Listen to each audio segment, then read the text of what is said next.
presents The Bob Hope Show, transcribed direct from Hollywood with Les Brown and his band of renown. For Jell-O, yours truly, Bill Goodwin. Our singing star, Margaret Whiting. Our special guest, Mickey Rooney. And here he is, Bob Hope.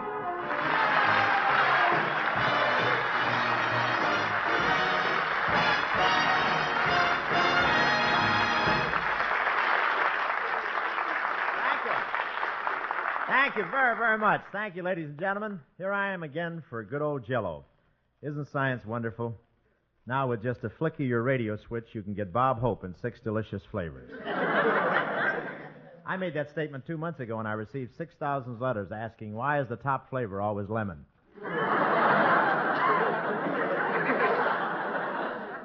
But Jell-O and I have a nice arrangement. I tell a joke and get a laugh, and they pay me a salary.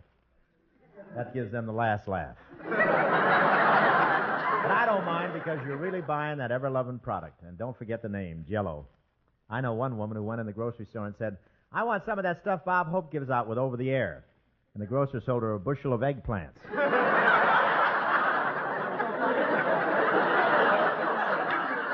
I don't get it myself. But anyway, we're moving the product. That's what they tell us. I understand I'm especially effective at selling the pudding and pie filling. In fact, I'm selling so much of it at Jell-O headquarters in New York, they now refer to me as the West Coast Pudding Head. Old Robbo, the Pudding Head, they call him. I had a note from the Jell-O company this morning saying spring is officially here. It wasn't worded quite that way. I asked for a paycheck, and they said, this is the first robin.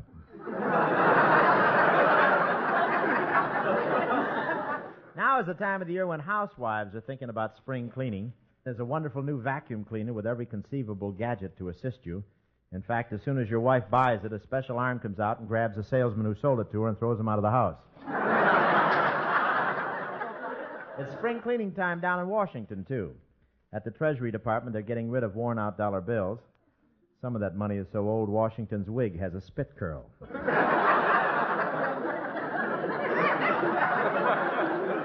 And you can kind of smell spring out here. We're having wonderful weather out here right now, clear days and fine, balmy evenings, except that we've been having a few flashes of heat lightning over Beverly Hills ever since Jack Benny paid his income tax. And over in Nevada, they're having their annual spring games with a giant-sized atom bomb they're using now. They call it Button, Button, What Became of the County? Yes, sir, the atom bomb test went off with a terrific roar. And a drunk at a bar in Las Vegas slapped the bartender in the back and said, make the next one just like that.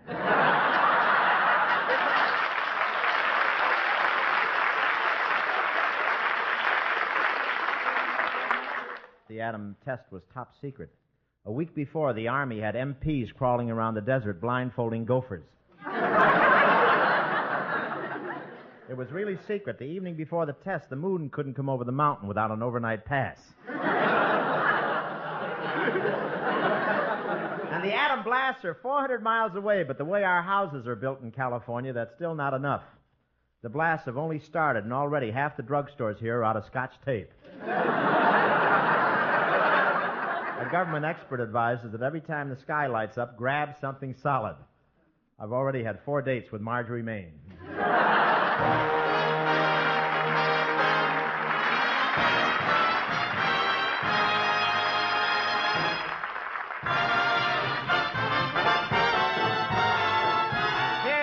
Brown and his band of renown with a song that's as mellow as a bowl full of Jell-O. Now's the time for Jell-O. Now's the time for Jell-O. Such delicious shimmering dishes, J-E-L-L-O. My Aunt Mabel wears a sable when she's dining out. She don't eat taters or tomatoes, she'll just sit and shout. Hey, now's the time for Jell-O. Now's the time for Jell-O. When at home or when you roam, eat J-E-L-L-O. Is this the place? It looks like the place. Must be the place. Hey, Schimmelhauser, that's a Shane song, but what's with this pee-popper stuff? Let's do this with the leader thing on the Flugelmob. Shall we, Dale? Thank you. Oh, that's nice. Oh, I like that Wiener Schnitzel on the Oompa. Oh, I love it. Now I show you. Uncle Otto had a motto, I'll meet the Sauerbraten. Then this fellow tasted jello, the Bratens now forgotten. Now's the time for cello. Now's the time for cello. It's popular, it's wunderbar, it's Jello. That's great, Dad. Only let's live a little like this.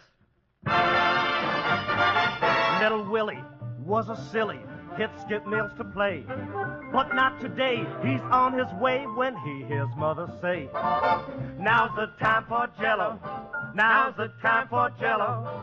Mothers know that youngsters go for Jello. Jello!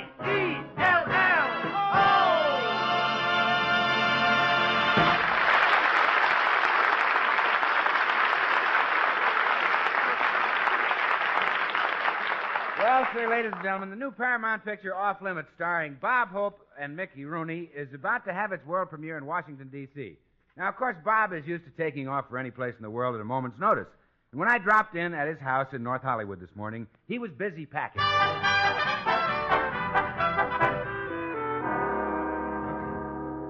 How much is that doggy in the window? The one with the wiggly tail. Ho, ho, ho. Gee, Bob, how can you be so casual? What do you mean, Bill? Well, look, you're flying all the way across the country to Washington today. You're not even half packed yet. Oh, I don't have to pack very much when I go to Washington. Why not? Well, everything I own is already there.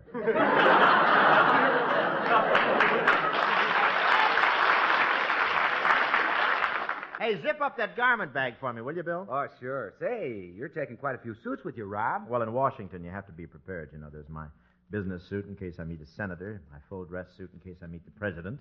Well, what's the idea of taking this old, worn-out, ragged suit? Well, you never know when you meet a Democrat.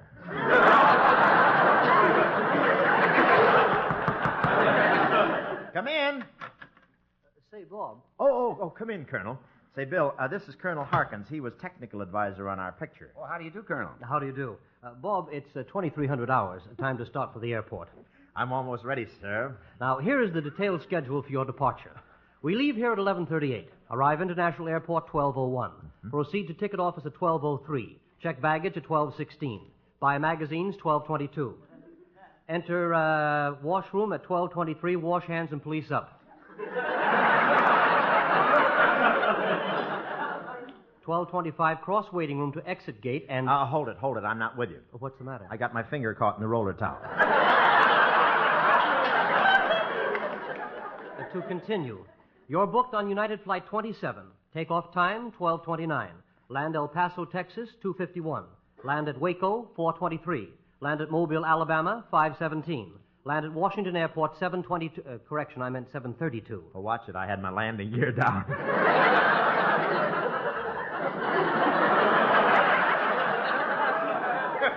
Well, you better get started, Bob. Mickey Rooney will meet you at the airport, and he'll have both your plane tickets. Okay, Bill. So long. Hey, goodbye, Colonel, and thank you very much for all your help. By the way, is there anything I can do for you in Washington?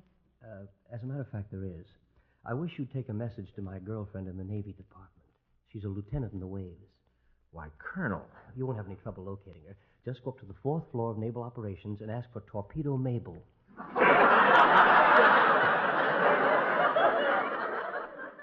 Torpedo Mabel? You can't miss her. She's built like a submarine. Okay,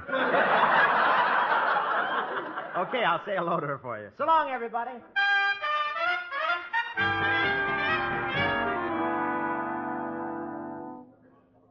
Attention, please. Attention. North American Airlines, Flight 17, now departing Gate 5. All aboard, please.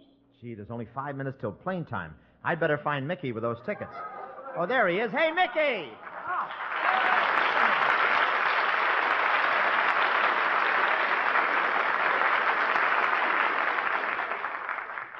Hi, Bob. By the way, I'm passing out cigars today. Here, have one. Oh, well, thanks, Mickey. Congratulations. Is it a boy or a girl? I don't know. All cigars look alike to me.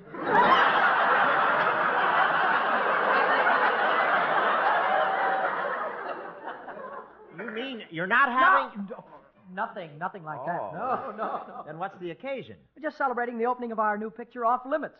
I always get a big charge out of going to a premiere. Me too, Mickey. I'll never forget the last time I went to the opening of one of my pictures. The invitation said, white tie and tails. I created a sensation. Why a sensation? Nobody said anything about pants.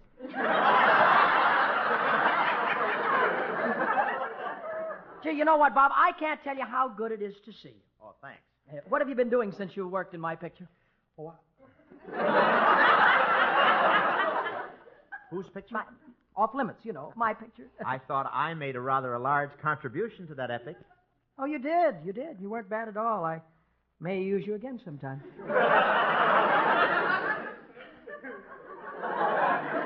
I could drop a package of lifesavers over your head and roll you right out of here. I guess we can get on the plane now, Bob. Here's our gate right here. Come on. Oh, Mr. Rooney. Yes, dear. Mr. Rooney. Yes, ma'am. I'm Luella Gable of the Farewell Traveler radio show here at the airport. Aw. We're on the air right now. Would you and Mr. Hope say a few words into our microphone? We sure will, dear. Folks, we're on our way to a premiere of our new picture, Off Limits. Tell me, where is the premiere of your picture being held? In Washington, tonight. Tonight? Goodness, isn't that amazing? How fast a person can get around by plane these days. Yes, I can make a personal appearance in Washington, tell my jokes, and 12 hours later be back here. Hiding under the pier at Santa Monica. Quiet, you wrinkled Jimmy Boyd.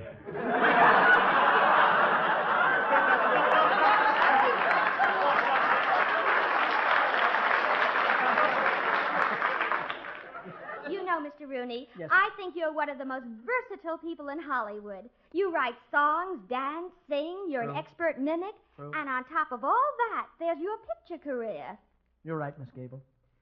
Acting is just one of the many talents through which I became such a well-known and beloved personality in the show world. For further details, call the Wilson Ham Company. Bob, will you stop pushing me away from the microphone? You always have to hog the spotlight. Me hog the spotlight. Yes. Are you kidding? When we were making Off Limits, you tried to steal every scene from me. Oh, Mr. Rooney wouldn't do that. Oh, no. In my big scene, I was just about to kiss Marilyn Maxwell, and our boy here stepped under a fan so the propeller on his beanie would whirl. I did no such thing. Don't tell me. That propeller whirled so fast, you took off twice. Let me tell you something. With you around, it was the only way I could get near the camera. That's a fine thing to say to a guy who got you your first job in Hollywood. You got Mr. Rooney his first job in Hollywood? Yes, at a car wash. He used to crawl into the glove compartments with a vacuum cleaner. And that's not the only thing that burns me up. I tell you... Attention, please. Last call for United Flight 27 to Washington. That's us, 27. Come on, Bob, let's go.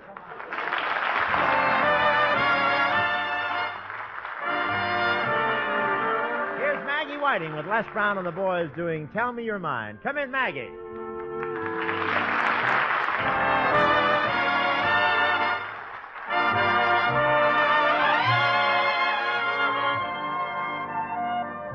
Oh, my wonderful one, how I adore you through the day and the night. I'm longing for you. Won't you tell me you care?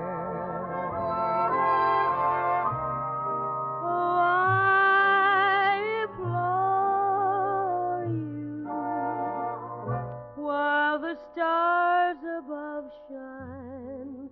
Oh, a new world I'll find if you tell me you're mine.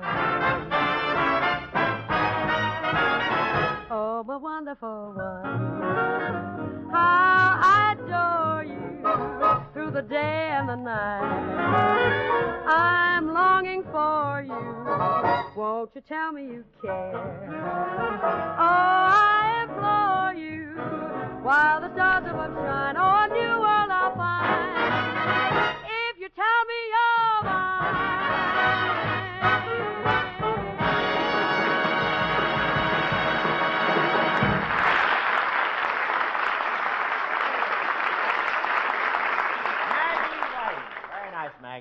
Have you served a Jell-O salad lately?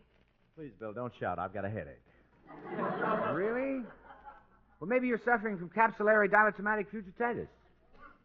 Well, I am a little pooped. I'll admit that. Or, Bob, it could be tipomania. Stick out your tongue. Nice. Now, turn it over. This I'd like to see. Bill, I can't turn my tongue over. Aha, just as I thought, tipomania. What you need is a Jell-O salad. Will that cure it? No, Rob, but if we don't get to the commercial pretty quick, you'll have a real headache. Girls, have you served a Jell-O salad lately? You know, Jell-O salads really brighten up a meal. They really do. A Jell-O salad will brighten up a meal so much you can do away with the candles, providing you have electric lights. And the whole family loves Jell-O salads. Yet they're easy to prepare. Fix your Jell-O salad ahead of time, and it's out of the way by mealtime. You can make real glamour salads with lemon or lime Jell-O gelatin and a few leftovers. And Jell-O salads are so colorful that everyone says ooh and ah when you set it on the table. I don't. I say pass the Jell-O salad and eat it real quick while everybody else is saying ooh and ah. These Jell-O salads are delicious. Have you served a Jell-O salad lately? Pick up several boxes of Jell-O gelatin at your grocer's and treat your family to a Jell-O salad tomorrow. They'll love it.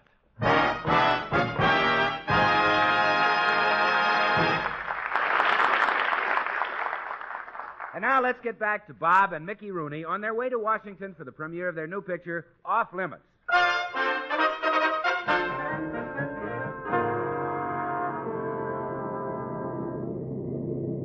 Fasten seatbelts, please. We land at Washington Airport in 5 minutes. Fasten your seatbelts.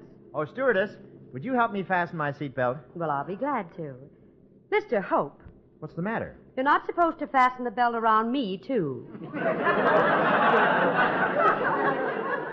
I'm just trying to be friendly. That's all. We land in a few minutes. Wake up. Wake up, Mr. Rooney. Thank you, miss. Guess I fell asleep. This is Washington, folks. Please remain in your seats until the plane stops moving. Say, the stewardess is waiting at the door to say goodbye. Let's go, Mickey. Yeah, she's a real nice girl. Say, Bob, did you tell her you're with the FBI? Of course not. What gave you that idea? Well, she says you pinch more people than J. Edgar Hoover.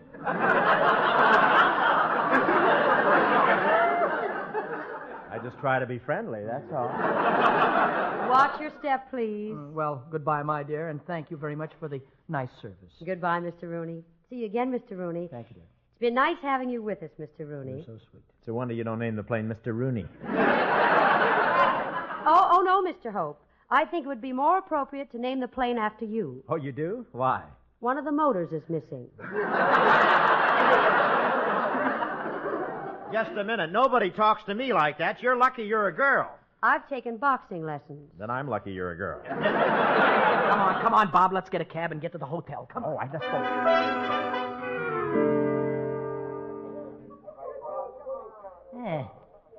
Hey, this hotel is really jumping. Think we can get rooms, Bob? Mickey, you're with me. That's what I mean. Quiet, or I'll hide your elevator shoes and you'll be back staring at dachshunds. Say, let's see if this desk clerk can take care of me. Oh, clerk!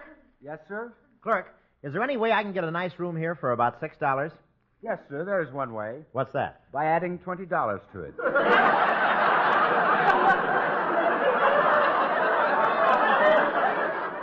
I'm sorry we don't have accommodations right now. We're all filled up.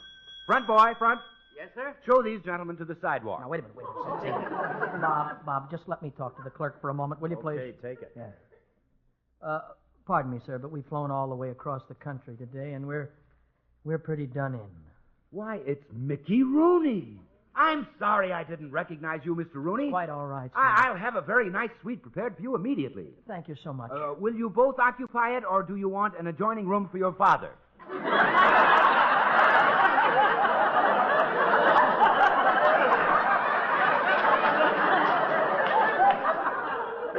Father? Careful, or I'll put your head under your little bell and ding you to death.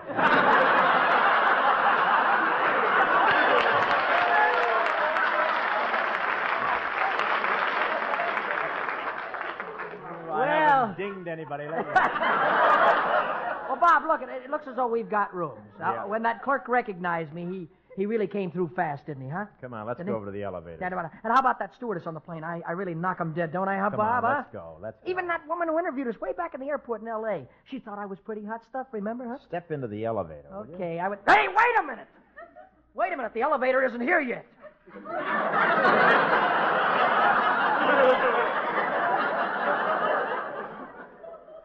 I could have fallen down that shaft and broken my head open. What's the idea? I'm just trying to be friendly. Oh,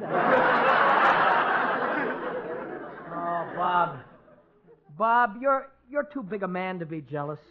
Besides, I got some good news for you. Don't tell me you've been drafted. No, listen to me. I've got a double date for us tonight. Remember, with that cute stewardess on the plane and a friend of hers. We'll take him to the premiere of Off Limits. Let's get cleaned up now, and we'll meet him here in the cocktail lounge at 8 o'clock, okay? Right, Mickey. See you later. Yeah, see you.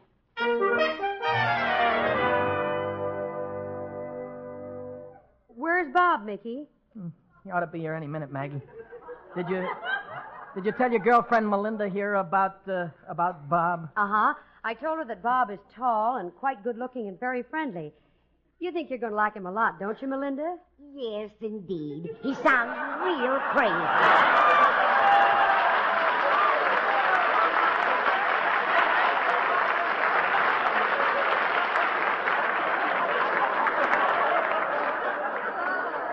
Yeah. Bob here, he's really a big-time guy, too. Snappy dresser, good dancer, big spender. And he uses nothing but Cadillac transmission grease in his hair, believe me. He better be pretty good, Sonny. I had an invitation tonight to a Gaylord Hauser health lecture and bingo bash. I can't understand what's delaying Bob. Oh, dear, I feel a draft. Oh, you do? Well, may I bring you your coat, dear? No, I'll be right back, children. I'll just go get my shawl.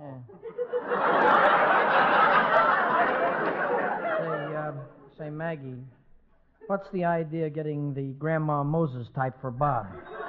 You'll think I framed this whole thing. Well, I'm sorry, Mickey, but gee, you didn't give me much notice. And well, she was the only one who could get ready the last minute. She looks like she's been ready for the last century. Look, Maggie, look. Shh, here comes Bob now. Oh, yeah. Hey, hi, everybody. Well, here we all are. Hey, where's my girl? She'll be right along in a minute, Bob. Oh, swell. Tell me more about her. What's she like? She's a nice kid. Well, I'd say she was just your type. Oh, she's a knockout, huh?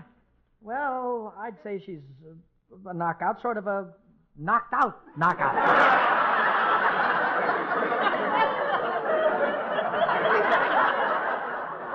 Well, come on, tell me more about her. How old is she? Well, how old are you, Bob? Never mind. That's how old she is.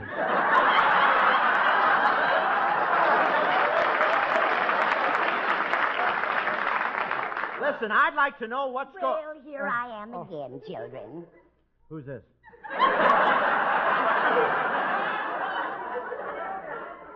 This Bob here, she's your date, Bob. This is my date?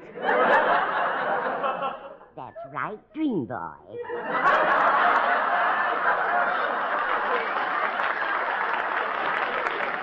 Melinda, dear, this is Bob, this is Melinda. Glad to know you, Sonny. Brother, I feel like I ordered caviar and got hit in the face with a wet barracuda. Oh, now stop fussing. Well, I'm sorry.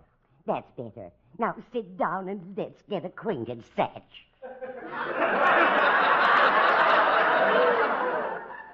Satch? I think we're going to have a wonderful date together. Well, why pick me? Is Lionel Barrymore busy tonight? Mickey, you said we were double dating a couple of girls who worked for an airline. That's right, Sonny. I work for an airline. Which one of you, Wilbur or Orville?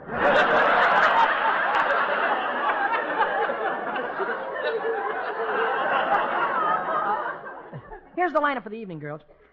We'll have a drink, then we'll all go to the premiere of our picture, Off Limits. And then we'll go to a nightclub for dinner and dancing. How does that sound? Oh, wonderful. Now you're talking, Buster. Love that Rooney boy. I dig his type.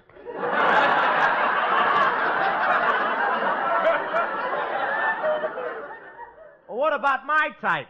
You look like you've already been dug.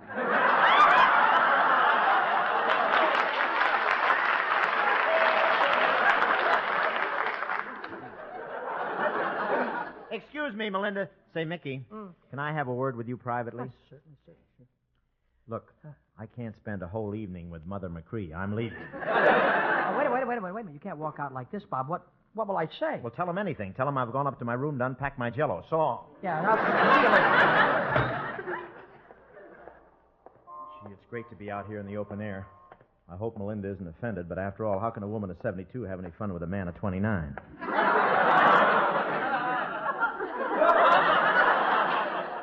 She ought to get acquainted with someone her own age. I know. I'll introduce her to Crosby. Gee, what a swell night this is. On in now. There's seating in the balcony and mezzanine. No waiting. Gee, this is where our picture Off Limits is playing. I've seen it 54 times. It would be silly to see it again. One ticket, please.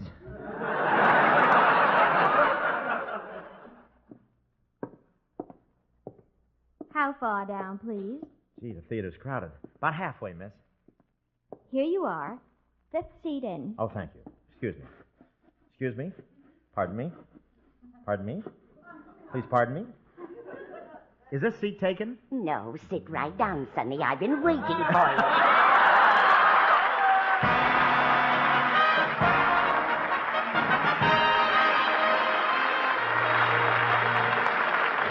Oh, thanks for the memory. Thanks very much to Mickey Rooney for a wonderful job. Didn't he do a fine show, huh? Jane Morgan never fails us. Grand job. Maggie and Bill and everybody else. Bob Sweeney and all the boys. Ladies and gentlemen, you know, Easter is almost with us, and it's time to give a moment's thought to those who are less fortunate than ourselves. It's part of our tradition to think that every child in our great country has an equal chance to be strong and healthy and self-supporting. But we know that some children do not have this chance because they're crippled. We must give these children help if they are to become useful members of our community.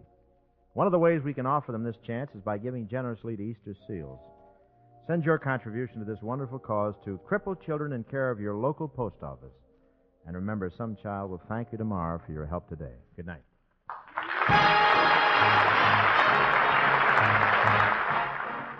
Lady, have you heard about the exciting new pick-of-the-pantry suppers? They're the minute rice way to grand one-dish meals, ready in less than 15 minutes. Here's all you need. 1 package minute rice, 1 can condensed soup, 1 cup of canned fish, fowl, or meat. Or you may use any leftovers, eggs, or cheese. Only pre-cooked minute rice makes these meals so fast, so delicious. Try pick-of-the-pantry suppers. Get the recipe and the large minute rice package at your grocer's.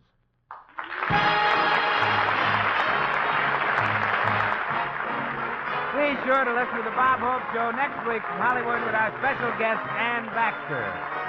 Mickey Rooney is currently being seen in Columbia's picture All Ashore, can soon be seen in Paramount's Off Limits. Jell-O has brought you the Bob Hope Show, written by Larry Marks and Norman Sullivan, and transcribed direct from Hollywood, California. Jell-O is a registered trademark of General Foods.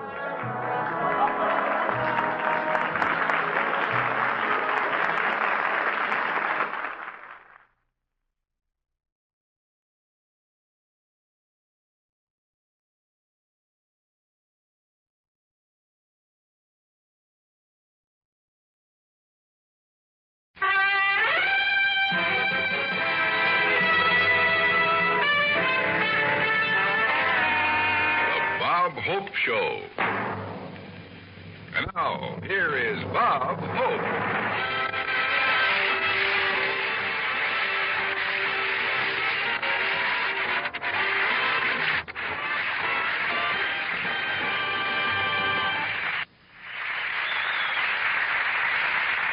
Thank you very much.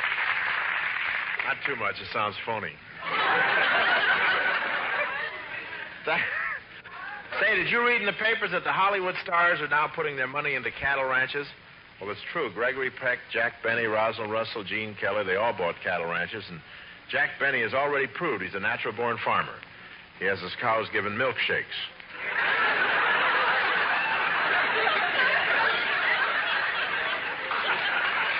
True. Of course, the cows are a little dizzy when they crawl out of the washing machine.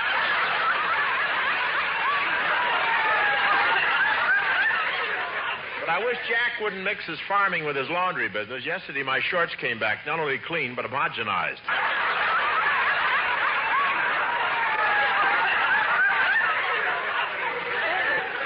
Of course, Bing started the whole thing with his ranch in Nevada. Actually, his ranch isn't in Nevada. Nevada's on his ranch. He's giving Reno 24 hours to get out. Bing likes owning Nevada, though. Together with Texas, it makes such a nice set. He's giving Reno 24 hours to get out. Bing likes owning Nevada, though. Together with Texas, it makes such a nice set.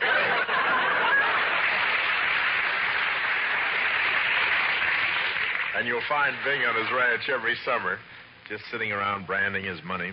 Of course, Bing has other investments, the Pittsburgh Pirates, Gary. He has a lot of stuff going.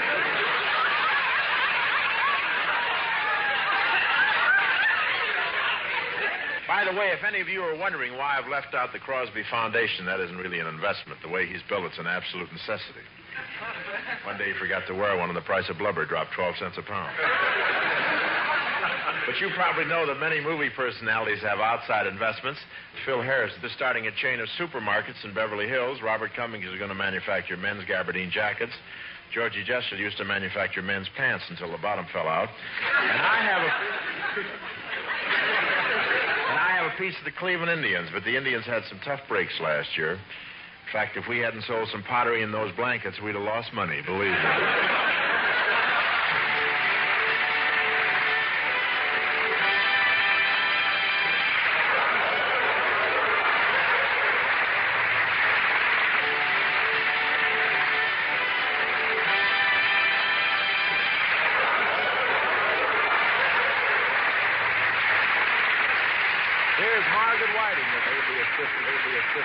Les Brown and his gypsies doing I'm Walking Behind You.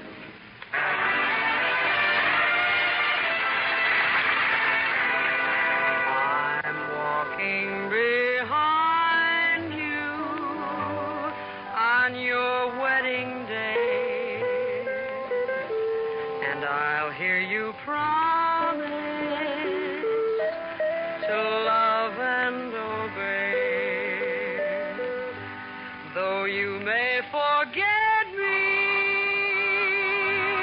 you're still on my mind. Look over your shoulder, I'm walking behind. Maybe I'll kiss again with a love that's new. But I shall wish again I was kissing you, 'cause I'll always love you wherever you go. And though we are parted, I want you to know that if things go wrong, dear, and fate is unkind, look over your shoulder, I'm walking behind.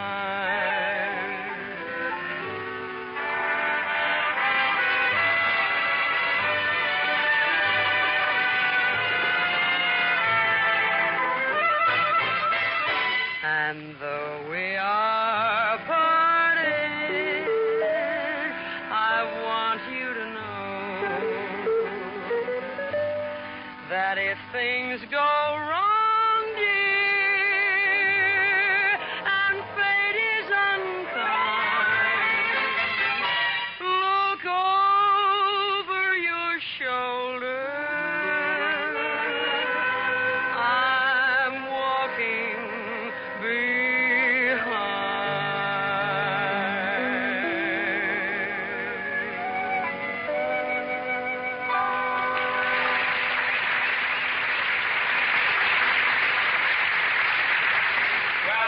gentlemen, Bob has plans to produce his own picture in Europe. And, of course, with a project this big, Bob needs help. Now we find him entering the office of the top executive producer at Paramount Studios. Oh, hello, Mr. Freeman. Well, Bob Hope, come right in. So nice to see you. Sit down here. Have a cigar. Well, can I get you a drink? Relax. Put your feet up on my desk. Make yourself at home. Boy, did that road to Bali make money. Yes, and your new picture is a very big hit, too. Look at these box office reports. Chicago, $42,000 in 3 days. Cincinnati, $38,000. New York, $54,000. Oh, you're the fair-haired boy around here, Robert.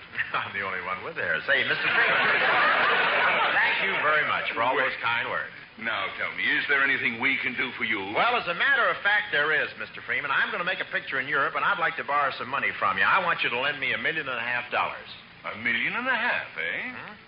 Well, I see you're still smiling. Sure. $1.5 million sounds like big money to some people, but not to us. Now, I don't have the authority to lend you that kind of money, Bob, but since you've driven over here, I'll tell you what I can do. What's that? I'll be glad to validate your parking ticket.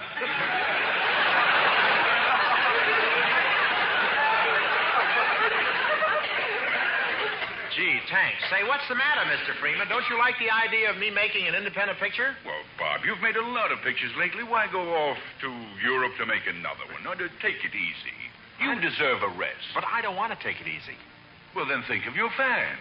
Well, what about them? They deserve a rest, too. I don't understand, Bob. What is it that drives you? What's the spark, the force that keeps you working? The Bureau of Internal Revenue.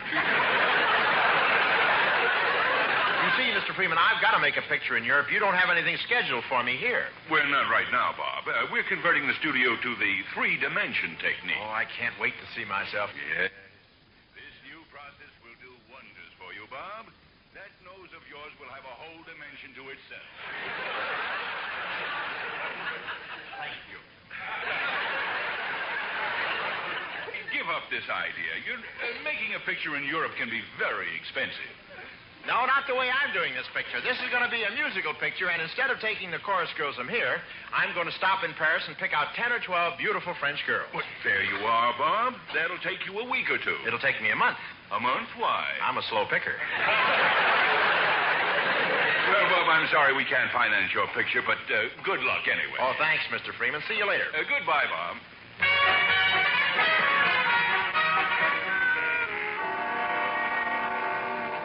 Hey, where have you been, Bob? Hiya, Bill. Yeah, we've been waiting for you. Oh, I stopped in at Paramount, Maggie. There's not much doing over there, but guess where I'm going to make my next picture? Where? In Europe. Why don't you make your picture here? To tell you the truth, Maggie, sometimes I feel that Paramount has never caught the real me. What's to catch? Yes, I'm fairly intelligent, rather witty. I have a fine sense of drama. I'm clever, talented, personable, and you're genuine all-around good egg. Bob, how long have you been going steady with you? Well, maybe I did exaggerate a little, but you know, I must have something in the ball or I wouldn't have won that Oscar. Oh, no, not again. Put your shoes on, Maggie. This is where we came in. Anyway, I'm very enthusiastic about doing a picture in Europe. I'm going right ahead with it. Well, have you cast it yet, Bob? Who's going to play opposite you? Well, that's the big question, Bill. I've made pictures with Jane Russell, Virginia Mayo, Dorothy Lamour, Merle, and Maxwell. Who can I get this time? Who would look right playing opposite me in a big love scene? Gabby Hayes?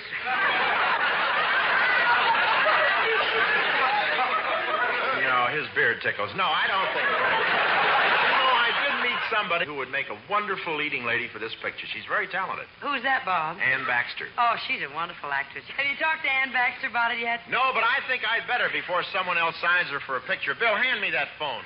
If she's home, I can go right over there and see her.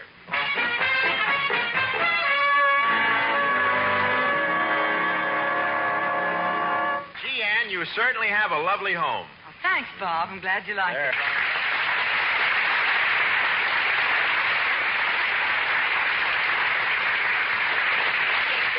No, I I've never seen so many beautiful painting and so many books. This is certainly a fine edition of the Encyclopedia Britannica. Oh, I'm proud of my paintings. I have a Watteau, a Renoir, a Monet, a Corot, and a Picasso. You're familiar with Picasso, of course. Oh, I don't know very much about him, except that Picasso is looked upon as the founder of Cubism in 1907, later returned a more realistic formula, which he continued until 1930, at which time he resumed painting in the neoclassical style. Why, Bob. But you thought I was reading you. Why, Bob, I really am surprised. I suppose you're also very familiar with Watteau. Not so fast. Give me time to turn the page. I'll show you some of these paintings, Bob, if you're interested. Say, this next painting is a real dilly, Ann. Yes, well, that's a good example of contemporary surrealism with a strong futuristic theme. Oh, man, what a picture. A banjo wearing a red toupee. Wrapped in a purple electric blanket, standing on top of the Empire State Building. Do you like it? Yes, I didn't know Jerry Lewis had time to paint. You know, Bob, I was quite surprised to get your phone call. Are you really making a movie in Europe? That's right, Ann. I was hoping I could interest you in doing it with me. I thought you made all your pictures for Paramount, Bob. Don't they have you tied up? Only during the love scenes.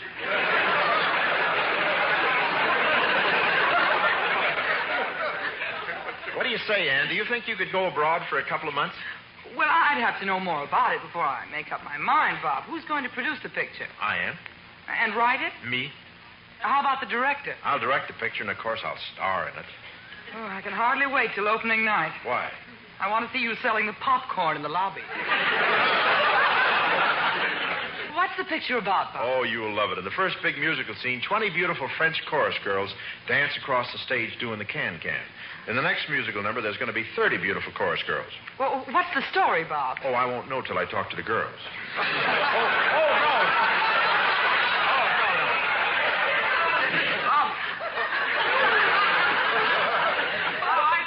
I think you'd be wonderful in a straight dramatic story. You do, huh? Yes, it's about time you made a picture with realistic human values. Why not do a story of love, hate, greed, jealousy, passion, cruelty, lust, and murder? Sounds like fun. But stories like that aren't easy to find. Of course they are. Good stories are everywhere. Take the artists who painted these pictures here on these walls. They all had interesting, dramatic lives.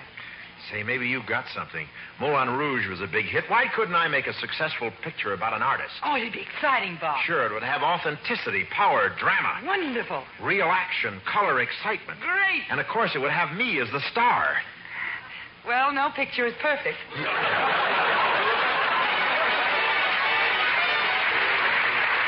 here is Maggie Whiting with the assistance of the band of renown, Les Brown, doing Till I Waltz Again With You. Come in, Maggie.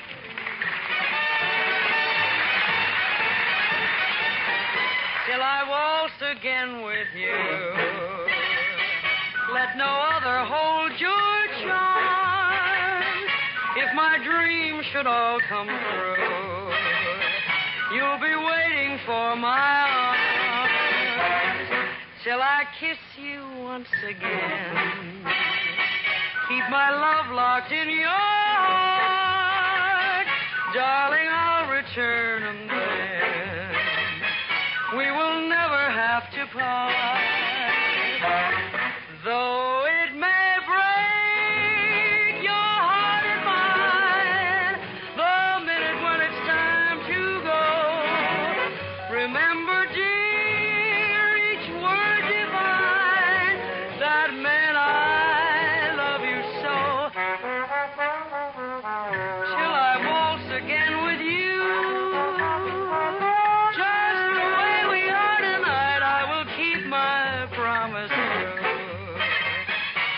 You are my guiding light. I will keep my promise true till I waltz again with you.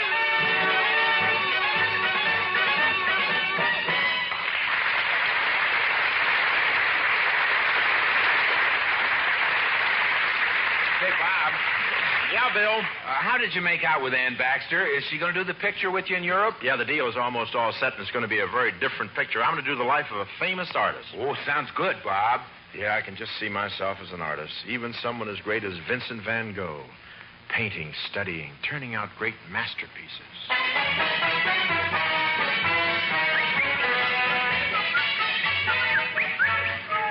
Paris, the end of the 19th century. One of the struggling young painters of this era was Vincent van Gogh, who as a child had started out with finger painting. Yes, I was so enthusiastic about finger painting I couldn't stop. I went on and painted my toes and arms and legs. The young artist Vincent van Gogh led a drab, uneventful existence until one day a beautiful woman came to his studio. How do you do? Oh, she was lovely. She had Titian hair, a Rubens head, a Rembrandt body, and the whole thing was hydromatic.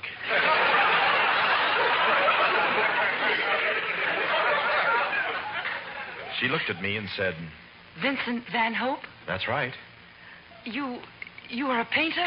That's what it says on the front of my beret.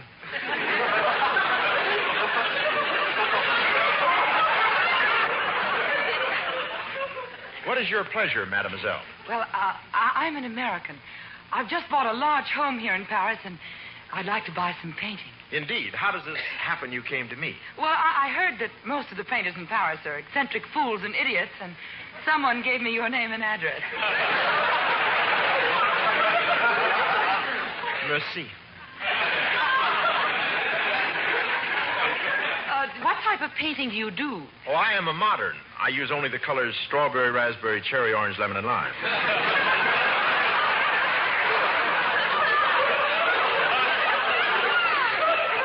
I'm thinking of commissioning someone to paint me.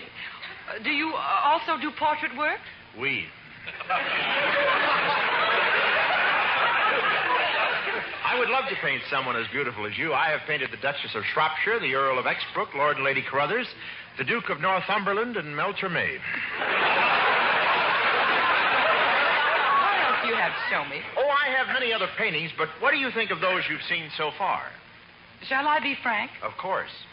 I think your work establishes a new high of tawdry, flamboyant, garish mediocrity. Gee, and I thought I wasted all those years going to art school. This landscape here, did you paint it? Oh, yes. What do you think? I must admit you've done quite well. Your colors here, this is a very brilliant green grass. Thank you, merci. To get the grass so green, did you use a brush and oil? No, just Vigoro and a spray gun.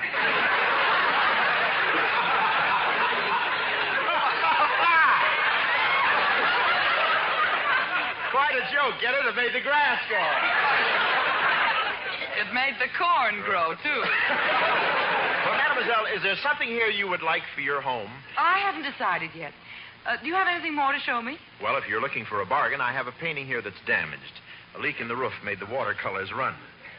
I painted Marie Antoinette standing beside her favorite hunting pony, and then we had a big storm. What happened? It came out Lady Godiva riding a Cocker Spaniel.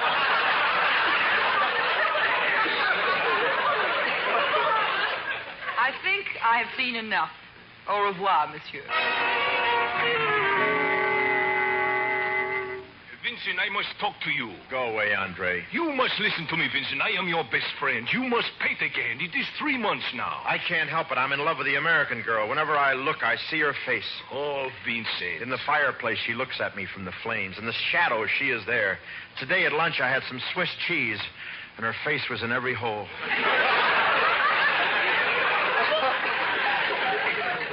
Vincent, my friend, you must not go to pieces. You've got to paint a picture right away. Why should I? I haven't taken a picture of yours to the dealers in so long, they've forgotten what your work is like. It's a great time to sell them one.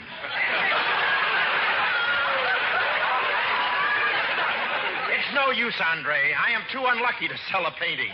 All my luck is bad. Oh, don't think that way. Look at Gainsborough. He became instantly famous with one picture, The Blue Boy. That's what I mean, Andre. I painted that same boy, but I painted him the day before he turned blue.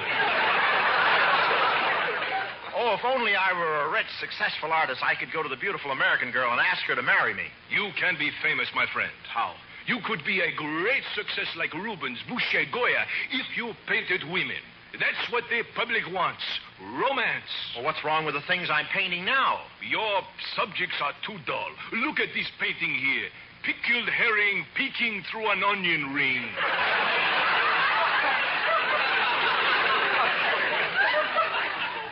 What's romantic about that? It is to another pickled herring.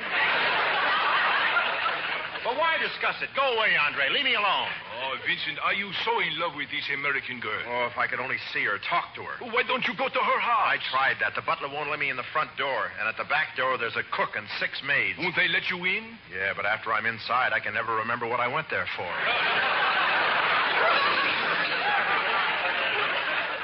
Oh, Vincent, my poor friend, there is one thing you can do. Work hard. Become famous. Make her sorry that she has broken your heart.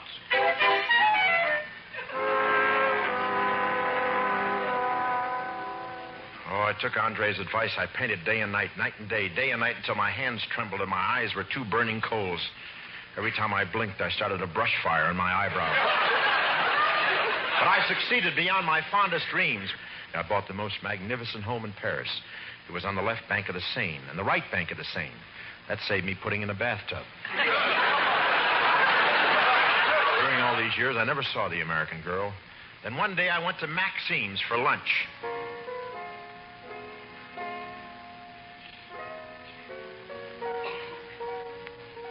Bonjour, Monsieur Van Hope.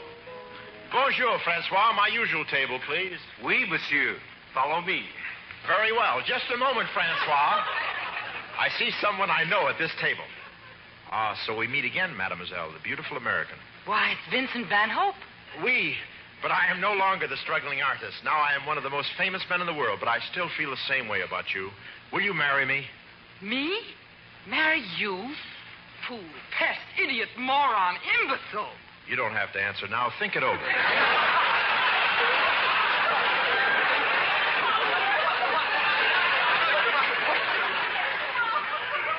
Oh, it's useless to talk this way. I'm engaged to another man, and Oh, this is he coming across the room toward us now. Well, Vincent, what are you doing here? So I've been double-crossed by my best friend. Oh, Vincent, please. She is so beautiful, I could not help myself. It is too late to apologize. This means a duel. Oh, no, not a duel. It is a matter of honor. We meet at sunrise with swords. Vincent, I warn you, I am an expert swordsman. And we'll use pistols.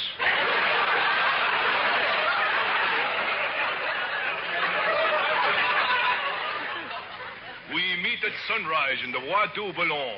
I don't know where it is, but I'll find it. Gentlemen, you are met here to settle a question of honor. You know the rules. I'm getting pretty sick of this line. We.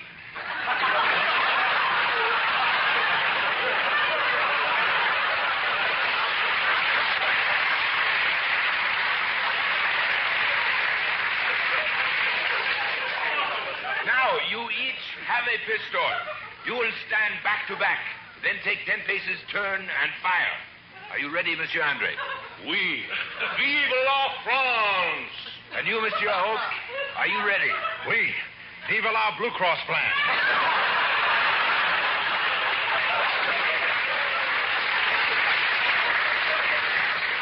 All right, gentlemen. Turn and fire.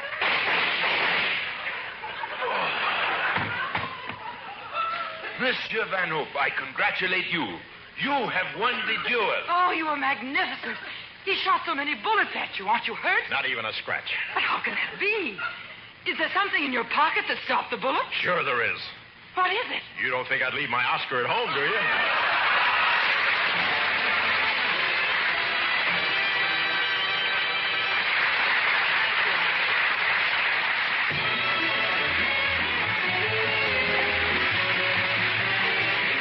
This is the United States Armed Forces Radio and Television Service.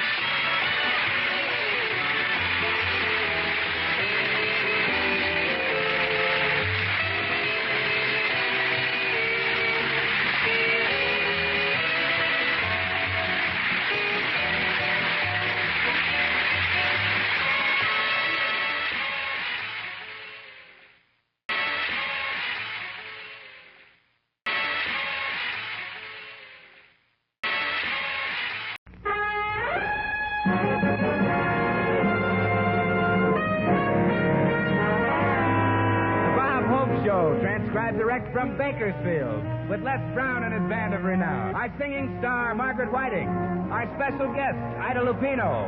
And here he is, Bob Hope.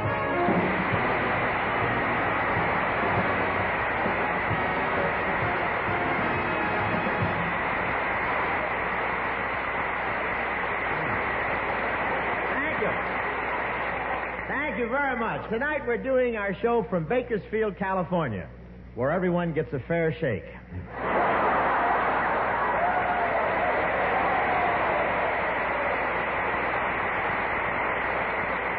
Yes, sir, Bakersfield, California. I think it's in California. You never know when this town moves. And, of course, the quakes have made some things a little easier. Nobody ever shakes a malted milk up here. You just put ice cream and syrup in a glass, put it on the counter, and the drugstore takes it from there. They had to close the Arthur Murray studio because no one needed lessons. Around here, you're born doing the samba. I went up to a man on the street today and said, "Can you point out the earthquake damage?" He said, "I'm visiting here myself. I thought you were some of it."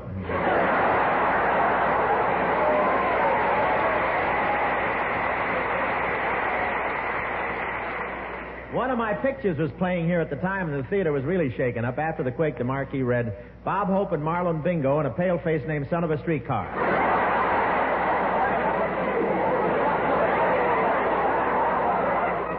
And Bakersfield and Kern County have some of the richest farmers in the country, too. I talked to one farmer today who was leaving on a vacation. I asked him where he was going. He said, "I'm going to Texas to see how the poor folks are doing."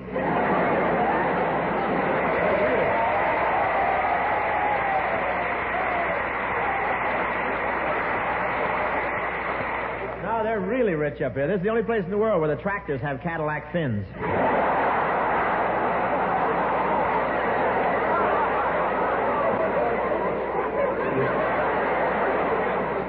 Oh, and this land is rich. In fact, up here, when a man strikes oil on his farm, the neighbors don't congratulate him.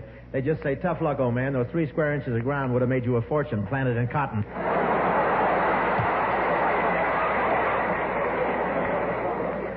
The weather is novel here, too, isn't it? I won't say how hot it gets in the summer here, but after July 1st, the day is divided into 3 parts. Siesta, siesta, and poor Aunt Mabel, how are we going to scrape her off the patio? And they tell me it's not easy enforcing the law here in the summer. After a few days of this climate, when you die, you don't care which direction you go. Just so long as you go. I want to tell you, it's a great privilege to be doing our show for the Boy Scouts up here. You know, I used to be a scout. I'll never forget the day I became a Cub Scout. I was so proud, I asked my wife to throw a big party.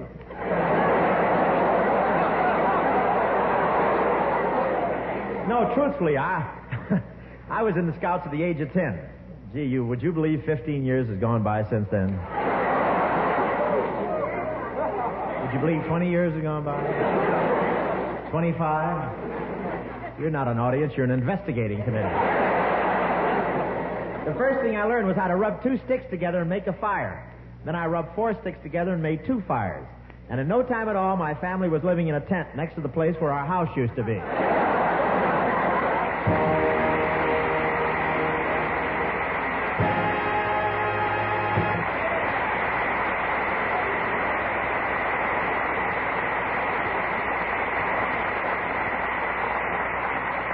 Well, ladies and gentlemen, Bob Hope spent this week at home completing his memoirs. Now, when it's finished, Bob's life story will be the literary triumph of the year. It says here. Now let's look in and see how the work is progressing.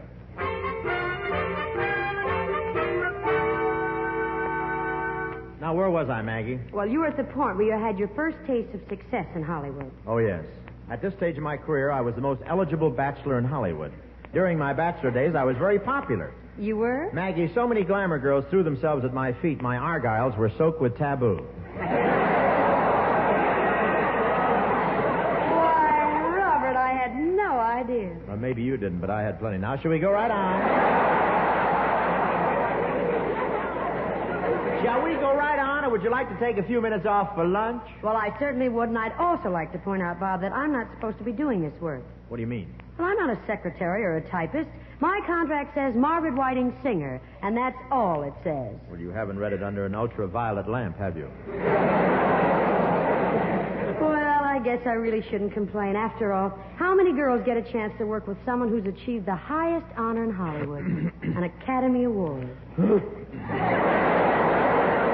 Gee, Margaret, that's very nice, but I won that award several weeks ago. What makes you keep mentioning it? You do. All that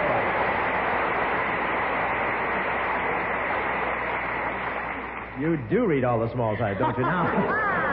Now, look, Maggie, when we start Chapter 8, remind me to get the... Hi, Mag. How's it going? Oh, hi, Bill. Hey, it's going fine, Bill. The memoirs are just about finished. I'm glad to hear it. All I need now is a title. That's a clue. Bill, if you're going to keep grinning that way, would you mind switching your teeth to dim?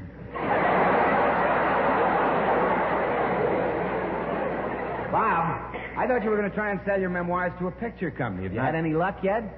Not yet, Bill. There's so much red tape at the big studios. Well, I know a picture company where one executive producer runs the whole works, and they're always looking for good stories. Who's that, Bill? Well, the name of the company is the Filmmakers. Now, why don't you go over there and have a talk with the boss? Oh, well, I'll do that right away. I'll get the manuscript together, and I'll take along my family album so they can see pictures of me at various stages of my life. Oh, say, that's a good idea, Rob. What's this first picture here? Oh, that's my favorite, Bill. It's a snapshot of me as a baby lying on a bearskin rug. Oh, that's very cute. What do you call it? Sunny side up. Very appropriate.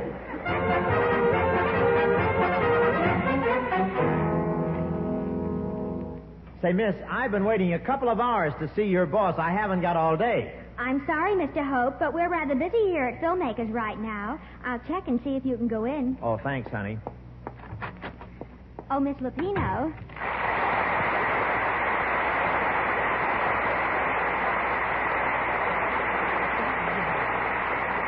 What is it, Mary? Bob Hope is waiting to see you. Bob Hope? You've been so busy, I didn't announce him before. Are you sure it's Bob Hope? Oh, yes, I'm very sure. What makes you say that? Well, well, he was sitting on my lap. That's Bob, all right. Oh, do you know him, too? Yes, I certainly do. And if he offers to take you to lunch, Mary, don't go. Why not? Bob's very shifty in a restaurant. When the check comes, he hides. Why, the idea. Why, I'd go right after him and bring him back. Where he hides, we can't follow.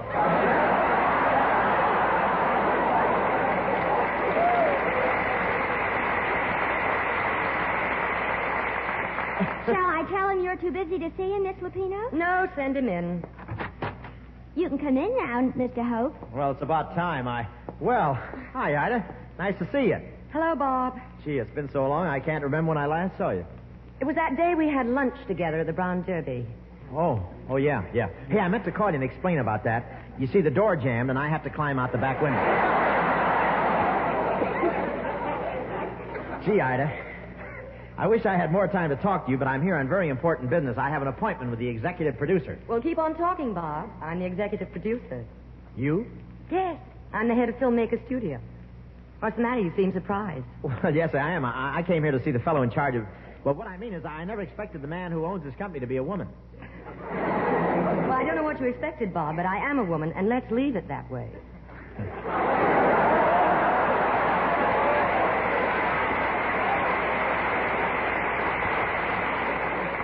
You're a woman, but let's not leave it.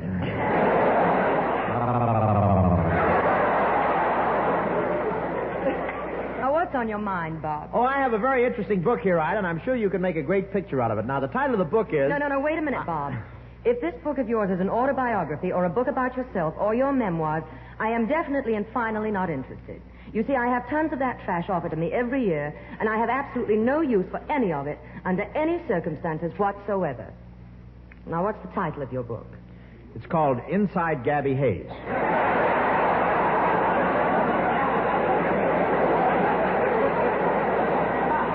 Inside Gabby Hayes? Yes, it's the true life story of one man's fight against his beard. sure I'm not interested in your life story. Don't turn down a gold mine, Ida. This book has some really touching stories in it. Here's one. This tells how I was walking along the street in Cleveland one freezing cold winter night, and a poor old man came up to me, offered to sell me his overcoat for 50 cents. You know, I gave the poor fellow that 50 cents, and I've been happy about it ever since. You should be, Bob. It's a very nice-looking overcoat.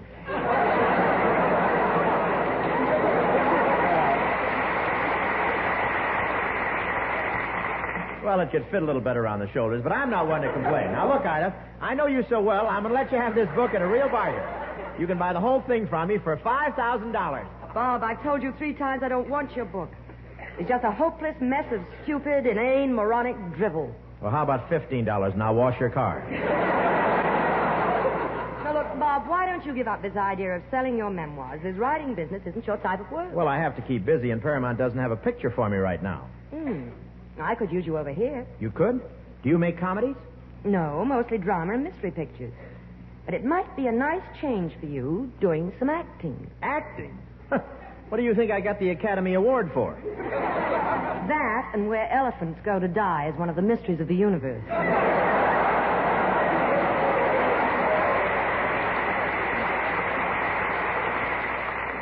Please. No, I'm sorry, Bob. I didn't mean it that way. It just came out without thinking, you know? You better be careful. You know, Ida, there's an old Chinese proverb that says, person who speaks cautiously is like man in long underwear. Can always back out.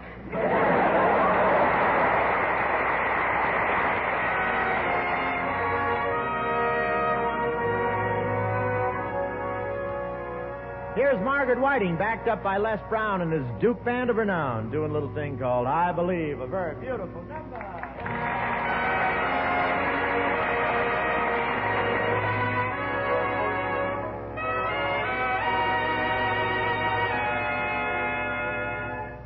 I believe for every drop of rain that falls, a flower grows. I believe that somewhere in the darkest night a candle glows. I believe for everyone who goes astray, someone will come to show the way.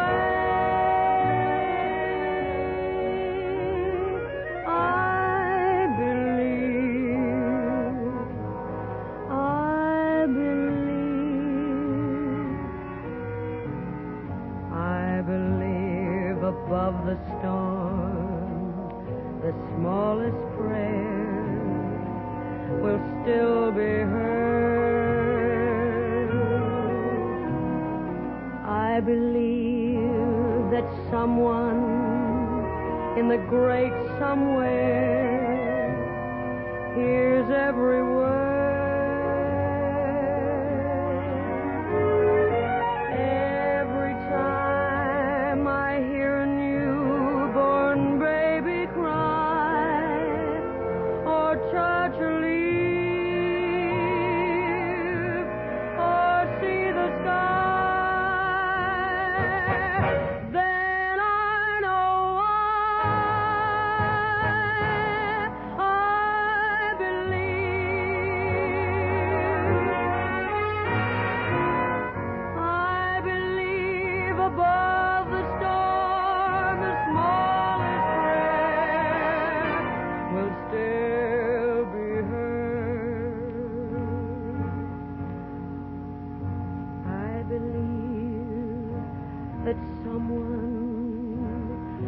Great somewhere, here's every word.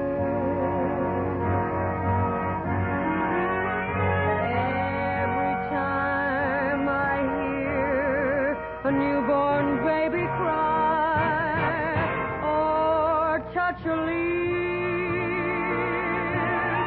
or see the sky, then I know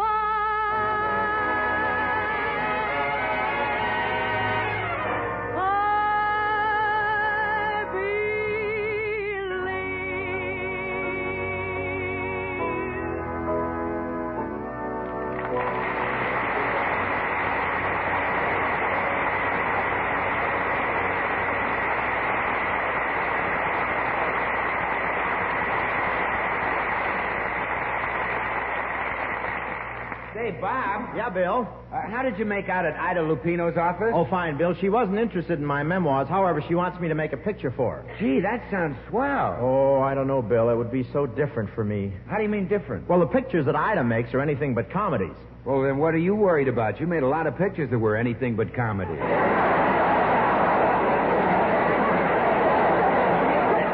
That was very funny. Yeah, I kind of liked it. I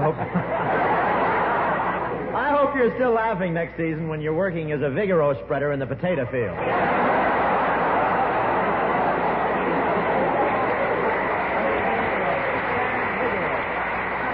I'm sure that you could do a picture for Ida Lupino, Bob. I saw The Hitchhiker, and you'd be great in a story like that. Yes, I can practically see myself in a story like The Hitchhiker. Just imagine. It's a stormy night, and I'm alone trudging along a dark highway. Behind me, the police are searching the countryside.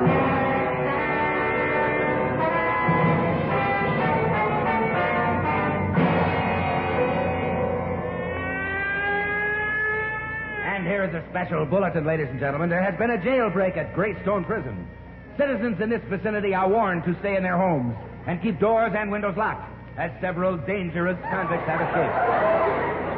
The state police warns motorists not to pick up hitchhikers. It is reported that...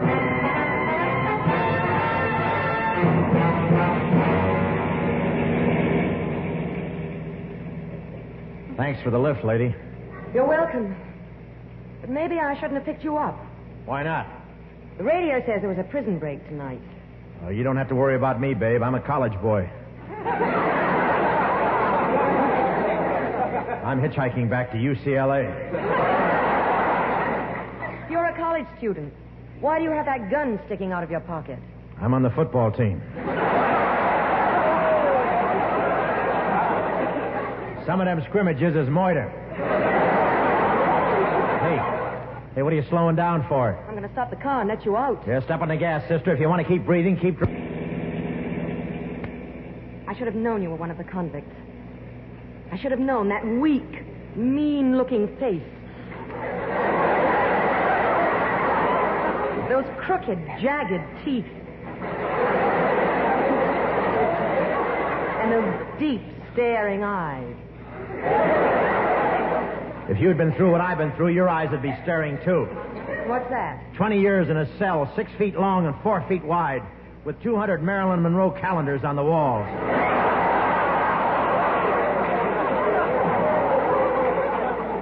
Come to think of it, why did I escape?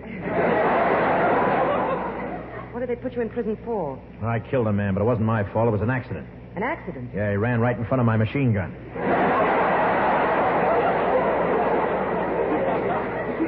Poor guy. I poured so much lead into him, he died of fallen arches.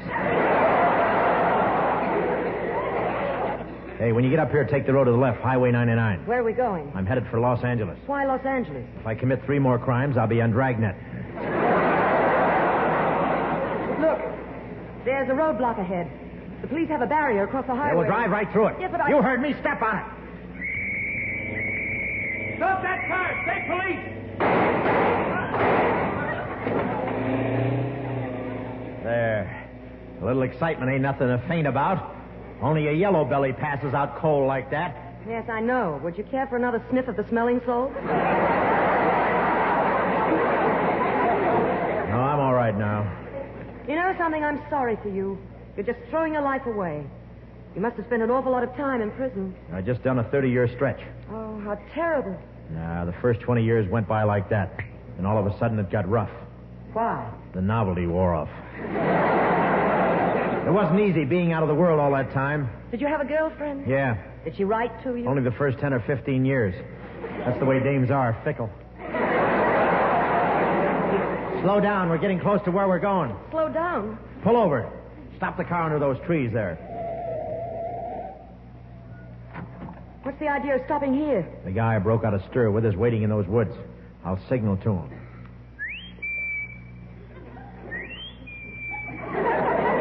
Here he comes. Hey, is that you, McGloin? Yeah, it's me. Hey, who's the skite? Well, right after the break, there was a heavy rumble, so I flagged this broad driving a heap. I give her a glom of the Roscoe, and she got the shakes and dummied up. She's on to the Lampster play, but if she squeaks, we'll slip her the shiv.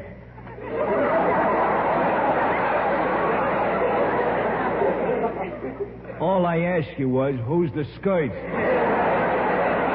This is an outrage. You men have to let me go. Who are you, anyway? Take it easy, sister. If it means anything to you, my name is Eggs McGloin. Eggs McGloin? Yeah, I'm left over from Easter.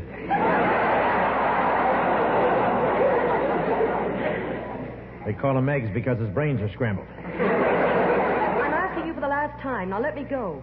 You'll never get away. There are police on all the roads. Attention. Attention. What's that? This is Captain Jensen of the State Police. You are completely surrounded. There are police on all sides of you. Hope and McGloin walk out one at a time with your hands over your head. Hey, it's the cops. What do we do now? Kid, it's like I always told you. Crime does not pay. Au revoir. Okay, coppers, I'm coming out. Don't shoot. Don't shoot. Okay, Hope, now it's your turn. We got the spotlight on you, so walk out with your hands over your head and don't make any false moves. Okay, I'm coming.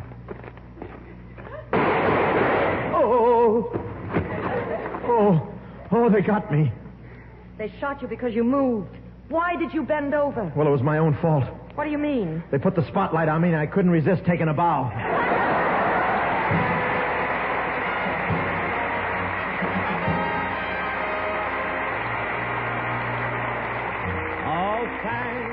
For the memory. I want to thank Ida Lupino for joining us here tonight.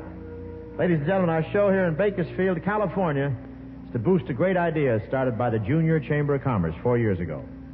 The first handicapped Boy Scout troop in the United States was started here, its purpose being to give handicapped boys the same opportunities that any Boy Scout can enjoy.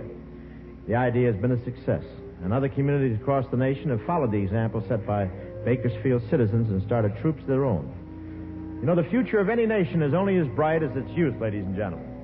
Scout training is one of the things that has made American kids the envy of the world.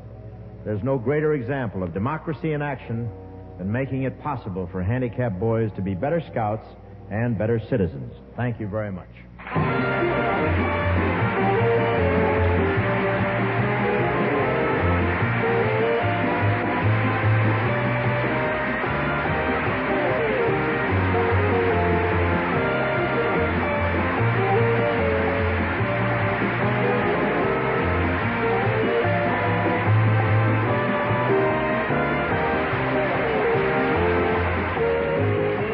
Hope Show is brought to you through the worldwide facilities of the United States Armed Forces Radio and Television Service.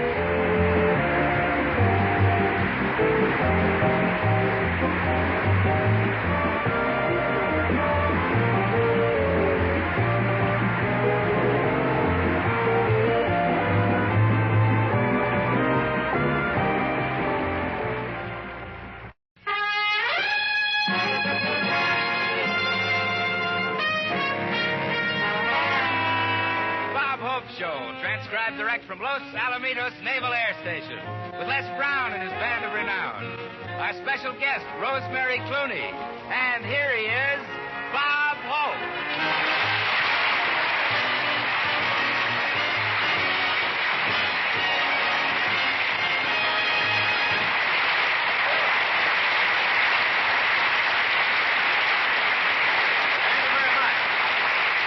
Thank you very, very much. Tonight we're here at Los Alamitos Naval Air Station again. Los Alamitos is an old Spanish name.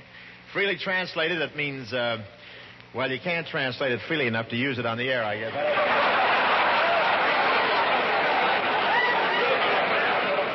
I must say these boys are all Navy technicians and flyers. You know what a naval flyer is? That's a sailor with enough room in his pants to carry a parachute. Now, these boys are wonderful. And this base is situated near the towns of Los Alamitos and Seal Beach. That's like being between nothing to do and nowhere to do it.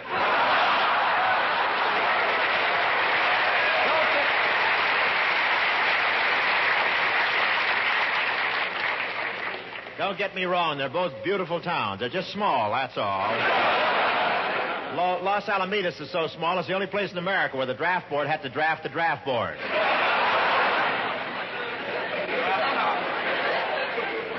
They got so many officers here, 3 guys just went to the hospital with saluting fatigue. And boy, are these flyers young. Recruiting officers have been in a lot of classrooms looking for volunteers. I know one student who's been in Korea 6 months, and all he did was raise his hand to leave the room.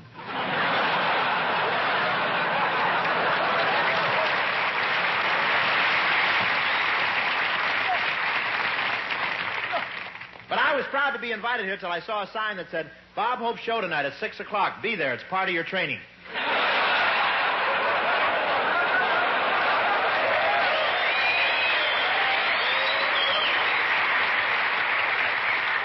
There are 73 women stationed here. Half of them do office work, and the other half string barbed wire around the first half.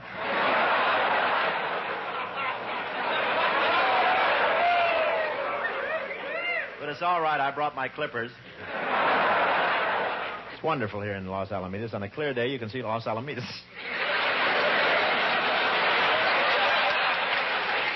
Now, the fog really gets thick here. This morning I saw the officer of the day standing in the middle of a crap game, listening for a crap game.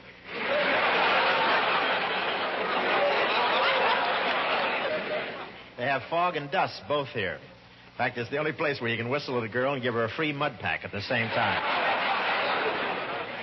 And there are a lot of oil wells in this vicinity. Yes, sir, this is really big oil country, and every Saturday night these guys are out looking for gushers.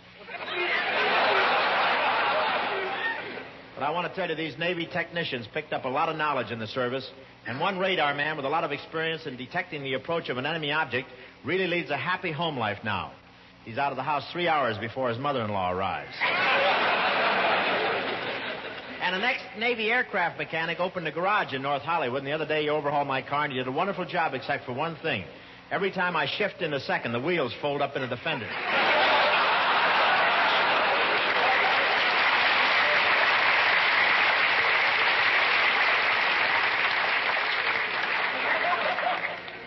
And I understand some of these radio mechanics and air crewmen are having trouble adjusting themselves to civilian life. One plane captain got a job selling brushes, and before a housewife could stop him, he checked her plugs, okayed her valves, tested her landing gear, turned, saluted her husband, and said, I think the old crate will stand one more trip, sir.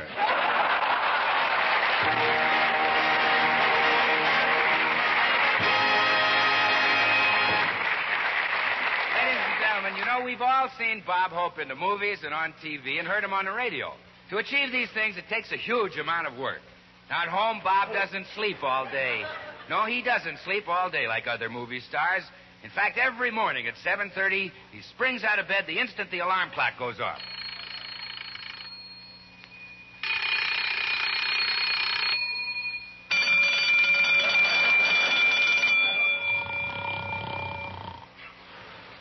Hetty. Lana. Rita. Bob. Hetty. Bob. Hetty. Bob, wake up. Later, you fool. Hello, Bill. Hey, what are you doing here? Well, I just dropped in. I suppose I'm pretty early, Bob, but you've got a lot of things to do today. Okay, Bill, I'll just run through my setting up exercises. Arms overhead, arms aside. 1, 2, 1, 2, 1, 2, 1, 2. Chest in, chest out, chest in, chest out. Knees up, knees down, knees up, knees down. 1, 2, 3, 4. 1, 2, 3, 4. Boy, gosh, what a workout. Well, okay, Bob, you finished your setting up exercise. Now, come on, get out of bed. All right. What's the matter? Just saw my face in the mirror. I was over at MARILYN Maxwell's last night. My right eye is all bloodshot.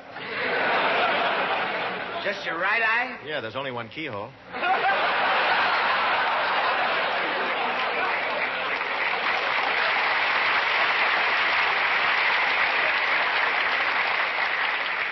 Your left eye is healthy and clear? Yeah, that's an interesting effect, isn't it? On one side, I look like Jack Armstrong, all-American boy, and on the other, Phil Harris, all-government bond. Oh, by the way, Bob, there's a woman reporter waiting downstairs to interview you.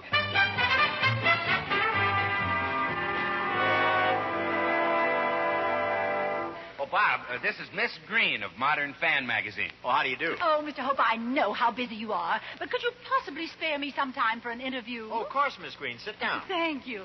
Now, what sort of interview do you want? Well, we're starting a new series of articles, Mr. Hope, to be called Typical American Men and Typical American Girls. You, of course, are a typical American man. Who snitched? Mr. Hope, interviewing you is a big thrill for me. I'm one of your fans. Oh, thank you. When I first saw you in the movies, wow. You might say it was a girlish crush. Girlish crush? Yes. I didn't know I'd been in pictures that long. Oh, I'm not the only one. Mother loved you, too, when she was a girl. Now, wait a minute.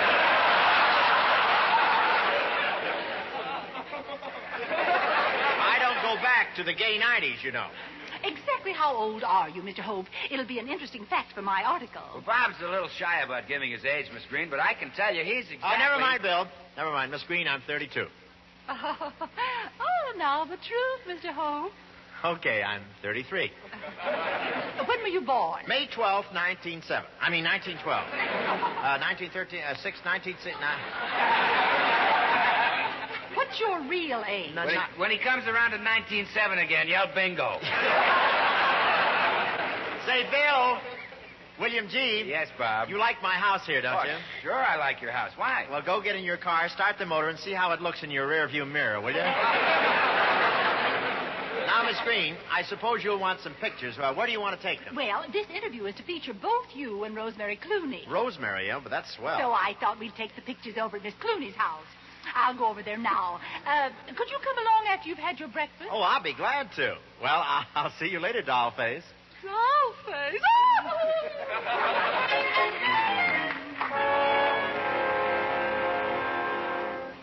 Oh, really, Miss Clooney, you've given me a most charming interview. Why, I'm flattered that you're doing a story about me.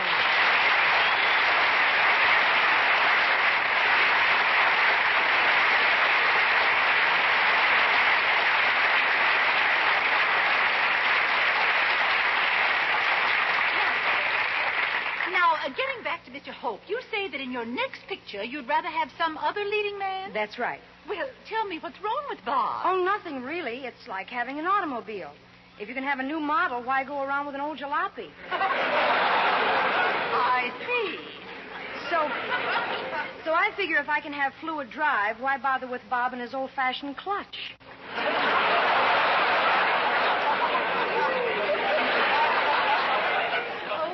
By the way, when Mr. Hope gets here, remind me to ask... That's probably Bob now. Oh, would you announce me to Miss Clooney, please? Just say that Bob Hope is here. Walk right in. She's in the living room. Okay. Oh, hi, Rosemary. Hello, Miss Green. Hello, Bob. Say, that butler of yours doesn't work very hard, and he's got such a shifty look in his eyes. Better fire him before he steals your silver. Bob, that was my father.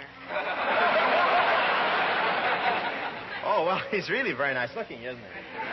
There was that other character with him who looked like a crook. There wasn't anyone with him. There wasn't? No, but we do have a very large mirror in the hall. Maybe that was it, yeah. Well, now that we're all together, I can get all the facts I need for my story. Rosemary, tell me, how is it working in a big Technicolor musical? Wonderful. Although I was a little worried at first about how my hair would photograph. Well, naturally, attractive hair makes a great difference in how a person looks. Oh, you can say that again. If Zsa Zsa Gabor had her hair on her chin, she'd be Gabby Hayes.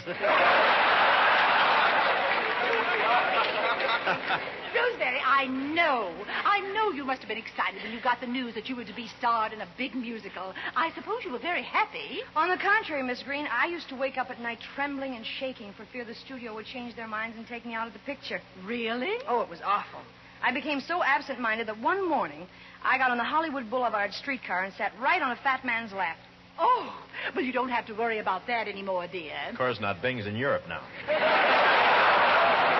It may seem funny, but let me tell you, it was very embarrassing at the time. I once had an embarrassing experience like that, Rosemary. I was sitting in the movies, and all of a sudden I had a horrible sensation. Something was pressing against my foot. Something cold and clammy. Goodness, what was it? The foot of the lady sitting next to me. We'd both put on the same shoe.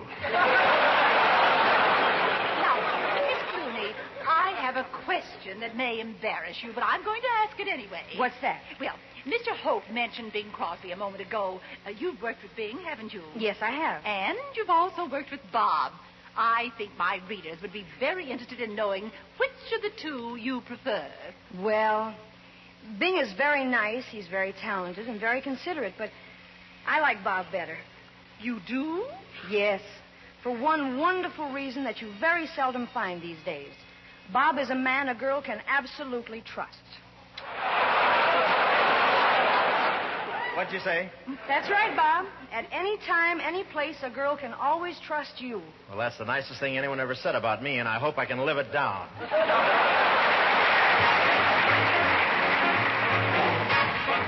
And here's Rosemary Clooney, backed up by Les Brown, his band of renown with Haven't Gotta Worry.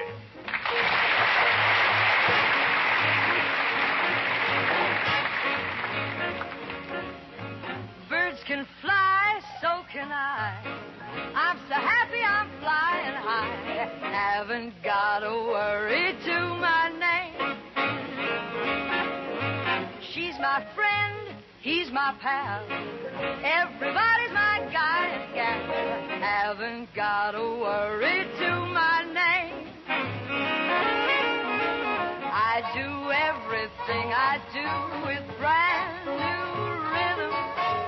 Tell those lucky stars I'm moving right in with them. Fly the flags, ring the bells. What a future my fortune tells. Feel so free I'll never be the same. I haven't got a worry to my name. There are some who study nights to be a mourner. Me, I have a new adventure round each corner. Fly the flags, ring the bells. What a future my fortune tells. Feel so free I'll never be the same. I haven't got a worry. Who's got time to worry? Haven't got a worry to my name.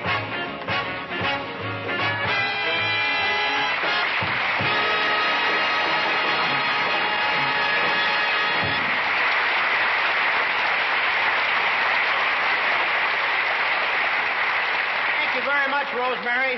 Well, Miss Green, do you need any more facts for your interview? No, Mr. Hope, and thank you very much for your cooperation. Oh, don't mention it. It's been a pleasure. You know, the one thing that surprises me about you is that you're doing musicals now. I mean, you're a person with absolutely no musical background. Are you kidding? I'm loaded with music. I'm so full of music, when I scratch myself, I play Till I Waltz Again with You. Well, why is it no one has heard about this? Well, it's a hidden chapter in my life, Miss Green. It was quite a few years ago in New Orleans. At that time, a great new art form was being born, American jazz, and New Orleans was its birthplace. I arrived there in a boxcar with a soul full of music that was crying out to be heard.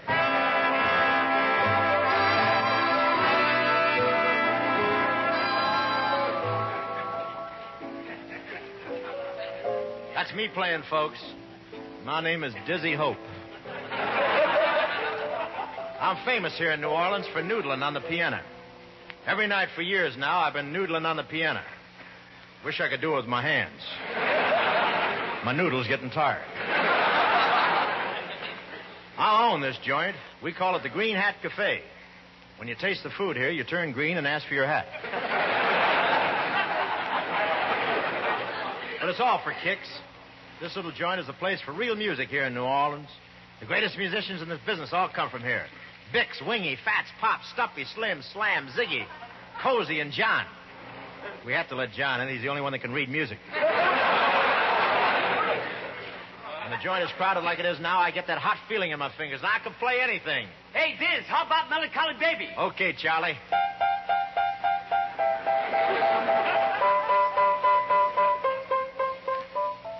Diz, honey, do me a favor. Play Stardust, will you? Oh, sure.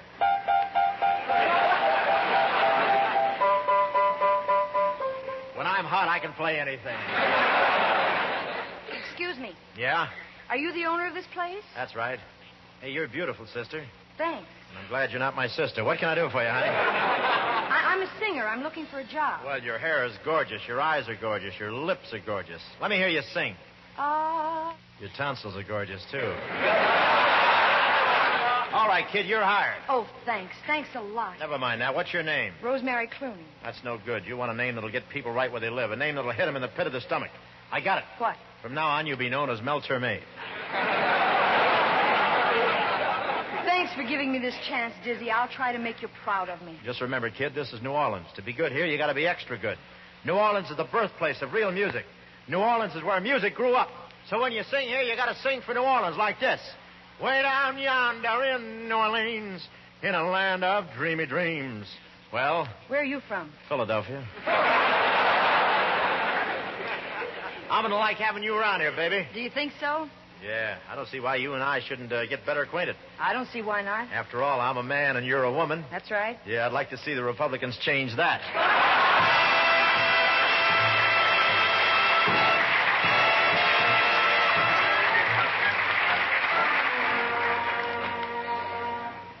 Hey, Rosie, you've been singing here for 6 months now. You happy? Sure, Pops. I want to talk to you. Listen to me, baby. Okay, start shopping. I'm tuned in. Baby, the minute I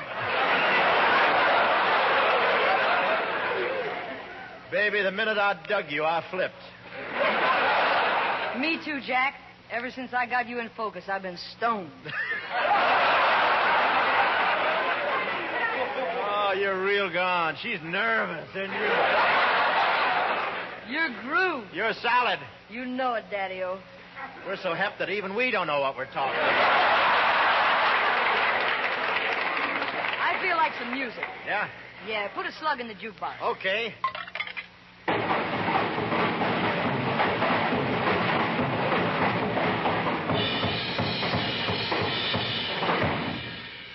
Hey, baby. Yeah? They're playing our song.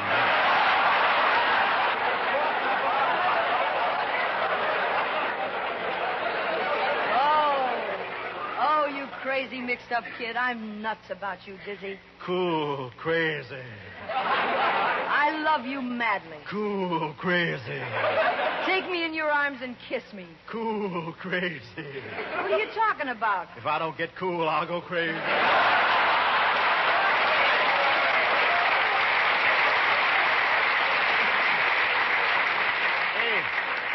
Hey, stick with me, baby. Someday I'll buy you a Cadillac that just won't quit. I'm worried, Diz. The mob's taking over all the joints like this, and the word's out that you're next. I'm afraid they'll kill you. Well, a bunch of cheap hoods don't scare me. Let's leave New Orleans while there's still time. I can't. I gotta play my piano. We could go to some other town, Chicago, New York, or Pasadena, maybe. No. I'll wait till they kill me, then go to Pasadena. I don't want to be conspicuous. Hey, you. Me? Yeah. You the punk that owns this joint, punk?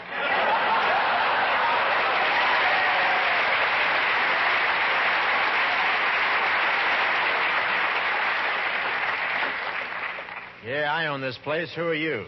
The name is Eggs McGloin. Eggs? Yeah, every night I get boiled. Well, I'm the owner of this cafe, mister. What can I do for you? Stick out your face. Hey, what's the idea? Just saying hello. How do you like that? In all these years, I've been wasting time shaking hands with people. Hey, look, Butterball.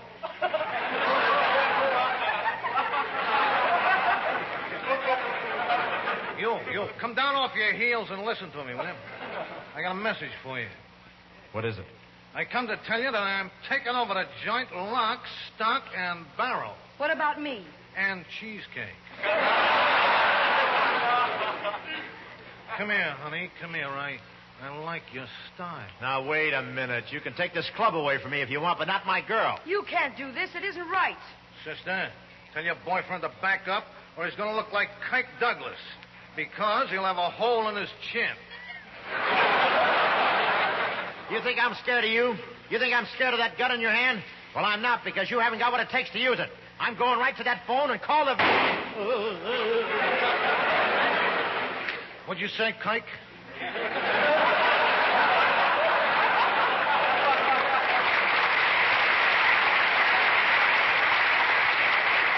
Dizzy, just don't stand there. Do something. Grab his gun. Okay, give me that gun. No, you don't. Ooh. You got me, pal. Au revoir.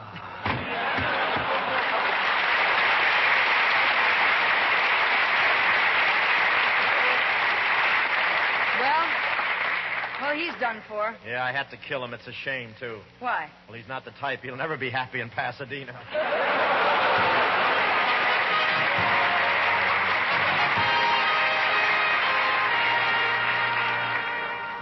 Oh, thanks for the memory. Ladies and gentlemen, you know, it's been a real privilege to do our show for the men of the U.S. Naval Air Station here at Los Alamitos. The men who train here are the famous weekend warriors. That's what they told me at the front office. They give 1 weekend a month and 2 weeks during the summer to their training. And believe me, it works. One squadron of jet carrier fighters flew 1,900 combat missions without the loss of a single pilot.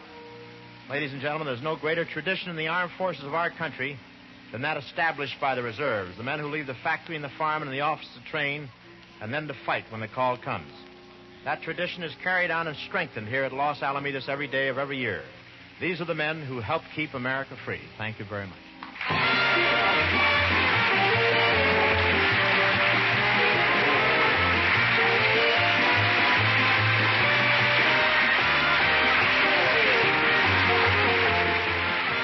The Bob Hope Show is brought to you through the worldwide facilities of the United States Armed Forces Radio and Television Service.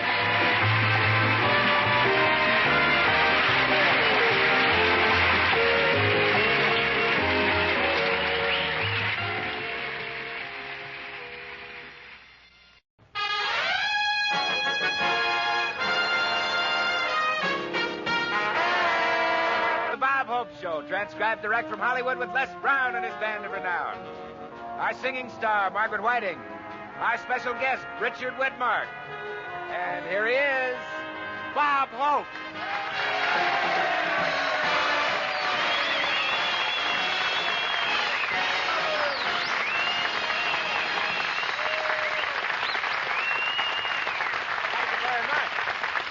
Thank you, ladies and gentlemen. Thank you very much, Les Brown and boys.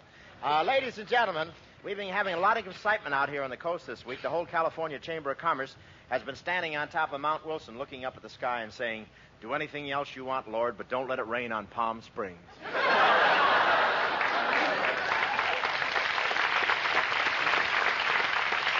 Palm Springs, that's the water hole that's made Who's Who. But it's a great place for a vacation because it has a wonderful even temperature. 80 above in the daytime, 80 below at night. It's really wonderful. And, of course, all the women have to trot out their finest furs, even though it's a resort. My wife, Dolores, went by, and a gopher popped out of his hope, put his hand over his heart, and said, "So that's what happened to Cousin Elmo, huh?"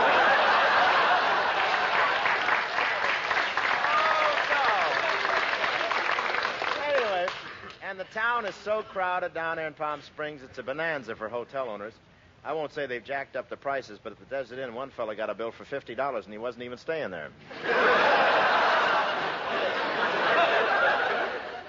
He complained, and they charged me $35 for loitering. But anyway, I want to tell you, during the night they heard a coyote howling, but it wasn't a coyote at all.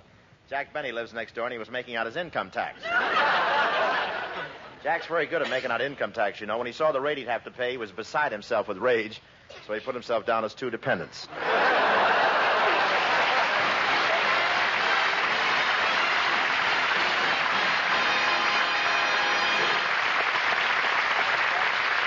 Ladies and gentlemen, let's go back to a scene that took place earlier this week in the office of Dr. Joseph Kearns in North Hollywood.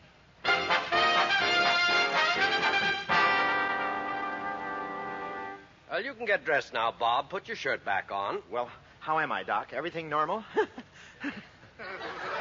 Your heart, respiration, and metabolism are okay, Bob, but you have a touch of hyperpiesis, constriction of the peripheral vascular bed. To put it simply, Bob, you're nervous. Nervous?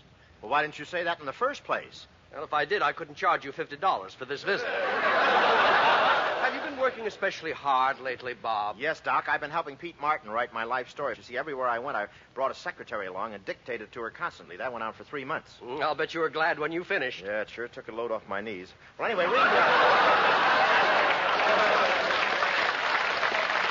the articles if you get a chance, Doc. I tell everything I've ever done. Everything? Oh, sure. I've got nothing to hide. Now, Bob, I've been a friend of yours for years. I tell you, I've got nothing to hide. My life is as pure as the driven snow. Crestview 91812. Short winter, wasn't it? No, I forgot. I once bet on the horses with a bookie. Pretty funny, eh, Doc? Seriously, Bob, is there anything in your life story that you omitted? Is there some ugly episode in your life you're trying to cover up? Well, back in Cleveland, I went steady with a few ugly episodes, but I never tried to cover any of them up. Look, Doc.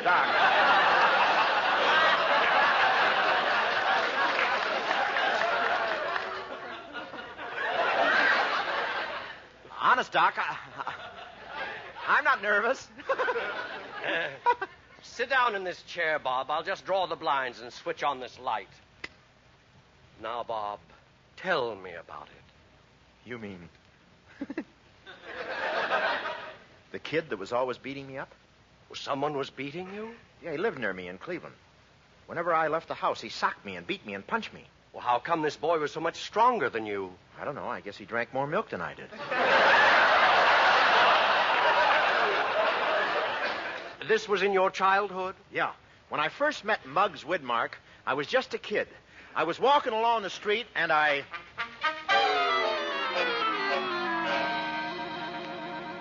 Hey, you.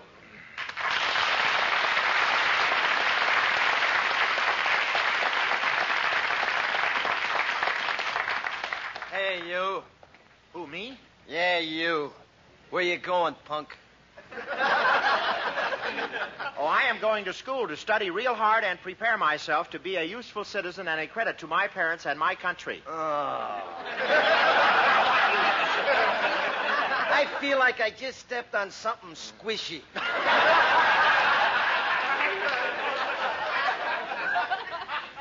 Don't you go to school? Yeah. I got kicked out just because I made one teeny-weeny little mistake. The teacher told me to rub out the writing on the blackboard. Yeah, well, what was the mistake you made? I rubbed out the teacher. You rubbed out the teacher? Yeah. You got any objections? Oh, no, I guess it was all right. She raised her hand to leave the room. You know, I think I'll give you a dose of the same medicine. Me? Yeah. I'm going to beat you up, and I'm going to push your face in and bash you to a pulp. Just to make friends, you understand. Couldn't you just be an acquaintance and kick in 3 or 4 of my ribs? Here it comes, punk. He was the toughest kid I'd ever seen. And as he came toward me, a feeling of fear shot through me. My knees turned to water. What's the matter, punk? You look scared. Who, me? What makes you think I'm scared? You're Adam's apple. What about it? It keeps jiggling your hat. Well, why are you picking on me like this? Because I hate you. I hate everybody. I'll show you. Hey, you hit your own self on the jaw. I said I hate everybody, no exceptions. Oh, Robert. Oh, hello, Margaret. Who's the broad?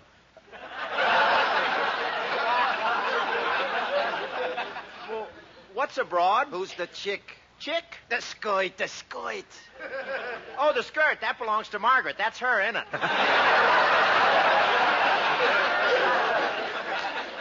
Robert, let's go in the drugstore and have some ice cream. Okay. Not so fast, punk. We ain't had a fight yet.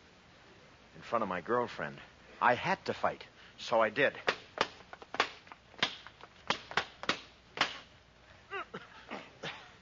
There. That's settled. Now, let's go in the drugstore. What'll you have, kids? Well, I'll have a dish of ice cream. Yeah, I'll have a dish of ice cream, too. How about you, Bud? I'll have a roll of bandage and a bottle of iodine.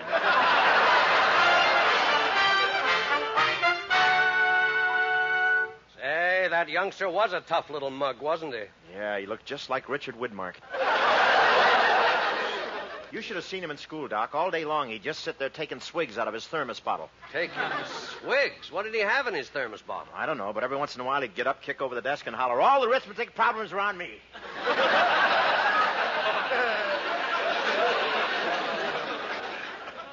Well, tell me, did you associate with this boy very much, Bob? Well, I didn't want to, but every day he used to catch me on the way home. Boy, he beat me up so often I didn't have to brush my teeth like other kids. I just turned the water on and shook him around in the cigar box. Finally, school days were over, and I got a job in my brother Fred's meat market in Cleveland.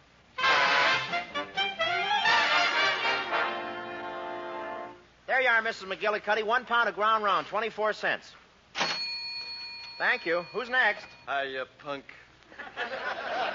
It was him. Open the cash register. It belongs to my brother. It's my duty to guard it. Now, look, you don't understand, punk. I'm selling you protection. Now, move aside. Now, clean out the till. Over my dead body. Why not? That's one of our sales methods. You gonna open that thing or not? It was my chance to be a hero. I stood there deciding whether to fight him off like a tiger or give him the money from the cash register like a worm. A low, crawling worm.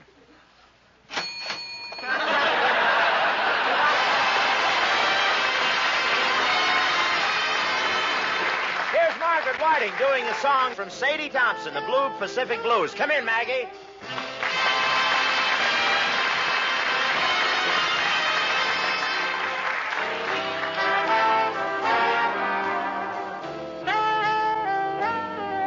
I'm getting the blue Pacific blues, the feeling you get from real bad news. I want to hear bells, I want to see trains. I get in this mood whenever it rains. I'm getting the blues. Alone in the dark and sultry night, you think of the times you ain't done right. To add to the fact you're feeling so bad, the cry of the birds keeps driving you mad. It's part of the blues. You lie awake and how you wish that it was morning, and then you smoke 100 cigarettes or more. That devil rain continues pounding on the window, and the tropic winds keeps howling at your door. Regardless of all the rain and mud, the feel of the place gets in your blood. But deep in the night there comes unaware the terrible thought that nobody cares. You're back with the blues again. Even more specific, you got what they call the Blue Pacific Blues.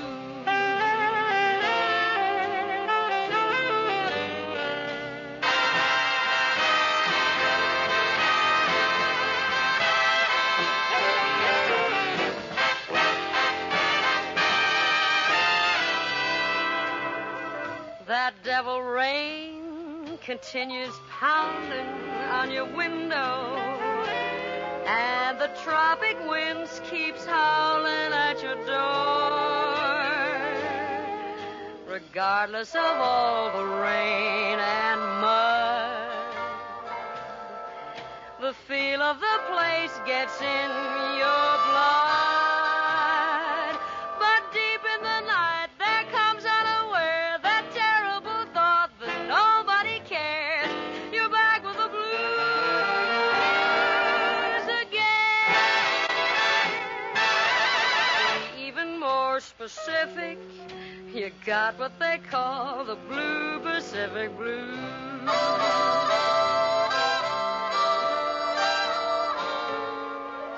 To be even more specific, you got what they call the blue Pacific blues.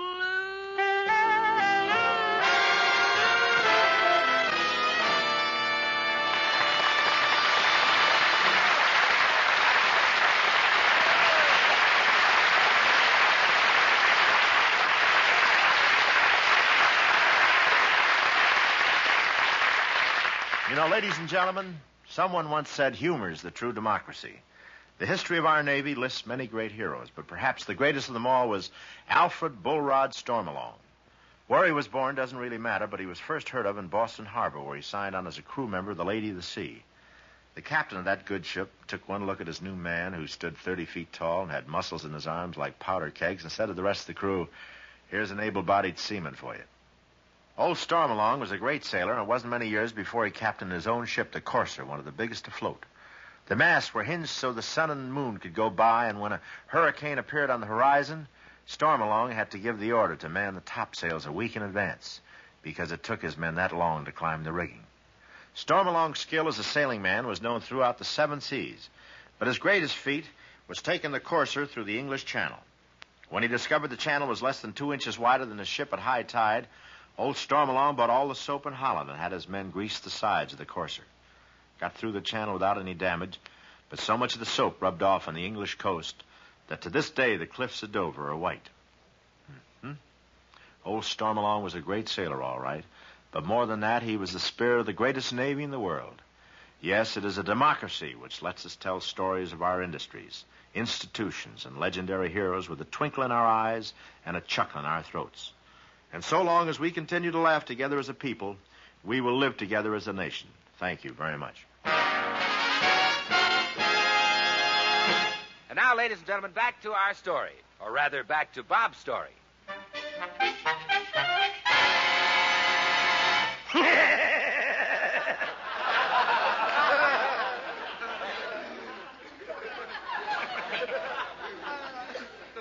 There it is, Doctor, that laugh again. Oh, now, Bob, relax. You know, this is a very common fear psychosis. You mean other people have this? Oh, yes. Some people are afraid of dogs, others of machinery.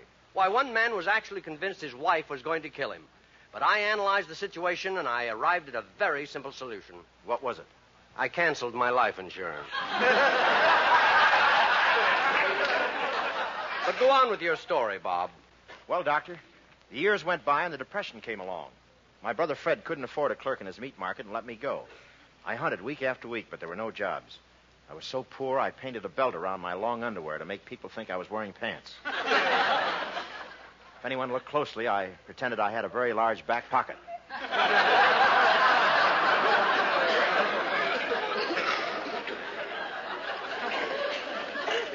finally got a job flipping pancakes in a restaurant. But I didn't keep it very long. I was so hungry when I flipped the pancakes up in the air, none of them ever came down. The boss got so mad he blew his stack. Week after week, I searched for work. One day I was standing in front of an employment agency reading the jobs offered.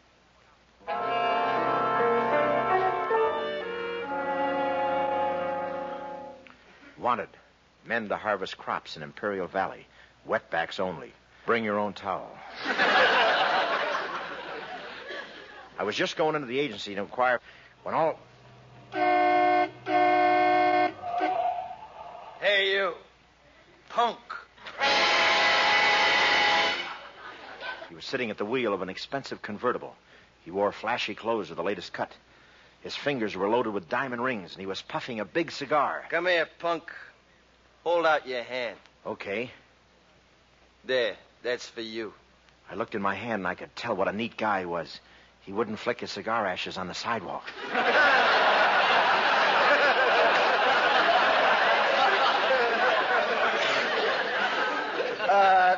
Tell me, kid, when was the last time you had a square meal? Not so long ago. Christmas. I had a big turkey dinner at the mission. Christmas? But, kid, this is September now. They gave me a sandwich to take with me. I guess you're doing all right, huh? I got no complaints. Would you like to cut in? Sure. You in a good business? Well, this car cost me 5 G's, the suit 2 C's, these shoes a double sawbuck. How'd you like a fast 10 grand? He kept talking, but he never once mentioned what I was interested in. Money.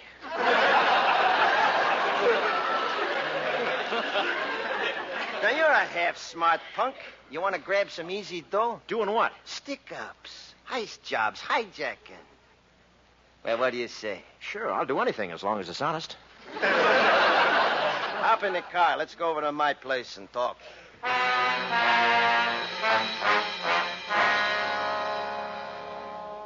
His place was an expensive apartment in the ritziest part of the city. How do you like the joint? Gosh, leopard skin furniture, leopard skin rugs. Why is everything covered with leopard skin? My fountain pen leaks.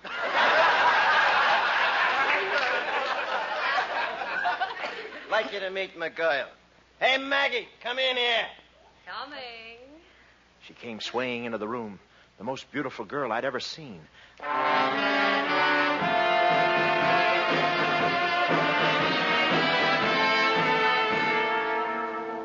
What was a society girl doing here? I knew that when she spoke, something would happen. Hello, kid.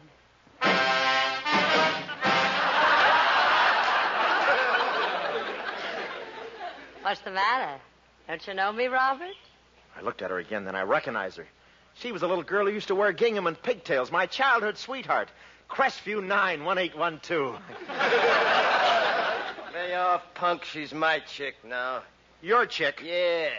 And I got a gun in my hand. You want me to shoot a practice bullet and show you how it works? Where do you get that stuff? This is my girl. I carried her books to school since first grade. We've been going steady for 15 years. I worship the ground she walks on. You got the colossal nerve to tell me... That's what I said. She's your chick.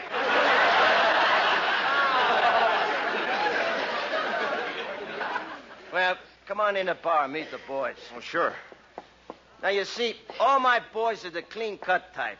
Wear expensive, conservative suits. Look like smart young businessmen.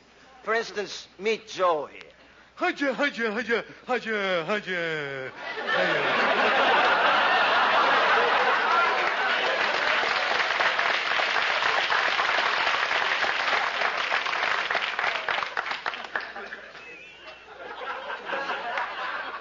The kid'll be your new partner, Joe. New partner? Well, what happened to his old partner? We lost him robbing a drugstore last week. You lost him? Yeah. Running out of the joint, he fell into a pinball machine, and the electric buzzers buzzed him to death. In his last minutes on Earth, he ran up a score of 82,000 and won 6 free games.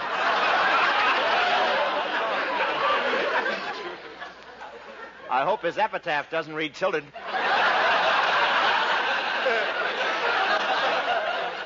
Well, we're ready to leave, boss. Is the kid going with us? Where? On a little pleasure trip. Except you might have to donate some blood. The hard way. Oh, you mean we're going to Santa Anita? It's a bank job, kid. But won't the bank be closed when we get there? How will we get in? Oh, we'll get in somehow, Rollo. Where there's a will, there's a way. Here you are, boys. Everybody take a pop gun. Okay. Hey, wait a minute. Wait, these aren't pop guns. They look like machine guns. Real ones. Yeah, say, they do look like machine guns. Sounds like them, too. But what do we need machine guns for? Well, in case we stop off at a shooting gallery along the way, you know, we will do anything to win a Cupid doll. All right, boys, let's go.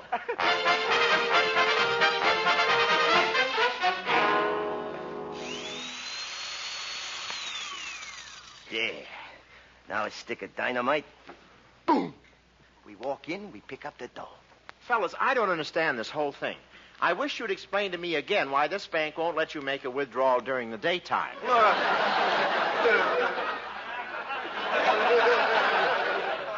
We told you we forgot our bank book. Well, look, are you trying to steal money from this place? Steal money? Us? Then why are you blowing the door off the vault? We just want to check and see if it's all in. I looked to Muggs for support, but there was a gleam of hate in his eyes. Look, I won't let you blow open this vault. I'm going to stand right in front of this door. You move or I'll shoot you full of holes. No! Doctor. Oh, now easy, Bob. Why, you just imagined the whole thing. No, I'll show you the bullet holes. There. Why did Muggs hate me so much? Remarkable. Look what the bullet holes spell out. What? Crestview 91812.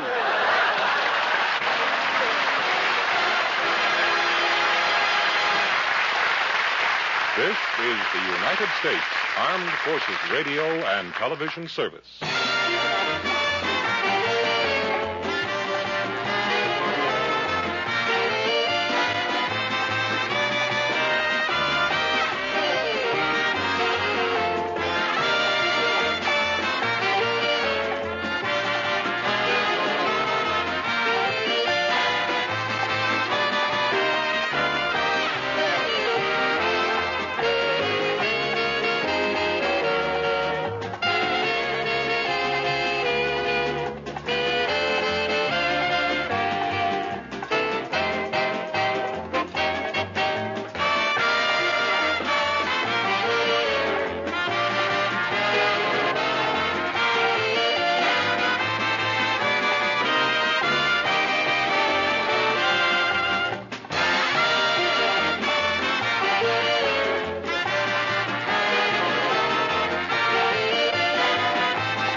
Show, transcribed direct from Fort Belvoir, Virginia, with Les Brown and his band of renown. Our special guest, Marilyn Maxwell.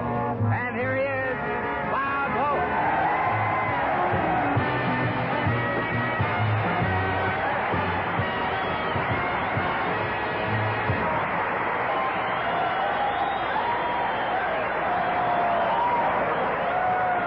Thank you very much.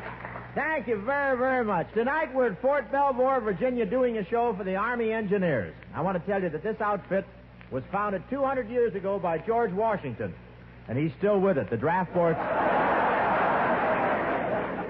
around here won't take any excuse. I was at the main gate a few hours ago, and a couple of privates were explaining why they were returning late from their furloughs. And you know, it's really hard to believe this place was started by George Washington, who couldn't tell a lie. This camp is located approximately where George Washington threw that silver dollar across the Potomac. In fact, when the dollar landed, a Fort Belvoir private yelled, "You're fated." That's the official name of this place, Fort Belvoir, but it's rather confusing. This fort is surrounded on three sides by the Potomac River and is very beautiful in the evening. All you can hear is the croaking of the frogs and an occasional splashing of a private who got tired of waiting for the bus to the city. When I arrived, I expected a big welcome, but there was just one picture of me nailed up on a highway sign, and I wasn't too happy about it. The sign said, "This way to Lynchburg."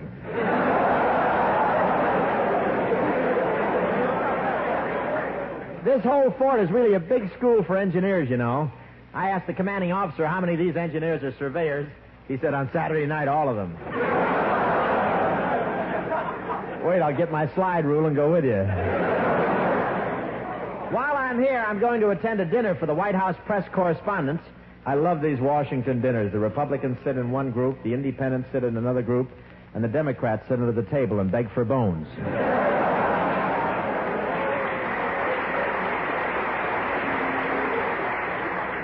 Eisenhower has proven that military men do all right in civilian life, And Mrs. Eisenhower has been accepted as a member of the DAR because she had an ancestor who fought in the Revolution. There was some question about it until an eyewitness clinched the whole thing. I want to tell you that Crosby has been a great help.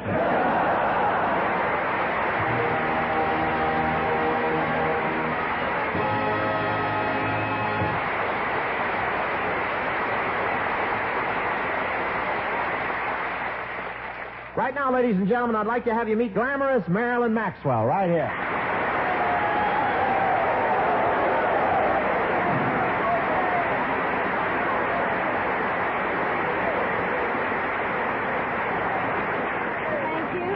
Thank you, Bob. Well, Marilyn, are you enjoying our visit to Fort Belvoir? Oh, yes, Bob. It's a wonderful place, and everybody's been so kind to us. They sure have. Did you hear what the commanding officer said when I told him I was coming here? Yes, Bob, I heard what he said, but you came anyway, didn't you? Please, Marilyn, we're in Virginia where the Southern Comfort doesn't talk back.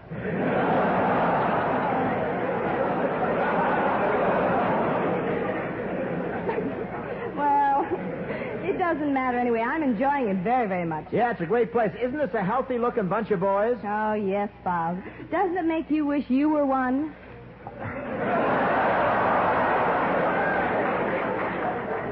If you could change into a man, I'd put a stranglehold on you.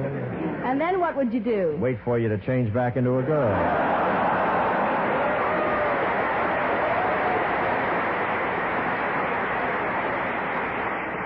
But they are a swell bunch of guys, Marilyn. The whole camp is at our service. Anything you want, just ask for it. Oh, how nice. Yeah, Marilyn, you may not have noticed, but I swing an awful lot of weight. I certainly have noticed it. Tell me, how long have you been walking that way? Ever since I took my last samba lesson at Arthur Murray's. From the waist down, I'm hydromatic.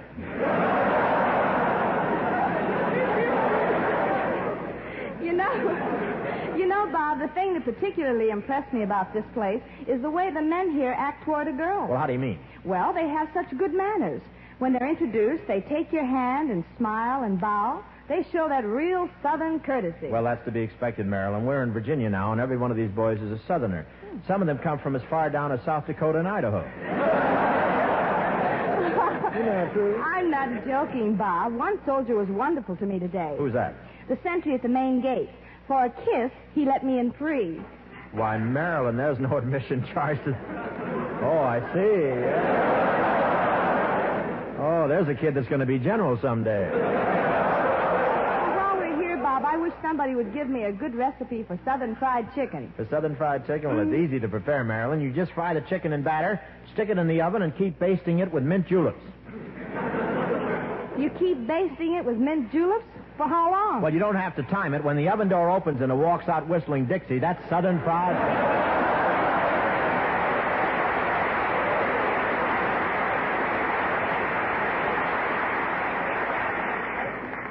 What are we going to do on the show tonight, Bob? Well, we're doing a play, Caesar and Cleopatra. Just the two of us? Can you think of a better arrangement? No, I've asked one of the boys here at Fort Belvoir to help us out and take a part. Here I am, Mr. Hope. Well, how do you do, Private Dasher? How are you? Bob.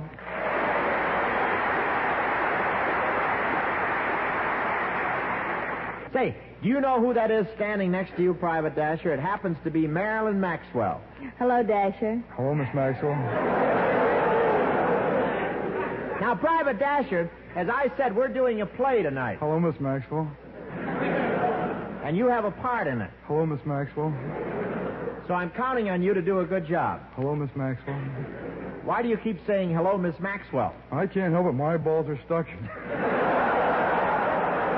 Now, this kid needs a weekend pass. Sorry, Mr. Hope.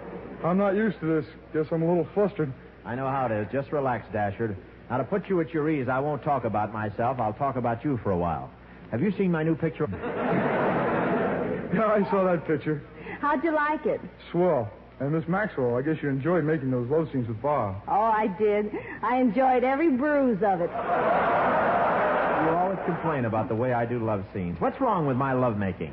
Well, Bob, you go about it wrong. When a girl comes over to you to kiss you, you're supposed to take her gently in your arms as if she were a tender flower. Take her gently in my arms as if she were a tender flower? Yes. You're not supposed to grab her as if she were a wet mop and you were trying to wring her out. Well, I learned that from a soldier. It's known as the KP clutch.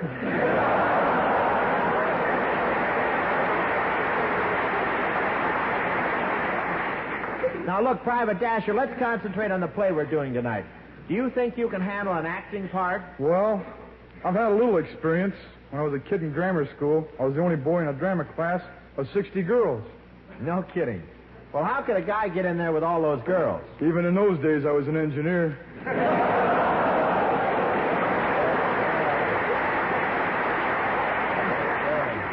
You brought the bridge with you, too, boy.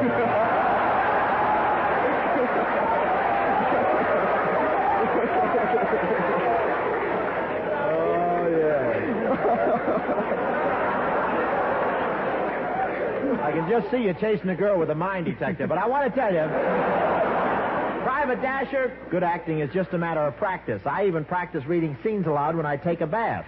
Well, I'd want to practice more than once a year. I knew he'd get even for that bridge crack. Well, okay, if you don't want any advice, let's start the play. Just a minute, Mr. Hope. Who are you? This is my agent, Corporal Jerry Martin. Corporal Jerry Martin, huh?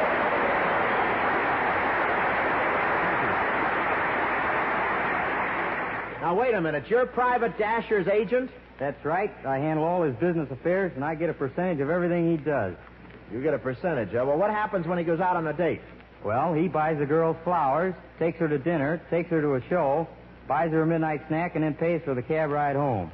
Well, where do you come in? I kiss her goodnight. Well, that's not very fair to Private Dasher. Well, I'm not going to kiss Dasher goodnight. Well, it's been very nice meeting you, and I... Just a minute. Dasher doesn't act in this show unless he gets paid. Paid? That's right. We're getting up some money to buy our mess sergeant a going-away gift. Well,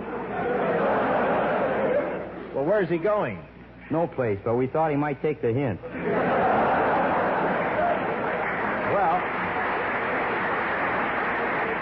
I might be willing to contribute $50. Let's see, $50. 10% of that would be $5. Is that what you get? No, that's what Dasher gets. Now, wait a minute. The agent is only supposed to get 10%. The performer gets the 90%. I know that, and you know that, but let's not confuse Dasher. Okay, it's a deal. Now, we're ready to start the play. Marilyn. Yes? Now, here's your part. In this scene, you play a woman who is loved by many men. But you only have eyes for me because you think I'm the most handsome, talented, intelligent man in the world. Oh, good. I've never played a crazy woman before. What part do I play, Mr. Hope? Well, Private, there are two male leads in this play. One is a flat-footed, nearsighted, broken-down weakling. That takes care of you. What about me? Look, would you care to repeat that remark after the broadcast tonight? I'm going to be busy later. I asked Miss Maxwell for a date. You're going out with Marilyn? That's right. That's just like an engineer, always building something.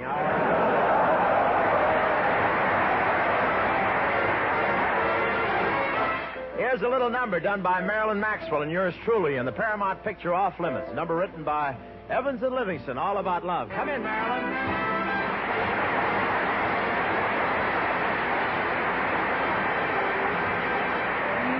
On the scene, you taught me what a kiss could mean, and I learned all about love from you. I was all alone, no sweet talk on my telephone. Then I learned all about love from you.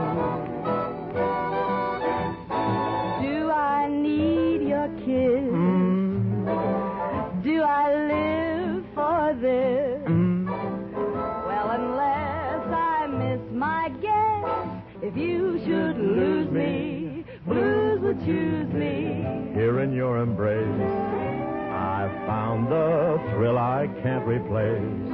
For I learned all about love from you. You came came on the scene. Only passing by. Taught me what a kiss could mean. Glad I caught your eye. And I learned all about love.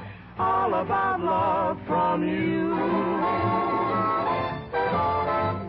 I was all alone. I was home at night. No sweet talk on my telephone. Now we hugged the line. And I learned all about love. All about love from you. We're living for loving. Do I need your kiss? Oh, yeah. Do I live for this? Oh, yeah.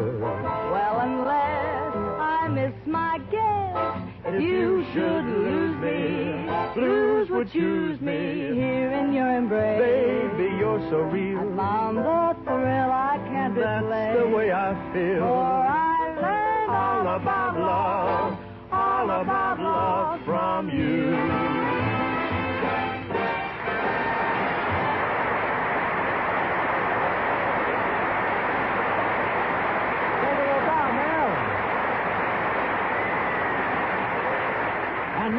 And now, folks, we're ready for our play. Let's have the announcement. Ladies and gentlemen, tonight the players present scenes from a great play, Caesar and Cleopatra. Our production stars Marilyn Maxwell and Private Dasher. The scene opens... Oh, wait. Just a minute. Mad boy. Look, I'm in this play. I'm in this play, too. Oh, yes, the play is a tragedy. And your paycheck is going to be another one. Look, I'll introduce the play myself. Ladies and gentlemen, as our scene opens... Oh, Bob. Yes? I'm Colonel Beasley, the commanding officer here. Oh, how do you do, Colonel? What can I do for you? Well, I see you've given one of my men a part in your show, Bob. That's right. Well, I just thought that, you might have come to me direct.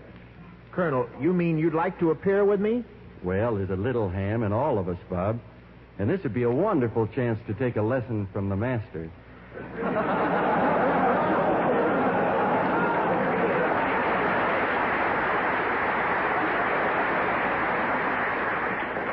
What an answer I could give him if I like bread and water. You know, Colonel, acting isn't as easy as you think. For instance... Hello, Colonel Beasley. Well, how do you do, Miss Maxwell? Now, for instance, you need lots of experience. Nice to see you, Miss Maxwell. Oh, thank you. No, what I mean is you just can't start right out You know, Miss Maxwell, we don't get many glamorous movie stars here at Fort Belvoir. Oh, you're very kind, Colonel. You see, acting requires a lot of concentration. Miss Maxwell, I wonder if I could have some small souvenir of your visit. Why, of course, Colonel. I'll give you an autographed picture. Fine. I'll give you a set of insignia. Oh, anyone want an old Hopalong Cassidy garter belt? Colonel, will I see you after the show? You certainly will, Miss Maxwell. Well, I'll be looking forward to it. Fine. Now, Bob, what were you trying to say? Nothing. I'm just standing here waiting for the bus to town. Now, if you don't mind, Colonel, we'd like to start our play. All right, Bob, here's your script. The script? I borrowed it for a few minutes. I wanted to look it over. Look it over? Why? Just routine. As commanding officer, I wanted to make sure there weren't any words in there that these fellows shouldn't hear. Oh, well, that's fine. I certainly wouldn't want to offend any of the sergeants present. Incidentally, I took the liberty of rewriting a few lines, Bob. You rewrote a few lines? Yes, some of them wouldn't have been very interesting to soldiers. Oh, well, I can understand that. You see, Shakespeare was in the Navy. But if you change the play a little bit to make it more entertaining to the fellas, I'm all for it. Let's do it, Marilyn. Les, a little music, please.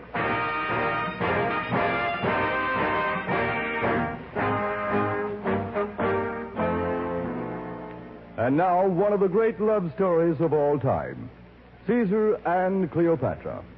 Caesar has conquered all the known world to win the love of Cleopatra. As the curtain rises, we find him with his manservant preparing for a rendezvous with the Queen of the Nile.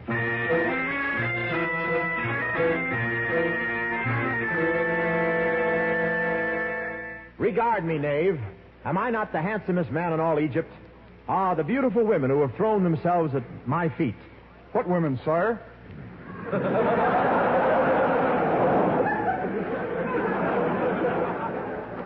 Get on with it, Aurelius. The Queen awaits me.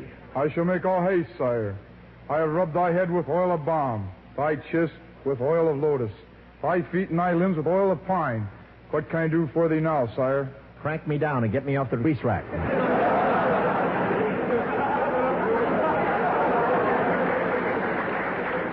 Look, be sure that the baskets we take to Cleopatra are loaded with the rarest delicacies. Dates from Smyrna, figs from Syria, pomegranates from Corsica, grapes, citrus, papayas, and Persian melons. The Queen is dilettante among gourmets. She's a what, sir? A chowhound. Chowhound? Now, where did that line come from? That's one of the lines I changed, Bob. Thought it might be more interesting for the boys. Oh, I see, Colonel. Thanks, big heap.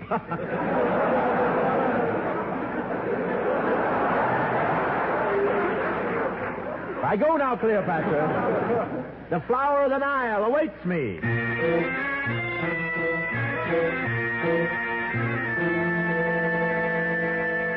Cornelia? Yes, my queen? Who awaits at the portal? We think 'tis Caesar. The guard is about to announce him. Announcing Julius Caesar, Lord of Corinth, Lord of Rome, and Lord of Macedon.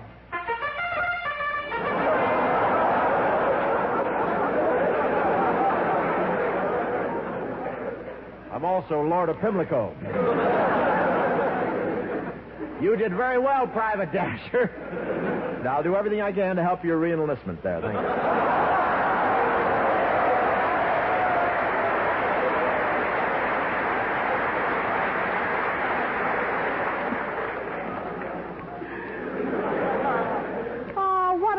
For mine eyes thou art, O noble. Is it verily thou? Is it truly thou? Yes, it's Mao. Methinks that somehow thou dost look different tonight, Caesar. I was hoping you'd notice, Cleo. It is because of the gift thou gave me from the New World. How do they look? Oh, Caesar, thou art not supposed to wear them as earrings. Those are Silex coffee pots. Well, I thought they went very well with my glass slippers. Where didst thou get thy broad biceps? Hurling the discus. And where didst thou get thy broad shoulders? Throwing the javelin. And where didst thou get thy broad... Sliding down pyramids.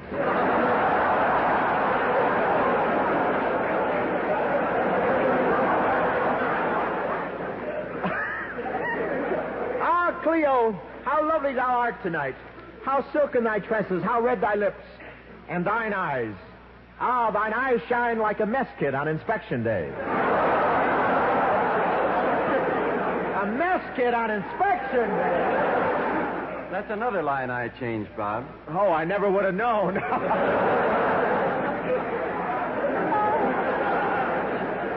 Caesar. Drop in anytime, Colonel. Caesar, come close to me, my sweet. We waste time, and minutes are like precious jewels. Behind thy left ear there is a fragrance of rose. Thy hair has the scent of heliotrope. And thy right ear has the perfume of hyacinth. Yeah, I'm test pilot for Taboo. Oh, enfold me in thy strong arms, Caesar. Ah, dearest, thou art truly a great lover. Thou art the greatest lover in Araby, the greatest lover in Saxony, the greatest lover in all of Europe. Oh, embrace me, Caesar. Let me kiss thou as thou hast never been kissed before. Here.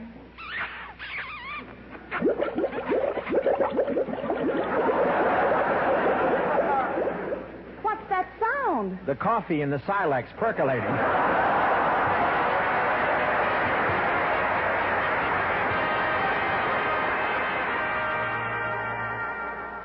Oh, thanks for the memory.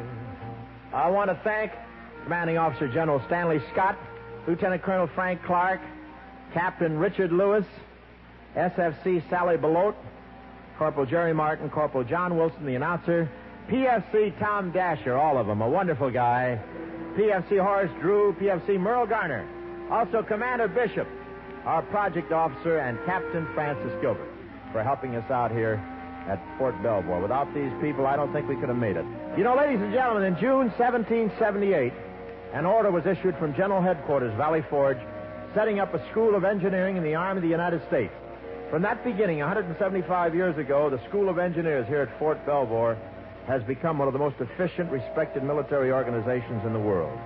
When you go to a newsreel and see pictures of the new bridges that save lives and time, it's safe to bet a couple of bucks that some boys from Fort Belvoir have been busy. I saw the work of the engineers myself, and I'll sign a statement any time that these guys have the know-how and the guts it takes to get the hard things done in any war. There's no greater tribute for a GI than the tribute paid to him by another man in uniform. A general by the name of Eisenhower said it all when he said, "The engineers, those unsung heroes, have mastered the trickiest instruments of modern warfare." Thank you.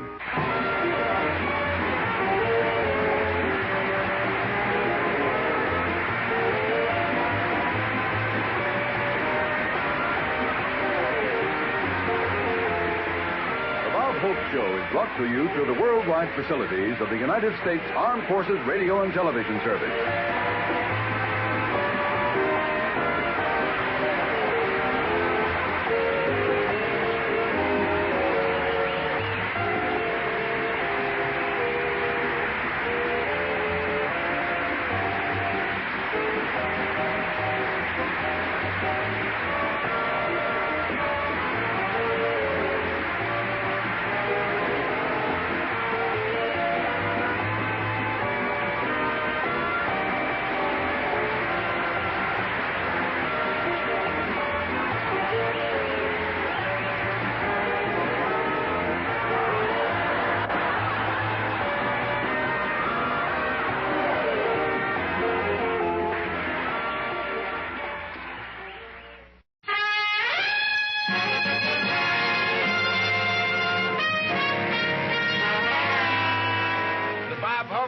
Transcribed direct from Hollywood, with Les Brown and his band of renown, our singing star, Margaret Whiting, our special guest, Henry Fonda. And here he is, Bob Hope.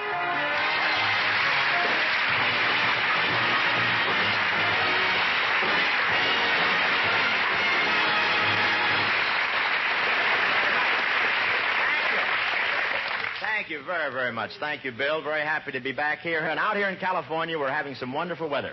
I feel so full of vigor, I was just mistaken for Donald O'Connor. Really. I met Phil Harris this morning, and he thought I was Donald O'Connor. Of course, he also thought it was last night.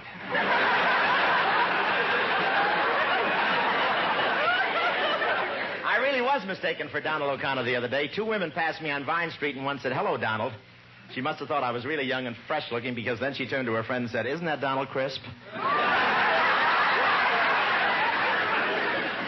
And this is a wonderful time of the year for gardening. I'd be out digging in my garden like everyone else except for my tax setup. The way things are now, if I strike oil, I'm ruined.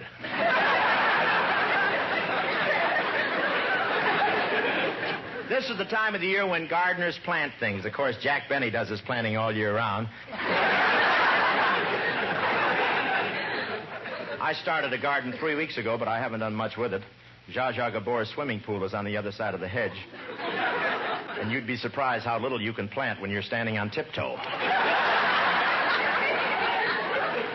And did you see the automobile?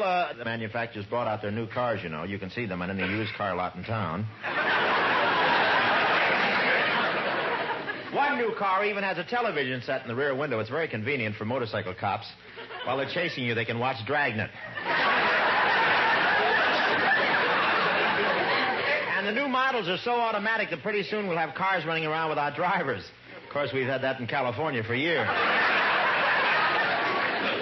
Altogether, it's been a rough week for me. Monday, I lost my wallet. Yesterday, I got hit by a truck. And this morning, I got a letter from Crosby. And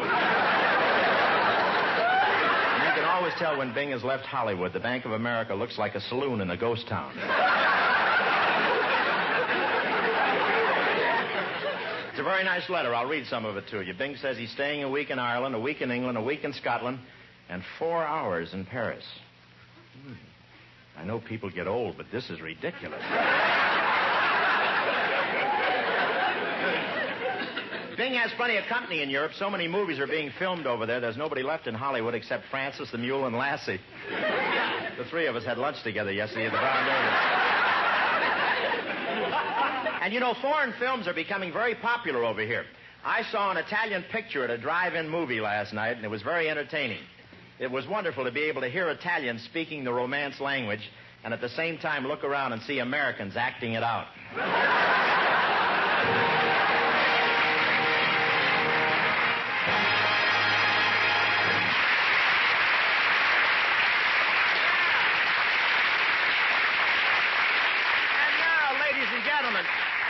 It gives me great pleasure to present one of our leading actors of the screen and the legitimate theater, the star of those fine plays, Mr. Henry Fonda, right here.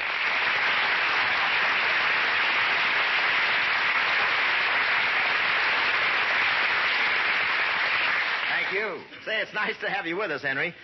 You don't get back to Hollywood very often, do you? Only when I'm on tour with a play. I guess I'm a tourist. Not quite, Henry. To be a tourist, you have to wear an orange sports shirt and pink slacks and keep saying in a loud voice, "What's so great about California? We have twice as much sunshine back in Peoria." You know something? I've been in Peoria, and they do have twice as much sunshine. Tourists. Anyway, Henry, it's wonderful to have you back with us again. And since you've been concentrating on plays, we thought we'd do one tonight, okay? Sure, that's fine, but there's one thing, Bob. What's that? Well, there's two of us, and a play only needs one leading man. You mean you're wondering what you're doing here? No. I'm wondering what you're doing here. You sound like my sponsor, but I don't think we'll have any trouble on that score. In your play, Point of No Return, there are parts for two men, aren't there? Well, yes, Bob, but the men are enemies. So what? You can manage to hate me for 30 minutes, can't you? Sure. Easy. I'm not sure I like the way you said it. I mean just acting, of course. Oh, good. By the way, Henry, that's a very unusual title, Point of No Return. What does it mean? Well, it means that once you've committed yourself to a course of action, you've got to see it through. There's no backing out. I had something like that happen to me once, Henry. I had to keep going right on through. What was it? Well, I got my finger caught in the wringer of our washing machine. I was rolled out so flat when I got undressed, I had to scrape my clothes off with a putty knife. Anyway, Henry, tonight we're going to do our version of Point of No Return, so let's get on with it. I'm ready.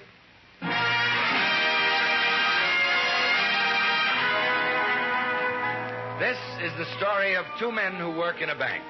Both are clerks and are competing for the job as vice president of the bank. Only one man can get the job. He'll be happy and successful, while the other will be bitter and disillusioned, his dreams shattered. As our story opens, one of the clerks has arrived in the bank to start the day's work. That's me, Bob Harris. 39 years old and still a bank clerk.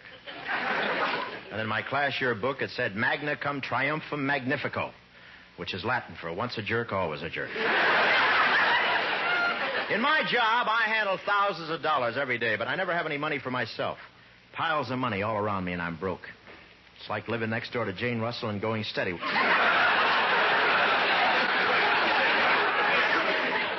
I've got to get that job as vice president. All my life, I've played my cards carefully, made only the right moves. When I buy clothes, I get dark suits. When I came to this town, I joined the country club. And when I got married, I married a girl. Conservative, that's me. I've got to get that job as vice president. Well, you've met Bob Harris, folks. Now let's meet the other clerk who has just walked into the bank and is hanging up his hat. My name is Henry Fremont. I think I should have that job as vice president. I handle a lot of money in this bank, too. And when the auditors were here last week, I wasn't a penny short. Partly because I'm honest, and partly because I was very lucky this season at Santa Anita. I really need a larger salary. My wife and I can hardly keep up appearances. When there's a dance at the country club, I'm the only man there wearing a tuxedo jacket and blue jeans. Our friends don't know whether I'm there to dance or fix the plumbing. But I'm practically certain to get the job as vice president because I don't have much competition. You've already met the other clerk, Bob Harris, so I don't have to tell you what an idiot he is. Besides, Bob couldn't be vice president of a bank. He'd be more at home in a zoo. From the back, he looks like an overweight ape waddling along, and from the front, he looks like a monkey with a banana sticking out of his face. Oh, here he comes now. Morning, Bob. Oh, good morning, Henry. I've seen stupider-looking faces, but I don't know where. How you doing, Bob? Oh, fine, just fine. What an egghead. How can one guy look like Mel Torme and sound like Tallulah? Look at that sappy grin on his silly-looking face. And those vacant brown eyes. They ought to be staring over a fence to the Chicago stockyard.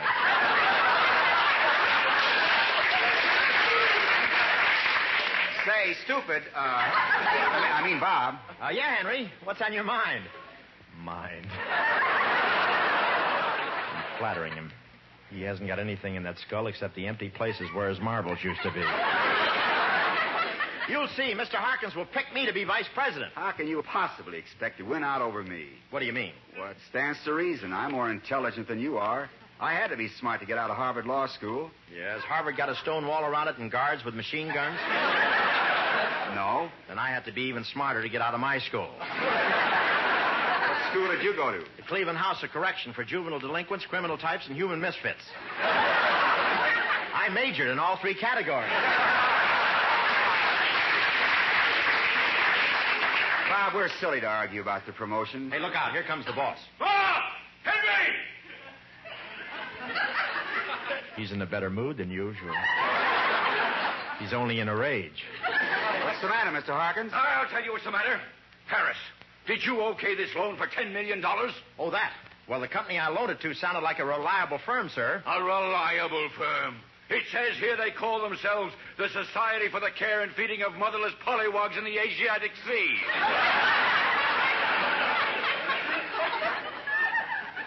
Yes, sir. It sounded good to me. There was only one question in my mind about the loan, sir. What's that? What's a pollywog? And you, Fremont. Yes, sir? Can't you do a simple errand and get it straight? I told you to take the adding machine out and have it overhauled. I didn't say have it tuned. I'm sorry, sir. I'm very sorry, sir. Isn't the adding machine all right? No, it isn't all right. Every time I add up the bank's assets, it plays get out of here before it's too late. Well, I'm sorry, sir. Me too, sir. Is that all you can say, you hopeless nincompoop? You're sorry? Get out of my sight, both of you! Get out of my sight! Yes, sir. Yes, sir.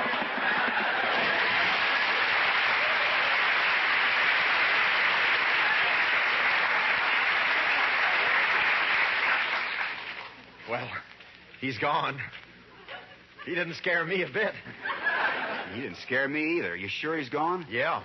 Well, let's get out. It's kind of crowded here in this wastebasket.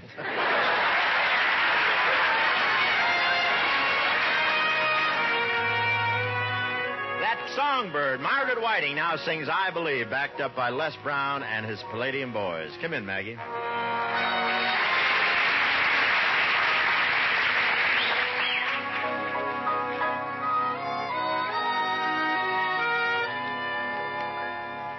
I believe for every drop of rain that falls, a flower grows. I believe that somewhere in the darkest night, a candle glows. I believe for everyone who goes astray, someone will come to show the way. I believe, I believe, I believe above the storm, the smallest prayer will still be heard. I believe that someone in the great somewhere hears every word. Every time I hear a newborn baby cry,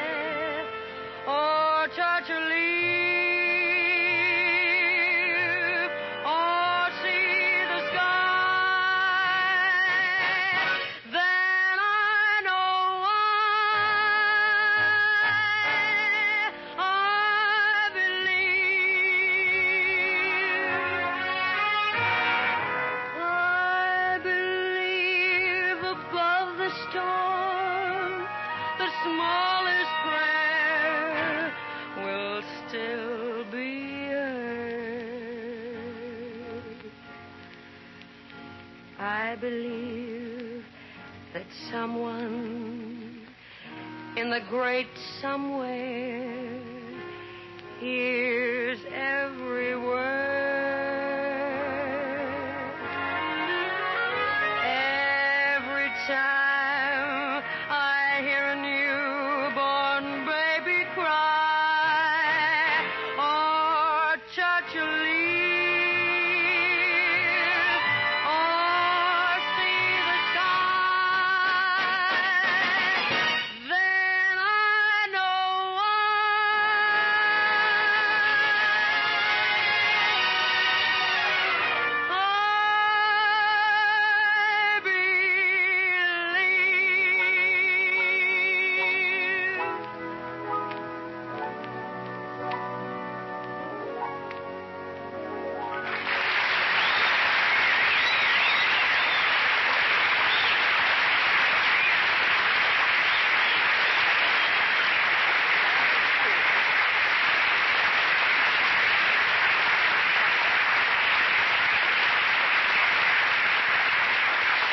Now we continue with our version of Point of No Return.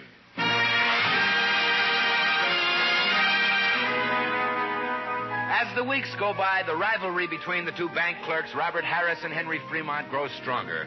Which of them will be chosen vice president of the bank? As the suspense increases, even their home lives are affected by the situation.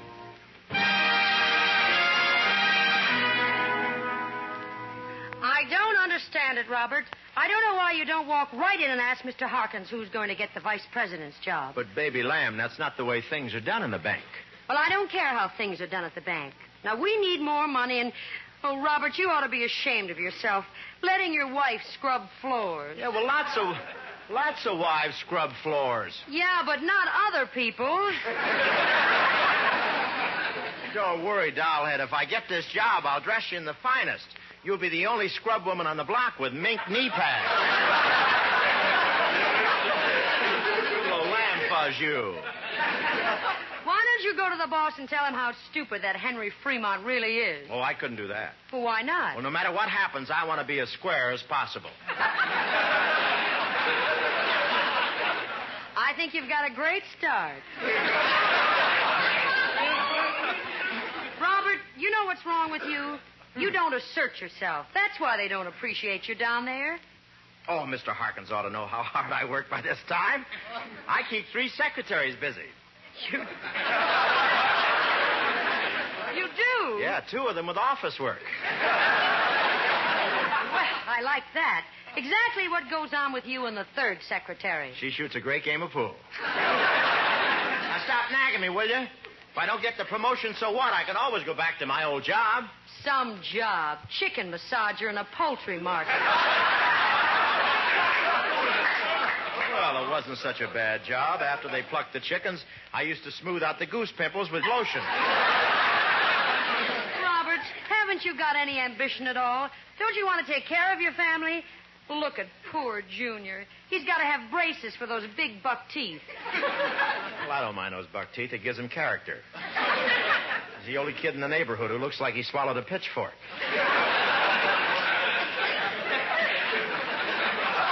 Junior's teeth have got to be fixed as soon as possible. They stick out much too far. Yeah, I guess you're right. Every time he smiles, he cuts his own shoelaces.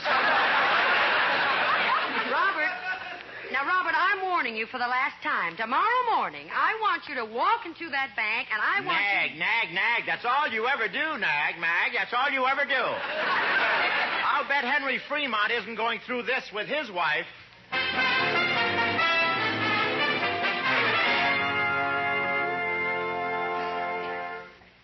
Henry, I don't understand how a man as intelligent as you are can still be working as a bank clerk after all these years. Now, dear, I'm doing the best I can. It just doesn't seem right, that's all. To think that a college man should have to compete with that stupid Bob Harris. Don't underestimate Bob. He saved the bank a lot of money in office equipment. How? We use his nose for a spindle. I can't imagine. I just can't imagine them even considering him for vice president. You're right, dear. Harris is a fake. Even his clothes are phony. What do you mean, phony? Every half hour he goes into the vault with a bicycle pump.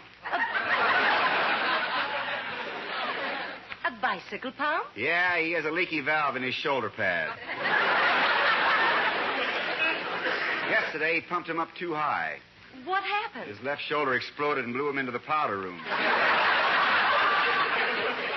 doesn't seem possible that anyone could be like that. Ah, Bob isn't such a bad guy, except for the way he tries to ingratiate himself with the boss. How's that? Well, every time Mr. Harkins goes for a ride in his car, he goes along to help.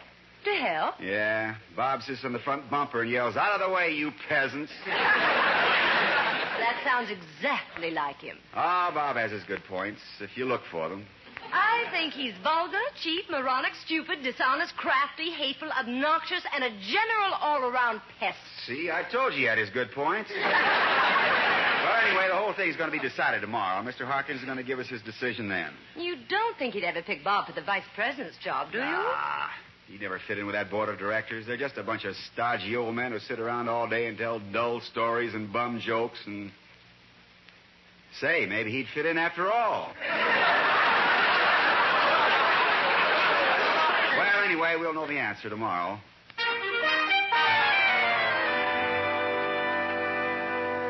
Well, come in, Harris. Come in, Fremont.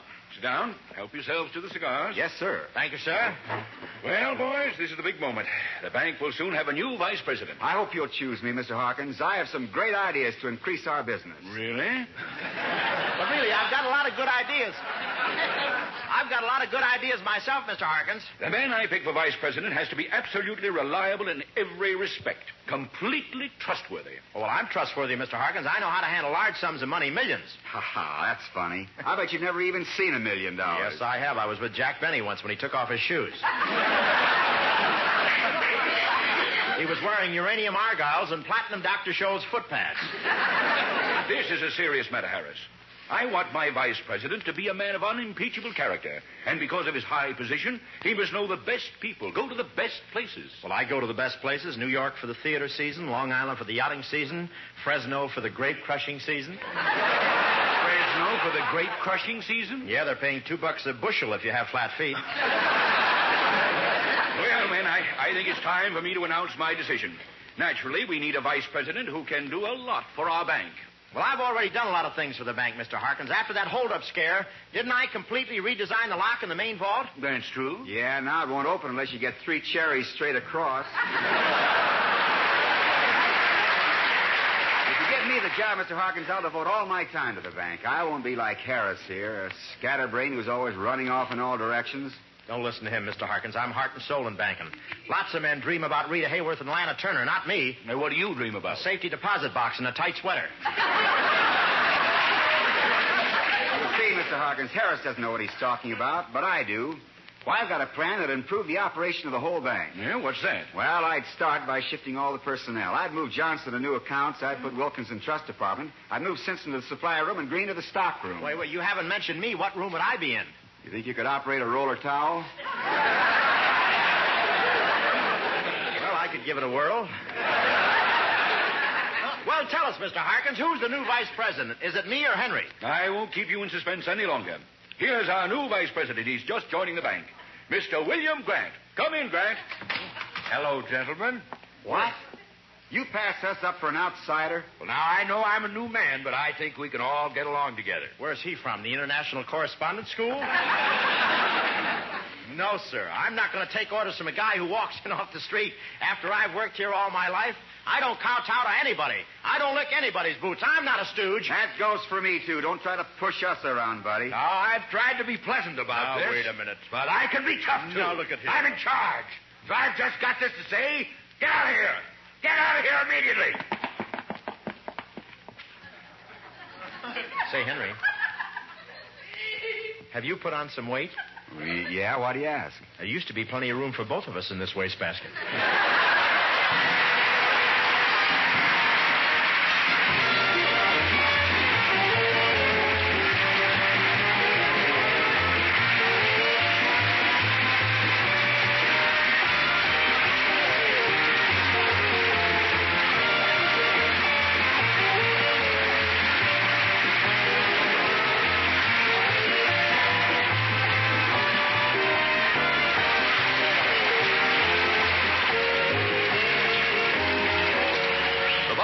Show is brought to you through the worldwide facilities of the United States Armed Forces Radio and Television Service.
Hope Show. And now, here is Bob Hope.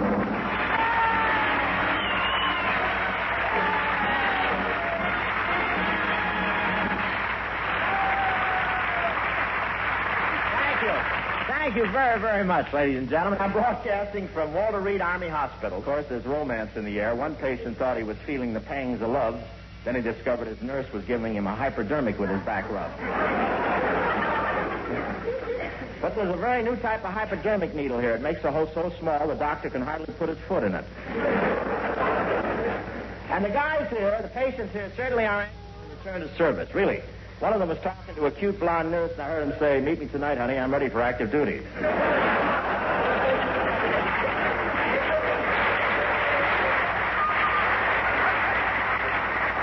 But the thing you have to admire about these boys is the way they all try to help each other.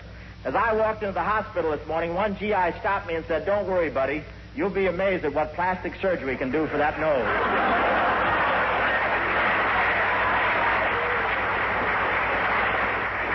It's really wonderful to be here. Of course, this morning I almost didn't get in. The head doctor saw me walking through the door, took one look at me and said, "Sorry, it's too late." But I snuck in anyway. I didn't want to miss anything while I was here, so I took a sightseeing tour yesterday. We went to the Capitol building and saw the big picture of the signing of the Declaration of Independence in 1776 with all the original signers. As I was looking at it, a little kid tucked in my sleeve and said, "Hey, mister, it's hard to recognize him in those fancy wigs. Which one is Crosby?" He's one of the original members of the Whig Party, you know.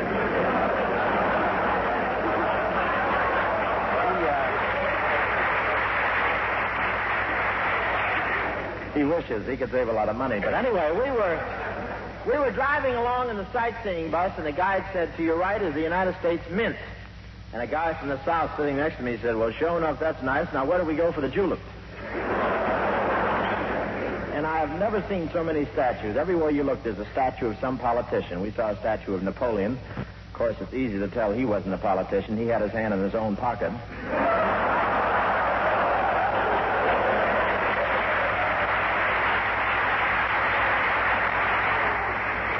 And I dropped into the White House, and I want to tell you the president's really careful about how he spends the taxpayers' money.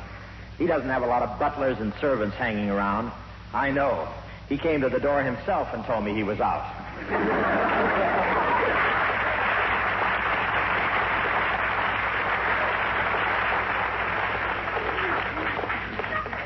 Now, I always look forward to my annual trip to the nation's capital. Gives me a chance to see my guests and dearest friends again. My $5 bills, my $10 bills, my $20 bills. Ooh, the pain. Don't get me wrong, I don't mind taxes. I'd sooner pay taxes than eat. I'm just hoping that someday we can afford both.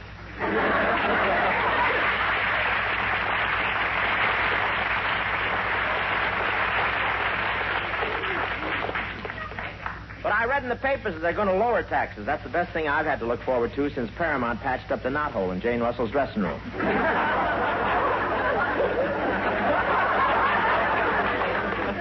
You remember me, Mr. Peepers? At least I don't have to worry about the flight. The pilots never have any trouble finding Washington when Congress is in session. The pilot just sticks his hand out of the plane, and when the air gets hot, that's it. And Congress is also trying to outlaw the filibuster. I hear that one congressman has his mouth open so often his wife is having his tongue wallpapered to match the living room. Those filibusters are really something. When they run out of things to say, they start reading. One senator read for 2 days from the racing form, and Congress passed it.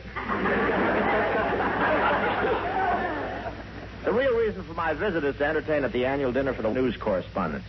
You know what a correspondent is. That's a guy who goes to college for 4 years, studies current events for 2 years more, visits all the capitals of the world, interviews all the famous statesmen, and then meets you on the street and says, "What's new?" All the correspondents will be there except Walter Winchell. He doesn't mix with the others. He's starting his own war. And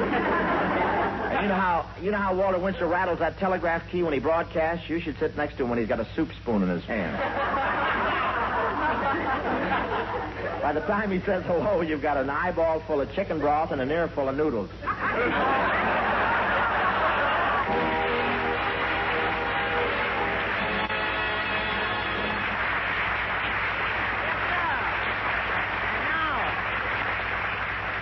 And now I'd like you to meet one of Hollywood's most glamorous and successful stars, the lovely, talented Arlene Dahl, ladies and gentlemen.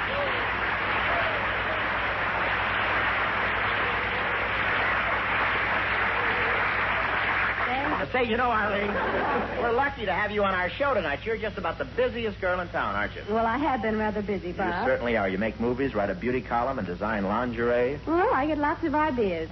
So do I. But tell me, how's your beauty column going, Arlene? Do you have many readers? Oh, well, I hope so. I'm syndicated in about 25 newspapers. Well, what do? Give beauty hints? Mm-hmm. And even advice when people write in for it. Advice? Mm-hmm. Why, just the other day, Bob, I got a letter from a little old man who wanted to know what to do about his wrinkles. Really? What else did Crosby have to say? Well, it wasn't Bing, Bob. Really, Bing wouldn't ask for beauty hints. That's true. He's resigned to his appearance. Mother Nature slipped him a Mickey, and that's that. But let's forget old Hydrogen Head and talk about you. You know, I saw your picture, Sangaree, and I liked it very much. It's such a fine story, I thought we'd do our version of it tonight. Well, do you think you could play a real Southerner, Bob? Can I will fan my brow with a poke chop. Fetch me a mess. I'm just starting, honey. Fetch me a mess of fatback, honey lamb, hush my mouth, and mouth my hush. Stand back or I'll get corn pone all over you. I guess that proves I can handle anything that requires a mouthful of mush. Let's go.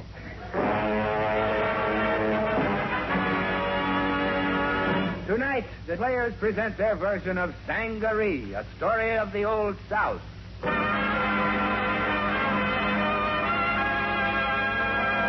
Our story begins on one of the great plantations of the South. A plantation so vast that each year it ships 100 boatloads of cotton from the nearby port of Savannah.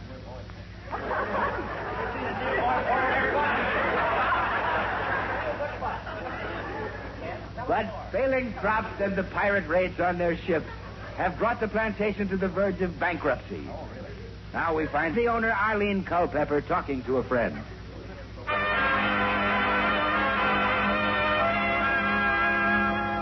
Oh, forgive me if I seem upset, Maggie Lou, but I'm furious. Simply furious. Well, what's wrong, Arlene, honey? To think that bank appointed that man to be the manager of my plantation.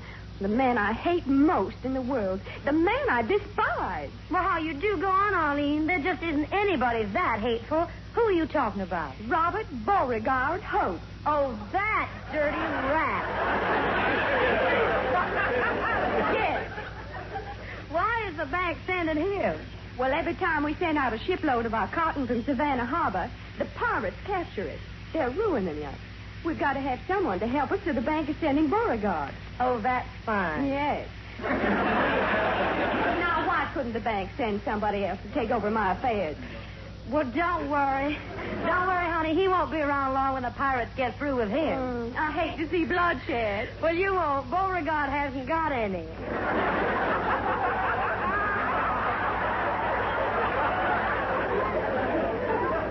Why, the idea of Beauregard taking over your plantation, why, he's nothing but a carpetbagger. That's right. Why, he's even got a figure like a baggy carpet. Oh, I guess Beauregard isn't so bad.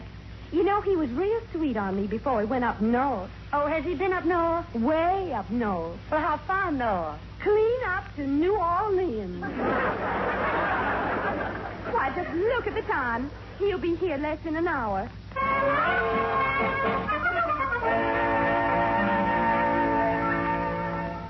Beg pardon, Missy Culpepper. Yes? A gentleman to see you, ma'am. Mr. Beauregard Hope. Oh. Oh, send him in. Yes, step this way, sir. Thank you, Luigi.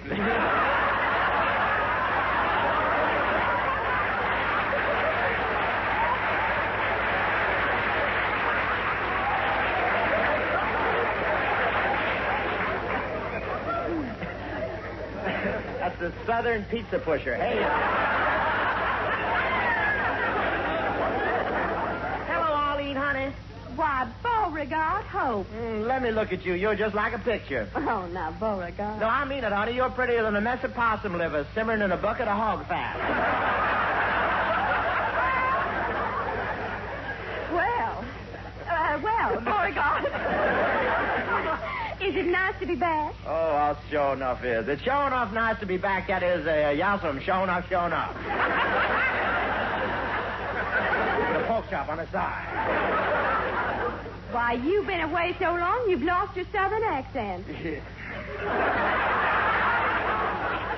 I'll get it back. I'll put a pound of cotton in my mouth and talk through the fuzz for a while.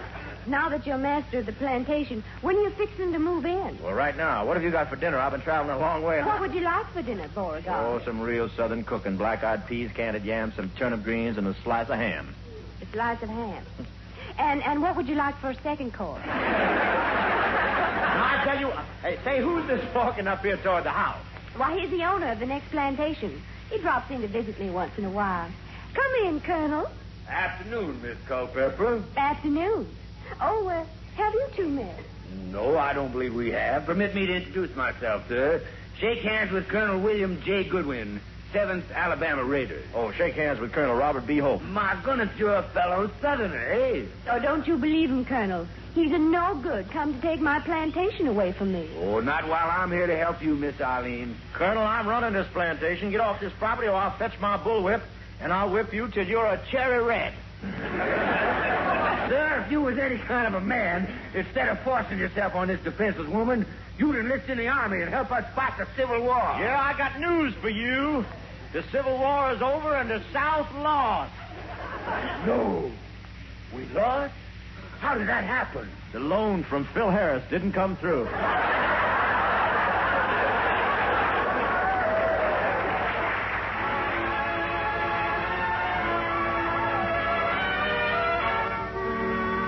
And here in this spot, we bring on Margaret Whiting. Move in, Maggie, please.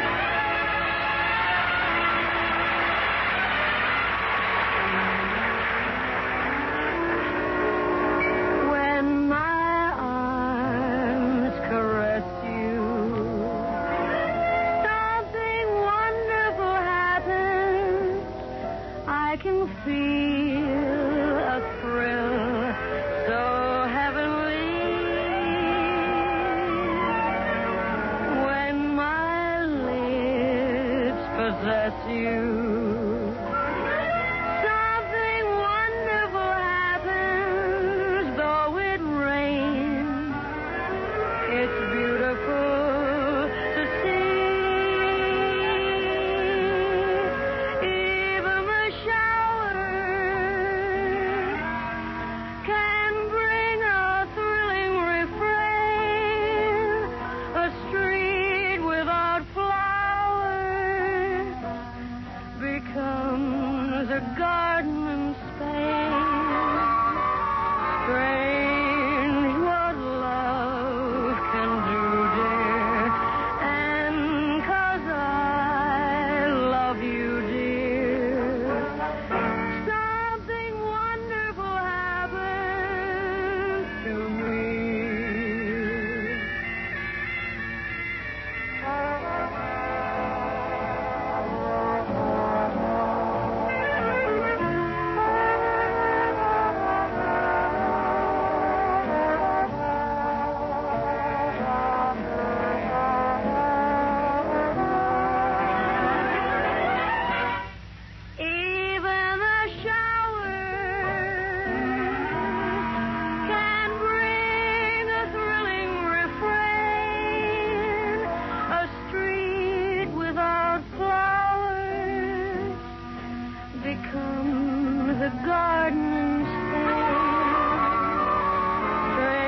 And now to continue with our story of Beauregard Hope and his efforts to save the great Culpeper plantation. A plantation so huge, it was bounded on the north by the Carolinas, on the east by the ocean, on the south by the Gulf, and on the west by machine guns. Texas was jealous. Yes, I was master of the plantation, but hard times had come. Our cotton was weevily, our oats were oatsy, and our tobacco wasn't toasted, it wasn't mild, it didn't satisfy. It twisted your T-zone. And of all leading cigarettes, doctors hated it 10 to 1.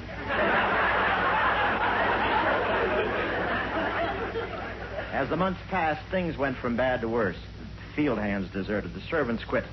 And we were so poor, for mint juleps, we served a tall glass of lighter fluid with a sprig of poison ivy floating on top. It cooled you off, but permanently. Still, I think I could have brought the plantation back to prosperity had it not been for the pirates waiting for our ships outside of Savannah Harbor. It was obvious that I had to make a deal with the pirates, so I decided to leave the plantation and ship out on our next outward-bound vessel. I went down to the Savannah docks and hailed the captain. Ahoy, you! Ahoy, you! Ahoy, you! I'm fine. Ahoy, you!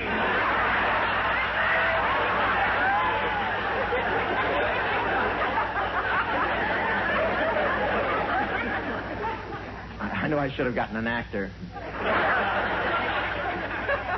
This is what happens when you try to hire leftovers from the Fresno grape crushing season. I'll stand for no insubordination, Captain. Ah, sir. Sometimes I wonder what you really think of me. We think you're no good Yankee trash, a dirty yellow dog renegade scum who sells out his own flesh and blood to the northern bankers. Don't be afraid. Speak up.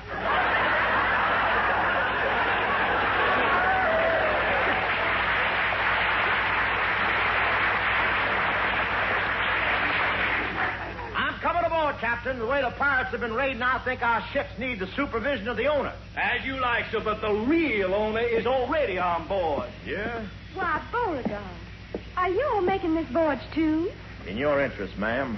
Well, have you taken inventory of my cargo? Many times.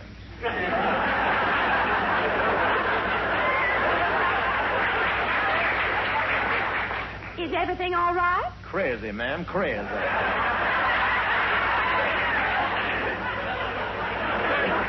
fact, I'll go so far as to say it's nervous. From where I stand, everything looks fine. Captain, we're ready to sail whenever you are. Aye, sir. Man the winches. Wear anchor. Tell me, Beauregard, why do you wear those two great pistols in your belt? I'm expecting trouble from the crew. Today is payday. Who pays the crew?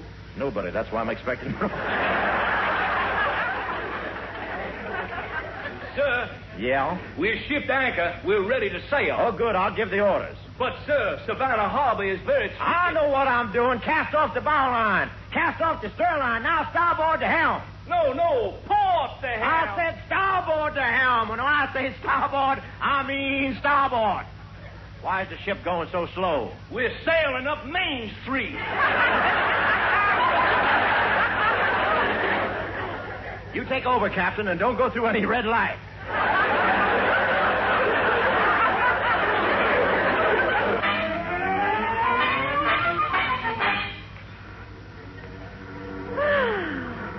What a beautiful night. Oh, there you are, honey lamb. There's something I've been wanting to ask you. You know how I feel about you. Will you marry me? What? Why, you're only proposing to me because I happen to own a big plantation. When you look at me, you don't see my hair, my eyes, my lips, my shoulders. Why, y'all see cotton, barley, oats, rye, tobacco. I changed my mind. Now I don't want to marry you. You don't? No, the honeymoon would be too confusing. I'd have to spend a year at agricultural school to learn how to kiss her.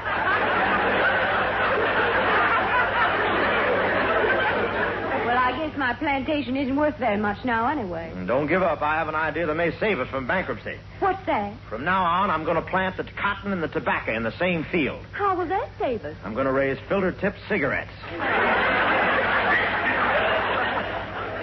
Well, are you going to marry me or not?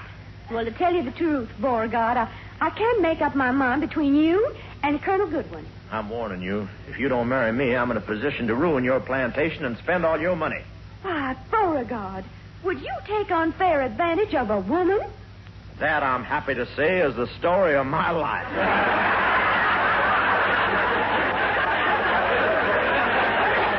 Jonah.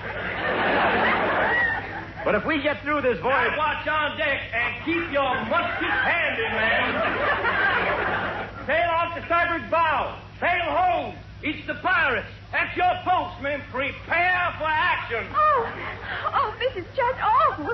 Nothing to worry about, honey. This ship is built of solid oak. They'll never sink you. Oh, Beauregard. I don't see you, Beauregard. Where are you? Over here in a lifeboat.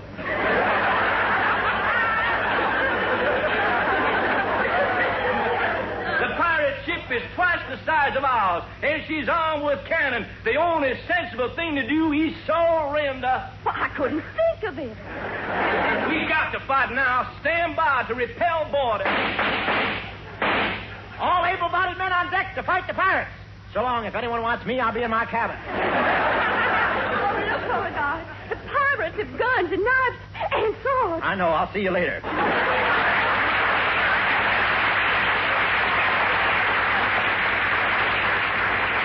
Here they come. They're swarming over the raft. Surrender or we'll cut you to bits. Why, I can't believe it. Why, Colonel Goodwin, are you the leader of all these cutthroats? Well, I'm sorry you had to find out, Miss Arlene, but you're in no danger, ma'am. We're going to spare the women and kill all the men. Honey, child, do you mind if I hide behind your skirt? You there. Who are you?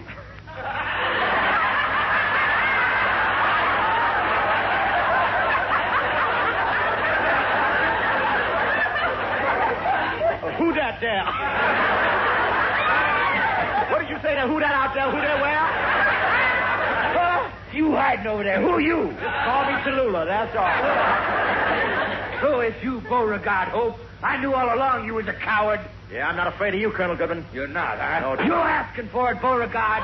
Oh, please don't fight, Beauregard. Colonel Goodwin is a hot-blooded Southerner with a trigger disposition and a trigger temper. The resemblance to Trigger doesn't end there, either.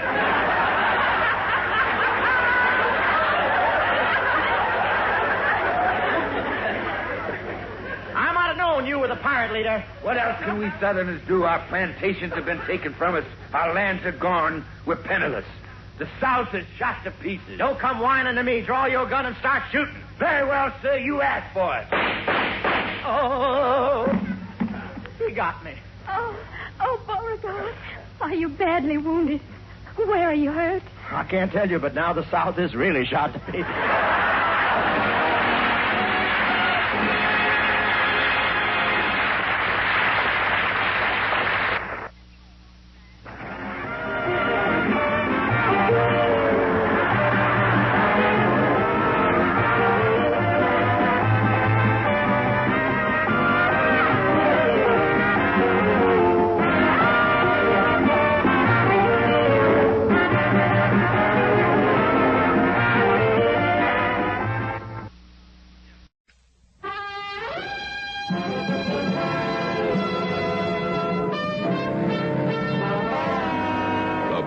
Hope Show. And now, here is Bob Hope.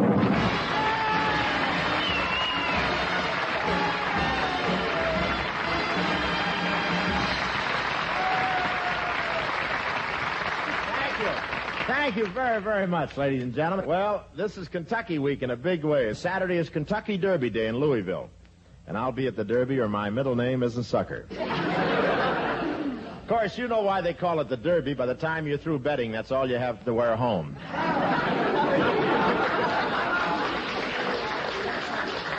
I flew to Louisville for the Derby last year, and what crowds. I didn't realize how tough it was to get a hotel room until just before the race, when those 50,000 people all stood up and sang My Old Kentucky Tent. But, of course, whether you win or lose is mostly a matter of luck. My horse got a bad break in the big race. Just as he was coming out of the starting gate, he tripped on the cord to his hearing aid. I won't say what time my horse finished, but as they crossed the finish line, my jockey was leaning over the horse's ear and crooning, "Don't let the stars get in your eyes." But it's wonderful to watch a race at Churchill Downs. You sit there with a mint julep and watch your horse run. Then you look down at your mint julep, and it's almost as green as you are.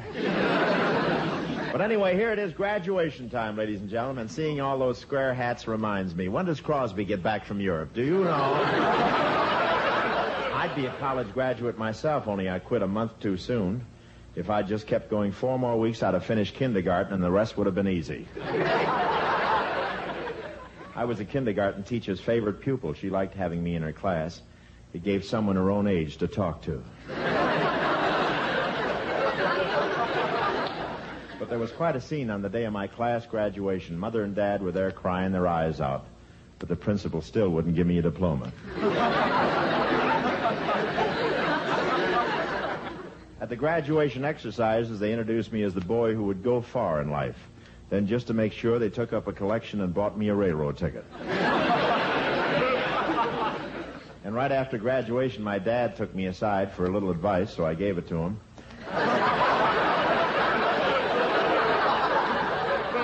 But I feel great tonight. I spent last Sunday at the beach. There must have been 50,000 people down at the beach. To show you how crowded it was, I was giving myself a pedicure, and I was doing the 5th foot before I noticed anything was wrong.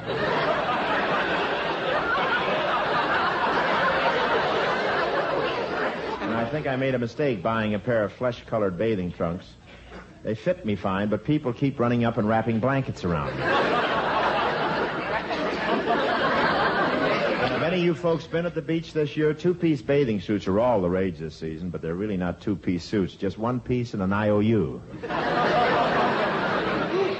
Anyway, all I know is that on the first day at the beach, one of the girls walked by me and melted my sunglasses. I had a few words with Phil Harris at the beach. Mine were say when, and his were none of that chicken stuff, just keep pouring.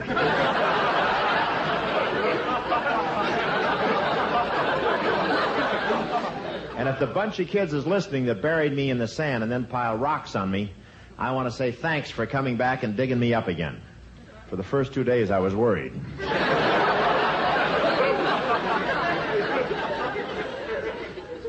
While I was at the beach Sunday, I wanted to get in the beauty contest for men, so I told the official in charge, everyone says I'm built like a high school kid. He said, that must have been a long time ago. Now you're built more like a high school.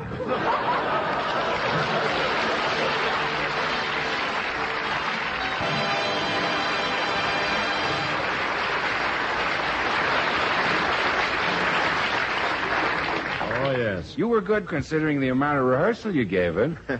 Snitcher. That's what I like about you. I never knew a guy who could have such a big smile on his face while he was dropping his own option.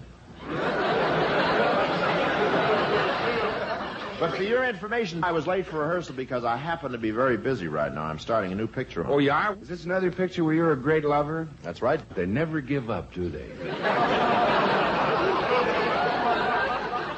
You've got your knife out. I should have worn my puncture-proof shoulder blades tonight. Why the sneering section? Well, you started it, Bob. During rehearsal, you told Margaret Whiting that I was a zombie. That's not true. It isn't? No, I didn't say you were a zombie. All I said was that you were in the house of wax before they made it into a picture.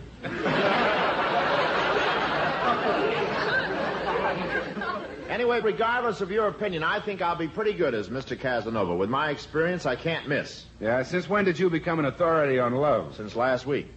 Last week? What happened then? Somebody cut down the tree between my house and Gabor. By the way... I've been living. Hey, don't forget to return my axe. Yeah. I've been having a rough week just getting ready to make this picture. Really? Yeah. You'd be surprised how they go into details. For instance, the other morning, I got a call to go in and see the executive producer in his office, so I hurried right over.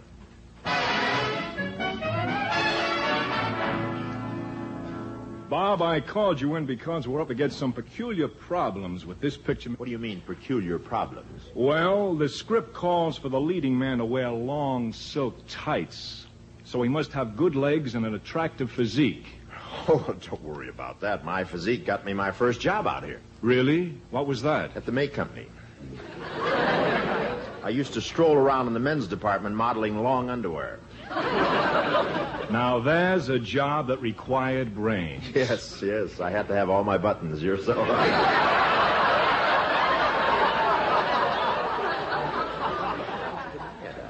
Now, as I was saying, Bob, You sent for me? Oh, yes, come in, Henry. Bob, I want to make sure you're the right man for this part, so our wardrobe man here is going to measure you. Okay, go right ahead, Sam. I mean without your clothes. Would you mind stripping down to your shorts? Down to my shorts. Okay. All right, there's my coat and my shirt, and now my pants. I'm ready. Those are shorts? Yes. Would you mind rolling them up so we can see your knees? Well, at the surplus store, they don't always have your exact size, you know. I like them this length. When I tuck them in my shoes, I look like a paratrooper.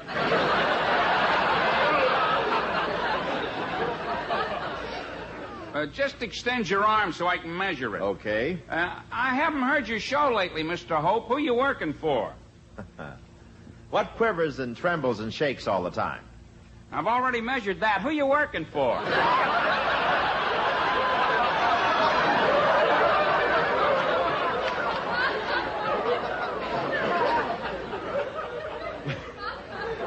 Please, just work with one needle at a time, if you don't mind. Gee, Bob, I don't know what to say. This whole thing has been quite a surprise to me. Well, don't judge me by the way I am now. If I go to a gymnasium, I can build myself up before the picture starts. Well, I'm still not sure. Henry, do you think we ought to put Bob in long silk tights? Well, if we do, we can save some money. How? Well, he can use the same one Shirley Temple wore in The Little Colonel.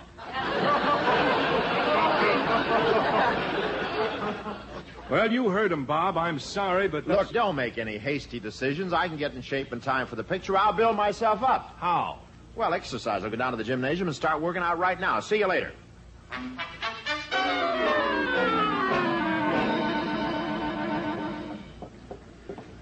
Hey, now, Joe, what do you think I should start with? Well, you better start with something real easy, Mr. Hope.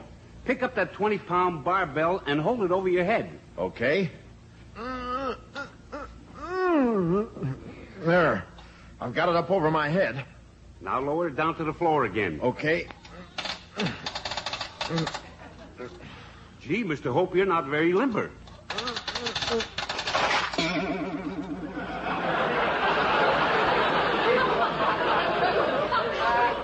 I am now.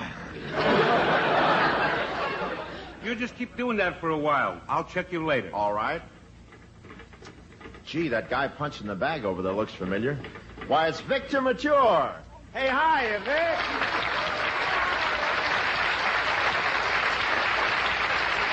Hello, Bob. Hey, what do you do, Vic? Work out here every day? Yeah, I like to keep fit. Well, you certainly look it, Vic. As a matter of fact, people say you and I are built a great deal alike. They do? Yeah.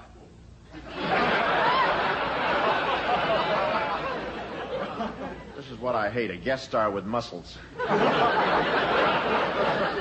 Say, Bob, I don't see you down here at the gym very often. What are you doing down here? Well, I have to build myself up, Vic. In my next picture, I play some of my scenes bare-chested. You're going to appear bare-chested? With that chest? Yeah. What's the name of the picture? Death Valley Days? Don't let appearances fool you. I used to be quite an athlete. I even did a little boxing. Yes, I see your sweatshirt says Golden Glove Champion 1935. Yeah. I used to be pretty good, too. In fact, to win the title, I decisioned Rocky Marciano. Rocky Marciano? Why, in 1935, he must have been about 6 years old. Yeah, that's how I won. After he knocked me out, he was disqualified for being underage. You know, it pays to keep yourself in shape, Bob. Yeah. Yeah, well, I know that. My new picture calls for a virile, muscular leading man. Sure, that's important. A real he-man can have a tremendous effect on the women in the audience. For instance, right here in Los Angeles, do you know what happened the first time they showed John Wayne's chest on a wide screen? What happened? The YWCA fell down. But seriously, Vic, I'm a little worried about working in this picture. Do you think I can get myself in condition in time? Well, let's see. Flex your muscles, Bob. Let me have a look at you. There. What do you think? Well, you're certainly no John Wayne. I guess not. And you're no Kirk Douglas or Robert Taylor. No. Or Marlon Brando. No. Or Stuart Granger. Or Van Heflin. Yeah, that's enough. See you later, Vic. Where are you going? Out and beat up Pinky Lee. I'll handle him.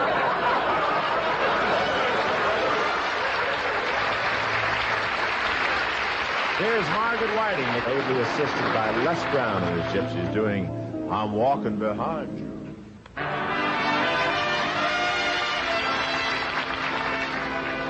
I'm walking behind you on your wedding day, and I'll hear you promise to love and obey. Though you may forget me, you're still on my mind. Look over your shoulder, I'm walking behind. Maybe I'll kiss again with a love that's new, but I shall wish again I was kissing you, 'cause I'll always love you wherever you go. And though we are parted, I want you to know that if things go wrong, dear, and fate is unkind, look over your shoulder, I'm walking behind.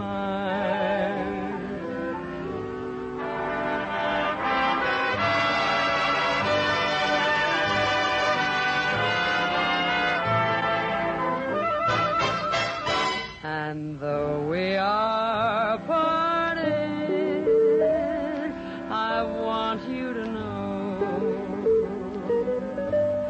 that if things go wrong, dear, and fate is unkind, look over your shoulder, I'm walking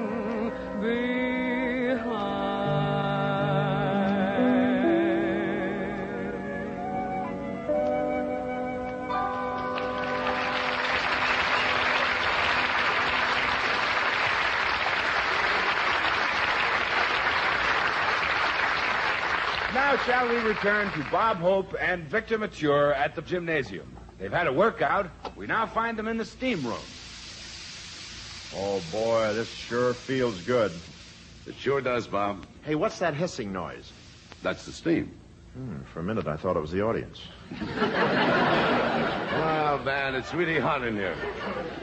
It's not hot in here. The next room is even hotter, Vic. They got 6 steam jets going in there. No kidding. How warm is it in there? All I know is the attendant carries a pitchfork. Well, it's nice to hear your relatives are working. Just read what's here. Don't write things in.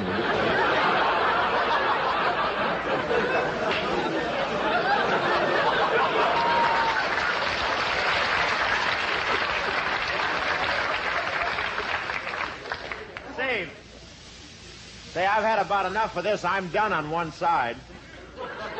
So am I. Cooked to a turn. How long do you have to stay in here? Till you're approved by Duncan Hines.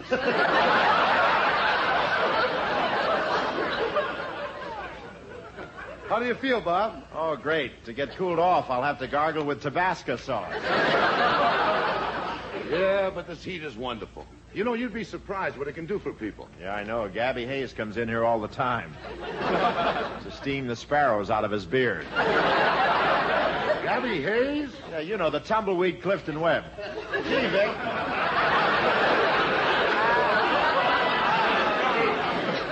I'm beginning to feel great, you know. I wonder who started this steam bath business anyway. The Romans, Bob, about 2,000 years ago. They had a tremendous sunken pool made of pink marble. And the lord of the palace would take a bath in it with 40 or 50 of his wives. Gee. Oh, I'd like to have lived in those days. You would like to be a lord of a palace? I'd be satisfied just to be the lifeguard. Hey, say, Vic, those Romans really chopped up the world, didn't they? They sure did, Bob. They made a lot of history. If you ever appear on my radio show, maybe we'll do a sketch about the Romans. A sketch? How would it go? Well, something like this.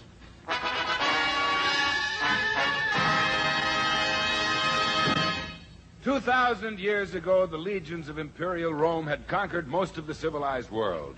And ruling this vast territory with an iron hand was Caesar Tiberius, second Roman emperor.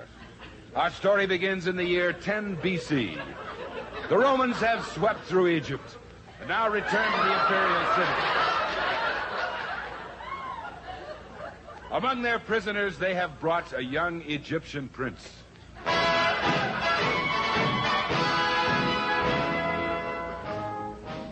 Hail, Tiberius! Here is the captive we bring you in chains from far off Egypt. Kneel, Egyptian dog. Speak, Egyptian. Sire, they have brought me here from my homeland across the burning desert without water. My tongue is hanging out of my mouth all the way to the floor. Do something, please. There's no water here. In that case, you'd better lend me a safety pin.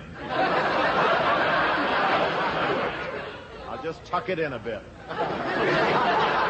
What is your name, Egyptian? My name is Robertus, sire, but in Egypt I was known by another name. What was it? They called me Madman Muncio, the used camel dealer. Used camel dealer? Yes, my lord, and I can give you a good deal. I have a camel right now that was only driven Sundays by an old maid slave. It's guaranteed. And there are brand new seat covers on the hump. So you claim to be a prince of Egypt? Yes, sire. I am of noble ancestry. Ah, noble ancestry indeed. Those leering eyes, that misshapen skull. I can imagine your noble ancestors swinging from a tree by his tail. That's the Crosby branch of the family. Quiet, slave. You're in the presence of Tiberius, Emperor of Rome, conqueror of Britain, conqueror of Greece, conqueror of Troy. Well said. My legions are invincible. My archers are well trained, and I maintain the greatest number of catapults of any nation. That's what I keep telling them in Washington. Don't cut the Air Force.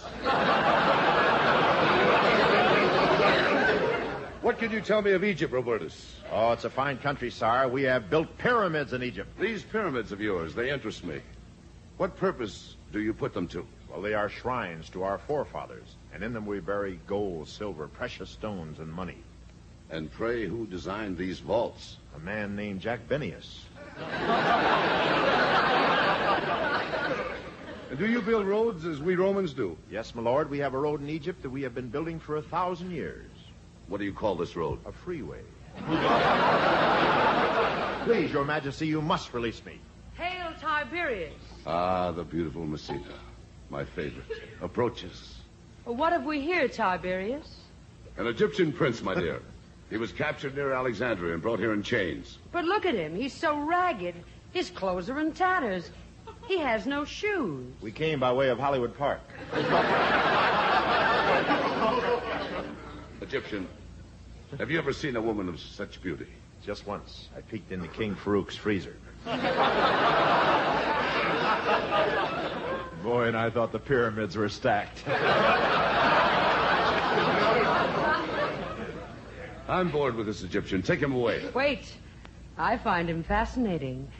Come closer, Egyptian. Yes, my lady. Closer. Now look into my eyes. Yes. Yes. That's enough. Your heavy breathing is pulling the drapes off the walls.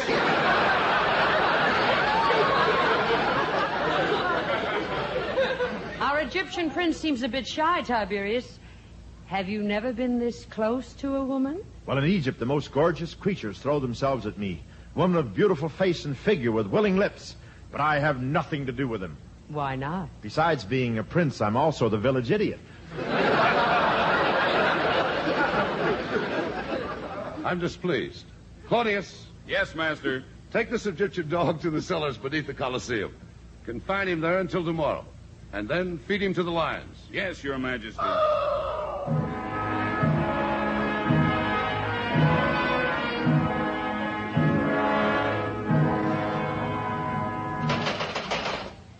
Jailer! Jailer! What is it, Egyptian? Look, set me free, jailer, and I'll see to it that you are given money. No. You shall have a house of your own and servants. No. Hundreds of beautiful girls to throw themselves at your feet. No. Why not? Besides being a jailer, I'm also the village idiot.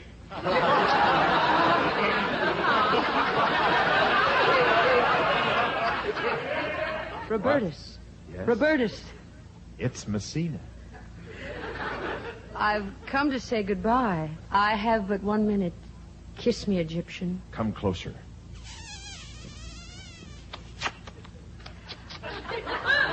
Well, did you like it? I think so. I've got goose pimples, the king size with filler tips. Messina, you've got to get me out of here. Well, I would save you if I could, but it's impossible. What do you mean? Well, even now the Colosseum is filled with Romans. They've come to watch the lions tear you to pieces. No. Listen. Well, Messina, it's too bad it has to end this way. Ah, Messina, this is how you betray my trust. Sneaking off with this Egyptian. Guards. Yes, sire. I'll show you how Tiberius punishes infidelity. Guards, throw them both to the lions. Both of us? Oh, the sacrifice of one human being should be enough for you. Please, don't throw both of us to the lions. Throw her.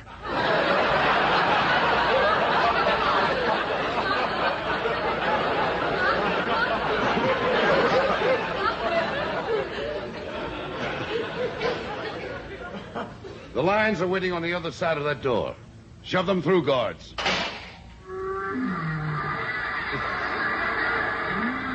The lions.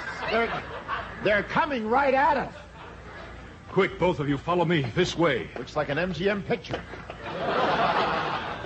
Through this door. Now through this tunnel. This is the waterfront. You may take this boat back to your native land. You're safe. Goodbye. Oh, thanks a lot. Gee, wasn't he wonderful? He saved us from 1,000 ferocious lions, 10,000 gladiators, and a coliseum full of bloodthirsty spectators. Who was that man? Who else could it be? A village idiot. Who else?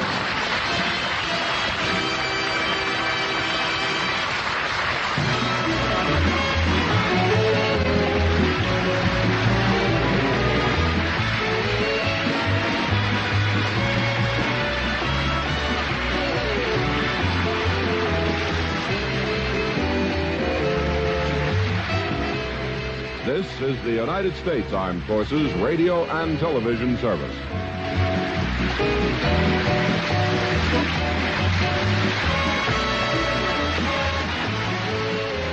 And that was the Bob Hope Show from May 1954 with Victor Mature as his special guest.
Show, transcribed direct from Hollywood, with Les Brown and his band of renown. Our singing star, Margaret Whiting. Our special guest, Jane Wyman. And here he is, Bob Hope.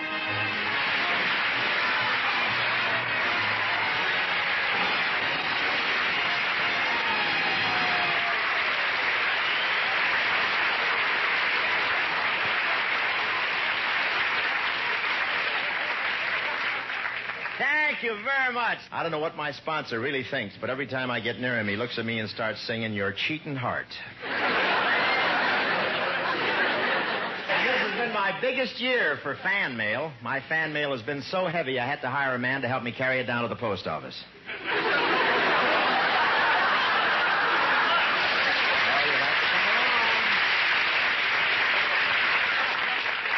You'll have to get him a little faster than that. Or my summer replacement will be getting the laughs for this stuff. This season, just think, I've done television, movies, personal appearances. I really didn't want to work that hard, but I promised the Air Force an extra group.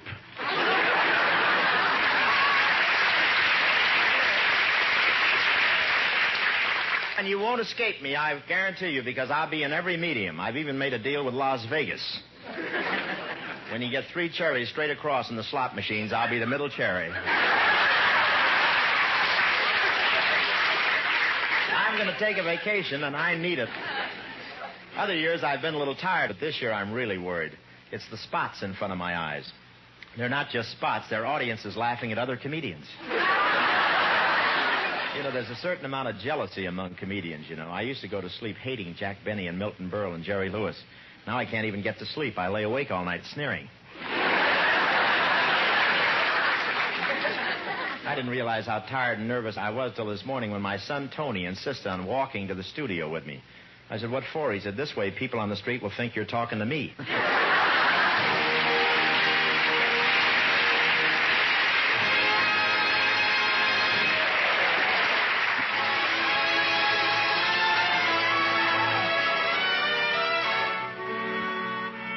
In this spot, we bring on Margaret Whiting. Move in, Maggie, please.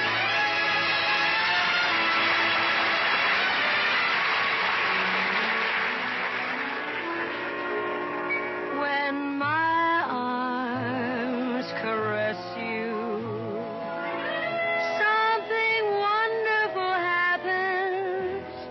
I can feel a thrill so heavenly.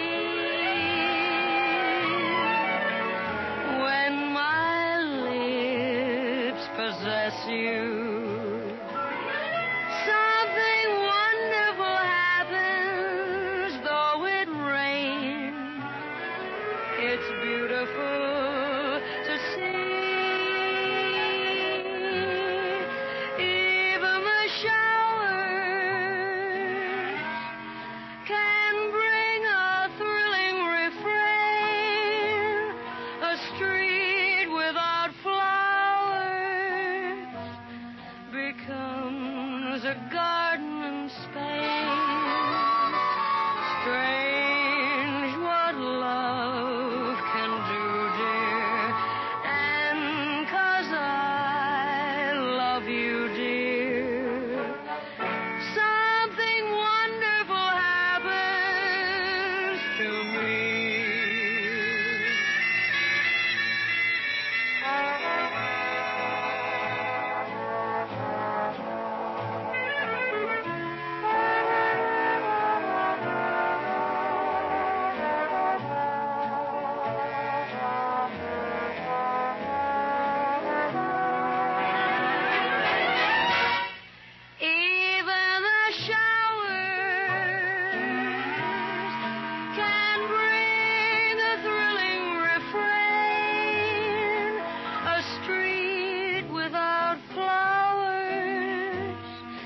Becomes a garden in Spain. Strange what love can do, dear. And 'cause I love you, dear, something wonderful happens to me.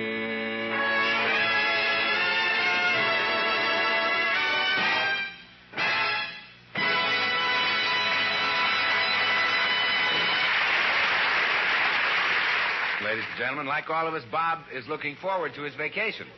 So when Margaret Whiting and I dropped in at his home in North Hollywood yesterday morning, we found Bob knee-deep in luggage.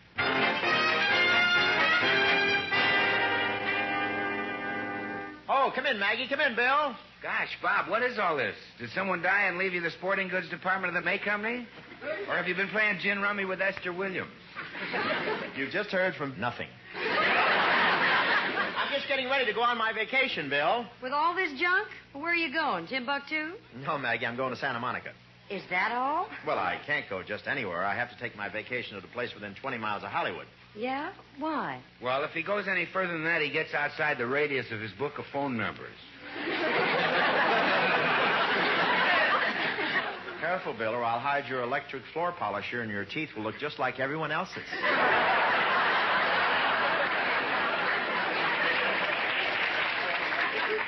Gee, I never saw so much stuff. Wouldn't it be easier to move Santa Monica here? Well, maybe I won't bring the outboard motor. It vibrates too much. Oh, it does? Now, what size boat do you use it on? Boat? Bill, if I had a boat, I wouldn't mind the vibration.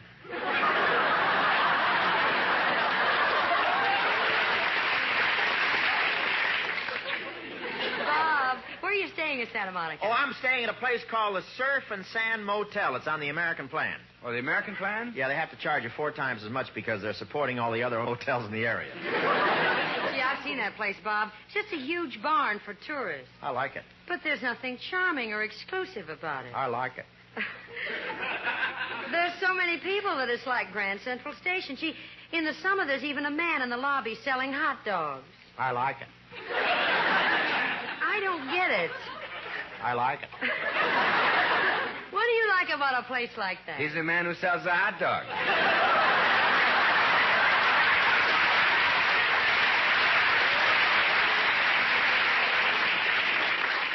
I'm the only one on the beach who serves them with mustard, sauerkraut, chopped onions, Tabasco sauce, relish, coleslaw, pickles, cherries, chopped walnuts, and whipped cream.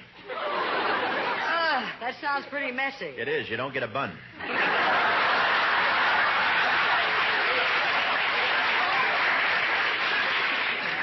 Say, Bob, are you going to spend the whole summer at the beach? Oh, 5 days, Bill. Then I fly to Chicago for a benefit, then New Orleans and Miami, then up to New York and Buffalo. Then I fly over to France, Germany, Holland, and England for one-day appearances. This is your vacation? That's right. Gee, I'm glad I'm not a lazy slob like you. Bob, when you go to all those countries, can you speak their languages? Well, I have a book I'm studying, Maggie, and besides, I'm going to take a lesson tomorrow morning at the Wurlitzer School. Rob, don't you mean the Berlitz School? The Wurlitzer people make those big organs. I wondered why they told me to report at 9 a.m. at Angela's Temple.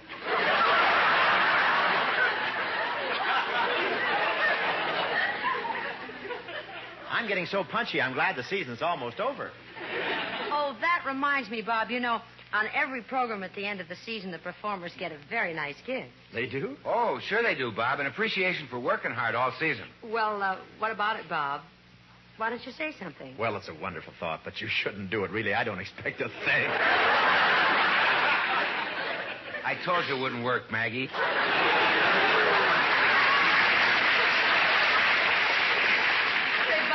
Yes, Maggie? Look out the window. There's Jane Wyman coming up the front wall. Oh, fine. Jane's going to be the guest on our show this week. I'll let her in. Hiya, Jane. Hello, Bob.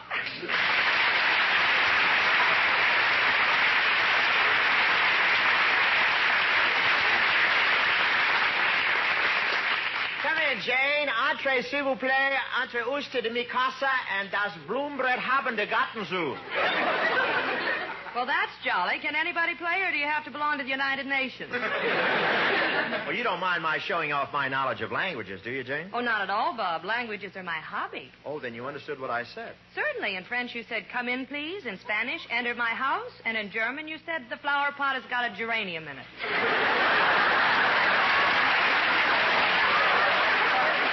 Well, let's go in and join the others. Hello, Jane. Hi, Jane. Hello, Maggie and Bill. Good grief. What's all this luggage? Are you leaving town? Oh, I'm going on my vacation, Jane, down to the beach. With all those trunks and suitcases? Sure. Well, what are you doing? Bringing your own sand? Gloria Swanson doesn't travel with this much stuff. Gloria Swanson doesn't have a hot dog stand. That big brown bag there is full of sauerkraut. Yeah, the other suitcases are full of colored balloons, pinwheels, mechanical mice, and buttons that say, "Kiss me, kiddo, I'm a hot shot from Keokuk."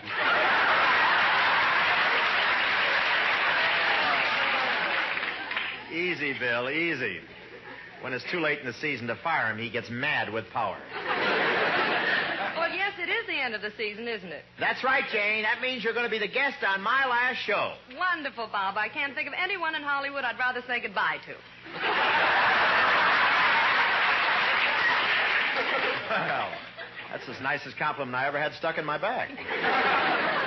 Bob, have you definitely decided to spend your vacation at the beach? Pretty much. Why? Well, if you were going to the mountains, I've heard of a lovely place up there. It's called the Sierra Lodge. Oh, well, I don't know about the mountains, Jane. I have trouble with altitude. Oh, you do? Oh, yeah, I get fainting spells just watching a Gary Cooper picture. Well, this place isn't up very high, Bob, and it's so nice and cool. Well, Jane, I might go to the mountains if I knew anyone else who was going up there. Well, how about Bing? No, Bing hates the mountains, especially the Sierras. He does? Yeah. He refuses to go near him until someone thinks up another name for old Baldy.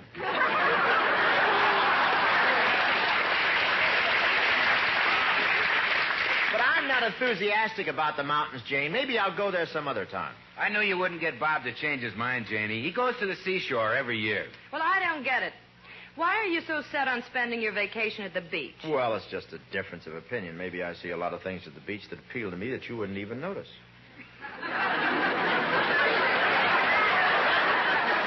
Well, I don't understand what things you mean. Well, I do, and I may get my hat and go with I it. don't need...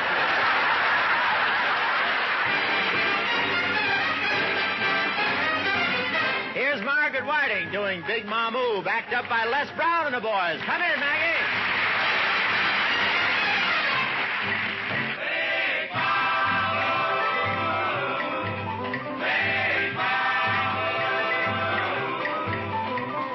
Why did you go away and leave me in Big Mamu? You left me for another, you left me alone and blue. Please, come on back. Hey, Jack, come on back. Make me happy and live with me in Big Mamu. How come you roam from Big Mamu? Can't you hear me loud and clearly? I'm calling out to you. Ah, ha, ha. Ooh, la, la. Hurry, hurry home to lonely mama. Big Mamu. Big Mamu.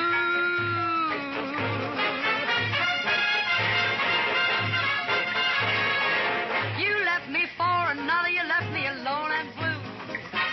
Please, come on back. Hey, Jack, come on back. Make me happy and live with me at Big Mamu.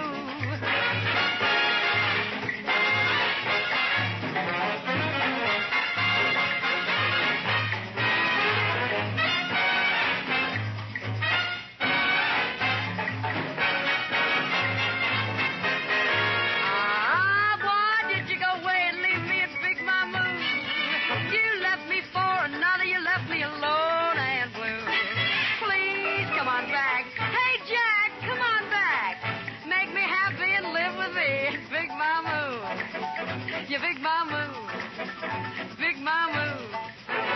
Make me happy at Big Mamu.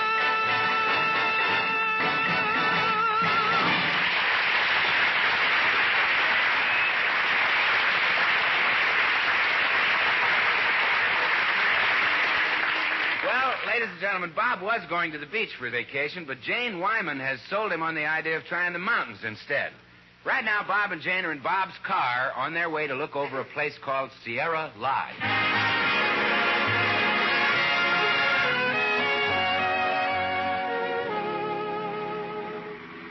Gee, Bob, this is a wonderful day, isn't it? Yeah, It's typical California weather. that's right. The birds are singing, the sun is shining, and as the smog clears up, I'll be able to see the dashboard.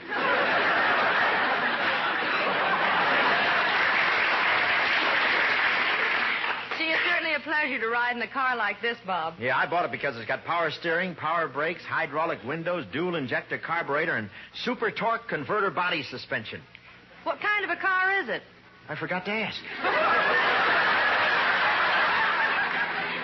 Hey, we're getting into the open country. Look at that sign. You're now leaving Los Angeles, City of the Angels. Bob, I wonder why they named this town the City of the Angels. Because that's what happens to most of the pedestrians. Right, mister? Ooh, there are lots of hitchhikers on the road today. You know, I feel kind of sorry for those people. Do you think we ought to pick them up? Jane, I make it a rule never to pick up hitchhikers under any circumstances. It's a very bad practice. You know, you never know what kind of person you're taking into your Oh, car. look, there are two girls hitchhiking.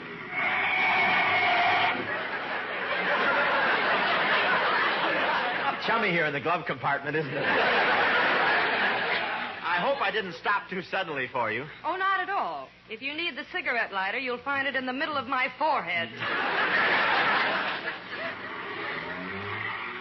Jane, how far is this mountain lodge you want me to see? Oh, it's only a few miles ahead, Bob. Just keep driving.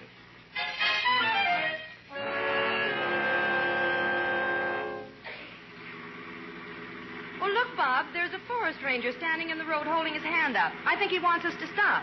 Let's see what he wants. Hiya, Ranger. Hello, folks. Welcome to Sierra National Park. 60,000 acres of virgin forest, lofty peaks, and purling mountain streams.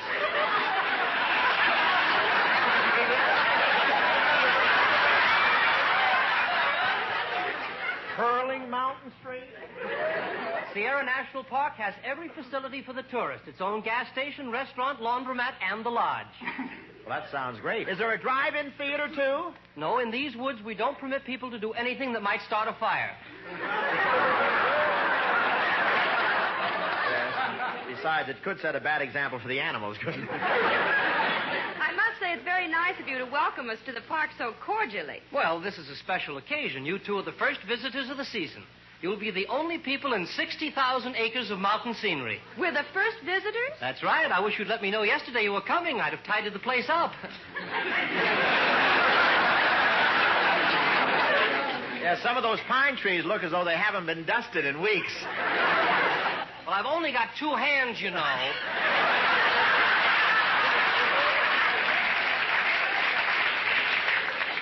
Hey, we're driving up to the lodge. Are we on the right road? Yes, most tourists come this way.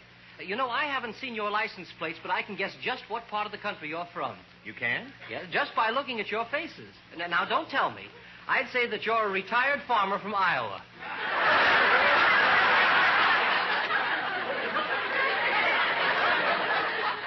And this lady with you is your daughter.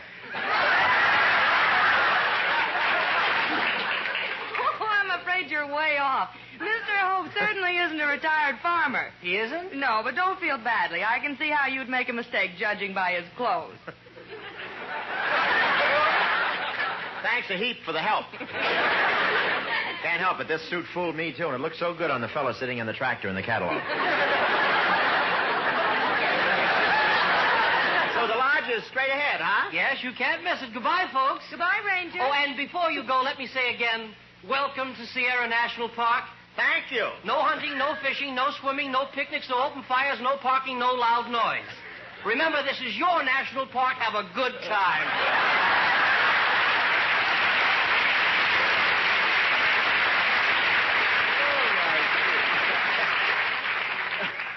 Take 2 pieces of scenery out of petty cash.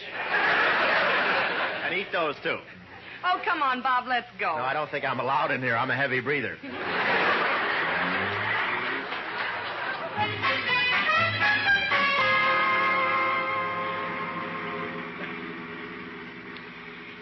Gee, Bob, we've been climbing for an hour. We're up so far we're actually above the clouds. Yeah, I just saw a Burma shave sign with a nosebleed. Well, it can't be very far to Sierra Lodge. Hey, this lodge of yours would be a great place for Phil Harris to spend his vacation. Phil Harris, why? I heard him say he's going to spend the summer getting as high as he can. Oh, there's the lodge, Bob, right over there.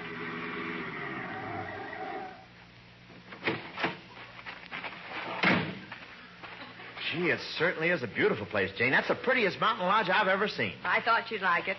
What does the sign say in the front? It says Sierra Mountain Lodge, your home away from home. Sleep in cool, pine-scented mountain air. Closed for the season. Closed for the season? Oh, I'm sorry, Bob. Oh, to think I made you drive your car all the way up here for nothing. Well, it's just as tough on you, Jane. All that money you wasted paying for the gas. Well, the place seems to be all locked up. We better get back to the car, don't you think? Hey, you two. Not so fast. Why, Bob, that man has a gun. Who are you? The name is Eggs McGloin. Eggs McGloin? Yeah.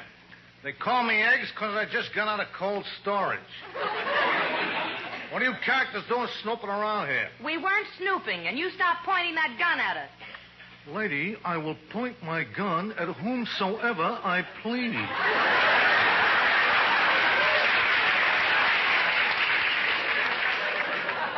Well, you'd better stop, or Mr. Hope here will take it away from you. I'm warning you, Mr. Hope has a violent temper, and that gun doesn't scare him. He may hurt you pretty badly. You know, he's not afraid of anyone. Keep talking. This is the bravest I've ever been.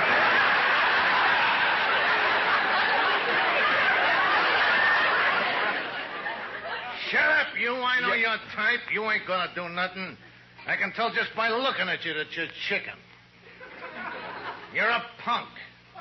You're nothing but a low, crawling, yellow-bellied weasel. What do you think of that? It's all right, but I'm warning you, I won't stand for any insults.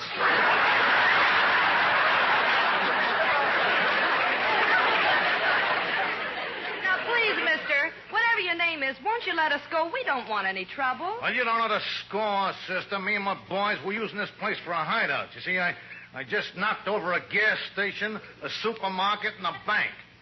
If anybody was to go blabbing about it, it'd be serious. What? Yeah. I don't want the unemployment office to know I'm working. Oh, yeah, that would be awful. Hey, boss. Yeah, Lefty? Everything's in the card. Let's climb out of here. In a minute. There's a couple of civilians here to whom I must first say au revoir. Oh, yeah. Goodbye, Mr. McGloin.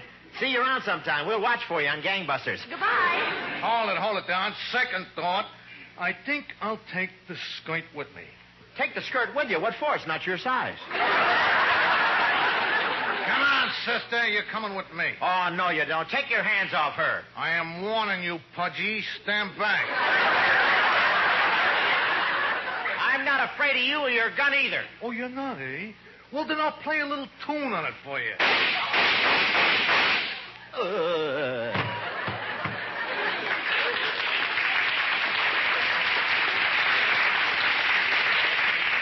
How awful. Oh, Bob, you're dying. Quick, speak to me. We'd better get out of here. Some of those shots came from the audience.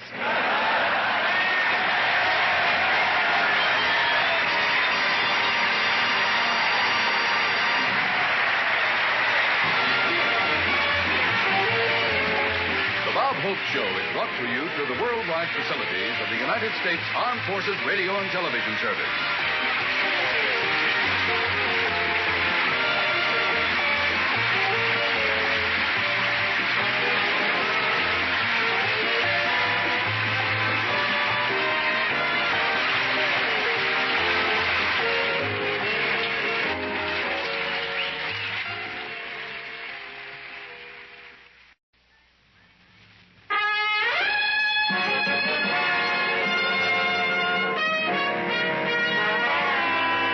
Bob Hope Show. And now, here is Bob Hope.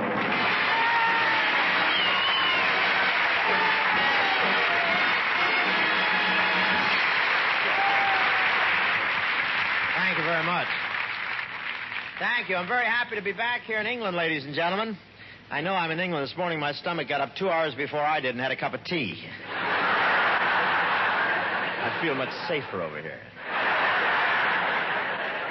But I still keep in touch with America. As a matter of fact, I spend a lot of time at the American Embassy. I hide there after every performance.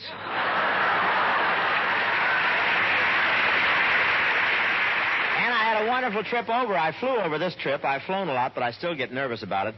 I guess it's because when I was born, the stork dropped me from 400 feet up. You had to keep out of range of Dad's shotgun.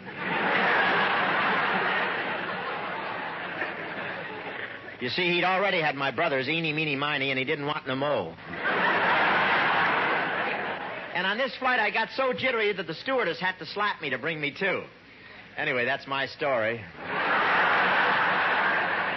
But Britain has all kinds of strange new jet planes now. I saw a guy flying through the air in what looked like a spaceship, and I said, after a speed record? He said, no, broke loose from the roller coaster at Blackpool.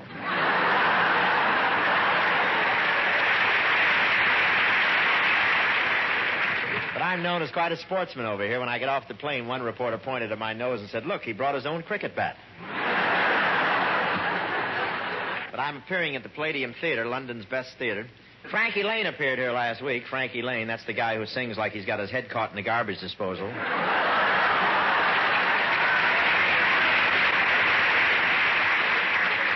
Something like Johnny Ray, except that Johnny sings like he's already gone through.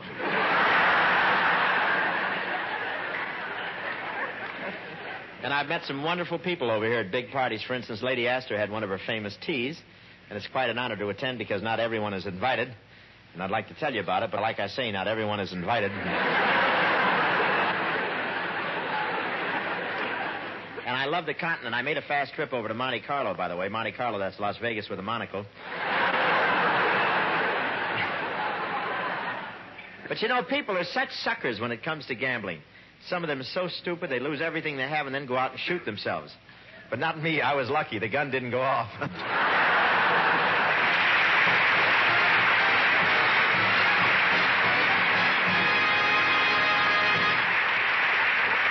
Well, ladies and gentlemen, I've had a very exciting week here in England. I've met several old friends and had a lot of unusual adventures. To tell you about it, let's go back to last Monday morning when I checked into London's famous Savoy Hotel.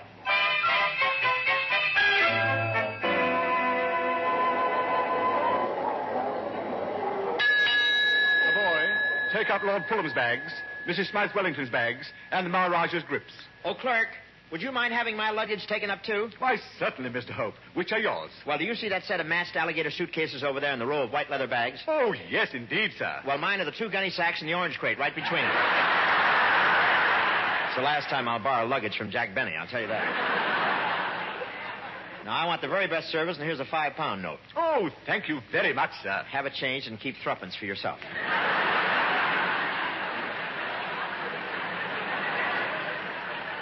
I'm also using Jack Benny's tipping system. See you later, clerk. Well, I guess I'll unpack my bags. Gee, they really gave me a wonderful suite. Come in. Hello, Bob. Well, Jack Buchanan.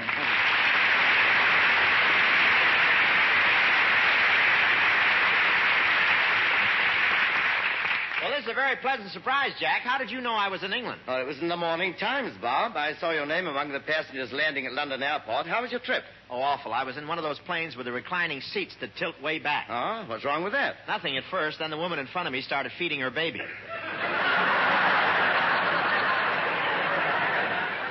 For lunch, I had a bowl of baby food and a teething ring.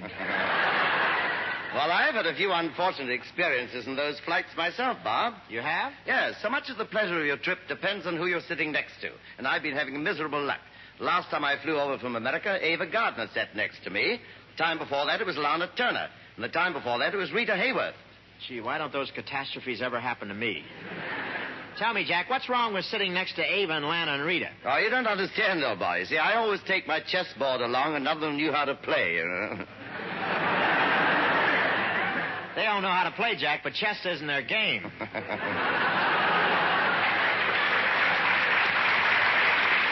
Well, anyway, Bob, it's wonderful to see you again. Same here, Jack. The last time we got together was when I was in America on your television show, remember? I sure remember. Your contract called for the highest salary I ever paid a guest star. Oh, yes, a wonderful salary. In fact, that's why I dropped around here today. What do you mean? When do I get it?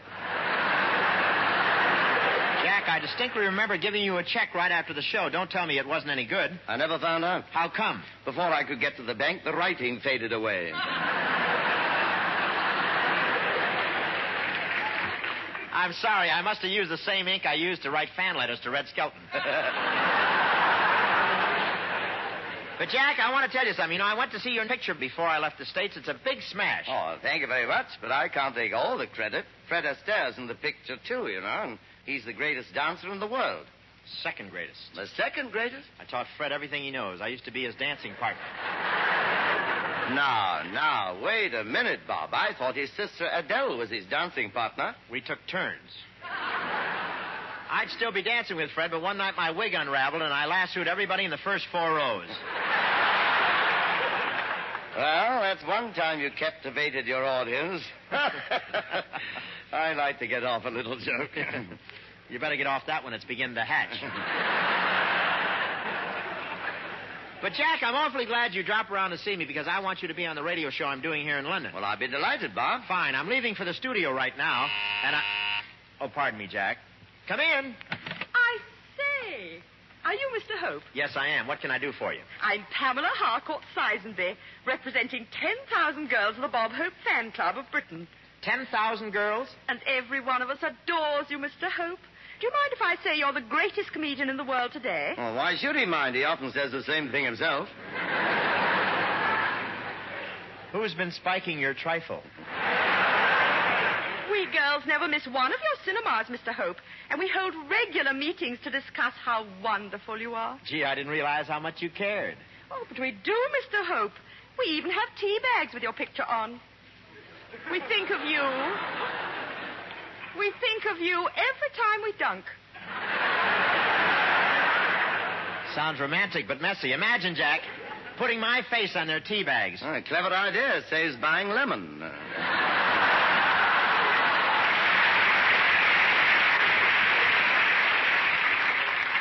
Well, it was sweet of you to drop in, Miss Sizenby. Thanks a lot. Oh, but I can't leave till I've read you my poem. Your poem? It's about you, Mr. Hope. To our ideal, tall and handsome, eyes of blue.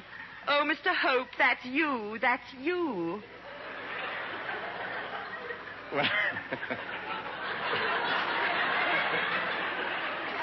Well, I'll admit it's a good description. Would you say my eyes are blue, Jack? Well, in a muddy sort of way.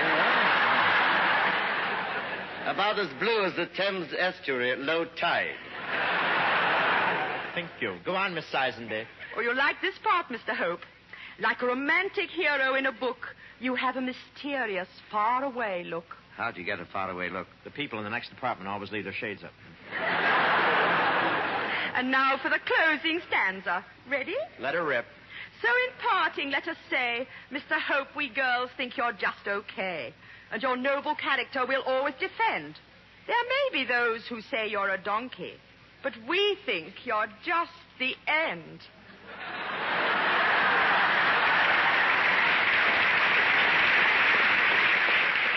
Gee, what a sweet sentiment.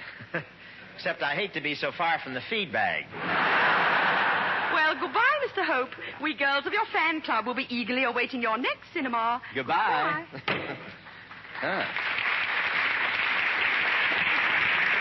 Quite a girl, I wonder where she came from. I don't know, but somebody ought to check the statues at Madame Tussauds Waxworks. Well, come on, Jack. Let's go on over to the radio studio. Fine. I'll show you the sights of our fair city on the way. Jack, you can't show me anything about London that I haven't already seen. Really? Have you watched the changing of the guard? No. Been to the Tower of London? No. Buckingham Palace? No, but just the same, I've seen about everything there is to see. When? Last night. I spent 6 hours in Piccadilly.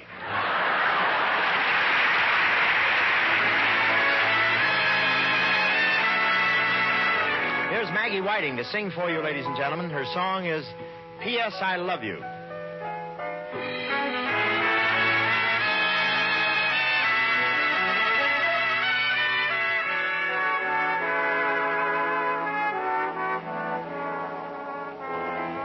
Dear, I thought I'd drop a line. The weather's cool, the folks are fine. I'm in bed each night at 9. P.S. I love you. Yesterday we had some rain, but all in all, I can't complain. Was it dusty on the train? P.S. I love you. Ride to the Bronx as soon as you're able.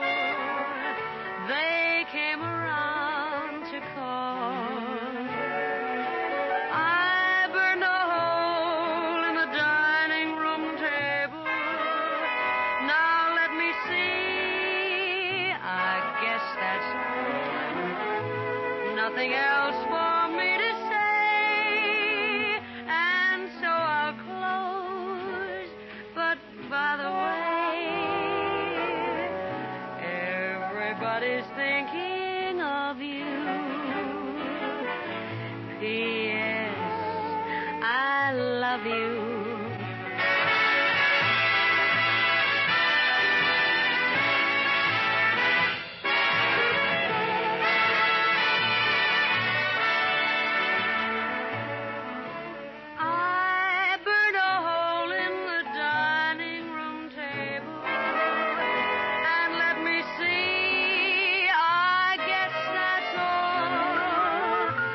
Nothing else for me to say, and so I'll close. But by the way, everybody's thinking of you. P.S. I love you.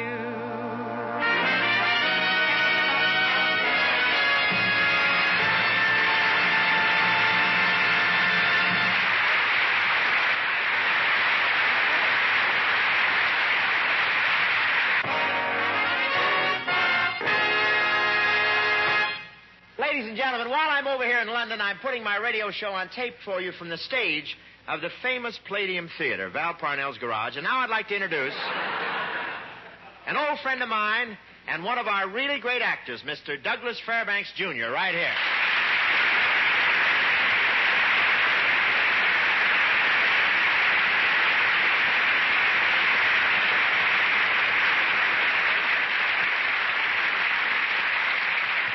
Thank you. Thank you. Well, welcome home, Bob. I say that because I understand that you are a native son. That's right, Doug. Since you're practically a native, well, you are a native, aren't you? You must know London pretty well. On the contrary, Doug, I have so much trouble finding my way around. The police have made a special rule for me. The police have made a special rule for you. What is it? From now on, I can only ask directions from men.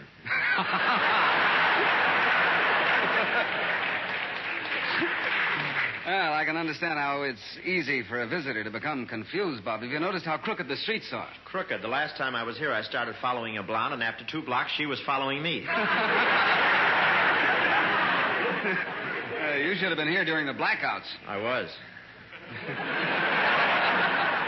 Is this a private conversation, or can I put in my 2 shillings worth? Oh, step in here, Jack. You and Doug know each other? Well, of course, Bob. All Londoners know each other. All Londoners know each other? How come? Have you ever ridden in the tube? That's the subway with a monocle, I know.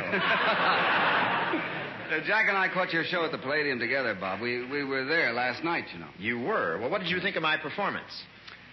Well, I thought, well, really, Bob, I sat behind a post.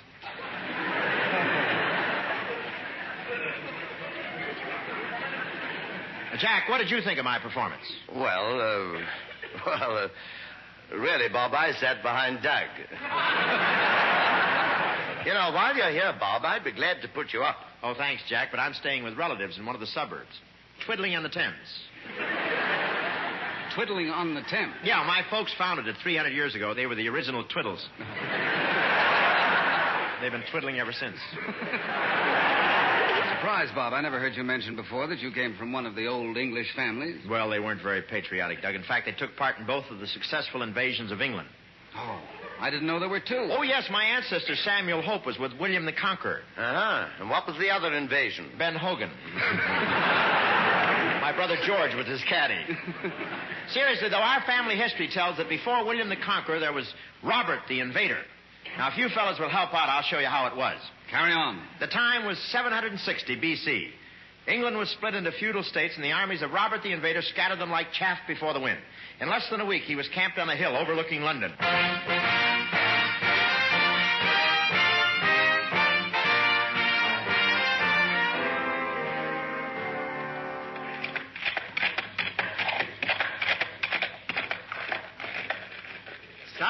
Sire! Advance, Lieutenant Buchanan. I have wonderful news. What is your news? You have brought Britain to her knees, sire. The Duke of Sussex surrenders, York surrenders, Rotherwood surrenders. Gad, now if Noel Coward surrenders, we're in.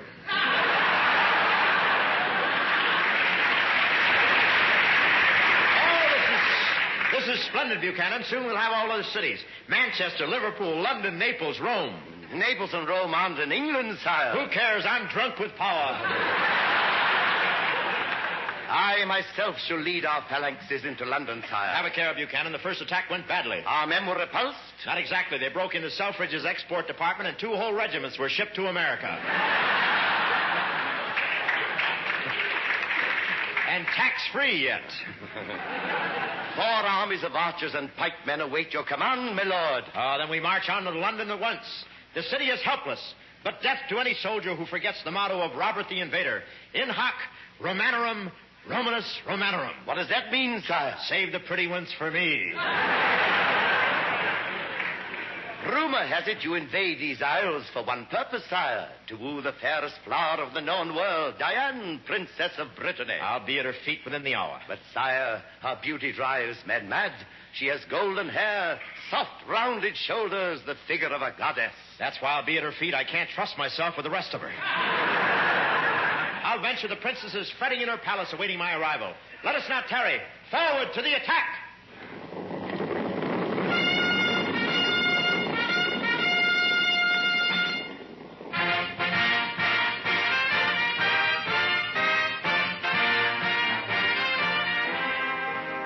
Captain Douglas of Fairbanks, you must tell me what to do. I cannot marry Robert the Invader. I'm afraid you have no choice, Princess. But it's so unfair to have all my dreams shattered this way. What are your dreams? I want to marry a man.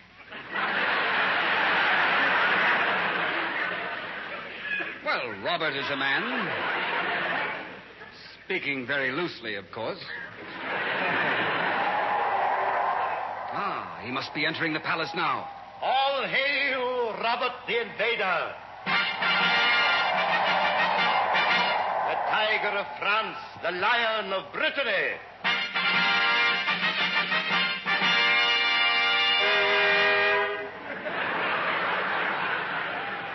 I also drive my own Jaguar.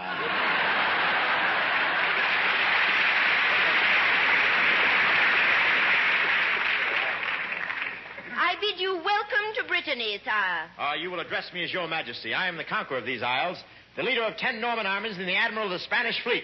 I demand respect and obedience. Yes, your majesty. But may I make one request? What is it? Will you please stop nibbling on my ear? Sorry, I had a very light lunch. This is my royal equerry, Captain Douglas of Fairbanks. I am your new emperor. Well, say something, man. What do you think of your new emperor? I think you're a pompous fool who has caused thousands to die through your cruelty and monumental stupidity. You, sire, are a crass, uncultured, witless ass. Don't be afraid. Speak up.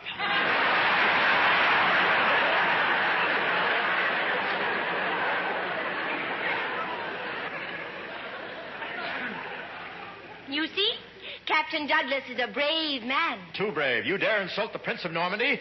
Prince, indeed. Of what house are you, the prince? The Lion's Corner House.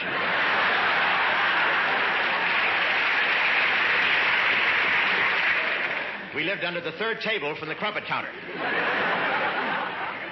Well, let's get down to business, Princess. I don't believe in long courtships. Should we get married in, say, 30 seconds? You may be our conqueror, but you cannot force this monstrous marriage. Spare me, my lord. I'm just a young girl. I did not ask for this face and shapely form. This beauty that drives men mad. Enough of this bickering or somebody will get 50 lashes. Who? I haven't decided yet. For what I'm thinking, it could be me.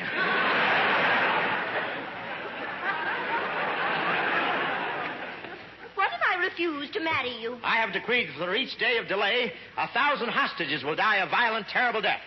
By the sword? Worse. I'll have them lashed to consomme cubes and simmered to death in hot bovril. But we waste time. Buchanan. Aye, sire. Fetch the churchman. We will perform the ceremony immediately. I can stand this no longer. Sire, I love this woman. At least let me fight for her. A duel, eh? Are there weapons? On this wall, there are 2 axes, 2 knives, 2 pikes. I'll take this broadsword.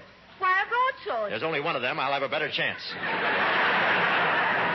I warn you, I am the best swordsman in England. You are? And with a mace, I slew 50 men. You did? And I've driven my pike through 100 skulls. You have? Well, name your weapon. What do you choose? How are you at snapping turkey wishbones?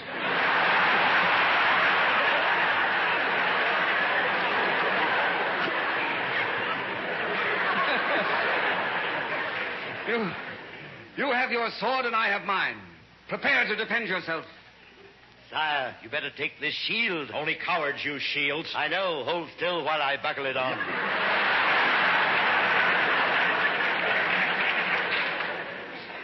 The great Robert the Invader will be dead within 30 seconds.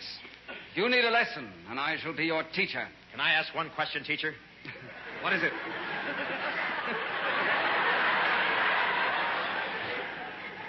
May I leave the room?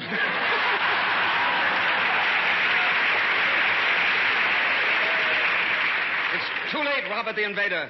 Fight! Ha! You asked for it, Captain Douglas. Take that, and that, and that. Take what? I don't know. It's what they always say. Hold, sires! Hold, sires! Hold your swords! Captain Douglas, you are fighting the new King of England. Me? The king? Listen, Sir Robert. Great crowds are at the gates. The people have taken you to their hearts. But I'm the invader. I've slain thousands, put the whole country to the torch. Why do you suddenly bestow on me your highest honor, the crown of England? It is but small reward, sire. You're the only foreigner who ever came over here who isn't trying to swim the channel.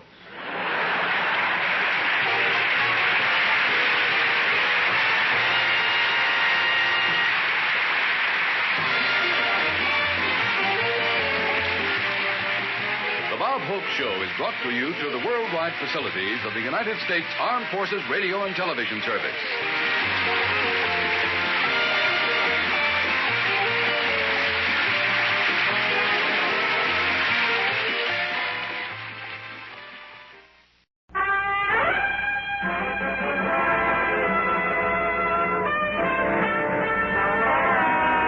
Bob Hope Show, transcribed direct from Hollywood with Les Brown and his band of renown.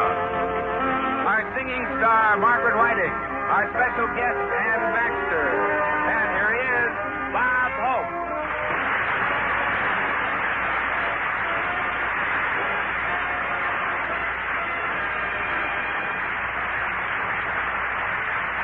Thank you.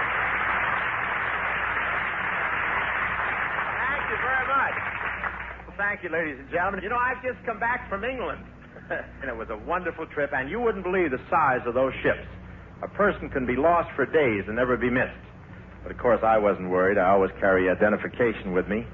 A card that says, "My name is Robert Hope. I live in Hollywood, California. If lost, please return me to Ava Gardner."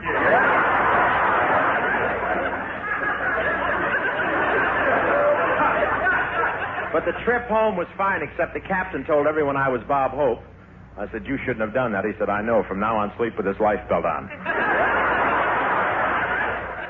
And what a rough trip. I won't say I got seasick, but by the third day out, I started looking like my passport picture.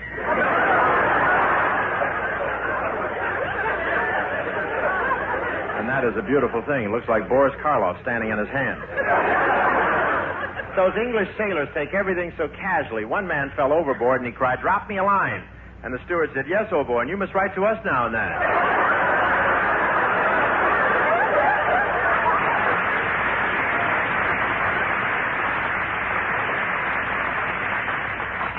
But London is a lot like our New York. I was walking along Regent Street there when a man stepped out of an alley and whispered, "You want to buy 10 yards of hot cashmere?" What a place to meet my brother George. And I wanted to buy one of those little MGs to drive around in while I was over there, but they were all out of them. They were waiting for a shipment from America.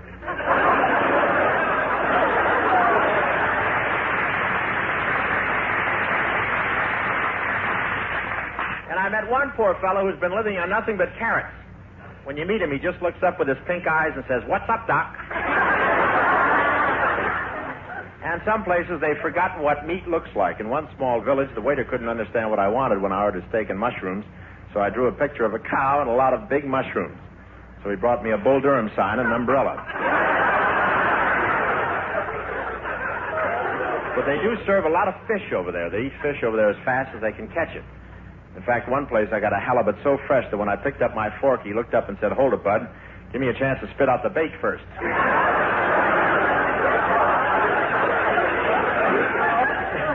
And on top of that, the fog is terrific. It's the only place I know where you can walk away and leave your hat hanging in the air.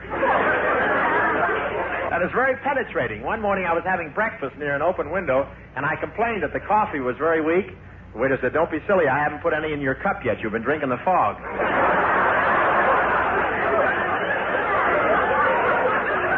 And he was an insolent fellow, this waiter. He's the one who brought me a hamburger. When I said, how about my pickle? He looked me straight in the eye and said, yes, how about that? You know, the English have a lot of terms that are different from ours. I appeared at the Palladium Theater, and one night I saw an American and an Englishman taking their seats. The American said, why do you call these seats stalls? The Englishman said, wait till you see the donkey who's appearing here tonight.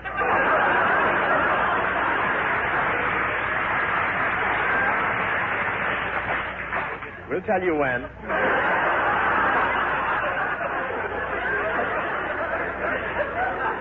And I was surprised to find the government has taken over the house I was born in, and it is now a national shrine. Well, it isn't exactly a shrine. It's next to a park, and it makes a nice place to drop in and wash your hands.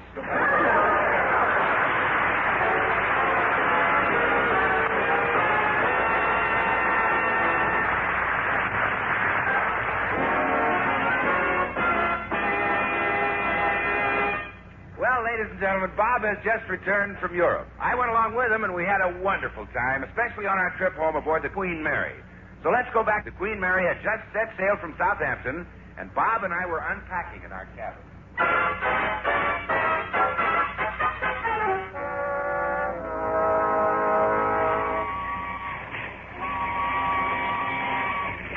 Hey, Bill, how about this Queen Mary? Isn't it a wonderful ship? Oh, it sure is, Bob. It's a lot different from the other boats we've crossed the Atlantic in. Well, how do you mean? Well, on this ship, the other passengers are people.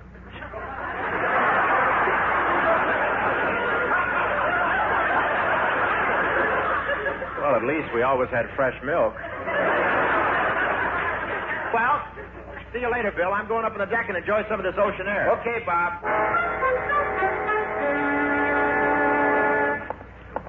Sailing, sailing over the ocean blue. Oops, oops. The waves get any bigger, lad. It's mother sails for you. Gee, what a big ship. There must be 100 passengers sitting along here in these deck chairs. Hi there, Bob. What? Who? Why, it's Ann Baxter. Hi, Annie.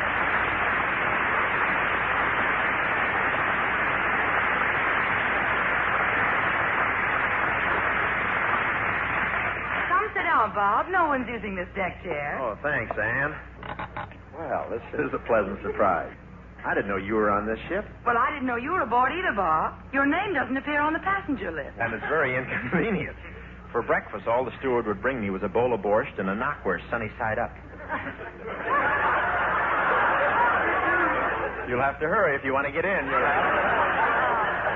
But how come you're on this ship, Ann? Have you been in Europe? Yes, I made a picture in Munich, Bob, and then I took a long vacation. Paris, Rome, Bern, St. Moritz. Been living it up, huh? Oh, it's been heaven. And that scenery in Switzerland. Bob, you haven't lived till you've seen the Matterhorn, the Jungfrau, and the Weisshorn. Yeah, and they get a lot of swell mountains over there, too, haven't they? What brought you over here, Bob? Oh, well, I've been making personal appearances in the English provinces. Blackpool, Haddonpool, Westpool, and Liverpool. Sounds like you made quite a splash. Yeah, there were a few pools I could have played, but I got tired of having my tuxedos made by Jansen. I also played the Palladium in London. Oh, gee, Bob. Weren't you afraid to go there after what the critics did? Oh, of course not. You forget I was born in England, and I played there often, and the critics were always nice to me before. Well, what did they say about you this time? How old are you? No, Ann, they were really very nice to me, I'm sure. What do you mean, I'm sure? Well, I didn't understand one thing they said. What's an orangutan? Anyway, Ann, it's going to be very pleasant making the crossing together. I'm glad you noticed me passing by. Oh, I knew you right away, Bob. Now, who else would promenade the main deck of the Queen Mary wearing a checkered golf cap, pink sport shirt, black velvet pedal pushers, and carpet slippers? Well, it's more modest than the way I was going to come out. How do you mean? Well, my cabin boy told me the first day out, nobody dresses.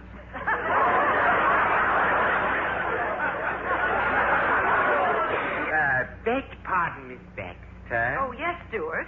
Would you like a cup of hot consomme, ma'am? No, thank you, Stewart. The ship seems to be making good time. About how far out are we? About 70 miles, sir. That's the Irish coast off the starboard bow.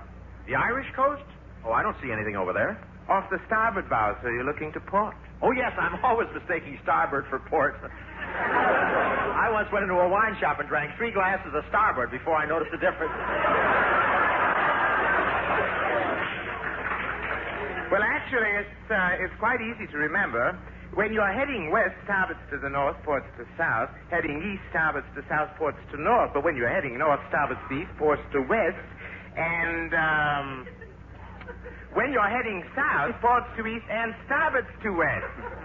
Isn't it simple, sir? Oh, perfectly simple. Will that be all, sir? Yes, go up in the poop deck and lie down. You must be pooped.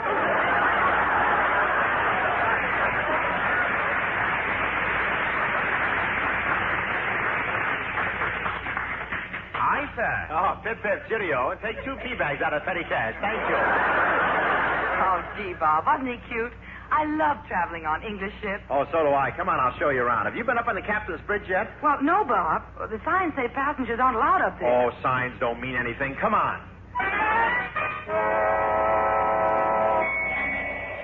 Here, go back to my office and work on these requisitions, Captain. You're very good, Mr. Travers. Is it rather chilly here in the bridge, sir? Wind's freshening a bit? Yes, nippy. You might have Stewart prepare some tea. Very good, sir. I say, Crothers. Yes, sir. These people coming up the companionway, friends of yours? Oh, no, sir. I never saw them before, sir. Carry on. Carry on. Yes, sir. See, Ann, up here you get a wonderful view of the whole horizon. You see those big windows up there? That's the pilot house. Those officers are steering the ship.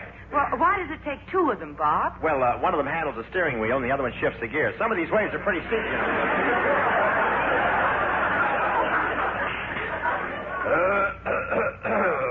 Bob, I don't think we should be up here. That officer's glaring at us. And we bought our tickets. Those folks are working for us. Huh? You there. Yes? Rolling right along, aren't we? What speed are we making?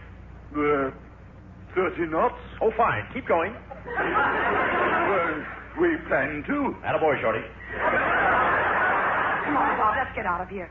I think he's the captain. No, he's probably the chief steward in charge of the cabins. But what do those 4 gold stripes on his sleeve mean? Maybe he's in charge of the 4th class cabin.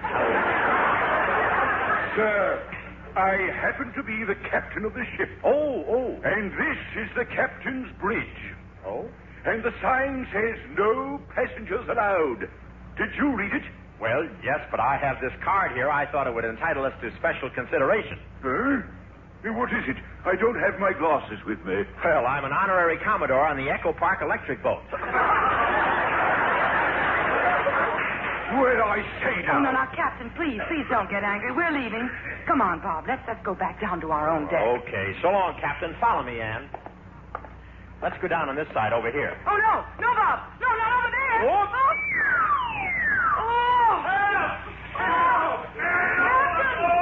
Captain, Mr. Hope fell overboard. Do something, quick. Certainly, ma'am. Wheel host! Full speed ahead!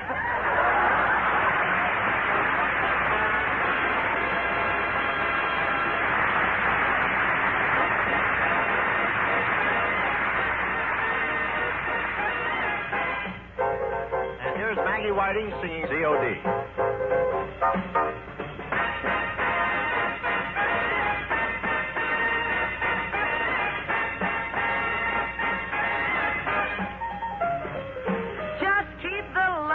Kisses that I gave to you.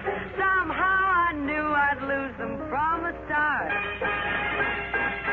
The tokens and the letters, you may keep them too, but send me COD, my broken heart. Just to say that we are through seems to be enough for you, but in that part where one put my heart, there's empty space that's sad and blue. The memories of each moment you can keep them too, but send me COD, my broken heart.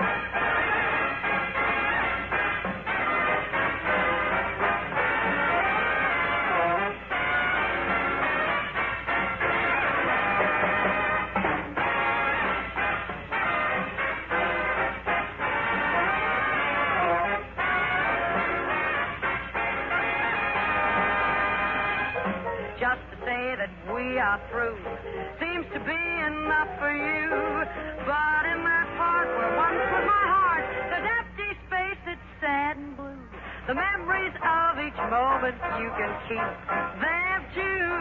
But send me COD, my broken heart. Send me COD, my broken heart.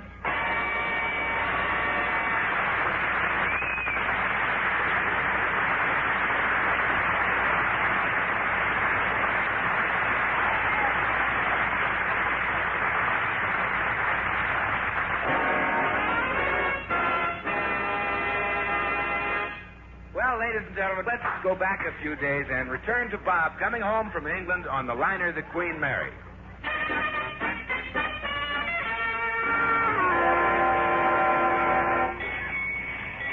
This is the fourth day at sea. It's a bright, sunny morning, and Bob is taking a brisk turn around the deck.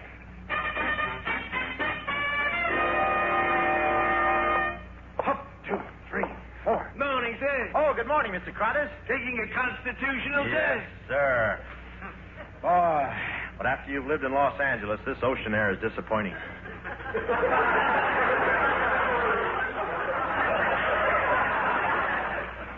Disappointing, sir. Yeah, there's nothing in it but salt.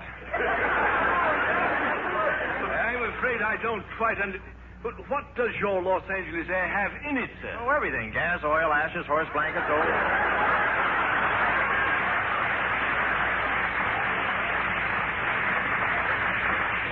I want to tell you a great joke I'm going to use at the ship's concert tonight. Tell me, why is Scotland Yard like those tight pants the captain wears? The captain's pants, sir? Do you intend referring to Captain Isherwood Ellington's trousers, sir? Actually? Now, don't snap your crumpet. It's just a joke, Mr. Crothers. See you later, Crothers. Thank you very much. You've been great fun. Thanks a heap up to here. Americans.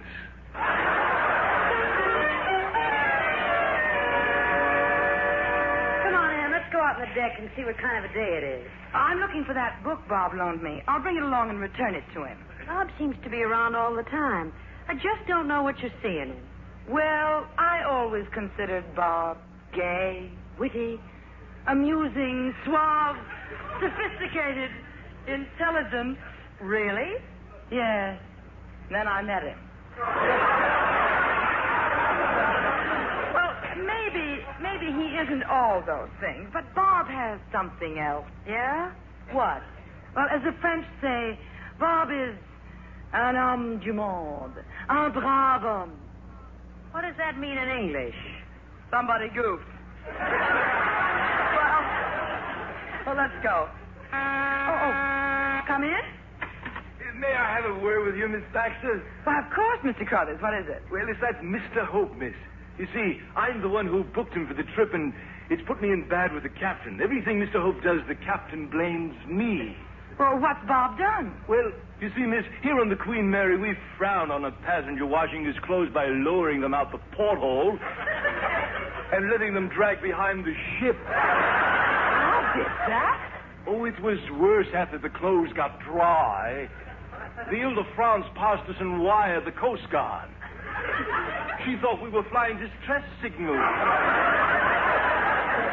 Well, go on. What else?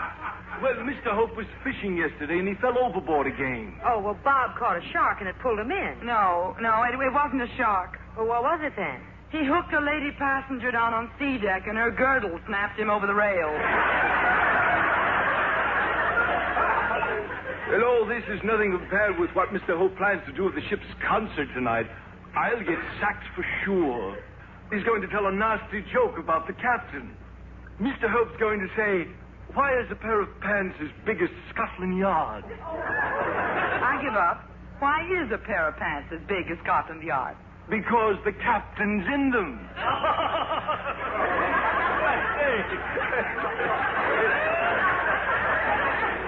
I say, it's quite good. I never got it before. Well, I hope you don't lose your job, Mr. Crothers. Oh, Miss Baxter, if only there was some way to keep Mr. Hope away from the ship's concert tonight. Oh, wait a minute. I can do that. You think you can keep Mr. Hope busy? With all due modesty, I can guarantee it.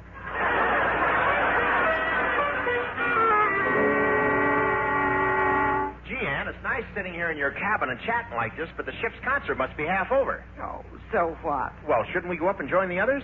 No, just lean back and relax, Bob. Let me stroke your forehead. Yeah, but I got some wonderful jokes to tell. You can tell the jokes to me. What are they? Funny, I don't remember now.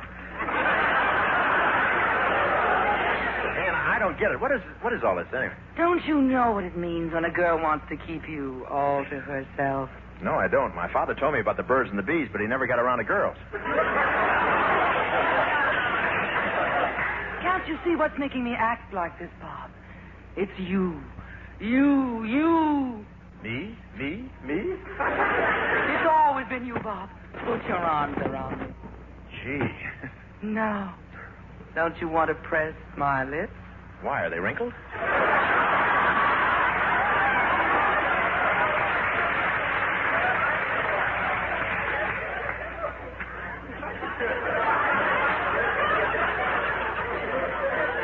I don't get this. It must be this new perfume I'm wearing. What is it? Nighttime in Fresno. I just use a dab here, a dab there, a dab here, and a dab there. As a matter of fact, I have to keep moving or I'll leave a puddle. But, Ann, I still don't understand. Oh, darling, hold me in your arms. Well, Baby, you're not going to fight this, are you? No, I'm not even mad at it. Gee, Ann, I never... Oh, excuse me, Bob. Huh? Hello? Miss Baxter, Crothers here, the purser, ma'am. Oh, yes? Well, I'm on duty up on deck, and I hear that the ship's concert is just ending. Thanks awfully for keeping Mr. Hope away. Oh, you're welcome, Mr. Crothers. Well, cheerio. Cheerio. You know, Ann, honey, I've been thinking it over, and you're right. You and I are soulmates. Oh, well, let's talk about it some other time, Bob. Good night.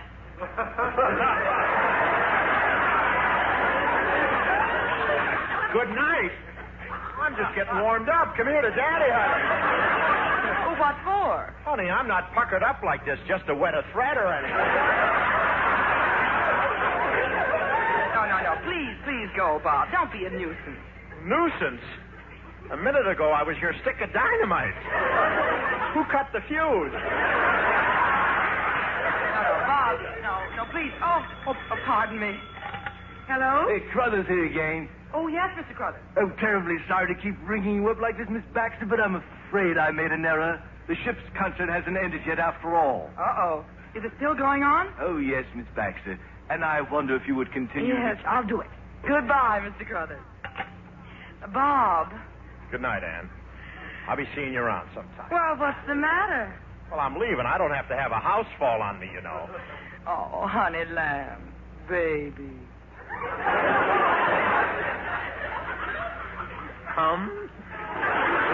Oh, you can't go. Come now. Sit down beside me. Yeah, but I thought that... Foolish boy. Don't you know real passion when you see it? Yeah, but I can't keep up with the weather reports around here. 1 minute I'm lying under a palm tree with a Cuba Libre in my hand, and the next minute I'm in Alaska in my BVD.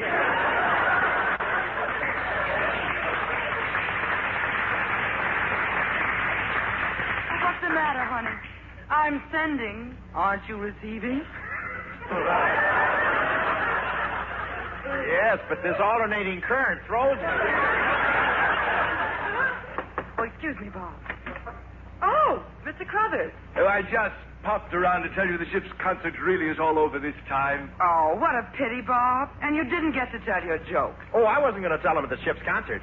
You weren't? Oh, no, I'm saving him to tell at the captain's party, and that doesn't begin for an hour yet.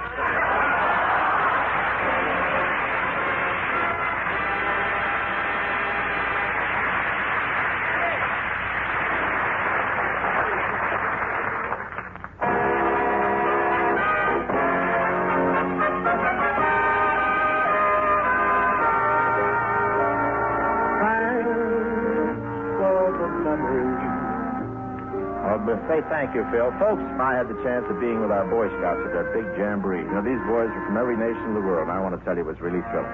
Sort of United Nations in short pants. Scouting teaches everything that is American: loyalty, self-reliance, tolerance, democracy.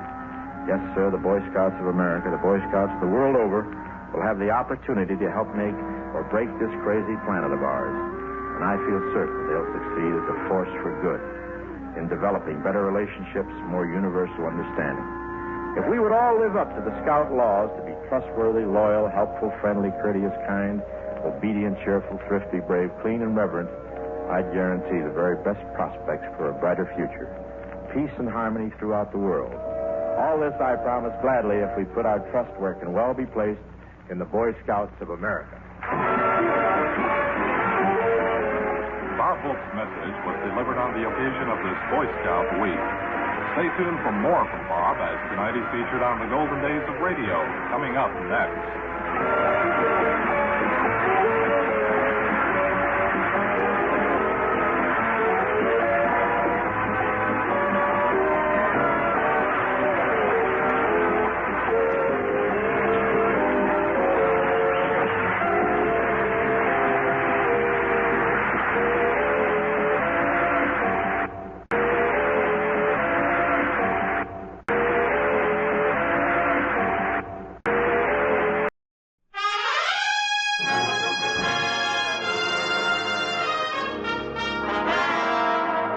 Dairy Association, the nation's dairy farmers present The Bob Hope Show, transcribed direct from Hollywood with Les Brown and his band of renown. For the American Dairy Association, whose dairy farmers produce the world's finest family of delicious, healthful foods, yours truly, Bill Goodwin. Our singing star, Margaret Whiting. Our special guest, Burt Lancaster. And here he is, Bob Hope.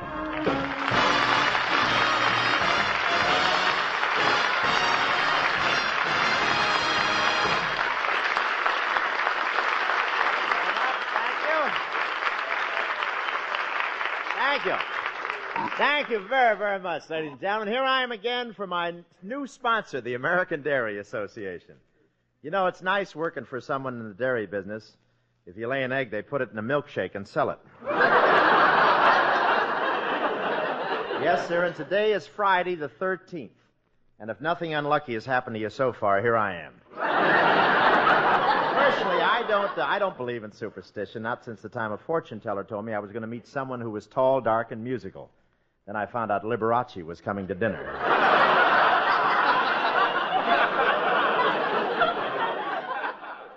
You know Liberace, that's the pianist with a built-in keyboard. But here in Los Angeles, ladies and gentlemen, we've just had a census taken, and the latest figures show that we're still growing by leaps and bounds. With the traffic out here, it's the only way you can keep growing. But just think of it, a new person arriving in L.A. every 25 seconds. And, of course, nobody ever leaves. How can they? In our smog, they can't find their way out.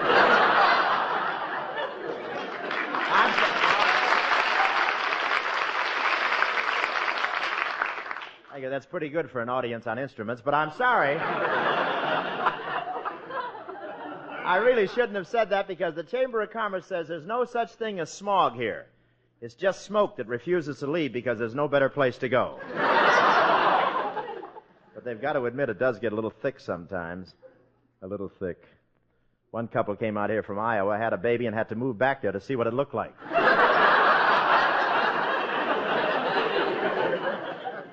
But still, people are moving out here to California in droves. In fact, everybody's making money off the newcomers.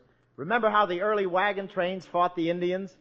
Well, a caravan of tourists from Minnesota were surrounded on Highway 40 last week, and it took them 9 hours to fight off the real estate agents.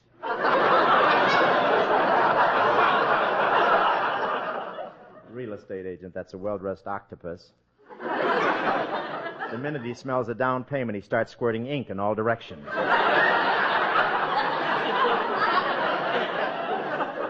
And they're coming in so fast, the builders are rushed to keep up. In fact, they don't bother with floors anymore. They just put up 4 walls and a roof and sell it. It's the only place in the world where the houses have wall-to-wall grass. And more of the people aren't bothering with houses. They just live in trailers. In fact, I saw an ad in the paper the other day. Lady with trailer wants to meet man with car. Object to get hitched.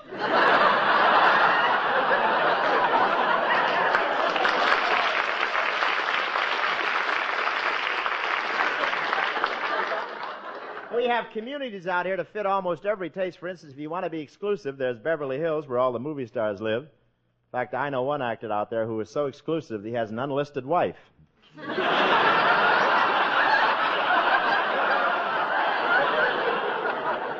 And they're all sun worshippers there. Even the pigeons fly upside down so they can get an even tan. And no one is ever allowed to die in Beverly Hills. When you're ready to go, they just put you on a bus for Pasadena.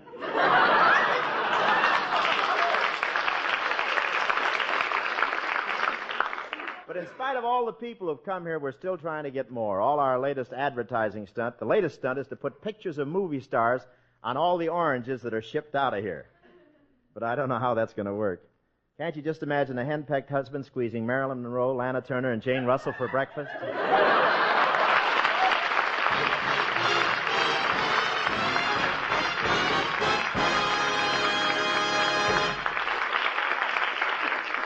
Say, Bill Goodman, what are those notes you have scrawled there? Looks like feeding of babies? Well, babies and older folks, too, Bob. I'd like to talk for a minute about evaporated milk.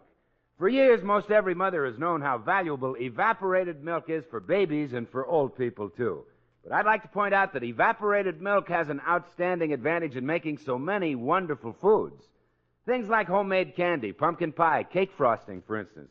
Many kinds of main dishes turn out smoother, creamier. You see, evaporated milk has all the great food values of whole milk, protein, vitamins, and minerals, especially calcium. The difference is that evaporated milk has about half the water removed, and thrifty homemakers everywhere know that evaporated milk is a money saver. This great dairy product is mighty convenient, too.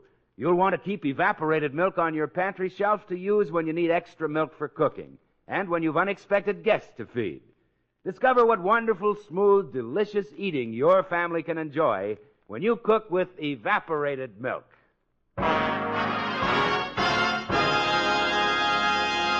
Well, ladies and gentlemen, you never can tell what'll start your day off on the wrong foot. Now, with Bob, it was the arrival of the mailman at his home in North Hollywood this morning.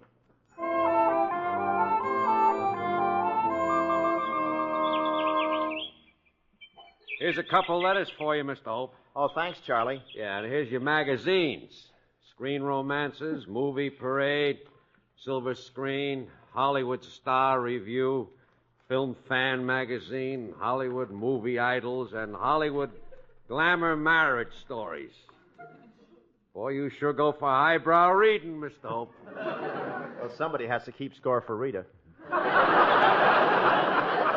Gee, look at all them magazine covers. Marilyn Monroe on every one of them. Yeah. Ain't them beautiful pictures of her? Yeah, but they'll never top the first one.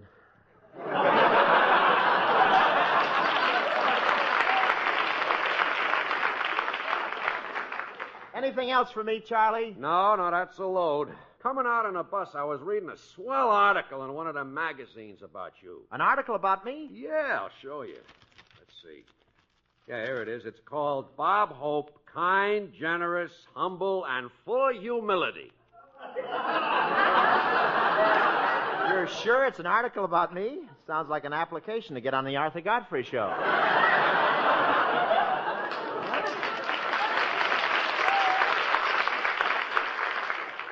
And listen to this. It says, Bob is fine, sincere, sweet, honest, thoughtful, pure, noble, and true. Gee, Mr. Hope, you know what? What? Little Orphan Annie used to be my idol. Now it's you. Come on, get out of here. Gee, what a fresh postman. I think I'll phone Humphrey Bogart and tell him to let his dogs out. Their lunch is coming up the street. Well, I better finish reading this article. It says, Bob is warm and friendly. When you enter his home, Bob comes bounding across the room to you, his big brown eyes shining with friendliness. Mm-hmm. Gee, what a nice sentiment. I sound like something on the label of a can of kennel ration. Gee, I'll have to try to be more friendly, to live up to this. Wonder who that can be. Oh, hello, Goodwin. Oh, hiya, Bill. Gee, it's good to see you. Come in and sit down, boy. What did I do? Oh, nothing at all, Bill. I just want to be friendly, that's all. Yeah? Sure, I just want you to know that I like you. I like you a lot. Bob, I've told you 100 times I don't lend money. And when I got married, I burned my book of phone numbers.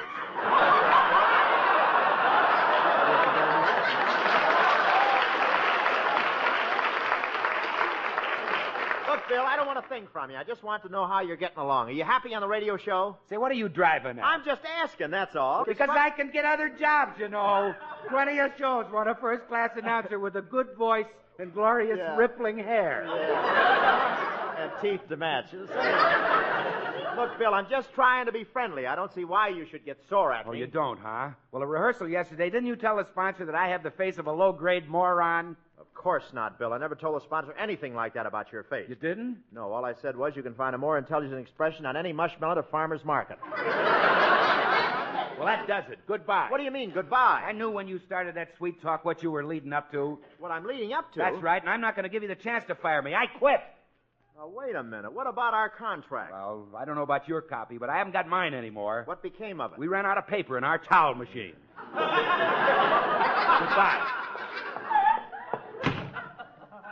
Gee, what's the matter with everybody today? I haven't seen anybody go to pieces like that since my granddaddy tried to find a gas leak with a candle. Imagine Goodwin walking out like that. Hi, Bob. Oh, hello, Maggie. Come in. Sit down. Thank you.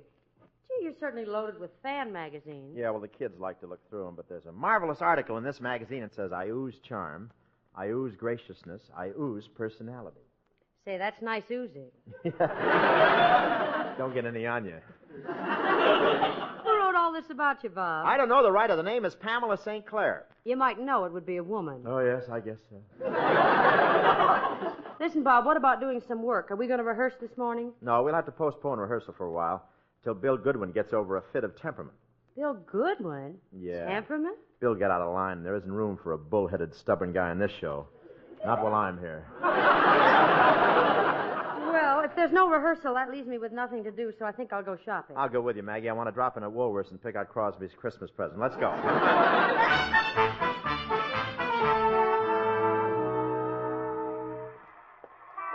Here, give me those bundles, too. Well, you're already carrying quite a stack of bundles, Bob. Well, just put them on top, Maggie. But, Bob, if I do that, you won't be able to see where you're going at all. Why, you'll be bumping into the homely girls, too. Well, I'm only practicing for the holiday crowds. Really, Maggie, I can carry all this stuff for you. Gee, Bob, why are you so sweet today? Well, confidentially, it's that magazine article by Pamela St. Clair. I'm turning over a new leaf. Says you. No, I mean it. I'm going to help people. Be considerate. At lunch, it was the new Bob Hope that held your chair for you.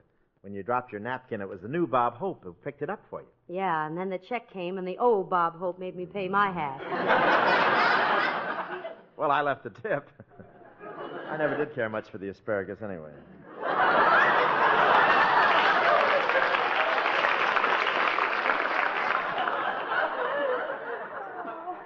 Say, you better guide me along the street, Margaret. I can't see anything over this high pile of bundles. Yeah, you're really hidden behind all those packages.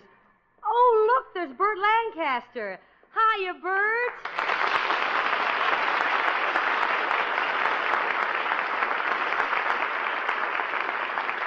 Hello, Maggie. How are you, honey? Oh, I'm just fine, thanks. What show you singing with now, Maggie? Well, I'm on the Hope Show. You mean you're still working for that Bob Hope guy? That's right. Boy, you must be a glutton for punishment. Bob's not so bad. Ah. He's a slave driver. He makes everyone who works on the show do all the chores around his house. Well, Listen, I happen to know it's true. I drive by Bob's house every day, and I see Bill Goodwin and Les Brown mowing the lawn and clipping the hedges. Although, come to think of it, I haven't seen him for the past couple of weeks. Oh, wait till we get the well dug. We'll all be above the ground again.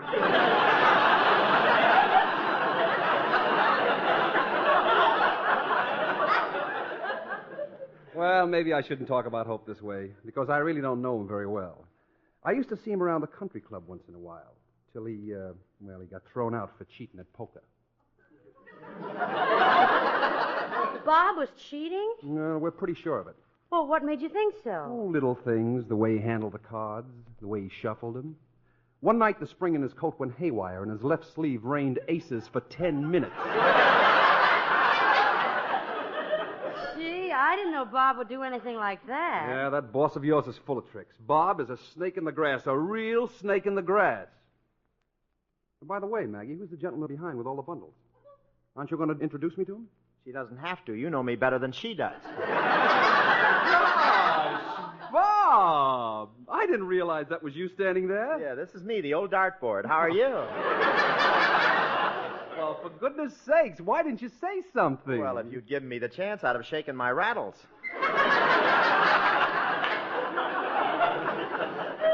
Bob, do you really cheat at cards? Maggie, you've known me long enough to know better than that. Did you or didn't you? Well, well, let me put it this way. Look at my face. Do I look... Do I look like a crooked card sharp? Well... Maybe you better put it another way. Well, I'll admit I haven't been a very nice guy, Bert, but that's all changed. From now on, I'm going to be nice and thoughtful and considerate to everyone. What brought this all on? It's a magazine article. It's such a brilliant analysis of my true character that I'm going to try and live up to it. But I'm going to be a different person. Friend of the needy, helper of the weary, rescuer of those in distress. I don't know what more I can do. You might put a keg of brandy around your neck and head for the Alps.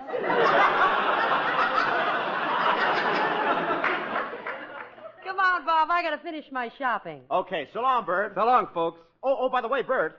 Say, how about doing a guest shot on my show this week? Fine, Bob. I'd be glad to make a little extra loot. You know, my family's beginning to show me up. Your family show you up? I got to tell you about this. This is really cute. My little daughter just sold a piece to a magazine. She got $20 for it, and she's only 7 years old. Little Susan Ben? Yeah, and she uses a pen name, too. A pen name? What's it called? Pamela St. Clair.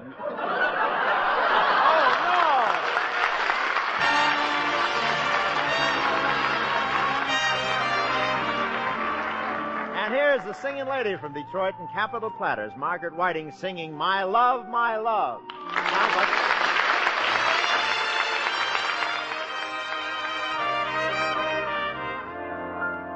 Who makes the robin sing? My love, my love. Who brings the joy to spring? Who else but you, my love, who makes my poor heart cry? My love, whose eyes are stars on high, none else but you, my love, as sweet as morning mist are the lips that heaven kissed, as endless as the sea is the love that you gave to me. And what have I to give, my love, my love, as long as I shall live, you'll always be my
We often hear about the good old days when a dozen or so relatives would descend on Grandma all at the same time, and she'd entertain them for days. It's perhaps even more of a problem for today's hostess to take care of unexpected company. Folks don't have so many spare beds as they used to. But when it comes to the food problem, evaporated milk is a real lifesaver. With a few extra cans on the pantry shelf, it's easy to take one down and use it in a moment for smooth cream soups, a hurry-up meatloaf, a tasty custard, or other appetizing desserts. Use it also to put a tempting, shiny brown glaze on hot biscuits. Evaporated milk can help you save money because it truly glorifies so many of your standby economy ingredients. And like all dairy products, evaporated milk is a good money value as well as a good food value. You get results you can be proud of every time, for evaporated milk gives food that smooth, creamy texture, which makes dishes especially good. Keep evaporated milk on hand for emergencies. Use evaporated milk also for your day-to-day cookery. You get wonderful eating when you cook with evaporated milk.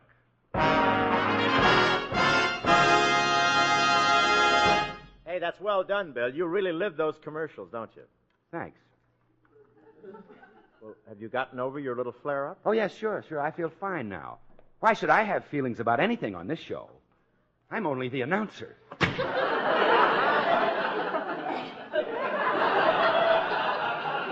I'm glad he got over it. Say, he's pretty hard to control, isn't he, Bob? Oh, Bill's a nice guy. I know a way to control him, but I hate to do it. How's that? Pay him more money. He's still dreaming about the big dough he got in the Army.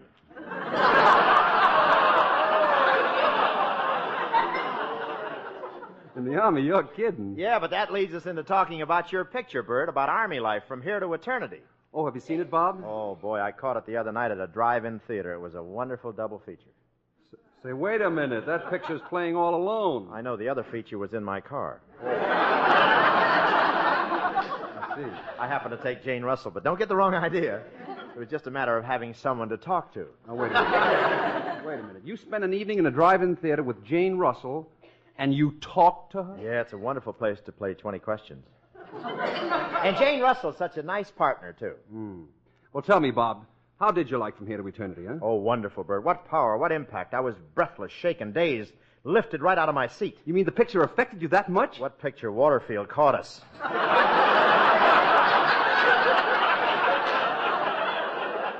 I thought his drop-kicking days were over.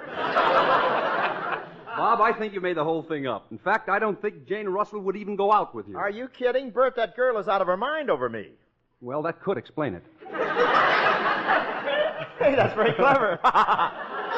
Too late to get Gregory Peck? What is it? But seriously, Bert, you gave a tremendous performance in From Here to Eternity. That scene on the beach with you and Deborah Carr. Yes, Bob, everyone says it was quite a love scene. Never mind what everyone says. What'd your wife say? Well, I took her to see the picture 3 weeks ago, but I don't know how she feels about that particular scene. You don't? She hasn't spoken to me since. Well, why don't you do what I do, Bert? After a passionate love scene with Rosemary Clooney or Arlene Dahl, or if I'm caught in a little flirtation, I always buy Dolores a mink coat. How is Dolores, Bob? Warm.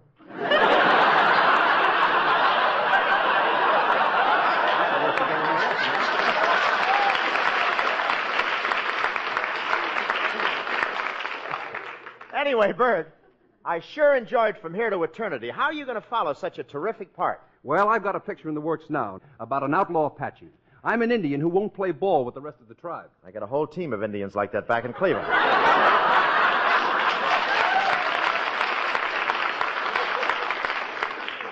Bert, I understand, even in rugged action pictures, you never use a stuntman. Well, not very often, Bob. You see, I used to be an acrobat with the circus. Yeah, that was my ambition, too, Bert. Did you ever try to get a job with the circus? Yes, I did, Bert. I'll never forget the day the circus came to our town.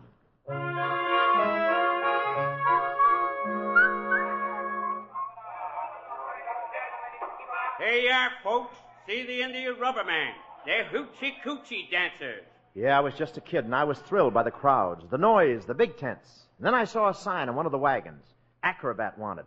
I climbed the steps and knocked on the door. Come in. What do you want, son? Hey, did you put up that sign, Acrobat wanted? That's right. My last assistant fell 100 feet and broke his neck. The one before him slipped off a trapeze and broke his back. The one before him fell into the tiger cage and was torn to pieces. What's on your mind? You need anyone to sell the cotton candy? You're just like a million other kids, son. I suppose you just can't wait to join the circus. Yes, huh? sir. That's the life for me, boy. Well, let me tell you, you don't know what you're getting into. It's tough work and long hours, and you'll never get rich. I still want to do it, sir. I'd make a good acrobat. I'll do a lot of work on the farm, you know, and I'm very strong. You are, huh? Take off your shirt. Let's have a look at you. Okay, I'll take off my shirt. There, well, that's fine. There. Holy smoke, is that you? What's the matter? Didn't you ever see muscles before? Yeah, but not hanging in bunches like grapes.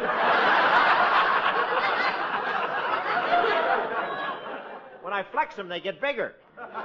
Looks like an orange tree. Well, we're in a tight spot. Maybe we can use you anyway. You're going to give me a job? Yeah. One of the tightrope walkers just left us. What happened? He was tight. The rope wasn't. Gee, a fella could get killed around here. What's the matter, kid? Don't you want the job? I'll think it over and let you know. Hiya, Bert. We go on in 10 minutes. Gee, who are you? Who am I? Yeah, gosh. You sure look pretty in them long silk tights and all them red and gold spangles. Do you work here in the circus? Oh, no, these are my regular clothes. Something I just whipped up. You better whip them again. They still ain't behaving.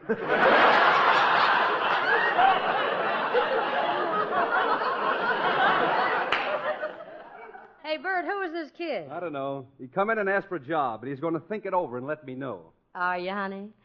Are you going to be with us? What was that? I think he just thought it over and let me know. Gee, ma'am, I sure like you. You do? Yeah, you're prettier than a litter of pigs rooting for turnips in a mud patch. Trixie, we got to get over to the main tent. Shall I throw the kid out of here? No, he's kind of cute. Let him stay.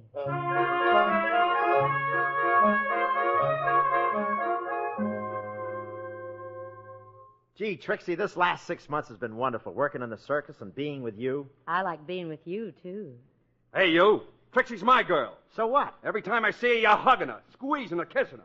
Did I tell you not to fool around with her? Who's fooling?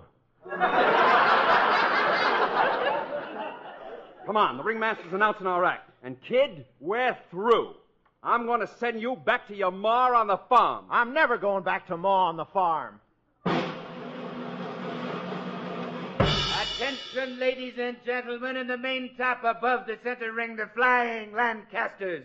In their death-defying trapeze act, the 500-foot giant swing. Here I go! Hey, grab my hands, Bert! Bert, grab my hands! So long, kid!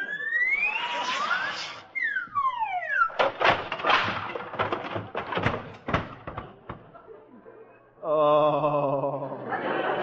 Pull up a chair, son. Supper's ready.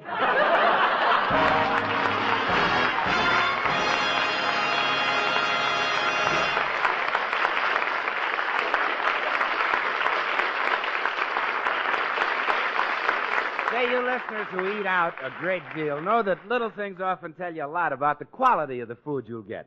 A restaurant menu that says we serve only butter indicates a chef and a management who intend to see that you get only the best of everything. The next time you eat out, notice how those generous servings of butter are a subtle reminder that you'll dine well. People who demand good food demand butter. They can tell the difference. They know that butter flavor is better flavor.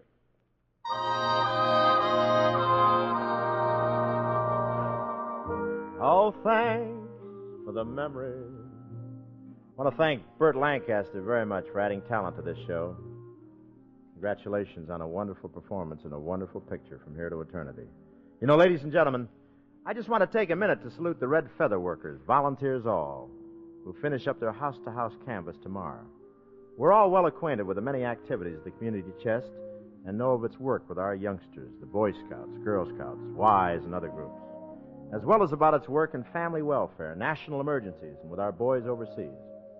During the past 2 weeks, these wonderful volunteer workers have covered many, many miles and have rung many, many doorbells. I hope you've been at home and been able to give in support of this great campaign. If not, maybe you'll take a minute now to send in a contribution to your local headquarters of the Community Chest. Please do. Thank you very much.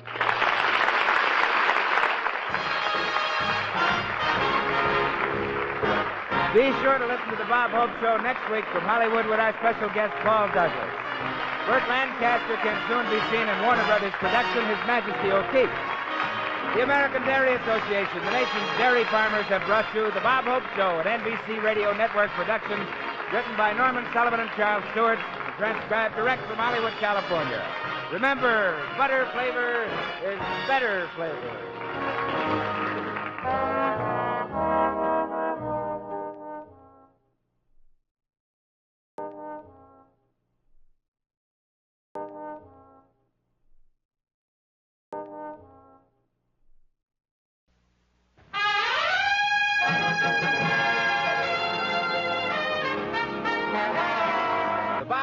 Show, transcribed direct from Hollywood with Les Brown and his band of renown. Our singing star, Margaret Whiting. Our special guest, Zsa Zsa Gabor. And here he is, Bob Hope.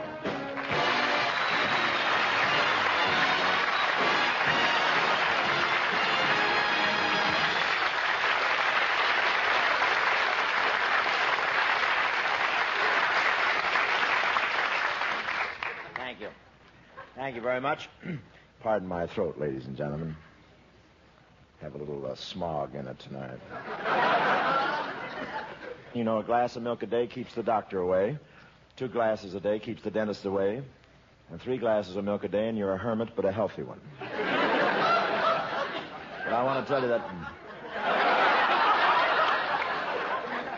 Bless you. But that milk is wonderful for you. At our dinner yesterday, we had a wonderful milk-fed turkey. That turkey was really milk-fed. At sunset, it got up off the platter and headed back to the barn. I don't suppose you've seen my relatives eat. It's sort of a yucca flats with flying wishbones.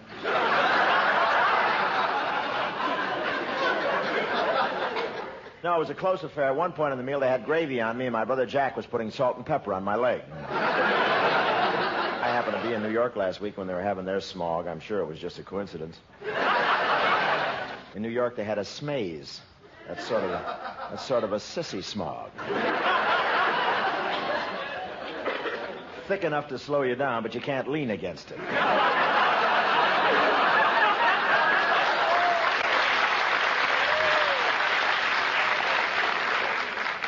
The smaze wasn't as powerful as smog. When you take a deep breath of the stuff we have out here, you can get up again, but not the same day.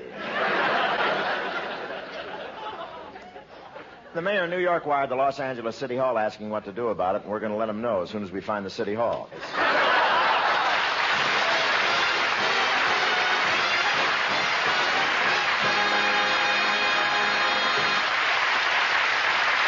Folks, this has been a day of turmoil for Bob and for everyone else on the show. Yes, sir. It all started this morning at Bob's home when I asked him one simple question.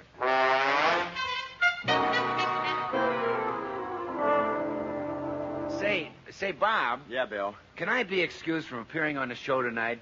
Why, what's the matter with you? Well, Zsa Zsa Gabor is going to be your guest tonight, isn't she? That's right, Bill, but don't let Zsa Zsa frighten you.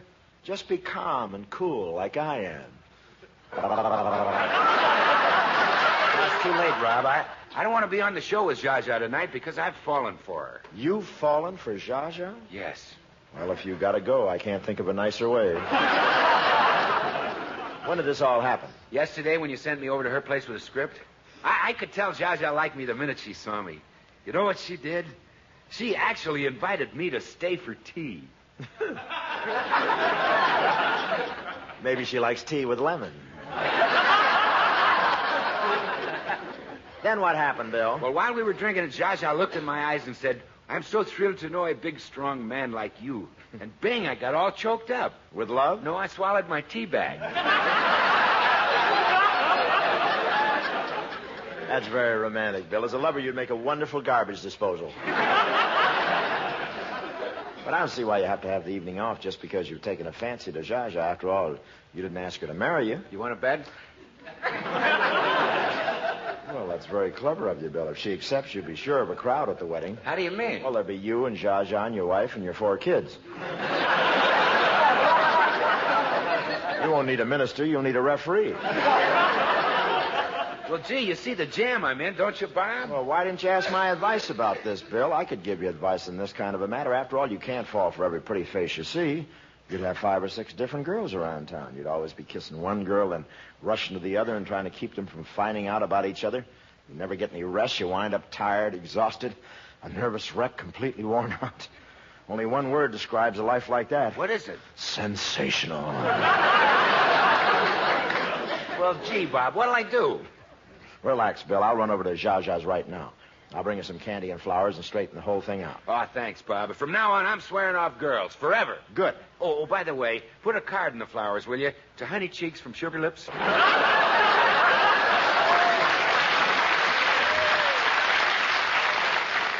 Well, I'll see you later, Bill. I'll go over to Zsa Zsa's right now.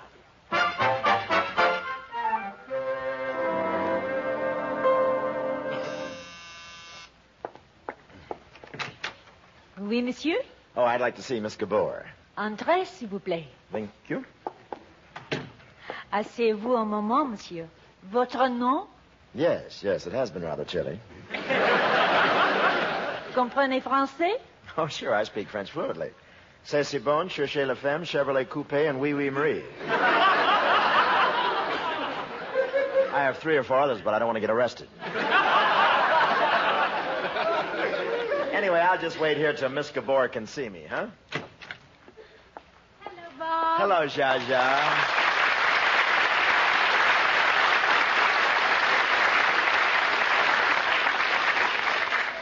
Gee, you look pretty as a picture. Why have you come to see me, Bob? Is it about my being on your radio show? No, I'm here about something else, Zsa Zsa. It's a very delicate matter. How interesting. Go on. Well, some men are just empty-headed idiots and nothing can be done about it. What would you say, Zsa Zsa, if I told you a big, dull-witted lout is madly in love with you? Why, Bob, is this a proposal?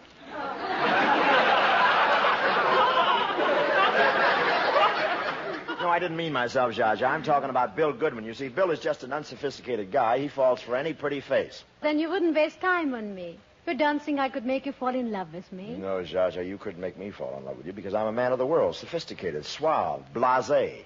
You are blasé without the B.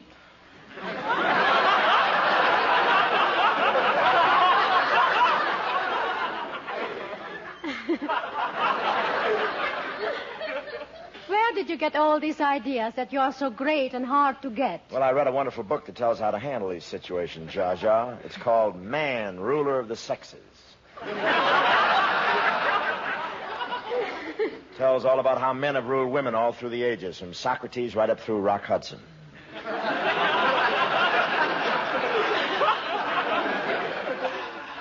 This book helped you? It certainly did, Zsa Zsa. Before I read it, in my dealings with women, I was just a pale, washed-out namby-pamby. But I've changed. Yes, now you have a tan.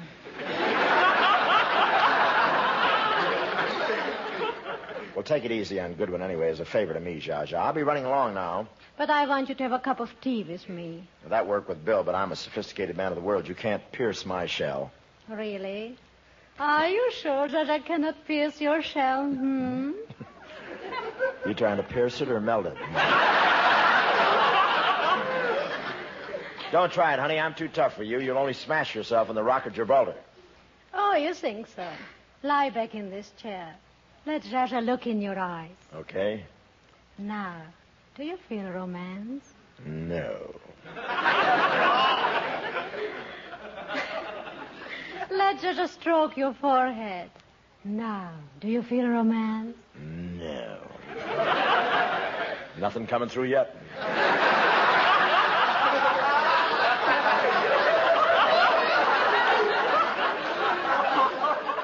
Now, let Zsa Zsa press her lips to yours.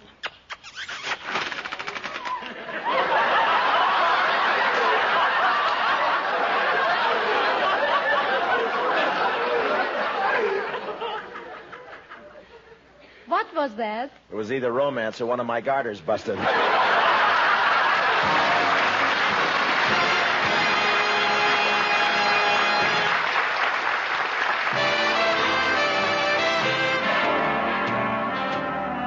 Here's Margaret Whiting, the doll of Capitol Records, singing that great standard, It Had to Be You. Come in, Maggie.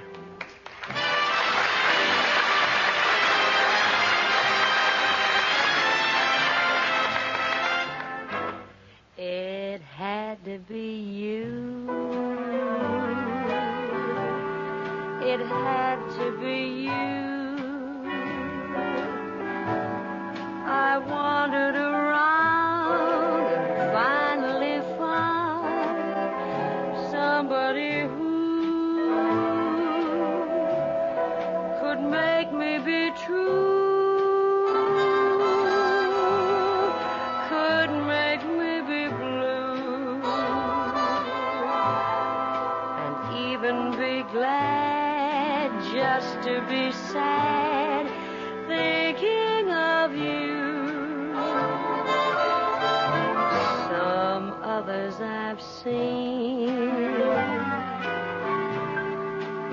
might never be me, might never be cross or try to be boss, but they wouldn't do. Nobody else gave me a thrill. With all your faults, I love you still. Had to be you, wonderful you. Had to be you. It had to be you. It had to be you. I wandered around, finally found somebody who could make me be true, could make me be blue, and even be glad just to be sad. Thinking of you, some others I've seen might never be me, might never be cross, trying to be boss, they wouldn't do. For nobody else gave me a thrill. With all your faults, I love you still. Had to be wonderful you. No one could do the things that you do. Just had to be wonderful you.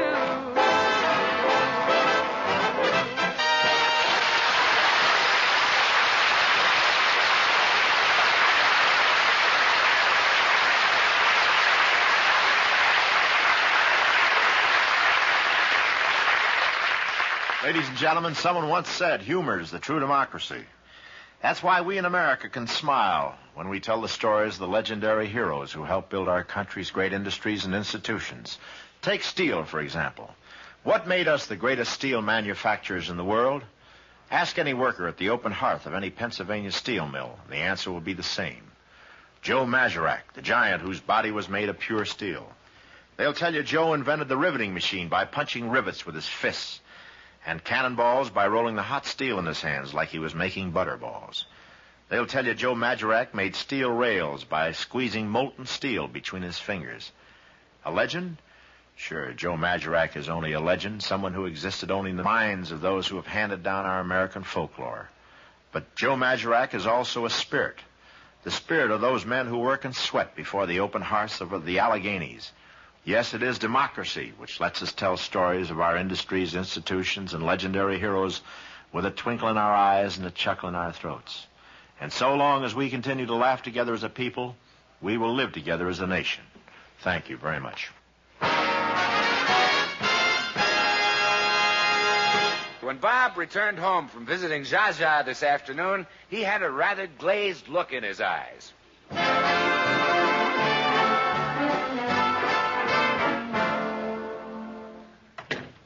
Zsa Zsa, Zsa Zsa, Zsa Zsa is the girl for me. The birds and bees have got a cousin. Since I met her, my buzzer's buzzing. Zsa Zsa.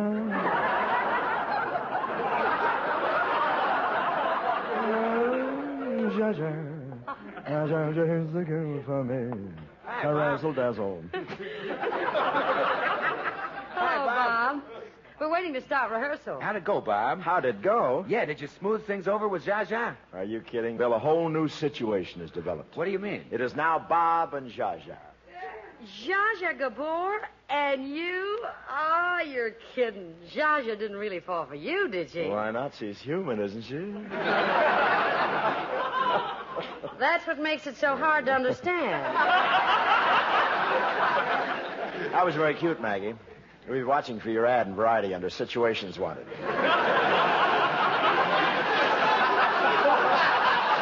Well, Bob, I'm very sorry, but I just can't understand Zsa Zsa falling in love with you. Well, for one thing, she said I was the handsomest devil she ever saw. Oh, stop. She said that, too.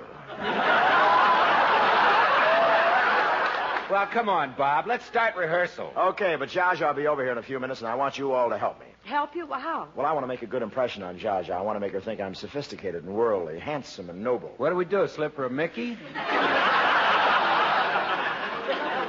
Oh, that was a good one. If they ever put a price on your head, take it. Bill, I really want to impress Zsa. Make her think I'm a member of the upper crust, so when she arrives, I want you to act as my butler. Your butler? Bill. Yes, master. Anything you say, master. That's the nice thing about our contract with Goodwin. We don't give him his blood back till the end of the season. Maggie, you can pitch in and help, too. Okay, Chief, what's my assignment? Well, we could use a touch of glamour. Why don't you play a Southern belle? Oh, I can do it easy. A rich Southern belle from an old, old family. No, I can do it easy. And you're madly in love with me. I'd better rehearse. Look, Ragmop. Hey, that might be her now. You ready, Bill? All set, Maggie? Yes, sir, boss. My cones is poning and my weevils is a weeveling. Get it, Bill. Hello, sugar lips. Hi, honey cheeks. Announcing Miss Zsa Gabor. Well, here we are. Hello, Zsa. Hello, Bob.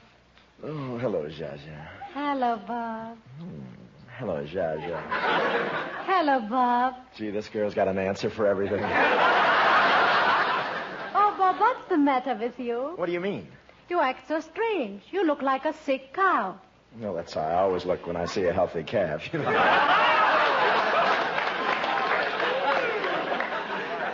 Come in the drawing room and join our little group, Zsa. Thank you. Oh, Zsa, I'd like you to meet a friend of mine. This is... Well, hiya, all, honey. I'm Magnolia Morning Glory, Peach Blossom, Beauregard E. Lee. I'm from Dower and Sour.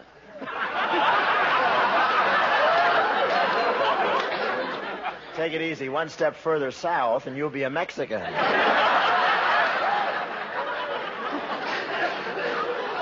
How south can you get? I'm very glad to know you, Miss Lee. What an interesting hairdo, Miss Gabor. Tell me, honey, did you put it up with your gloves on or off?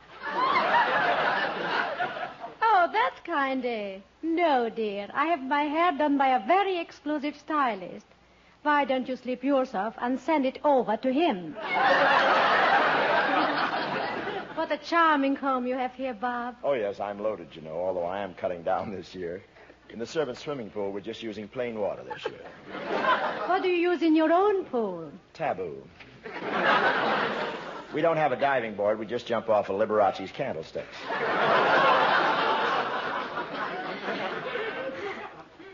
Goodness, Bob. If you were this rich in my country, Hungary, you'd be a nobleman. Well, as a matter of fact, Zsa, they're cooking up a deal to get me into the nobility now. Really? Yes, Queen Elizabeth is making me a Knight of the Garter as soon as I send her my sock size. Bob, I'm terribly impressed. I didn't realize you were so wealthy and important. Oh, yes, I just dabble in the cinema for a lark. Actually, I'd much rather be back in the family estate. Your family has an estate? Yes, we have a little place north of London. What is it called? Scotland.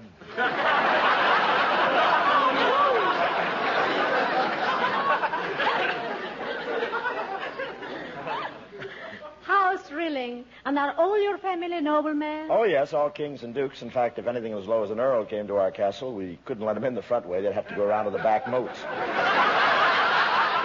We have a string of polo ponies, string of fawns, string of servants. How did your family get so rich? Saving string. You don't mind if I crack a little joke occasionally, do you? Not at all. I'm not listening. Well, anyway, Zsa, I'm glad you found out what an important person I am or what a fine old family I come from. Yoo-hoo! Anybody home in this joint?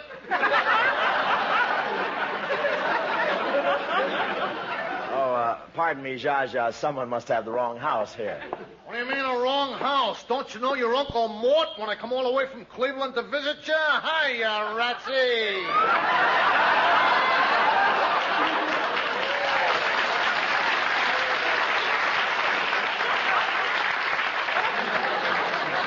Hey, you're looking great. Ain't seen you since we both hopped over the wall at the state pen.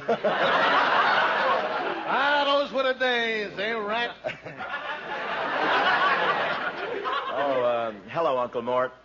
Bob, this is your uncle? Well, he's a different branch of our family tree. He's a different branch of our family tree, Zsa. The branch where the beetles got under the bark. Well, nice to see you, Uncle Mort. Drop in again sometime. Hey, what's the idea, Rats? Are you trying to get me to brush off? Well, I'm very busy right now. Now, is this any way to treat your poor old uncle? The guy that put the first pool cue in your chubby little mitts? The guy that showed you how to jimmy gum machines so you'd always have a trade to fall back on?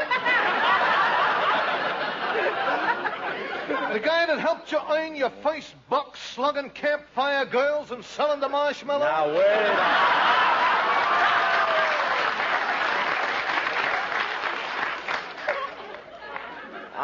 I'll admit you were wonderful to all of us, Uncle Mort. You kept the whole family dressed in hot mink. Bob, I think I'll be going now. No, don't run away, Blue Eyes. Come on, Ratsy. Introduce me. Who's the Skype?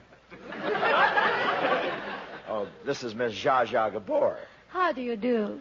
Never better than right now. Hey, kitten, hey, you are what is referred to in a better circles as a cute cupcake. A sharp cookie. A real cream puff. Please, don't press your nose against the bakery window. Look, Uncle Mort, why don't you drop around some other time? No. I want to talk to him. Tell me, did you grow up in the same estate with Bob? Well, speaking loosely, if you call a third-floor tenement flat an estate, yeah. Bob, if you lived on the third floor of a tenement, how could you keep a string of polo ponies? Well, we had a very large service porch.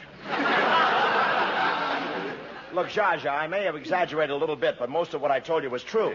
Oh, then you do have some rich relatives. Well, there's Uncle Herman. He's a used car dealer.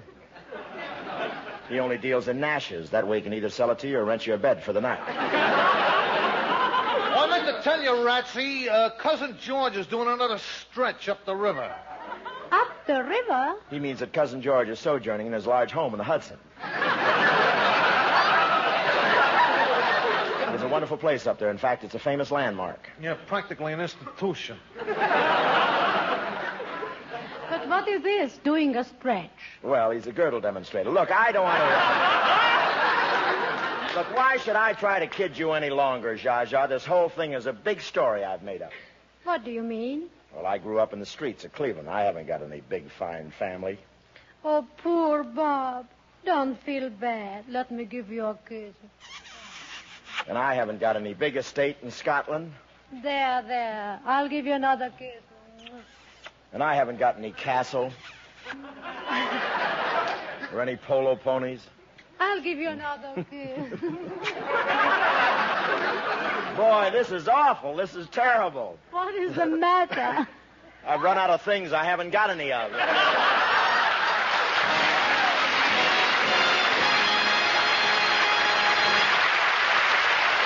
This is the United States Armed Forces Radio and Television Service.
Brown and his band of renown.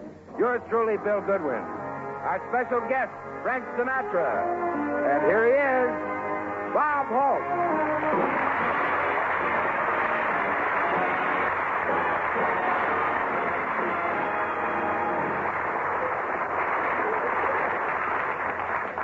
Thank you very much, Bill Goodwin. Thank you, ladies and gentlemen. I decided to do my Christmas shopping earlier this year. Traffic downtown is murder. I know one guy who has a Hudson, and when he drives in town these days, he doesn't step down into it. He just shoves it in the gear and puts his head in the glove compartment. And what crowds. Everybody's shopping. Jack Benny was shopping, too. Jack had an awful dizzy spell. Dropped a dime in a revolving door, and it took him 5 minutes to find it. I asked Jack Benny what he was buying. He said not very much because he already has 100 gifts at home to distribute among his friends. His Christmas seals have arrived. And, of course, I did my family shopping first, so I asked the clerk what I should get for my boys. She said, I'm sorry, I don't believe I know what boys want. You should have seen her. She didn't.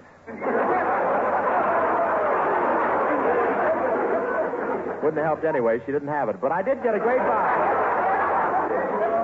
But I did get a great buy on perfume this year. I always give perfume. Last year it was Toujours Moi.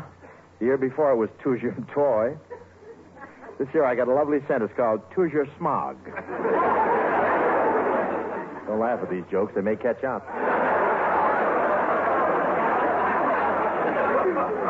Ever get the feeling that you're in the wrong business?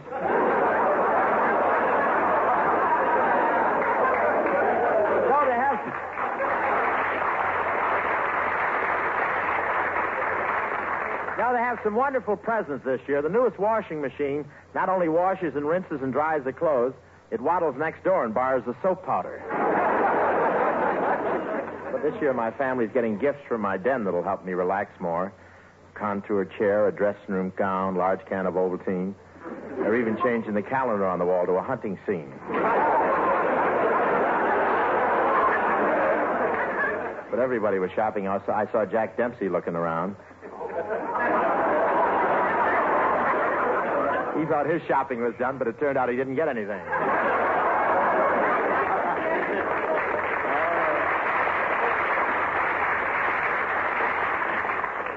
Thought he was going to have another long count.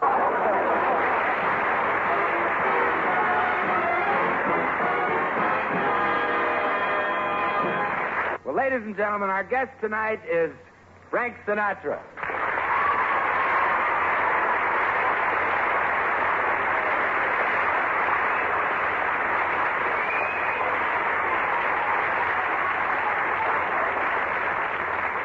But, folks, the story we're going to tell you really began this morning when Frank made a purchase in a Hollywood jewelry store.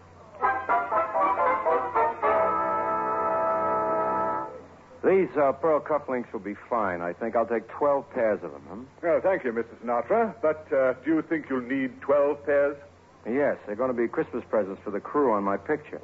Very important boys, these fellas are. Those grips and that guy behind the camera. Really? Yeah, you know it.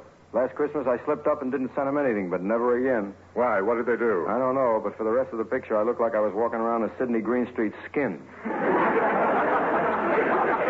And, Mr. Sinatra, where shall I send these? Well, let me see. I just got back from the East, and I haven't got settled yet. Tell you what, I'm going over to do the Bob Hope radio show. Why don't you send them over to Bob's house? Right. See you later, Maurice. Goodbye, Mr. Sinatra. Oh, by the way, how did you like the signet ring you bought the last time you were here? The signet ring. Oh, that worked out great. It did? Yeah, holds up my pants fine. So long.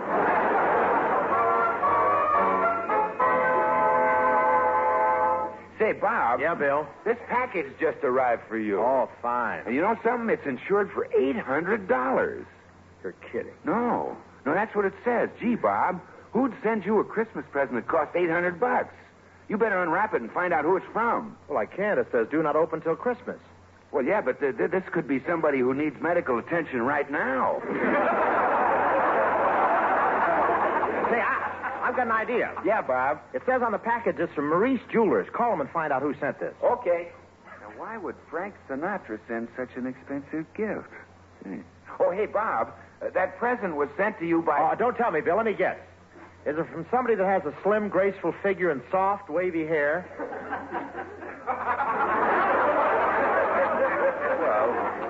Yeah. A person that everybody looks at walking down the street?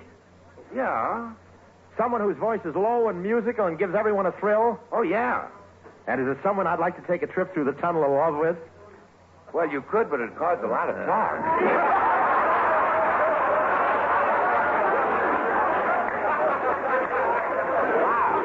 That package is from Frank Sinatra. Sinatra? Can't be. That's what the man told me. Well, Frank wouldn't send me a wonderful present like this. Why not? After all the things I've said about him, that he carries bricks in his pockets to keep from being blown away.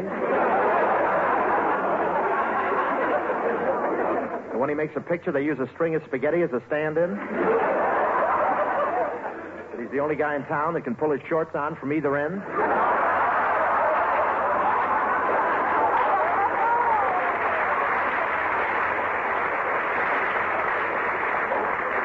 Bob, the gift is from Frank. Gee, he's giving me an $800 present? What do I have him down on my list for? Well, let's see.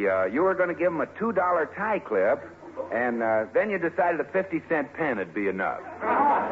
Well, if Frank is giving me an $800 present, I'm certainly not going to kiss him off with any 50-cent pen. That wouldn't be right. Oh, of course not, Bob. Put him back in the list for the $2 tie clip.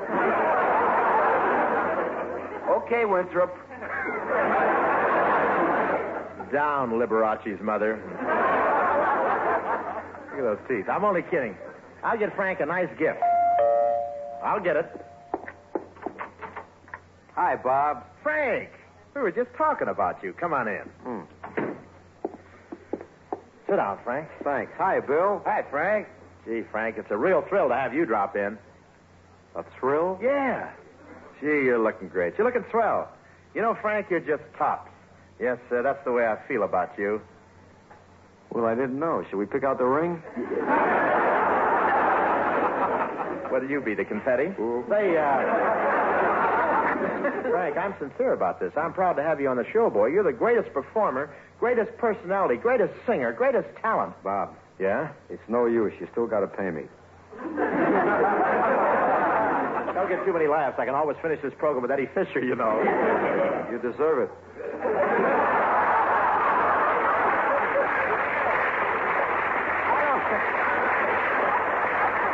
I don't get this, Bob. What's all this big friendship kick all of a sudden? Well, I'm happy, that's all. Why? Well, the way I'm being treated. Till this year, I didn't believe in Santa Claus.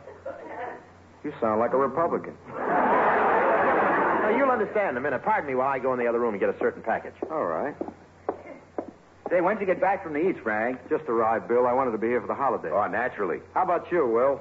Is the jolly old gent with the big tummy going to be good to you this year? Oh, sure, Frank. Bob always gives me something.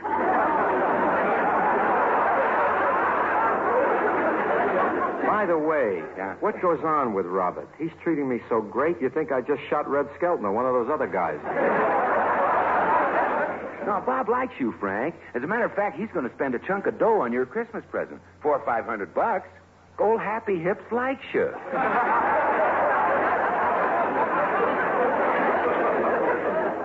Gee, that's touching. You know, my eyes are getting misty. Yeah? And to think I've been giving him such a brush.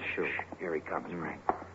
My boy, you're looking great. You know something? I'd never believe that you're as old as you are.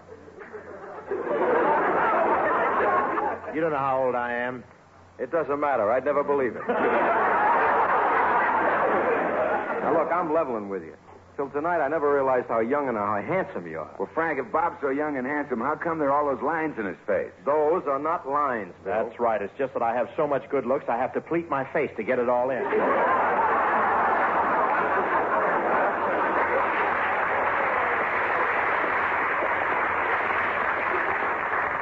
Frank, you don't have to flatter me. I know how much you like me. Not many people send me $800 Christmas presents. What? Do you really think you'll see the day when I'll give you an $800 Christmas present? Oh, I think so. You better start taking vitamins, kid. You got a long time to live. Well, why deny it, Frank? Here's the package right here. Let me see that. Oh, Bob, this isn't for you. This contains the presents for the crew on my picture. I just had Maurice send them over here. Oh. Just a minute, Dad. You weren't being so nice to me just because you thought I was going to give you an expensive present, were you? Heck, no, I was sure of it. But you still mean what you said, don't you? I mean, about my being such a nice-looking guy and all that jazz? Of course, Frank. You're fine. You look great. You're in great shape. That is for a human hat rack. Well, Bob, I meant what I said, too. You do look young. As young as any of those guys. Jack Benny, George Jessel. You know something, Frank? What's that, Bob? It's great to be back to normal again. Sure is.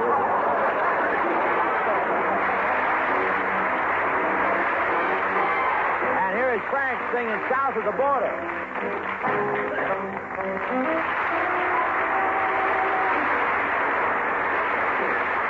South of the border,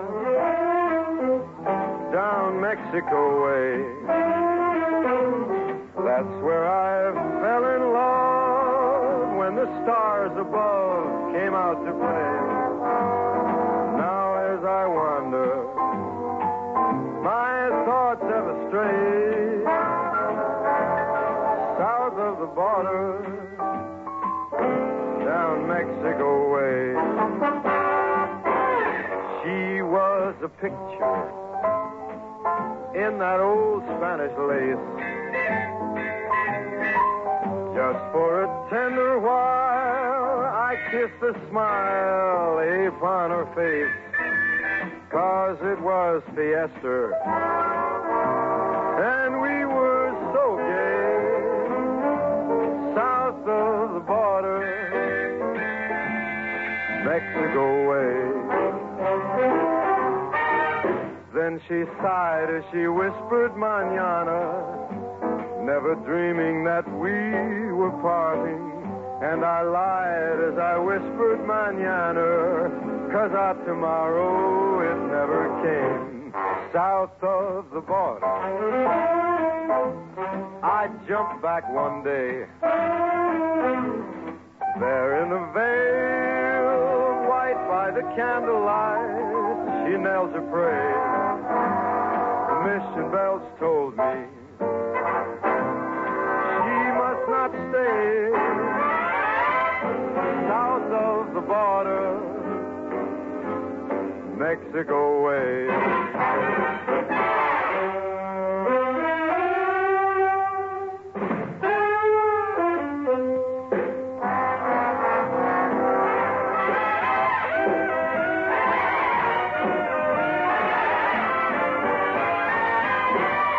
Mission bells told me, ding dong, I must not stay south of that border, down Mexico way.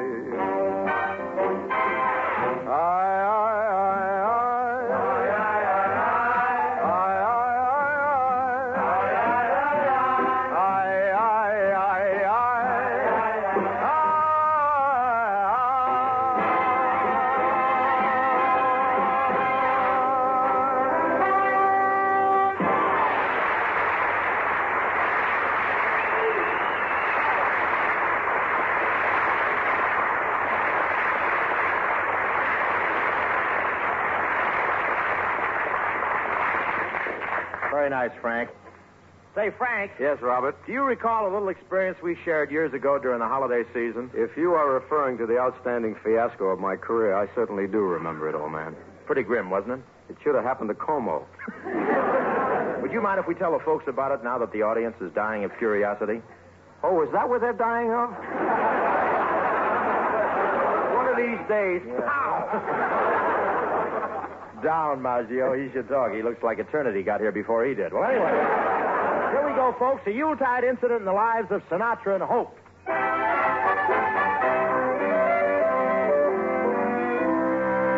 And now, ladies and gentlemen, we take you back 17 years. It is 1936, the last year of the Big Depression, and everyone is struggling to get along. A certain young man is trying to get a job in a Cleveland department store.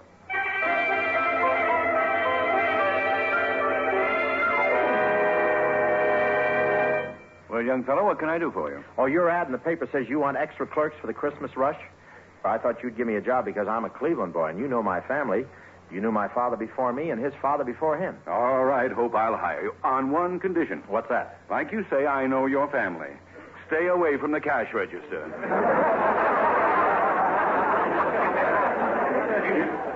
Yes, sir. You can start tomorrow morning in the haberdashery department. Thank you, sir. And Dad will be happy when he hears about it, too. I'll tell him next visiting day.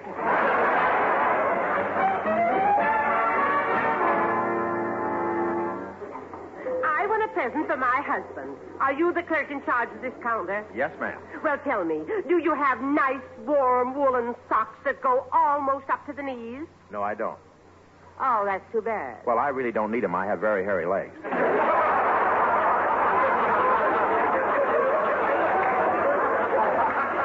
The very idea. I've a good mind to tell the manager about this. He already knows it. We dress in the same locker. We're on the bowling team. Say, you want to watch out for me. I'm going to be a vaudeville comedian, and I got a lot of fast lines. Well, never mind the socks. I think I'll buy myself a pair of slippers. Right over here, ma'am. We have a complete line. Carpet slippers, bedroom slippers, moccasins, galoshes, and hip boots. The hip boots are wonderful to slip on when you're going to feed the pigs. Do I look as though I have a herd of pigs to feed? I don't know. How big is your family? Why, you impertinent young whippersnapper. Floor walker! Yes. What's the trouble, lady? This clerk insulted me. He said my family are pigs. Well, if it ain't Nellie the shoplifter.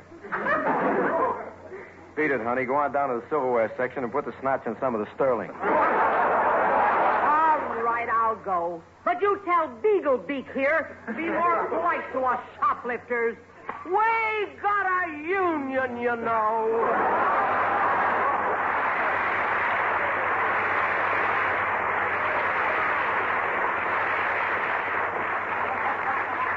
Thanks for getting me out of that jam. Are you a new floor walker? The dew is still wet on my carnation.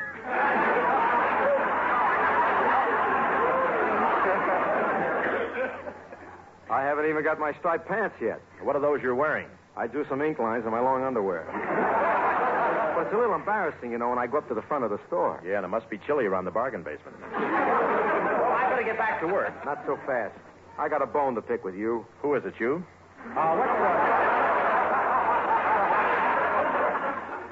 What's wrong? Now, look, while you're working on my section, Sonny, no more calling the customers pigs, you understand? I was just making a joke. You see, I'm trying to get in the show business. No, well, shake, Buster. You mean you want to get in show business, too? Yeah, I want to sing. I eat singing, sleep singing, think singing. I want to be a singer in the worst way. Maybe Bing will give you lessons. I got to do one of the numbers on the store loudspeaker. I wait. Yeah, all right. Merry Christmas, everybody. Customers, this is Singing Frankie again. Jingle bells, jingle all the way.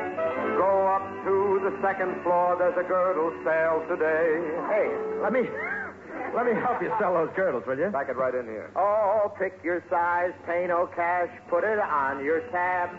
Have a happy holiday while we hold in your flag. Hey, you know something, Carl? You know, we're not too bad. Yeah, if you were prettier, we could do the paper-made pen song.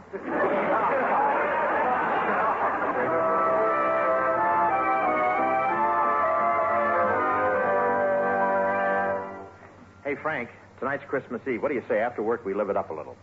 Live it up? Yeah, I got us a date with a couple of creeps. How about it? You want to waltz the light with a couple of fantastics? You mean you got us a date with two dames? Well, reasonably accurate facsimiles. They work in the furniture department, and their upholstery's kind of loose. Well, come on. I told the girls to wait for us in the restaurant in the corner. Let's go. I'm going.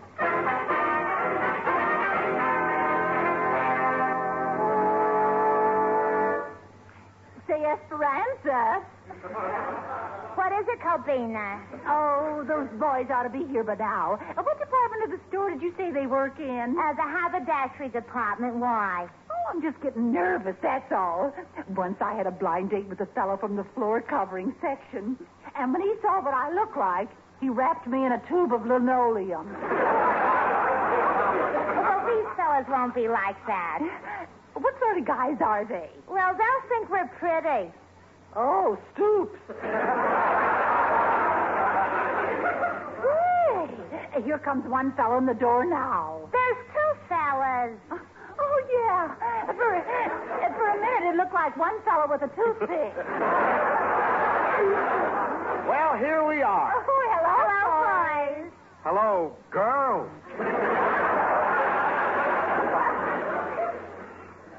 You mean, these are them? This is it. You said we had a date with a couple of chicks. So? Chicks, not buzzers.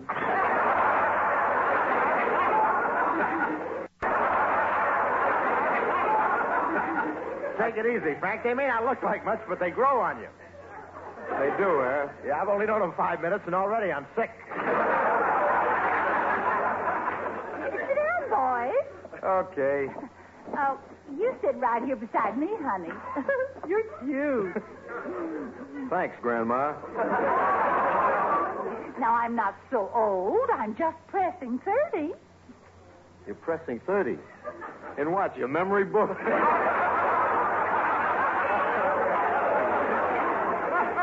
It's Christmas Eve. Why don't we make a party out of this? Let's live it up a little. Oh, wonderful. Although in your case, it may be a little late. So you guys are pretty snooty for store clerks. Oh, we're not just store clerks. Heavens, no. We're in show business. We're going to be big stars. We're going to live on Fifth Avenue in the best penthouse. You bet. The Waldorf Astoria in a beautiful suite, and in Beverly Hills in a ritzy mansion. Where are you staying now? In an alley under a loose manhole cover? Well, look, if you're such big wheels, let's have some food. Say, waiter, we'll have filet mignons, mushroom, and pheasant on the glass. Oh, no. And no. lobster thermidor, caviar, and champagne. Oh, bye. Ouch. Oops. What are you groaning about? You said you were big wheels. Yeah, but we're a little short of axle grease.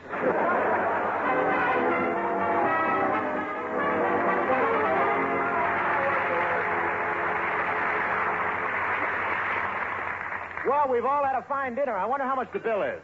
$46.60. And you better have the dough to pay for it. Listen, Herm, you're talking to a couple of guys that are going to be famous someday. Just leave the tab, my good man, and we'll pay you the next time we're passing through on our way to Hollywood. Yeah, we'll be shuttling back and forth all the time between Lana and Tallulah. You work it out right now, waiting on tables. Us? Waiters? Why, my friend here is going to be a great singer. Then you can be singing waiters. Yeah. Now do you start working, or do I call a cop and clap you both in jail? Well, what do you say, pal? Jingle bells, try our steaks today. Just $1.98, that's not too much to pay. T-bone round porterhouse, we've got 'em by the dozen. They are really famous, for they once were Trigger's cousins. Good evening, friends.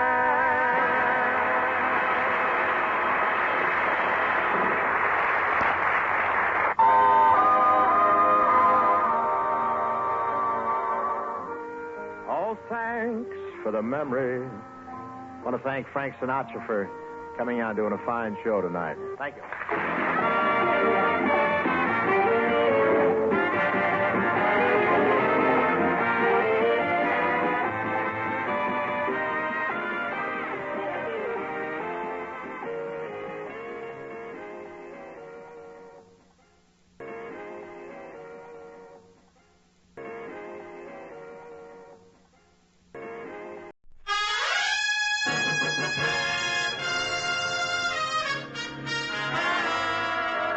The American Dairy Association, the nation's dairy farmers, present the Bob Hope Show, transcribed direct from the Veterans Administration Hospital in Long Beach, California, with Les Brown and his band of renown. For the American Dairy Association, whose dairy farmers produce the world's finest family of delicious, healthful foods, yours truly, Bill Goodwin. Our singing star, Margaret Whiting. Our special guest, Esther Williams. And here he is, Bob Hope.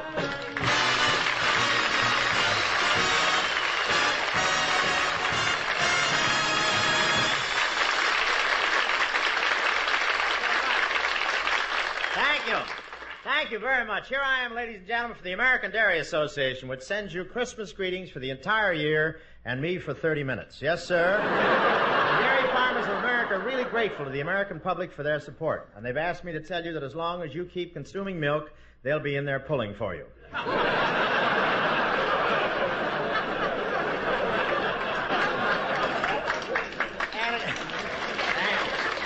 A couple of my sponsors don't know it, but today I'm so full of Christmas spirit that I went out today and hung sleigh bells on all their cows. I won't say where, but tomorrow morning a couple of milkers are going to be Swiss bell ringers. Anyway, ladies and gentlemen, tonight we're at the Long Beach Veterans Hospital, which is about 25 miles south of Los Angeles as the crow flies, and about 20 miles south of Santa Anita as the doe flies. But over 2,000 veterans call this place home. At least that's what they call it when the nurses are within earshot. Nurse, that's a girl in a white uniform who can take your temperature and give you one, both at the same time. To give you an idea how cute the nurses are in this hospital, somebody hung a bunch of mistletoe in surgery, and they had to operate on one poor guy twice. Once to cure what was wrong with him, and once to get his lips unpuckered. These nurses are so cute, they even had to put a speed limit on wheelchairs here. Everybody wants a ricochet romance.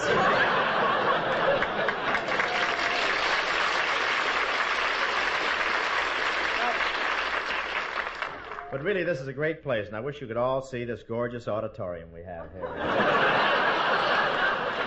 And I asked Colonel McBrien what time I could put on my show for the patients. He said right after dinner, Hope. That's the usual time for their sedative.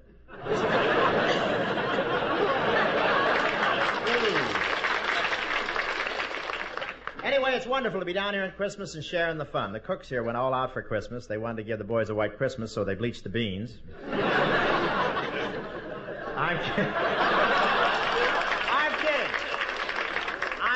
Actually, they had a wonderful turkey dinner and topped it all off with a flaming dessert.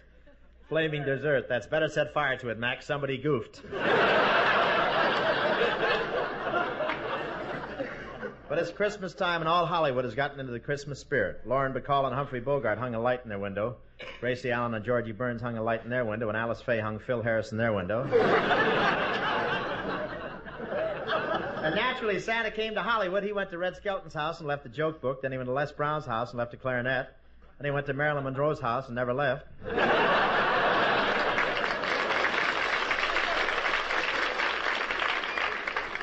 That's his Santa baby for this year. But my wife has been hinting for a mink coat, so I had to do something about it. I gave her 2 minks and a book titled The Virtue of Patience. I didn't do very well this Christmas. Very well. I hung up my stocking. When I went to look in it, foot powder.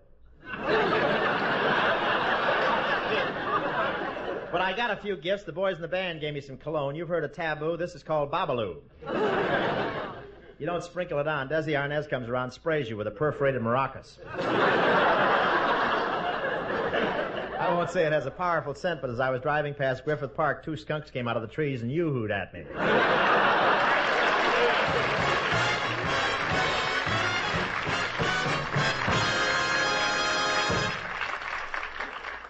Say, I'm glad to know you had a good Christmas, Bill, and that big smile tells me you're still brimming over with a Christmas spirit. It's been a great holiday, Bob. Lots of presents, all the butter-baked turkey I could eat, and plenty of eggnog. Now, to my mind, there's the perfect holiday beverage, eggnog. It's easy, fast, and tastes so wonderful. All you do is pick up bottles or cartons of ready-to-serve eggnog at your food store, or have your milkman deliver to your door. Add your favorite hospitality flavoring, and you've got the perfect wintertime beverage, ready to hand your guests in only a couple of minutes from the time the doorbell rings. Let the youngsters enjoy eggnog, too, sometimes flavored with chocolate or fruit juices. Eggnog is so nutritious, rich with all the goodness of milk. Make the most of this holiday season and all your at-home occasions this winter. Serve easy, speedy eggnog. And say, Bill, did you remind the folks to turn in those empty milk bottles? Oh, say, that's right, Bob. Folks, because of the current emergency situation, please return your milk bottles so that no one will have to do without. Well, ladies and gentlemen, I'm sure that you've all had a wonderful Christmas. Now, Bob spent the morning at his home in North Hollywood, and up till noon he wasn't quite sure whether he'd had a good Christmas or not.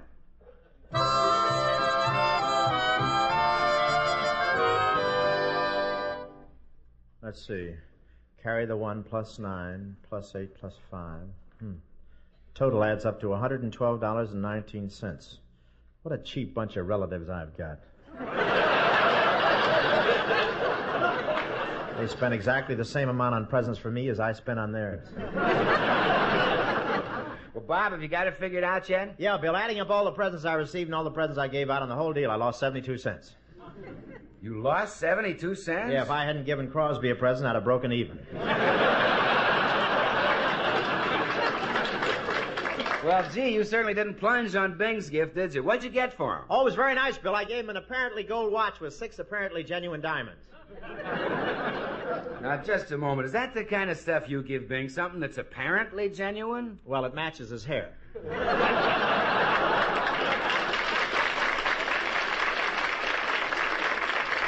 Listen, Rob, what did Bing give you? I'd rather not talk about it. Oh, why? What did he give you? A lifetime membership in an exclusive golf club. Well, that sounds terrific. Yeah, but what a club. The Penguin and Blubber Country Club of Nome, Alaska. The Penguin and Blubber Country Club? Yeah, nice club. You don't tip the caddy, you just rub noses. You could pay him from here. Yes.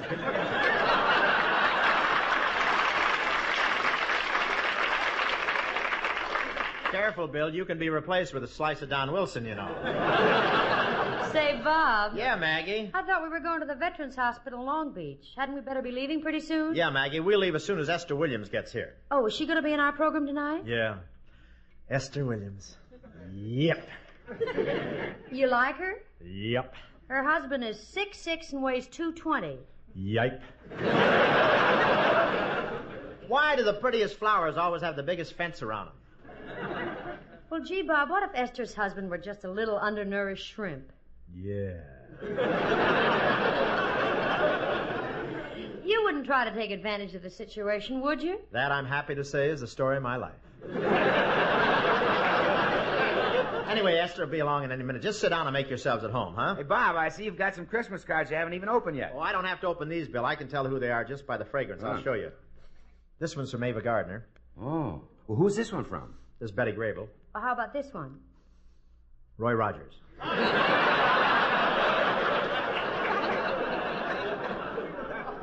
Roy Rogers? Yeah, you must have had Trigger lick the stamp. But gosh, Bob, everybody certainly remembers you. Gee, you've got presents here from Gary Cooper, Tony Martin, Alan Ladd. There's even a big package from Jack Benny. No, that's my laundry. We have a trade agreement. Jack does my wash and I iron his toupee. By the way, Mag, how'd you like the present I sent you? Oh, I meant to thank you, Bob. Gee, it's wonderful. Oh, it's nothing? Oh, but it is. What other girl in town has a gift certificate for a box of Dr. Scholl's corn pads? Well, they're very handy, Maggie. They're great for sealing up beehives, or you can stick 2 or 3 of them together and make a nice pot holder. For your agent. I'm sending you another... And I'm sending you another present, Maggie. A product my brother Jack puts out. It's a guaranteed lipstick. What's it guaranteed for? 3 games of post office with a civilian or a trip with a Marine through the Tunnel of Love. Hey, this must be Esther now. I'll get it. Merry Christmas, everybody. Well, come on in.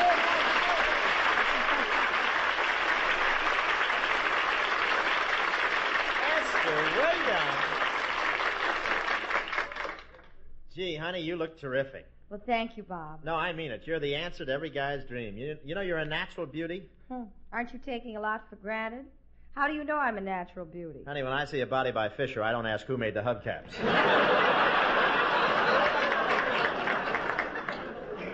Esther, you know Margaret Whiting. Oh, we're old friends. Hi, Esther. Hello, Maggie. May I introduce myself, Miss Williams? I'm Bill Goodwin, the announcer on this show, and Bob's right-hand man. Down, Rover. Well, I feel as though I already know you, Bill. So many of my girlfriends mention you. Oh, no doubt. I happen to be a great admirer of yours, Miss Williams. The first time I saw you, I said to myself, now there is a girl. How is that for a lucky guess? Please, don't be uncouth. Uncouth? Are those teeth or is your spine coming unraveled? Will you beat it, Bill? I want to talk to Esther. Okay. Bob, you shouldn't treat Bill that way. After all, working on your show is his bread and butter. Yeah, but now he's trying to get in on the dessert.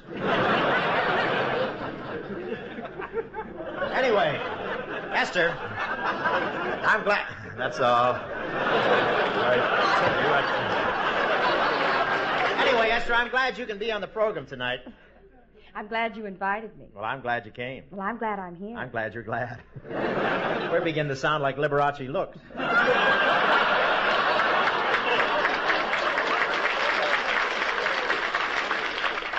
By the way, Esther, I just saw your new picture, Easy to Love, with Van Johnson and Tony Martin, and I thought it was just great. Well, thanks a lot, Bob. Miss Williams, I saw your picture, too. The color was superb. The swimming scenes were magnificent. The wide screen was terrific. The acting was absolutely... Bill boy, I don't mind you raving about Esther's picture on my time, but did you happen to catch my picture, Here Come the Girls? Yeah. Those romantic scenes.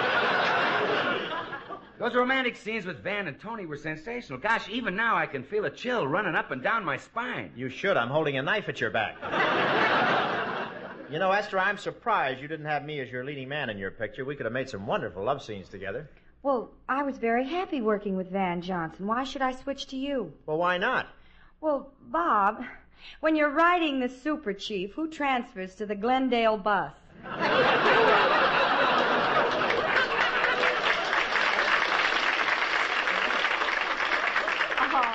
I'm only kidding, Bob. I think you're a wonderful leading man. I'm sure you can be very romantic. Do you think so, really? Can you look at a pretty girl and put into words exactly what you're thinking? Oh, I'd be afraid to do that. Why, Bob? Well, it sounds so different in court. Well,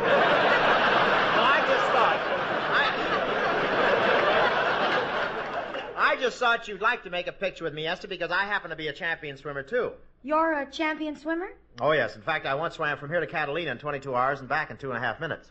Well, how'd you do that? My garter was caught in the pier.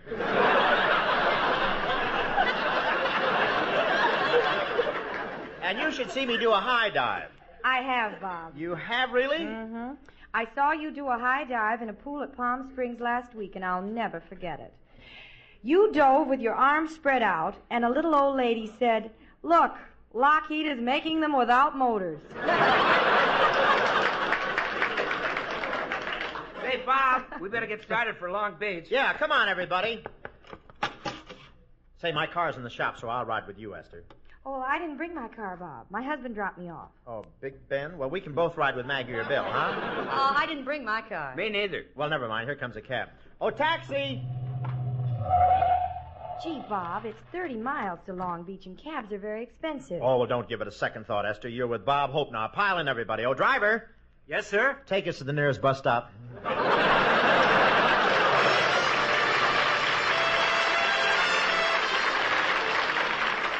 Here's Margaret Whiting singing It's Christmas Time Again. Go, Mag. Mark.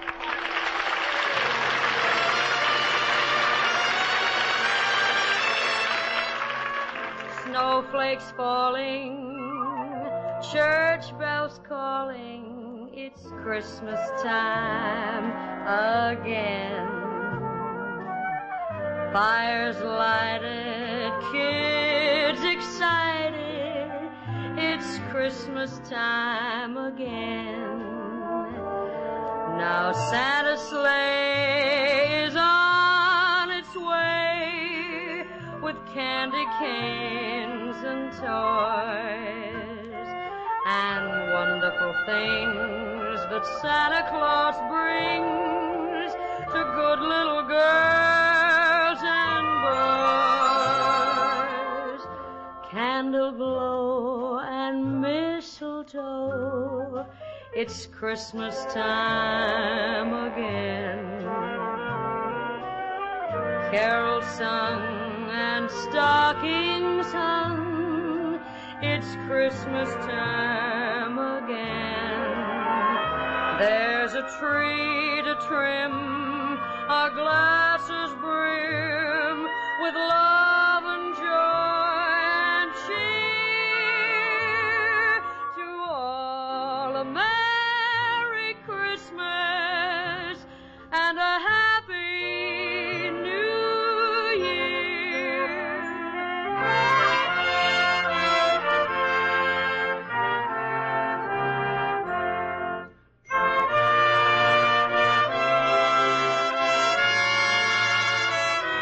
There's a tree to trim, our glasses brim with love and joy and cheer.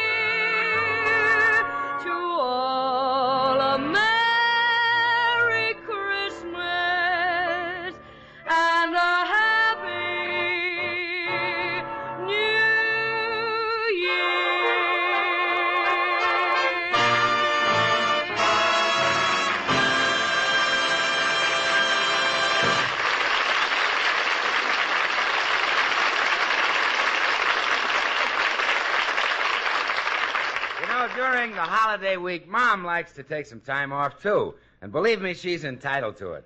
Now, one way is to let folks fix their own sandwiches. Big, fat slices of turkey or ham, and, of course, a generous spread of butter. All good sandwiches begin with butter, you know, and it's that wonderful flavor of butter which glorifies the taste of the turkey. So, whenever you set out the makings for sandwiches, be sure you have the butter where folks can help themselves. Butter brightens the flavor of every food it touches. And now we continue with our show from the auditorium of the Long Beach Veterans Hospital. Hey, isn't this a wonderful place, Bob? Oh, it sure is, Bill. And as Esther Williams just found out, these guys have really got the Christmas spirit. Why? What happened? Esther stood under the mistletoe and 200 bed patients became ambulatory. I've been having a wonderful time talking to these fellas, Bob. I never realized this was such a big place. And that's the idea, Esther. What do you mean? Well, it's spread out so much you have to get well before you can come here. Have you been around looking the place over? Yes, and I've met some of the doctors and nurses. You know, there are really some cute nurses here. Oh, yeah, there's a lot of romance in a place like this, Esther. This is sort of a Shangri-La with fog. Really, Bob? Anybody that finds a hospital tonight deserves it.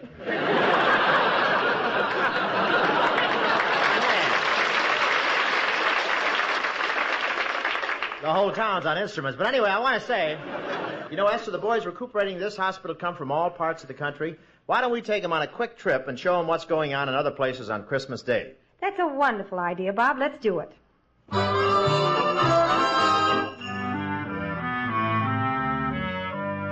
First, let's see what Christmas is like back in the mountain country.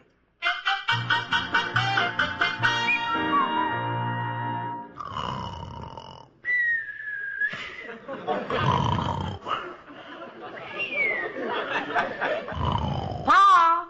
Hey, wake up, Paul. It's Christmas again. Paul, it's Christmas, 1953. 53? What happened to Christmas 52? Oh, Paul, that's gone. You know, you look so tired, I just hung up a wreath on your nose and let you sleep. Merry Christmas, Paul. Oh, same to you, Daisy Mae, Francie Lou, Springtime and the Rockies Bell. Think we're overdoing it? Christmas Day like it is, Paul, you ought to dude up. I did dude up. You did? Yep, I dude it. Don't know what else I can do less than I take a bath, and I ain't going to do that after what happened last time. What happened last time you took a bath, Paul? Oh, I'd been killing off Hatfields for 50 years. When I got the dirt off, I found out I was one of them. Hey, Paul, you got Christmas present for me? Huh? You know I ain't the whining kind, but I sure need a new dress, Lum. Yep, you sure do, Abner. Abner? You need a dress, and I need glasses. So, you want to pretty up with a lot of feminine fripperies, do you? Well, a gal has dreams, Paul. Seems like even a little old passel of mountain trash like me ought to have something for Christmas, if and I wantin'. Okay, I'll get you something for Christmas, if and you wantin' it. If and you wantin' it, I'll gettin' it, if and you wantin' it, if. Don't try to out-hillbilly me. I know Tennessee Ernie personally. All right, Ma. You talked me into it. For a present, I'll give you a pig for your very own. Real live pig for you. Just you. How's that? A pig? Yeah. If and there's one thing I don't want, Paul, it's a darn filthy, stupid-looking pig. Why not, Ma? Well, look at the mirror on this wall, Paul, and the marriage license on the other wall. I already got one.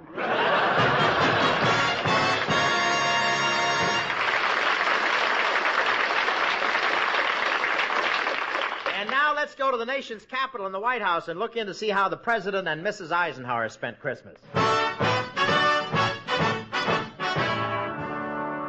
Oh, Ike, it's a wonderful Christmas. Oh, it sure is, Mamie, especially for Republicans. That's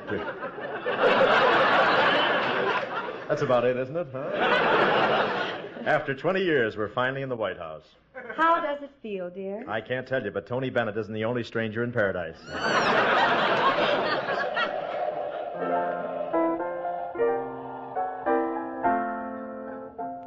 Ike, what was that? It's nothing. It always happens on windy nights.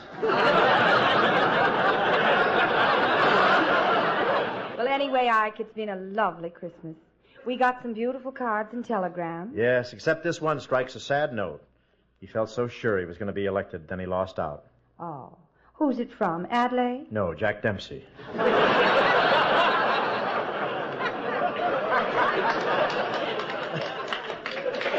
And what lovely Christmas presents we got, dear. Yeah, I got a fishing pole and 600 dozen golf balls.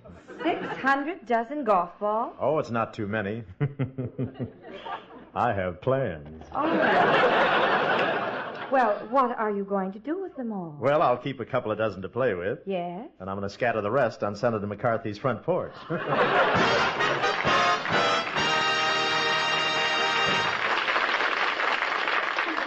That was wonderful, Bob. Where to now? Well, Esther, almost everyone in the world celebrated Christmas today. Thank you, thank you, thank you, thank you, thank you, thank you, and you, and you, and you, and you, and thank you, and you. Who was that? King Farouk receiving a present from his harem. But next, Esther, let's go on across the country and see what went on today in New York. Fine, Bob. Whereabouts in New York are we going? To the tenement district and the tough kids on the wrong side of the tracks.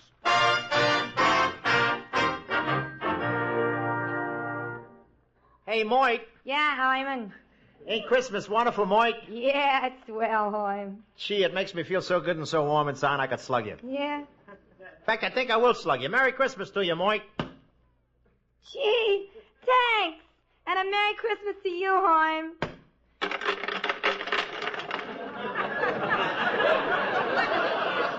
Well, I can always use them for banjo picks. Yeah. Hey there, Hyman. What'd your folks give you for Christmas, huh? Nothing. What'd you give your folks? Nothing. What'd your old lady give your pop? Nothing. What'd he give her? Nothing. Gee, don't you folks like Christmas? Yeah, we like Christmas. We just don't like each other. Hoym, didn't you get nothing for Christmas? My old man tried to do some Christmas shopping, but he couldn't. He couldn't do any Christmas shopping. How about at night? That's when he tried to do it, but the cops caught him. They caught him down in the basement of the 5 and 10. Now he's up the river doing 10 to 20. Gee, I'm so glad you come over, Hoym. It's nice sitting here together. Yeah, your folks have sure got a fancy apartment, Moit. Yeah, you like it, huh? Yeah, what's that room without the door? Oh, that's where the bathtub is. Pa took the door off. Why? Well, when he's taking his bath, he don't want to miss nothing on television.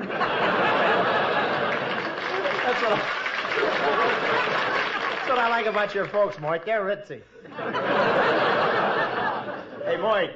Yeah? You ain't mentioned my new suit. It's real sharp, Hoym. Yeah, it's one of them drape suits. Drape suits, huh? Yeah, my old lady made it from the ones in the parlor. Hey,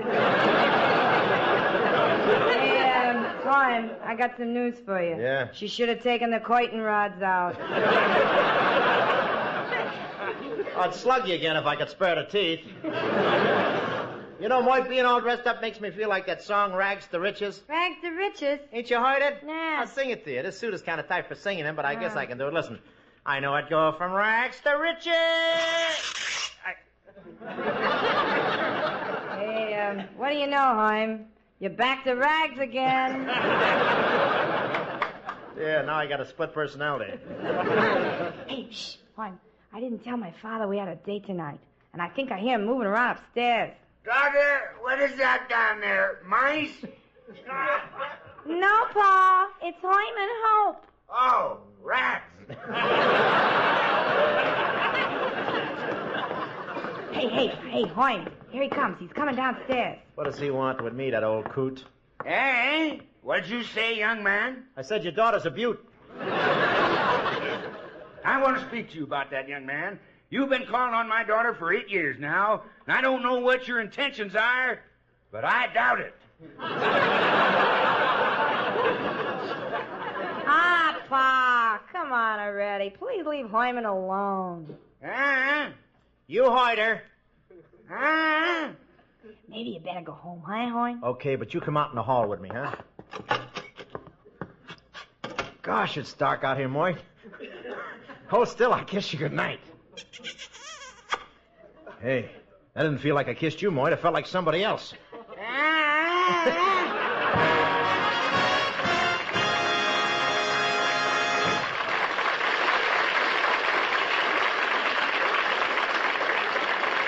Say, Bob. Yeah. Bob, as we close our last show of the year, let's pause a moment to think about the ways in which the American Dairy Association touches our lives. You know, it's pretty hard to imagine just what our country would be like with no eggnog or butter cookies at Christmas time, no ice cream cones, no cream for our coffee or milk to drink. Through the natural richness of this great land of ours, these millions of dairy farmers who make up the American Dairy Association make it possible for us to enjoy all the genuine dairy foods which fill such an important place in our lives. Yeah, let me add a holiday greeting from these members of the American Dairy Association as they extend their best wishes for a glorious holiday season to all our listeners. May the rich blessings of a happy home and the rewarding glow of warm friendships enrich your lives. May this holiday season and the year to come be the finest you have ever known. That is the sincere wish of all of us in the American Dairy Association.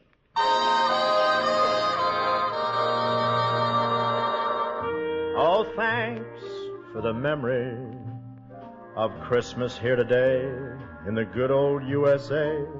It's peace on earth, goodwill toward men in our old old-fashioned way. And we thank you so much.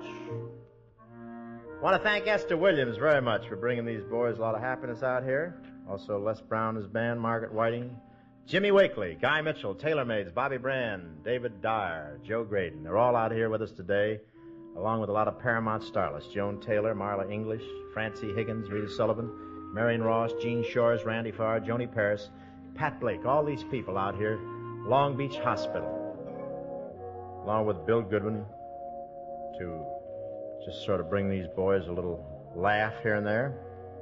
And to the boys here at Long Beach Veterans Hospital for making us welcome once again. You know, this becoming an annual affair with us, we hope you've enjoyed our Christmas show just as half as much as we'd enjoyed putting it on for you.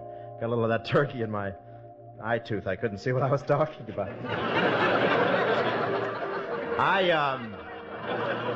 Now, we really consider it a great privilege to celebrate this Christmas tide with you fellas, who've given so much in our struggle to make a living reality the great ideal of peace on earth, goodwill toward all men.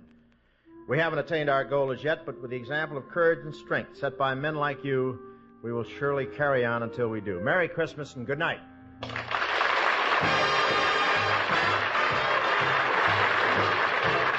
sure to listen to the Bob Hope Show next week from Hollywood with our special guest, Lorraine Day.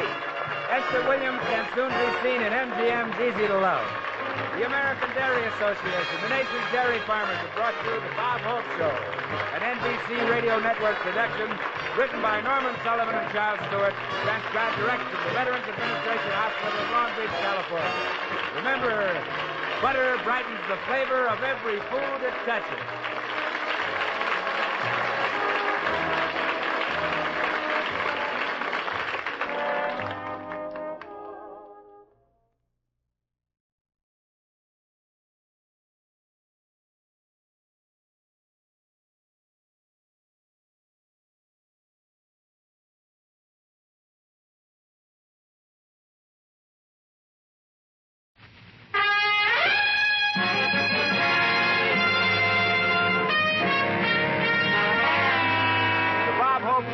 Transcribed direct from Fort Ord, California, with Les Brown and his band of renown. Our special guests, Terry Moore and Bing Crosby. And here he is, Bob Hope.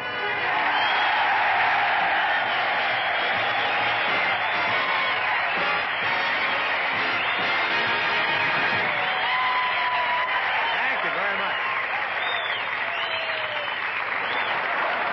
Thank you very much. Here we are at Fort Ord near Monterey, California, for the boys of our armed forces. Boy, they've treated us beautifully up here. I'm also up here to play in the Bing Crosby Invitational Golf Tournament at Pebble Beach. It's a very exclusive affair. To get in, you have to have your own ball. Bing surveyed the whole nation for a golf course.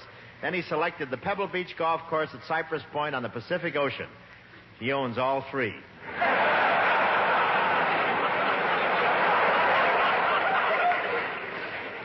Bing not only runs the tournament, he also plays in it, but there's no favoritism. The rest of us still have a chance to win second or third prize. Crosby out in the golf course is quite a sight. I don't know where he gets those clothes. I think he throws away the laundry and wears the bag. And with his figure, he's right. The other day, Crosby put on a collar and a tie, But it was a mistake. An MP arrested him for being out of uniform. But a lot of famous people have played in this tournament up here. 2 years ago, Phil Harris won it. He came out of 5th ahead of everybody else.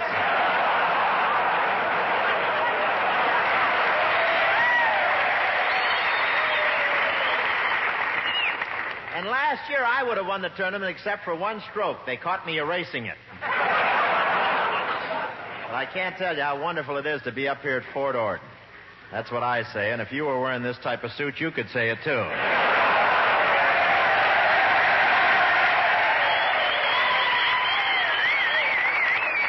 No, it's nice to be back at my old alma mater. Yes, sir, I've been here so often my name appears on the rolls of this camp under enemy infiltration. I really have been up here a lot of times. In fact, they still can't decide which was here first, me or the fish canneries. When the canneries are operating, the wind is real crazy up here. In fact, this is the only Army camp in the country where you can get a Purple Heart for taking a deep breath.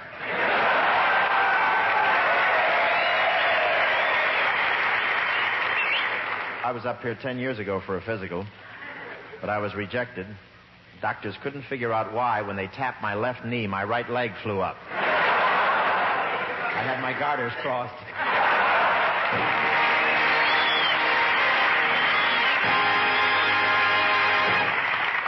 And now, ladies and gentlemen, I want you to meet a lovely young star, Miss Terry Moore, right here.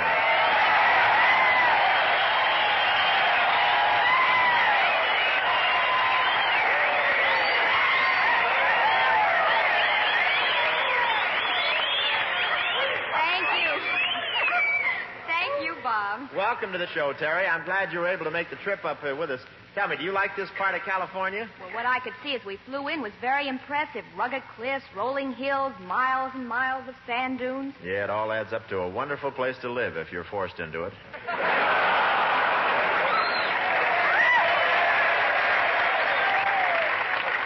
now, Bob, it's really... Bob, it's really very beautiful country. After all, there's nothing like old Mother Nature. I know. That's why I'm up here to play in his golf tournament. And, Terry, you're a comparative newcomer to the Hollywood scene, and I'm sure we'd all be interested in learning more about you. Would you like to tell us about yourself? All right, Bob, where shall I start? With your phone number. Oh, I'm sorry. I'm sorry, Terry. That was just a slip. Oh, it's all right. I'm sure you didn't mean anything by it. I'm glad you're sure. Just tell us anything you want, Terry. For example, what are your hobbies? Well, I ride horseback, I cook, I love to knit, and I'm a licensed pilot. I fly my own plane. What a coincidence. That's my hobby, too. Really, Bob? Yeah, what size needles do you knit with? You're kidding. What kind of a plane do you fly, honey? A Cessna two-seater. I've got over 100 hours in the air. No kidding. Never any trouble? Oh, not once, Bob. As a matter of fact, I feel that I'm safer when I'm up in the air than I am when I'm on the ground. Don't look at me. Well, I've told you about my hobby. Then, of course, there's my work. You see, my big break was getting that wonderful part in Come Back, Little Sheba. It's a gripping picture with great moments of drama. It's the story of a disillusioned doctor whose love for this young girl plunges him into despair. And then in an alcoholic frenzy, he tries to murder his wife with a butcher knife. Sounds like a sequel to Hans Christian Andersen. Terry, being in a picture that's up for an Academy Award must be quite a thrill. Oh, it is, Bob. And, well, even a bigger thrill is being here tonight. Really? Oh, of course. Why, now, how many young people starting in show business get a chance to appear with one of the truly great performers? Well, if you insist. Well, not only a great artist, but, well, one of the most popular men in the whole world. Oh, don't lay it on so thick, but louder.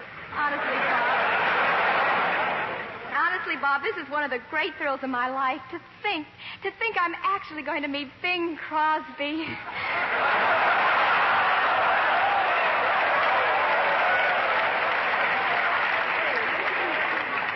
I feel as though I just stepped barefoot on a Pismo Beach clam. Tell me, honey, what is this interest you have in the ragged Johnny Ray? Oh, I've always had a great admiration for Mr. Crosby, Bob. Why, if I ever wrote a fan letter, it would be to him. He even looks like a movie star. Yeah, I agree with you. From the front to the back, he looks like Ma and Pa Kettle. But, Terry, there's no accounting for taste.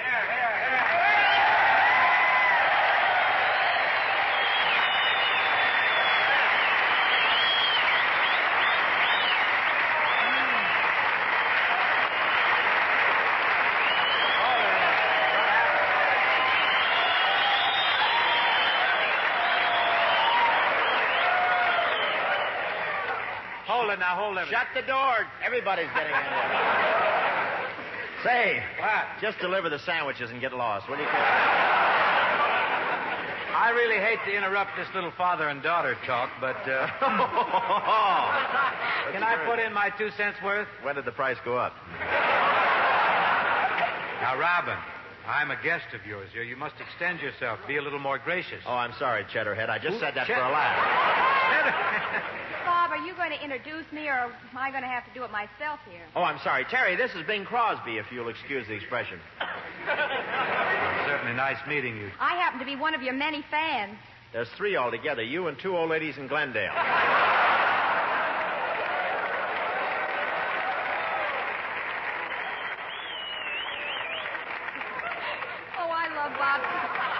I just love Bob's jokes, don't you? Oh, he's more fun than a barrel of monkeys. Yeah.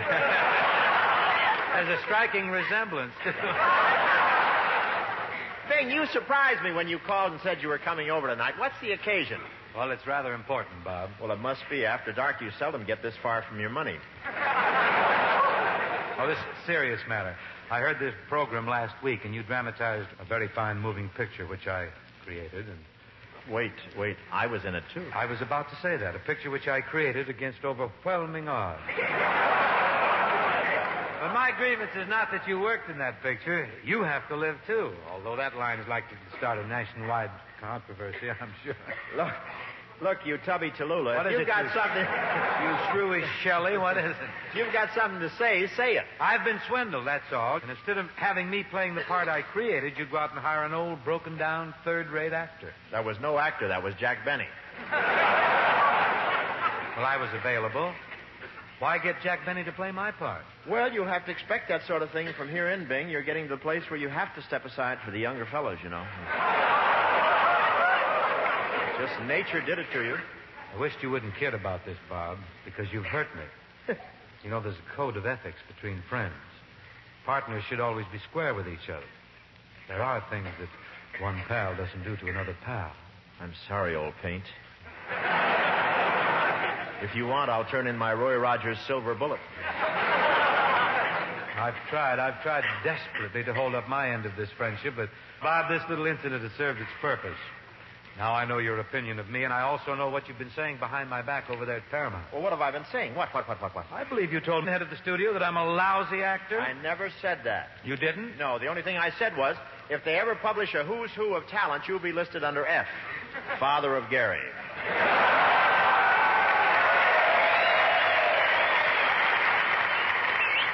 That's all. I've had it. Aloha. If I get my umbrella, I'll go. If you're so upset about Jack Benny playing your part, why didn't you put in a complaint before then? I did. As soon as your show went off the air, I picked up the phone and I called the president of the company. Oh, you went over my head. Everything else does.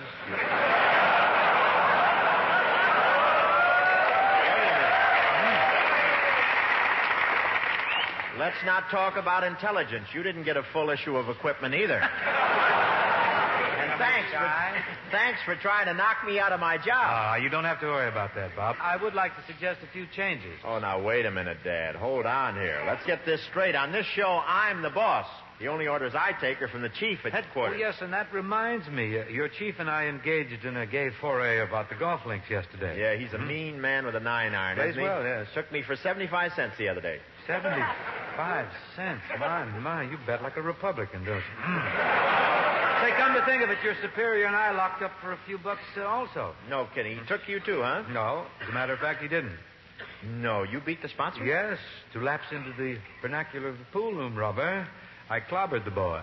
Oh, and what did you win? The company.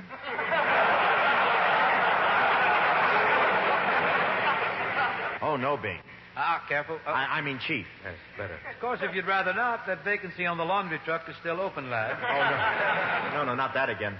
Took 2 years to win my honorable discharge from the diaper service. Read, boy. Read on. Give it all the impact of your tinny but penetrating tones. Let me hear you. The Technicolor picture starring Bing Crosby, Dorothy Lamour, and Herman Schultz.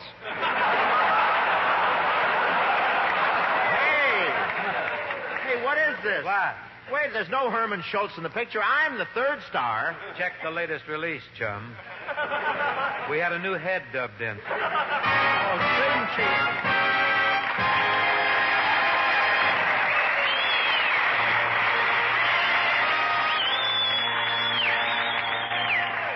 And here from Herman Schultz's picture is the ballad. To see you is to love you, and I see you everywhere. In the sunrise, in the moon glow, any place I look, you're there.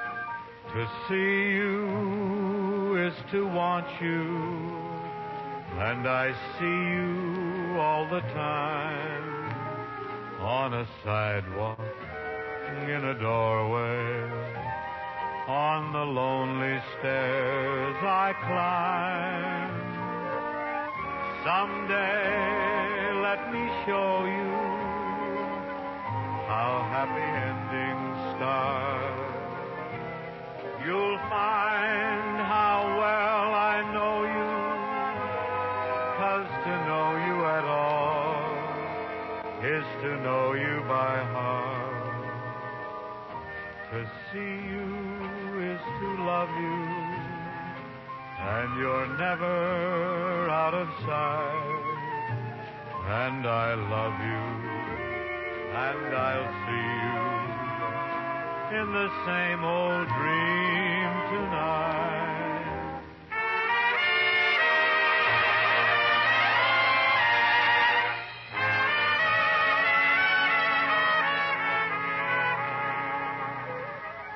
Someday, let me show you how happy endings start.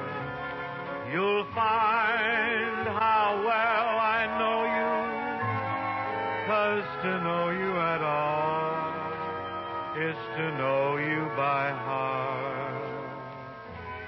To see you is to love you, and you're never out of sight. And I love you, and I'll see you in the same old dream tonight.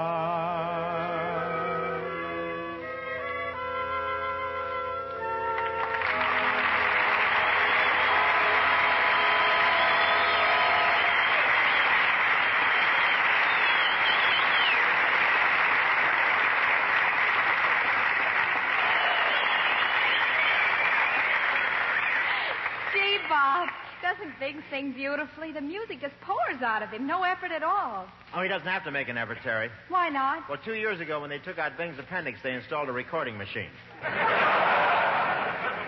He's the only singer in the business with a long-playing stomach. Oh, my. It's typical of the lesser intellects to resort to flippant inanities when confronted with their literate superiors. Where does it say that? Right. Don't do that here. What's up? You know, Terry, there's a lot of people in show business ought to be selling vacuum cleaners, and here's a fellow with a nozzle for it. Thank you, Herbert Hoover. Say, Terry, don't pay any attention to Flab. He's still sore because Jack Benny played his part last week. Well, I certainly am, and I think you owe me an apology. Well, I can see Bing's point, Bob. When you hired Jack Benny to play his part, well, you cast a certain reflection on Bing's ability. That's beautifully said, Terry, and I thank you. I think I've earned a little consideration. I've done some heavy spade work in my day. I've hitchhiked to club dates. I've played split weeks in Watsonville, and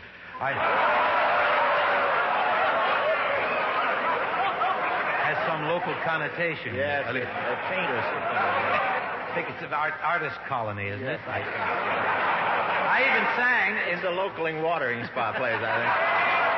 It's a spa. I even sang with the ship's orchestra. What ship was it? The Nina, the Pinta, or the Santa Maria? Columbus was crazy about that. Now, is that a nice way to talk? Where do you come off with that Mr. Show business routine? What are you doing? Selling crying towels on the side? Bob, every word Bing said is true. I'm sure he worked many long years before he got a break at Paramount. So what? Is he the only guy that's had it tough? I played those tank towns. I had to scuff with for the room rent. But I studied. I learned everything I could about show business, and finally they signed me. That's how I got into Paramount. How touching. How lugubrious. I hate to debunk a beautiful fantasy, but that is definitely not how you got into pictures. Oh, no? No, when you got out here, you were a pool hustler from Cleveland. You were walking past that Paramount studio and you were knocked through the front gate by a 1926 Pontiac. I have the only spine engraved with an Indian head. Hey, now, why don't you two fellas stop this bickering? It's gone beyond that, Terry. If I don't have to take advice from a Nevada hillbilly. Now, Bob. Just because he's wearing shoes this week, he's mad with power.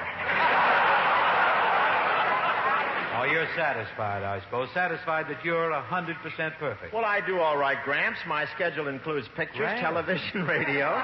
I've taken on the toughest stint of all, a morning show 5 times a week. And I do all this while you're out there in Elko sidestepping hot lizards.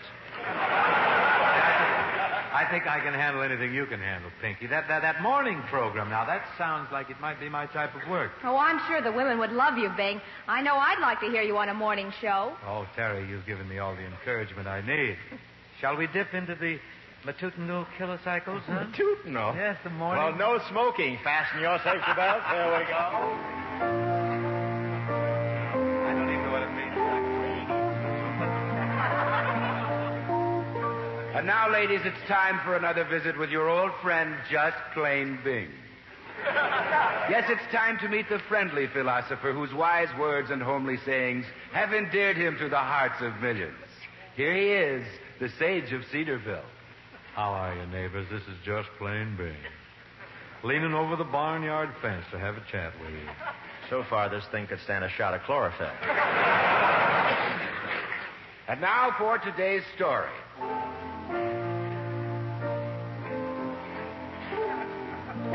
Today's story is episode number 9,600,427,923, Chapter 7.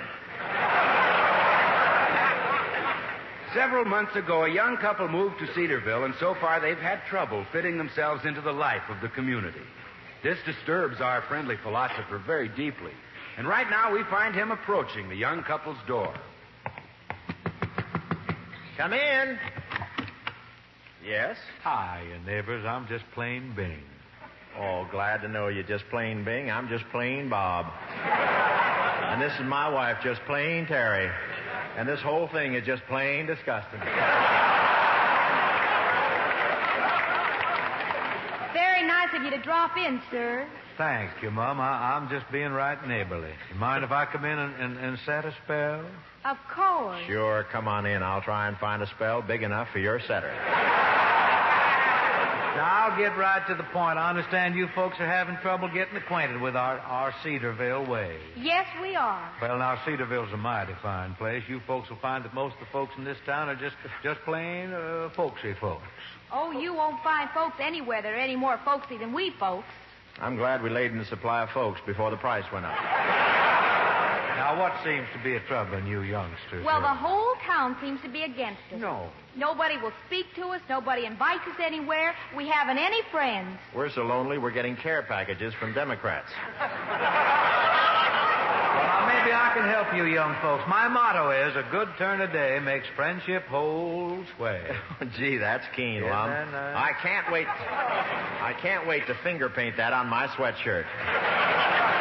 I'm afraid it's too late to do anything for us. We've decided to move back to the city. Well, now, I ain't the type to butt in onto the folks' affairs, but the young couple across the street felt just the same way, and I helped them. I advised them to buy that gas station up on the highway. Yeah, I heard about that. The gas station went bankrupt, the fella got desperate, stole a car, held up a bank, and now he's doing 20 years in Alcatraz. Yeah, it wouldn't be anywhere if it wasn't for me. What would you advise us to do, Just Plain Bing? Well, you folks ought to get out more. Mix with the other folks in the community. We have a social every Saturday. Big doings. Got taffy pulling for the old folks and dancing for the young folks. Oh, sounds like fun. I haven't been to a dance since Arthur Murray gave me an honorable discharge. Oh, if we could only go to that social and make friends. We hate to leave here because Bob has such a wonderful job. Where do you work, son? I'm the traffic manager at the fish hatchery. The traffic manager? Yeah, when the salmon swim upstream to spawn, I make sure none of their eggs get scrambled. That sounds like a very responsible job. It is. Robert has a wonderful head for fish. That must look mighty good hanging on the wall of a seafood restaurant. Now, you wait a minute. Robert, he's the friendly old philosopher. Yeah, well, he may get his friendly old teeth knocked down his friendly old throat. No. Let's not get all head up. I got to be on my way now, but I'll see that you're invited to our next social. Oh, thank you. Not at all. I believe in a good turn a day. A good turn a day drives the dark clouds away and makes fair play whole sway. I've done you a good turn, and now maybe you'll pass it along and do a daily good turn for other people. Oh! I'm all set for the next 5 years.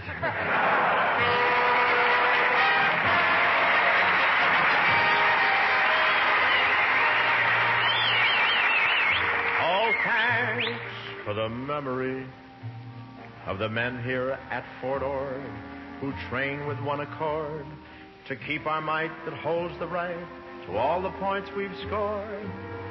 And we thank you so much. Ladies and gentlemen, seeing all these wonderful GIs up here has served as a reminder to us. A reminder that men are training and fighting, yes, and dying for freedom. That's rough talk, but it's a rough war, and it's going on now, every day without intermissions. Those of us who are lucky enough to be wearing tweed instead of khaki have to remember that we can't afford to take a vacation from responsibility. Let's not forget, because those guys in the front line aren't forgetting. If they did, we'd be doing this show from that Kremlin next year for much less money. So that's why we're happy, along with Bing, Terry, Les Brown, and the boys, to get this chance to visit with these guys up here at Fort Ord. Good luck, boys, and thank you very much.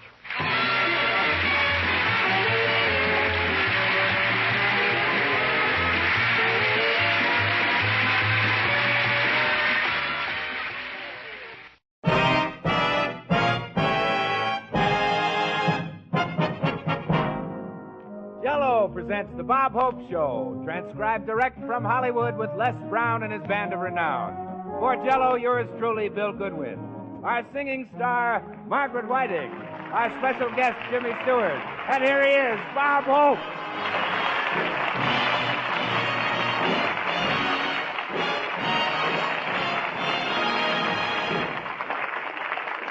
Thank you very much. Here I am again for Jell-O. Yes, sir, working for America's favorite dessert, so my relatives can have America's favorite money. Well, this has been an interesting week. Lucille Ball gave birth to a baby, and in Washington, the Republicans started making the changes. And the White House is beautiful now that it's been redecorated, and Mamie is very proud of the highly polished floors. In fact, the first thing she said to the president was, "Take off those army shoes." I finally had to pack his uniform away in a trunk. Whenever he hung it in the closet, the moths began whistling, "Don't let the stars get in your eye."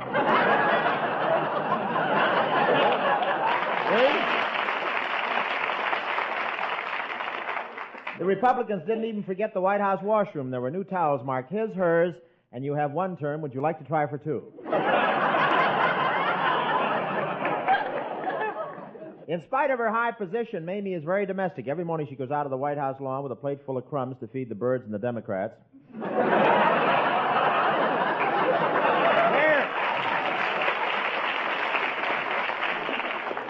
And there's a rumor that the Trumans booby-trapped the White House. Every time Mamie used the garbage disposal, the radio played, "I'm Just Wild About Harry." I want to tell you, the Eisenhowers are very closely guarded at the White House. The other night, Ike said, "Good night, Mamie," and a Secret Service man answered, "Sleep tight, dear."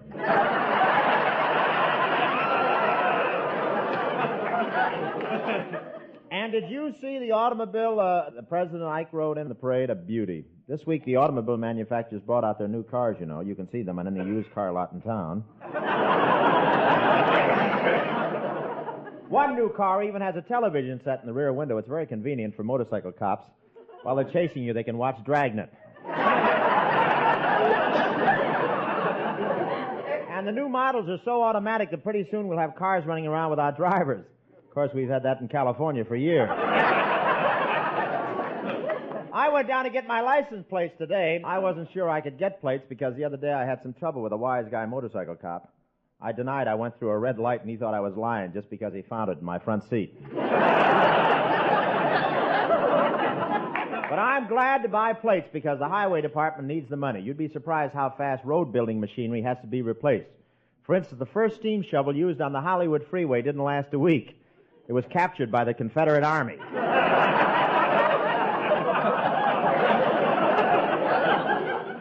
And some of the new cars are getting smaller and smaller. Yesterday, I was almost run over by a convertible roller skate with a windshield. Really small. I was driving down Sunset Boulevard behind a midget car when it suddenly disappeared down a sewer grating. I yelled, "Is everything okay?" And the driver yelled back, "Yeah, I'm headed for Santa Monica, and I make faster time floating."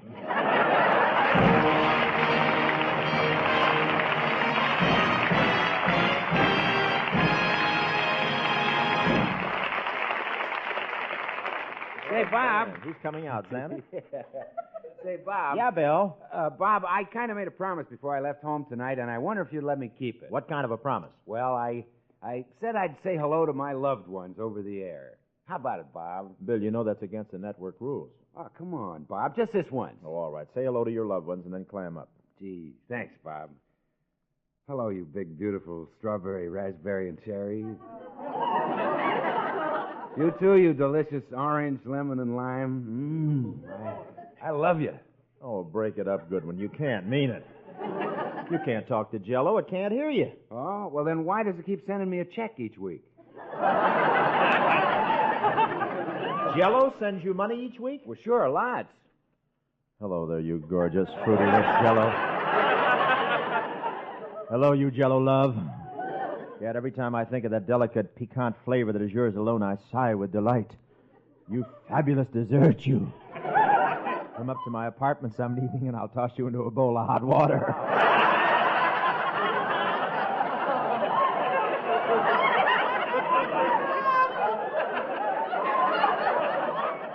And I'll set you aside to cool. Then I'll put a romantic tango on the phonograph and we can shimmer together in the moonlight. And he's the one who can do it, too. Goodwin, you beast, you've broken the spell. Why? Why did you do it just as I was beginning to make time? Well, I was getting jealous. Oh, Will, boy, there's no need to be jealous. After all, there's all the delicious Jell-O anyone could want right down at any corner grocery store. Well, how about the stores in the middle of the block? Plenty of Jell-O there, too. Well, in that case, how about all you folks in the audience checking up on your Jell-O supply? Not now. Don't leave. If it needs replenishing, stop off at your grocer's tomorrow for a new supply. And don't forget, Jell-O is not only delicious, but economical, too. That's right. Remember the old saying, keeping Jell-O always in stock keeps dear Papa out of hock. Yeah.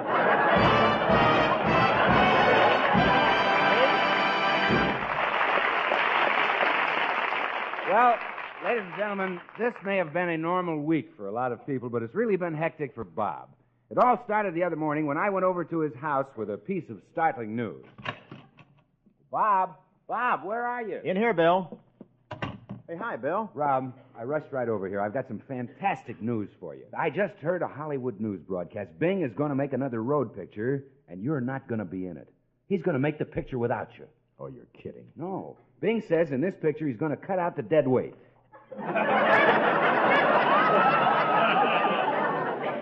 Crosby's a fine one to talk. My weight isn't any deader than his.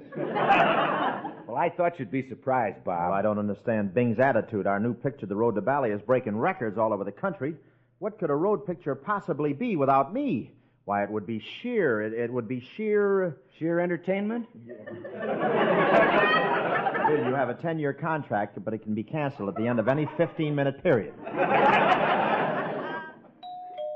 I'll get it, Bill. Hiya, Bob. Well, Margaret Whiting, come on in. Hello, Maggie. Bob, I just dropped in to talk about the music we're going to do on the... Say, what are you two looking so excited about? Bing Crosby's going to make a road picture, and he's leaving me out of it. No. That's right. Well, rush me a Tutti Frutti Sunday, my world is shattered. You don't seem to realize what's going on, Maggie. This is a big double cross. Oh, that's silly, Bob. You and Bing ought to be the best of friends. I don't think he means you any harm. You're right. After all, Bing's just an eccentric old man. Oh, he certainly is. That's why you two should get along. This kid's quite a combination. Half Peggy Lee and half Pinky. Bob, what's all the fuss? So what if Bing is making a road picture without The him? important thing is, what are you going to do about it, Bob? I don't know. There's only one thing you can do, Bob. Get out and produce your own road picture. Beat him to it. But that would be a whole new thing. I've never done that before. Well, so what? You never high jumped before till Marilyn Monroe built that wall around her house.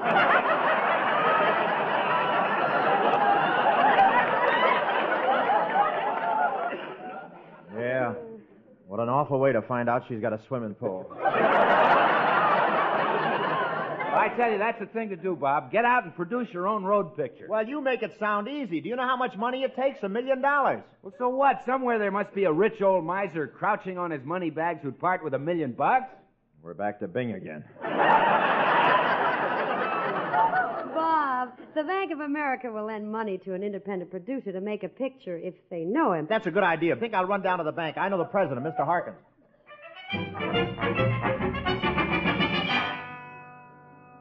Can I come in, Mr. Harkins? Well, well, Bob Hope. Step right in and have a chair. Oh, thank you. Pardon me.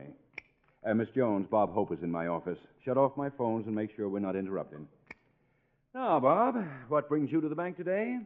Is your milk bottle full of pennies again?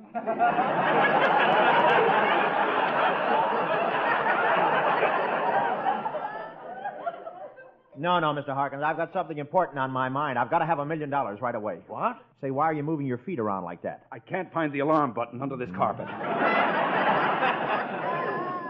I'm not Grandma, you know. Don't let the Mamie Bangs fool you.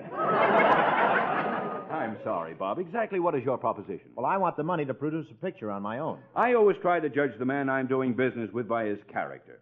Take you, for instance. Well, what about me? A good reputation, an honest face, a clean, straightforward look in your eye. I wish you had 'em. You didn't talk like this when you were whining and dining me every night trying to get me into your Christmas club.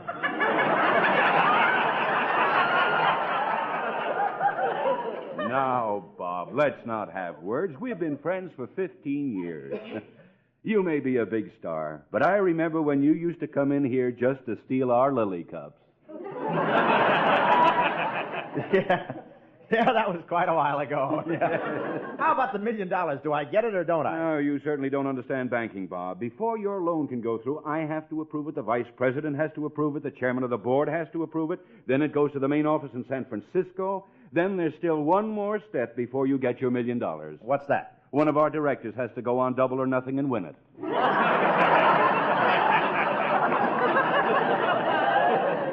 I'm sorry, Bob. The answer is no. I've got to turn you down. If there were another star in this picture with you, someone like Clark Gable, Lana Turner, Cary Grant, Jimmy Stewart, we might go for the proposition. You mean I've got to have an important name in my picture? Oh, yes. We couldn't consider the deal otherwise. Oh, thanks a lot. See you later, Mr. Harkins. Goodbye, Bob. Boy, the bank is crowded today. Oh, pardon me. Can I squeeze through here? Oh, thank you. Hello, Bob. Huh? Oh, Jimmy Stewart. Oh,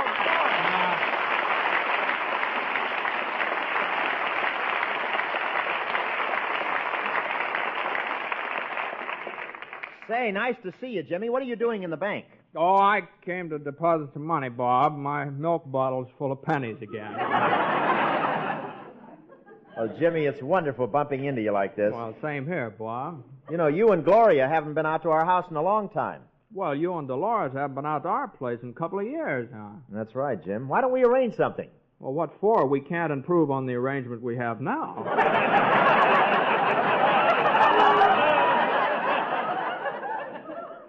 I may get a refund on my bottle of Airwick. It's awful nice to see you, Bob. What brings you to town today? Oh, I came in to borrow $1 million. My gosh, $1,000. Well, that's a lot of money. Now I'm afraid to tell him what I really said. I'm trying to produce my own picture, and I want the bank to finance it. If everything works out, I'll amortize $1 million on short-term notes. Am I boring you? Oh, no. I like to come to town and hear this big talk.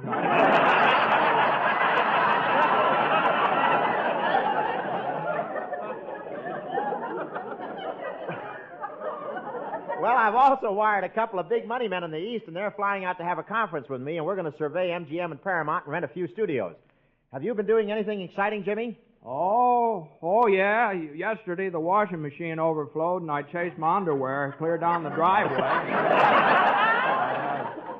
You know, Jimmy, the bank requires that I have another star in this picture with me. They do, huh? We can't talk about the picture here. Why don't you come over to my radio show tonight and we'll talk about it? Oh, fine, Bob. You know, making an independent picture is a fine investment. I'm sure we could do all right, and of course we'll cut up some nice profits. Well, when it comes to business, I'm just a babe in arms, Bob. A babe in arms? Well, for instance, who would get the other 50% of the profits? You mean after my half? No, after mine.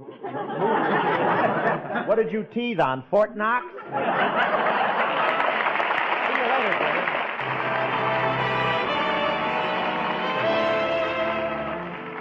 Now Les Brown brings on our Capitol recording singing lady, Miss Margaret Whiting. That's you?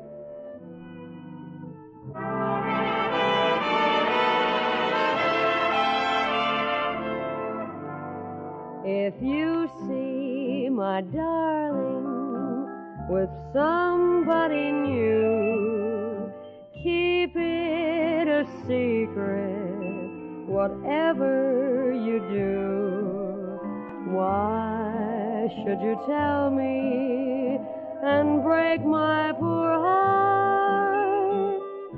Then foolish pride would just drive us apart. If you see my darling in some rendezvous, painting the town with a girl he once knew, pay no attention and just let it be, but keep it a secret from me.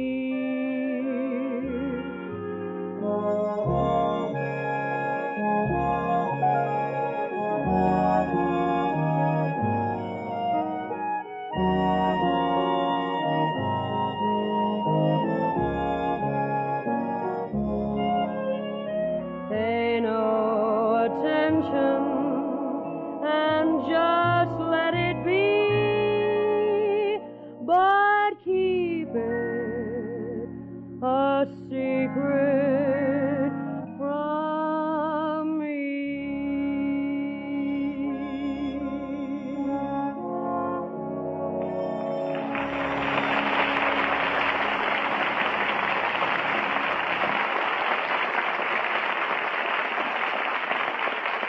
Hey, Bob.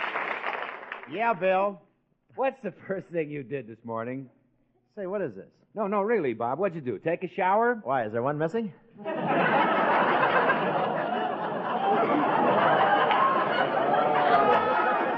I'll never forget Pick and Pat. I love it. Please, be serious, Bob. You see, I've been thinking. Well, that is serious. I've been thinking that maybe there ought to be some way for people to remind themselves to make a Jell-O salad for dinner tomorrow. A Jell-O salad? Well, sure, there are lots of folks who have Jell-O in their house right this minute, but who've never even tried one of those shimmering, delicious Jell-O salads. Oh, no, you're joking. No, I'm not. I'm not, Rob. There are people listening right now that have never discovered how easy to prepare and economical those Jell-O salads are. I can't believe it. Why, people like that should be investigated. Has Dick Tracy heard about this? I think he's working on it. Oh. But Bob, I've thought of a way for these folks to remind themselves to try a Jell-O salad tomorrow. Bill, you're true blue, always thinking of others. You're a genius. You're right. Now, here's my idea. Tomorrow morning, when these folks get up to make the morning coffee, I suggest that they just make an extra batch of hot water and toss a box of Jell-O in it. Bill, I think you've got a big point there. Thanks, Bob. But I can't figure out how he gets his hat on over it.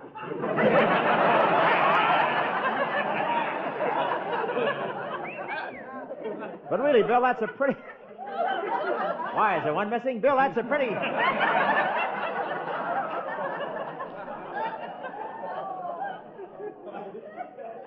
That's a pretty shrewd idea, Bill. The housewife gets her Jell-O salad made first thing in the morning, then she puts it in the refrigerator and forgets it. Well, sure, then it's all set for dinner that night. No fuss, no bother, no trouble. No fooling, girls. Tomorrow morning, how about getting that Jell-O salad underway at the same time you start the coffee? Then at dinner time, you can surprise the folks with one of the best-looking, best-tasting salads they've ever tried. And do it tomorrow, gals.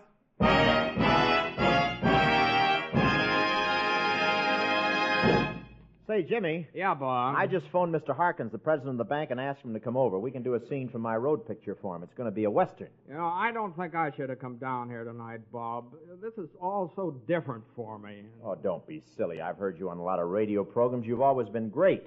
Yeah, well, thanks, Bob. But on those programs that you were talking about, yeah. I always worked with actors. I didn't. No offense, Bob, but I meant actors doing serious stuff. You know? Jimmy, I can be as serious as anybody. Yeah, you've been doing fine so far.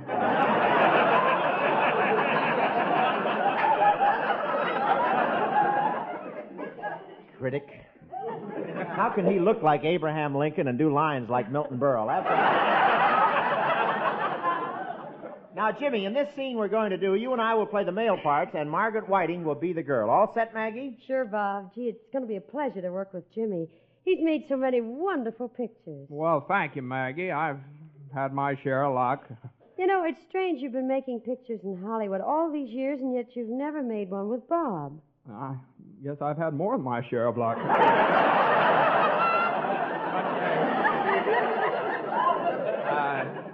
Of course, Bob and I have been friends for a long time. I know when I moved out here to Hollywood, I guess Bob was one of the first people I met. That must have been quite a while ago.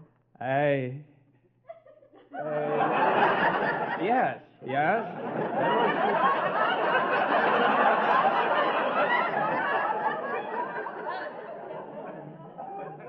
It was, Bob wasn't a star in those days. Bob wasn't a star. He used to come around our neighborhood selling lily cups.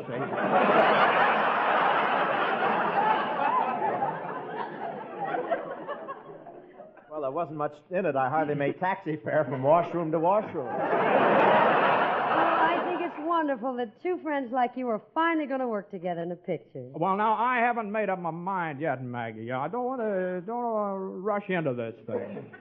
Well, what's the matter, Jimmy? Well, you know what can happen to your career in Hollywood if you make a flop picture. Well, what? Well, it's goodbye, that's all. Today you're at Ciro's drinking wine. Tomorrow you're up at Fresno crushing the grapes.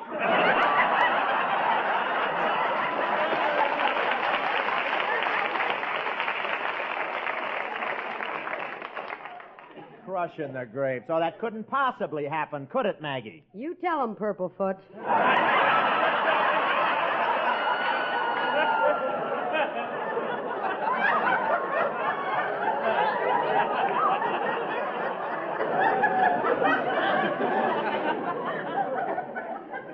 Well, believe me, there's nothing to worry about, Jimmy. We both had experience making pictures. That's true. Have you ever had anything to do with independent productions? Well, in a way, Gloria and I have twins.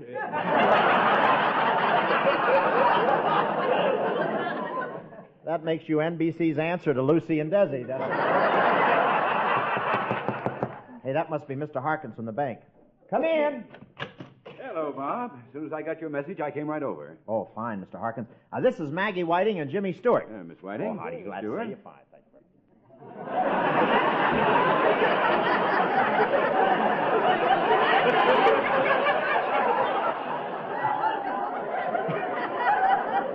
See, we're a little short actors, so I just thought I'd do it. Well, boy, we're all set to do a scene from the road picture for you, Mr. Harkins. Oh, splendid.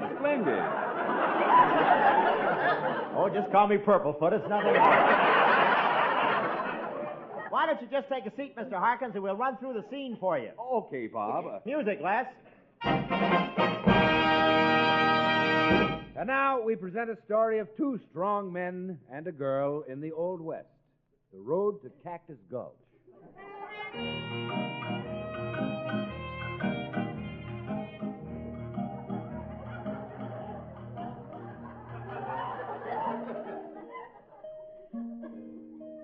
I'm one of the men he mentioned, folks. They call me Tex. I'm an outlaw, always been against the law. A man like me doesn't have many friends, only got one buddy in this whole world, my pal Smoky Jim back there in Cactus Gulch. That's me. Smoky Jim. But I ain't an outlaw no more. When Tex went away, I turned straight. 5 years ago, the people of this here town made me their sheriff. Well, I'm so proud of the star they give me, it's never been off my chest since. Of course, I'm getting kind of sick sleeping on my back. I'm a respected citizen, Cactus Gulch. Even got myself a gal, Maggie Lou. Mighty pretty heifer.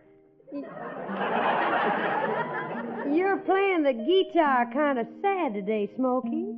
Well, I got a feeling of foreboding.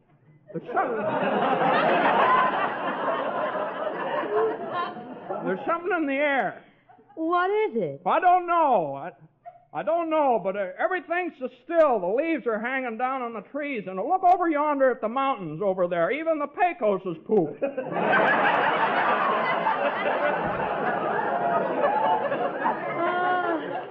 What's the matter with you, Smokey? I don't know. It's just a feeling I got. When I come riding over this morning, there was a couple of dead men lying in front of the saloon.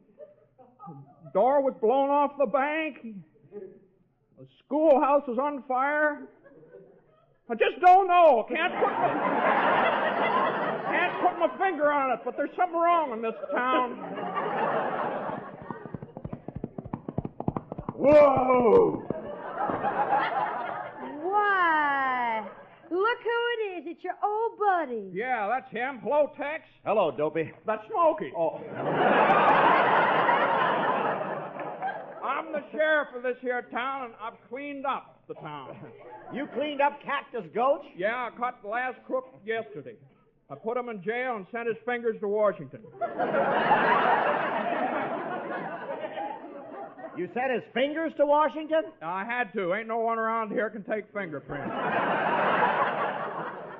Well, I ain't afraid of no tin-horn sheriff.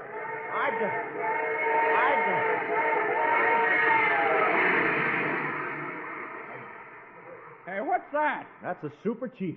But there ain't any railroad tracks out in the desert. I know. Those Democrats are really going home.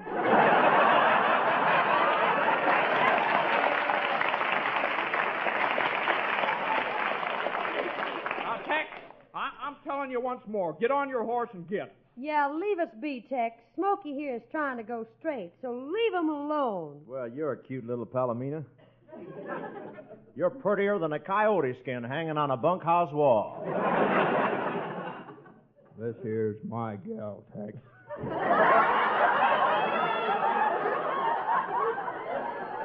Yes, Tex and I are fixing to get married. Old Judge Fisher's going to let us have a cottage over by the Mill Creek. The other side of Spoon River, where Indian Head Mountain juts out and hides the entrance to Moon Valley, down back of a painted desert. Yes, sir, we're going to be mighty happy in that house, if we can ever find it.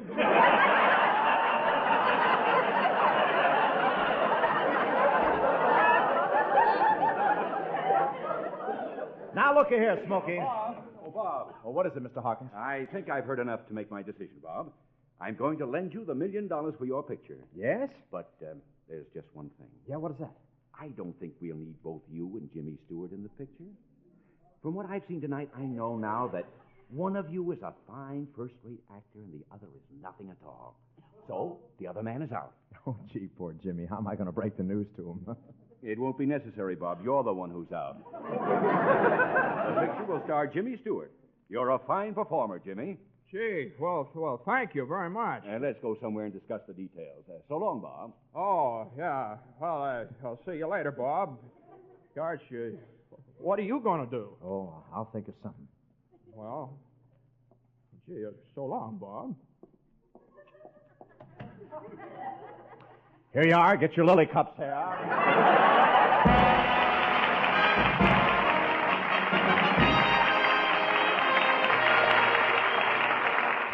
All thanks for the memory. I want to thank Jimmy Stewart, Maggie, Bill, Les Brown, Bill Johnson for a fine show. Ladies and gentlemen, somewhere in Korea tonight, perhaps at this very minute, a wounded GI's life is being saved with a blood transfusion.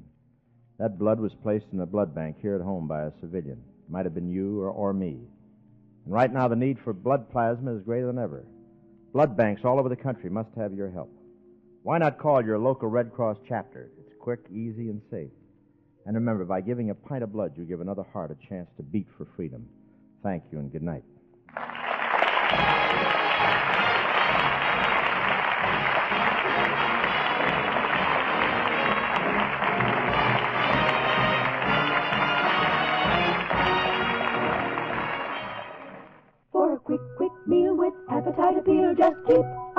your shelf. Quick Minute Rice, so fluffy and nice, it practically makes itself. Minute Rice, end your toil, add a little water, bring it to a boil. Good! Minute Rice. It's easy to fix your favorite rice dishes with Minute Rice because it's pre-cooked. There's no washing, no rinsing, no draining, no steaming. Go to your grocer's now and get the large, economical family size of Minute Rice.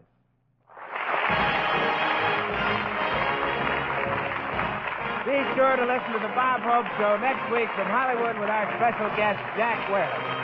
Jimmy Stewart will soon be seen in the MGM picture, The Naked Spur. Jello has brought you the Bob Hope Show, written by Larry Marks and Norman Sullivan. Transcribed direct from Hollywood, California. Jello is a registered trademark of General Foods.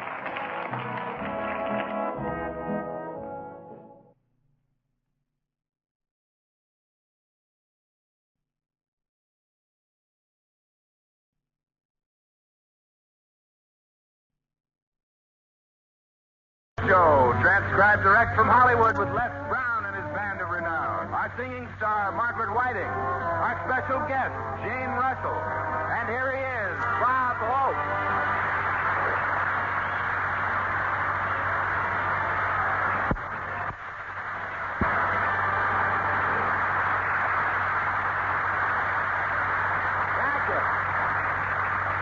Thank you very, very much, ladies and gentlemen. Oh, I'm so happy to be working. I need the money. I went out to Santa Anita the other day. I drove out there humming It's a Good Day and walked back singing I Got My Love to Keep Me Warm.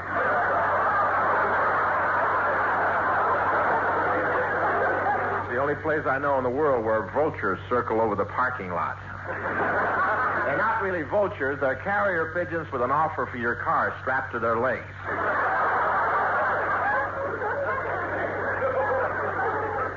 But almost everybody's a horse player. Horse player, that's, gee, he's leading in the stretch. I can't lose. I'll buy my wife a coat made of fox fur. I'll buy her a mink coat. I'll buy her one made out of ermine. Whoops. Well, our Cocker Spaniel will die any day now. But I knew I had a good bet in the first race. My horse came out wearing track shorts.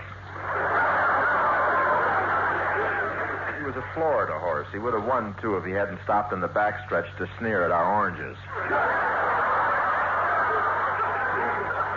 One jockey must have been using a battery. Every time he'd hit his horse, the street lights would go on in Arcadia. And here it is time for income tax again. Income tax, that's the government's version of Santa Anita. I had a big year, though. I worked all year long, and I managed to get into a bracket where the tax department has to send me a care package. I went down to the income tax office with Jane Russell. I didn't want him watching my form too closely. I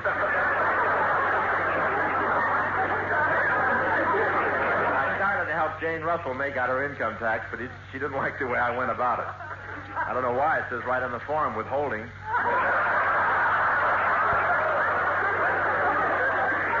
When my brother filled out his income tax, he listed as dependents a 4-year-old and a 3-year-old. Tax collector didn't mind that, but for their place of residence, he put down Santa Anita. We call him Portia now because he's facing life.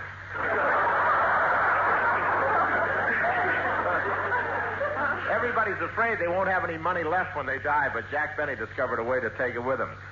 He had his appendix taken out and a piggy bank put in.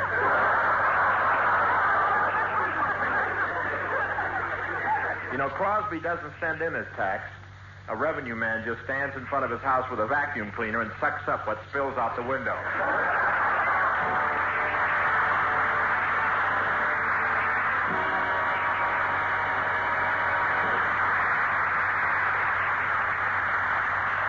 Well, ladies and gentlemen, Bob has decided to get a head start on his income tax. Right now, he's busy filling out his return. Now, let's see. It says, read following instructions for filling out tax form. All right, here goes. Consult Section J, Schedule B under Dependents. Unless Paragraph 9, Section Q indicates exemptions as listed under Taxable Income, Section 5, Division 8, plus estimated tax under withholding provisions of Schedule M, page 11. Well, that's plain enough for anybody. Now, what's next? Oh, yes, deductions for professional entertainment during 1952. Don't forget that big New Year's party you gave. The one with Dorothy Lamour, Zsa Zsa Gabor, Lana Turner. Yeah, I put that down under medical expenses. Medical expenses? Yeah, after the party, the doctor had to come over and retread my eyeballs. Taxes are really rough, aren't they, Bob? Yeah, they sure are, Bill. Down in Washington, they even have a drive-in tax payment plan. You drive in and blow your horn for curb service. Then they come out and take your money? No, your car. Well, I've got to finish out making this return now. Now, I've done Schedule J, I've got to do Schedule X, and Bob, aren't you finished with that thing yet? No, Maggie, it takes time. Well, you've got plenty of deductions, Bob. Yeah, I guess so. For example, being an actor, all the money I spend on clothes is deductible. A tailor's important to a performer. That's right. I know my tailor is responsible for the way I look. Maybe you ought to sue him. Next week, folks, be sure to listen to Margaret Whiting, the songbird of the unemployment office. Bob, why don't you give up trying to do your own income form? Yeah, I suppose I do need some help. Oh, sure, Bob. Now, there's a wonderful tax man in town. See, he does a lot of work for people in show business. His name is Harkins, and he's in the Wilshire building. Oh, I've heard of him. Well, why don't you go see him, Bob? Oh, I think I will. I'll do it right now. See you later. So long, Bob.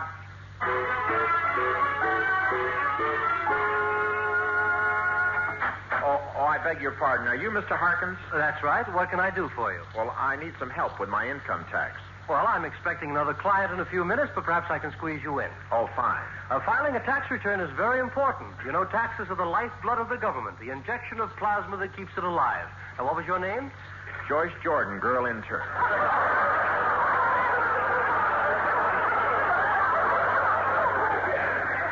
No, my name is really Bob Hope. All right.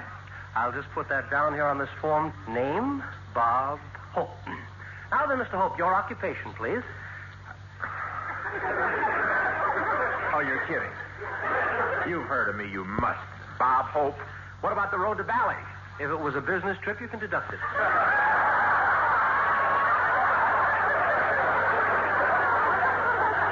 Look, I'm Bob Hope, the comedian. I do a morning radio show, I do an evening radio show, I do television, I work in pictures. Why don't you get one job and stick to it?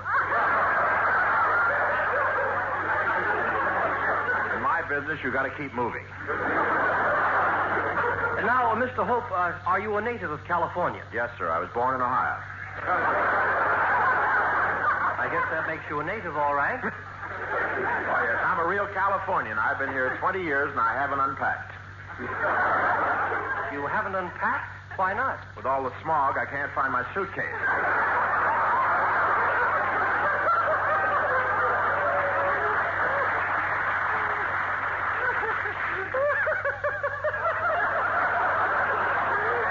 Oh, by George, I was a go to a real peacherino. Oh, brother, this guy is so square he blocks his own hat. Hello, Mr. Harkins. I am here. Oh, Mr. von Himmelstosser, come in. You're a little early. Yeah, I know, but don't mind me. Just go ahead with this funny-looking schmo.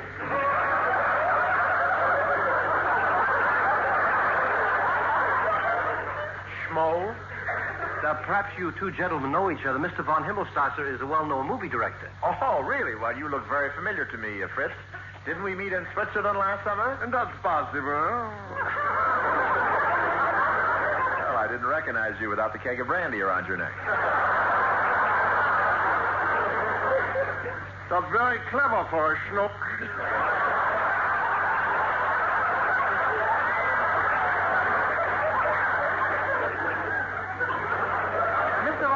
Stasha, I'll be through with Mr. Hope's tax return in a minute, then we can go on to yours. Ach, wunderschön. Mine taxes don't take long, you know. How come? Oh, but that's very simple, you see. Last year, my picture company made 67 movies, employed 10,000 people, used 5,000 feet of film, and had an income of $9,200,000. Yeah, well, how much did you make for yourself? $1.85. A new idea. You heard, maybe you heard of three-dimensional movies? Oh, yeah. I mean, yes. Yeah, well, I I got it a process that's going to beat them all, you know. It's a photographic impulse magnified on a graphic plate with an f2 lens and a cycloramic conductor that splits the light spectrum, thus making possible a super-sensitive hyper-image.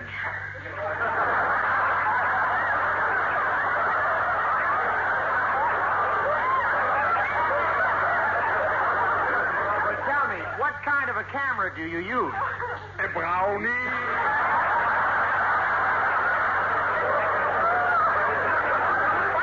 But it's great, I tell you. I'm going to make a fortune. Oh, this kid has flipped his liverwort. Thank you. That's real crazy. You know, I'm very interested in three dimension. Are you ready to make a picture with yours? Oh, yeah, sure. I got the camera, the shooting script, the studio. I'm ready, Chuck. Well, I've had quite a bit of experience. Do you think you can work me into your three-dimensional pictures? No, that's too bad. You should have been around sooner. Oh, really? Yeah, because I just finished making a sequel to that wonderful picture, The Bad and the Beautiful. What was it called? The Good and Ugly. Where were you when we were casting?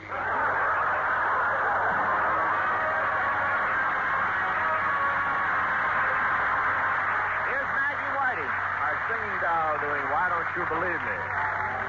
Well, Bob is determined to have a part in that three-dimension picture, and he thinks now he's found a way to work his way into the deal. As a matter of fact, right now, Bob is entering the Beverly Hills Beauty Parlor. Good morning. The Beverly Hills House of Beauty welcomes you. Oh, it's Mr. Holt.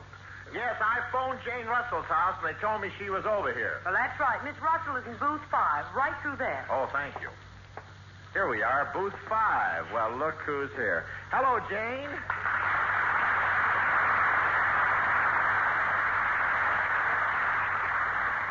Oh, hello, Bob. Mind if I come in? No, not at all. Are you just passing by, or are you next under the hairdryer? No, I was in yesterday with Bing. Yeah, he was having his cheeks stretched to get that innocent, wide-eyed look. I've got something very important to discuss with you, Jane. Can I sit down? Why, sure, Bob. I've just had a manicure. I'm waiting for my nails to dry. Yeah, I could use one myself. Let's see your hands. Why, Bob, what beautiful fingernails. Yeah, I saw them in Max Factor's window, and they looked so pretty I couldn't resist. What is it you want to talk to me about? Well, you've had a little vacation since you finished your last picture, and I thought you'd like to make a 3D film. No, thanks. Well, you shouldn't pass up this offer, Jane. Everyone in Hollywood is going nuts about 3D. I know, Bob. I could hardly get an appointment in here today. Everyone's getting fixed up for 3 dimensions. Oh! Who's that? Kirk Douglas. He's having the cleft in his chin made deeper.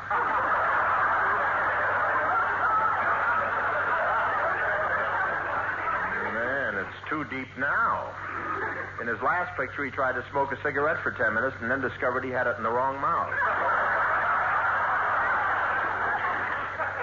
I think Kirk Douglas is just charming with that dimple in his chin. Yeah, he's the only guy I know with a hole in the head that pays off. Well, I've really got to go now, Bob. Goodbye. No, Jane, listen to me. This is your chance to get into the 3D picture with a big, up-to-date studio, the finest technicians and the hottest director in the business.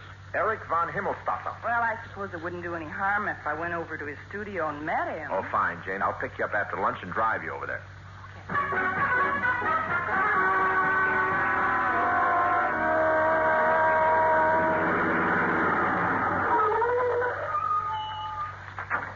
Well, here we are, Jane. Look at all the hoof prints in the ground. Do they make westerns here? No, Jane. This studio is just used for special occasions. The other day, Francis the Mule gave a cocktail party here for 300 jackasses.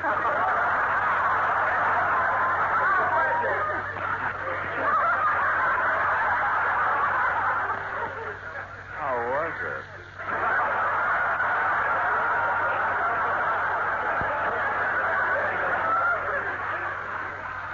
Oh, here's the director I want you to meet, Jane. Oh, Himmelstoffer, this is Jane Russell. Oh, it's a pleasure. Jane, Eric Von is a very famous Viennese director. Yeah, I live all my life in Vienna, I'm a student of old Heidelberg. Really? Yeah, that's the best beer we got over there. Oh, Bob tells me you make very fine pictures, Mr. Himmelsasser. Ach, Pupschen, you just called me Eric Ford. Oh, thank you. Bob says you're quite famous, Eric. Yeah, you see, I made the picture what won first prize at the Salzburg Film Festival. Really? What picture was that? Well, that was called Igor Madja Amistase bode Ichten Mägsten mit der Himmelschmidt Todi Hunja die Zug. Oh, a short subject. What was it called in this country? Ma and Pa Kettle make a Hassenpfeffer. Oh, I can tell this guy is a real Viennese. Every time he says anything, his lower plate waltzes.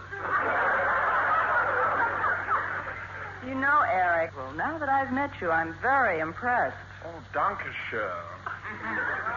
Say, that scar on your face is very romantic, Eric. That's is his it... mouth.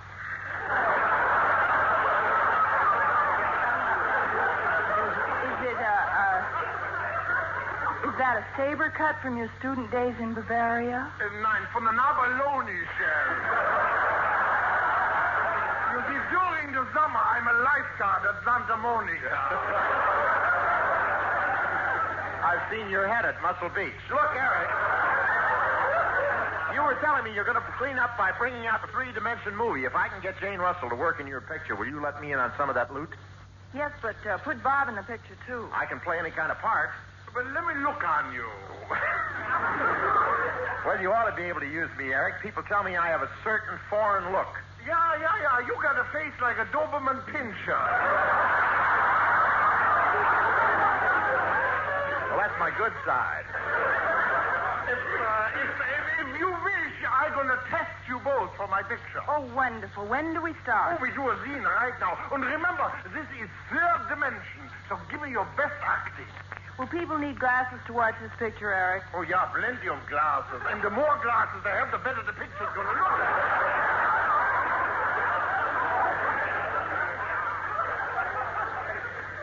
What's the story, Eric? Aha. Well, you are owner of a rubber plantation in the tropics, see? And Jane is Tandalea, a beautiful native girl. You are crazy about her. And all the time it's rain. I think I've heard this plot before. But the title of the picture is Ice Cube. Ice Cube? Yeah, that's rain in 3 dimensions.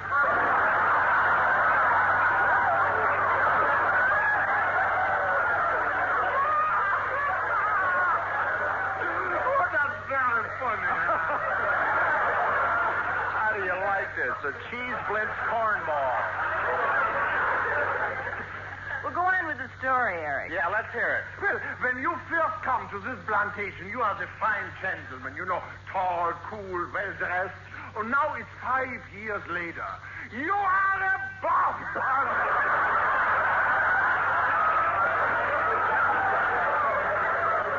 Unshaven, you are ragged, dirty, with weak, shifty eyes. You understand? I think so. I start out like Cary Grant and wind up like Crosby. Then we start. I'm going to play the music on the phonograph to put you in the mood. All right.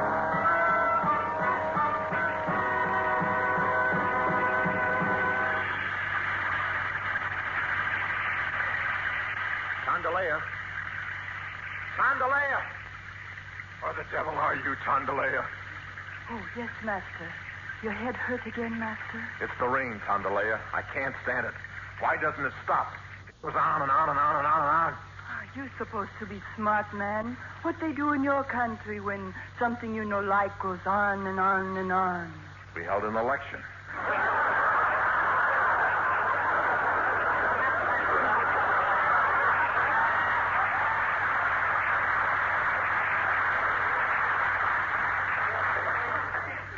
Tandy, mix me a gin sling. The tropics no good for you. 5 years ago, you have fine plantation. Many tree, much rubber. Now all gone. Who cares? You gone to pot. Well,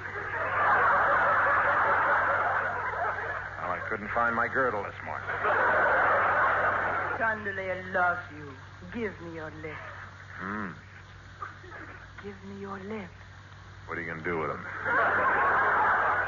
You married Tandalea, yes? No, I'm sorry, Tandalea, but I got a wife in Milwaukee, another in Kansas City, and wives in Schenectady and Albany and Providence and Boston. So many wives? Well, I was a truck driver, and every time a tire blew out, I got acquainted with another girl. Why didn't you marry all of them? Well, I had to. I couldn't change those big, heavy tires by myself. Please tell Tandalea the truth. Are you really married? Yeah, Tandalea, I'm married. I got plenty of troubles, a lot of debts, and a wife and 15 kids. And it all goes to prove one thing. What? Never wave at a whack. But anyway, Tandalea. Cut! Please, don't make jokes in the story. Well, I don't get this whole thing. What's three-dimension about this? But the whole thing is three-dimension. It's in 3 reels. We use 3 cameras. We make it in 3 weeks. And at the end of the picture... Yes? You marry Tandalea and have triplets. Eric, I'm sure your 3-dimension picture, Rain, is going to be very good. And Bob and I would be very glad to appear in it. Yeah, and it's going to be very realistic. You see, this big tank up over our heads contains 100,000 gallons of water to make the rain we're going to use in the picture. Oh, but it's dangerous. A huge tank like that just propped up by a few loose planks. Look, Eric, I'll kick one of the planks and show you how loose it is. Oh, look out, Bob.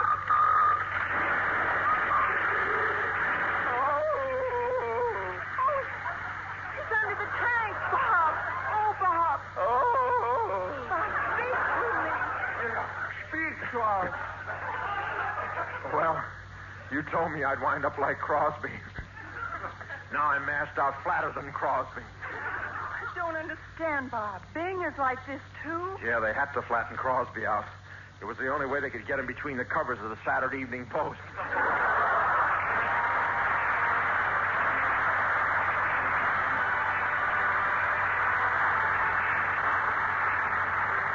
All thanks for the memory. I want to thank Jane Russell, Hans Conried, Bob Sweeney, and all our regular gang for the show tonight, ladies.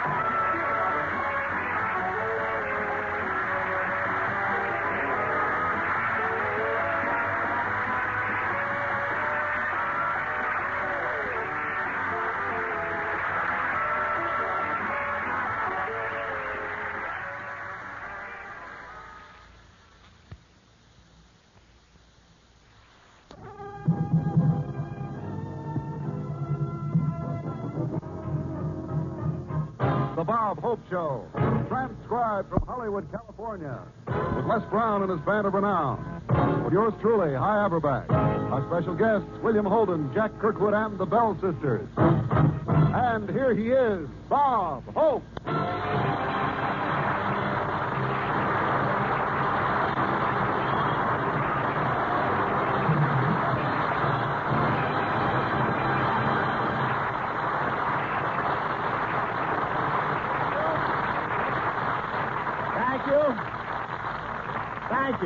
Thank you, ladies and gentlemen. Well, here I am back in Hollywood. Dramatic, huh?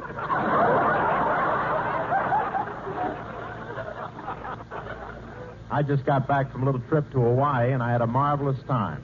I didn't intend to go to Hawaii. They got such a complicated flood control system here in California now that every time I try to cross the gutter on Vine Street, I wind up in Honolulu.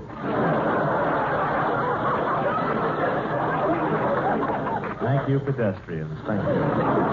I'm lucky to be back, though. My pilot was an Hawaiian, and when we flew in over the harbor, he wanted to dive for pennies.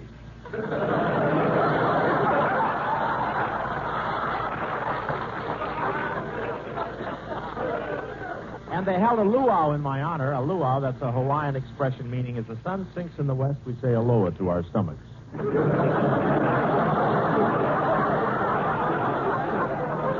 Oh, boy. I was lying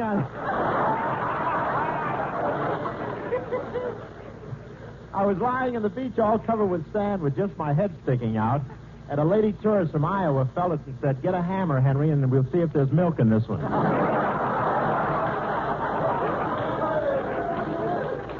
And that hula dance is really exciting. They say that in the hula, every movement has a message. I don't know if that's true, but it sure made it tough for Western Union. And those Polynesians over there are such wonderful, simple people. They think if they lead a good life when they die, they'll go on the Arthur Godfrey program.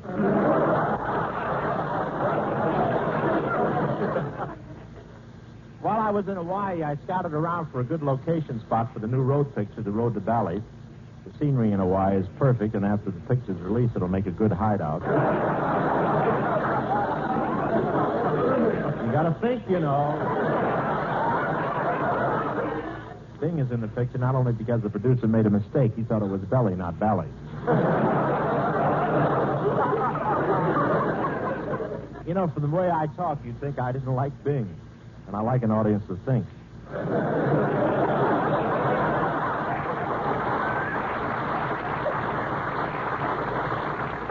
Crosby sings in this picture, but Paramount isn't taking any chances. They're going to have Gary standing by in case of a power failure.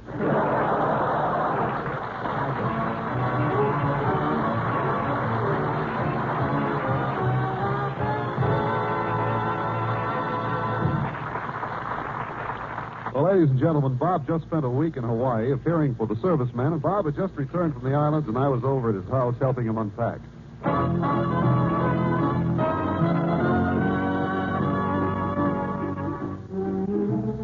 Say, don't they make nice things over in Hawaii High? Look at these beads made out of coral. I got a dozen strings for the girls in the front office of the studio, and I got several pairs of cufflinks carved out of coconut shells for the fellows over there. Well, gee, Bob, you brought a lot of stuff for everyone else. So why didn't you bring something back for yourself? Well, I wanted to, but I couldn't because of a little technicality in the customs law.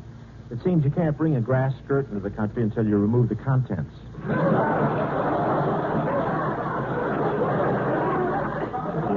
I was the only passenger coming down the gangplank whose valise was playing Dreams Come True in Blue Hawaii. Hand me those seashells high on that native spear. I'm going to put those in the den. Hey, looks like you did get around over there in the islands, huh? What do you mean? Well, this picture here. Bob, you've never had a girl this good looking before. Hi, that's a mask for a witch doctor. Besides, my girl's ears aren't half that big since she had them clipped by the vets. Oh, well, Bob, we've unpacked just about everything. I've got to run along. I'll see you later. Okay, hi. The nerve of that guy making cracks about my girl's looks. I'm nuts about Charmaine. What a beautiful name that is. Charmaine. Charmaine Finkenstunk. Gee, my secretary, Miss Hughes, hasn't seen any of these things I brought back with me. I think I'll call her in. Now I've got a better idea. I'll put on this witch doctor's mask, and I'll open the door and scare her.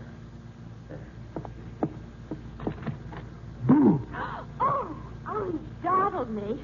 Mr. Hope isn't here right now. Why don't you sit down and wait for him, Charmaine?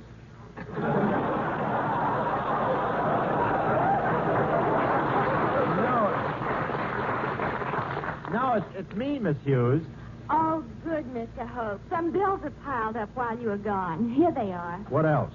Your agent says he thinks he can get William Holden for your radio show. Well, tell him I'll handle that myself. Bill Holden lives right next door. I can walk over and talk to him. I may make a better deal if I give him one of those ukuleles I brought back from Honolulu. I'll give him this damage one. He'll never notice it. You know, I've taken a couple of lessons. Listen, Miss Hughes. Dreams come true in blue. You are, dear. In blue. It would never quit until I say blue.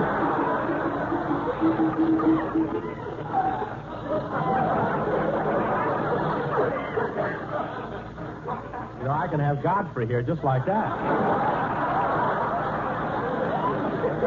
In blue, you are young.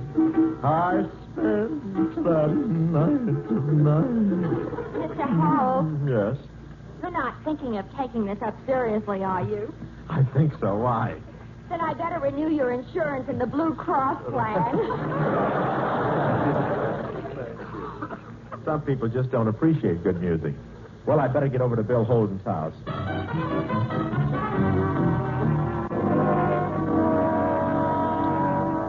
Gee, this place looks very impressive from out here in front. I've been waiting for Holden to invite me over, but then he's only been here for 3 or 4 years. Sign says, danger, electric gate, do not touch. 5,000 volts. Oh, I know how to get through those electric gates. I'll just lift the latch with this wooden pencil.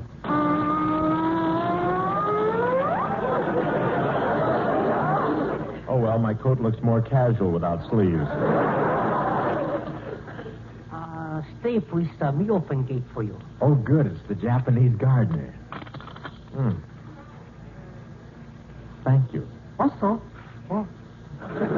Gee, your shrubbery looks nice, and that hedge running along the side must be the tallest in North Hollywood. Must be 9 or 10 feet high. Oh, that's very tall. Also, very thick. Very thick. Yeah. You betcha. Oh, yeah. Oh, yeah. Oh, good. You have more.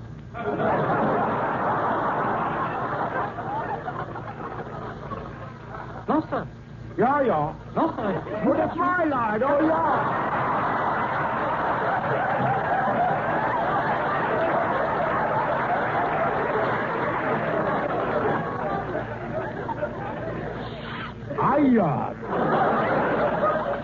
Oh, why did you let it get so tall and thick? To keep out stray cats and dogs? Also, keep out somebody next door named Mr. Hope. Mr. Hope, why would the Holdens want to keep him out? Oh, many reasons. When Mr. Holden are building house, Mr. Hope come over nighttime, steal many bundle shingles. Well, maybe 1 or 2 shingles, but I'm sure he didn't take very many. Oh, no? Take a look on top of Mr. Holden's house. One half of top is redwood, and look what we have to use to finish other half. Gee, surplus army blankets. I wondered why the whole second story flapped on windy nights. Well, I've wasted enough time standing here. I better go up and knock on the door. If Holden's peeved at me, it can't be just because we live next door to each other. He's making pictures at Paramount, too, and there's bound to be trouble whenever there's 2 good-looking men at the same studio. I'll knock again. Good day, sir. Could I help you? This may be the United Nations. Yes, I have a ukulele here for Mr. Holden. What, sir? Ukulele. Look, I'll show you. Dreams come true in blue Hawaii. Over and over, you've got to feed that Cocker Spaniel on time.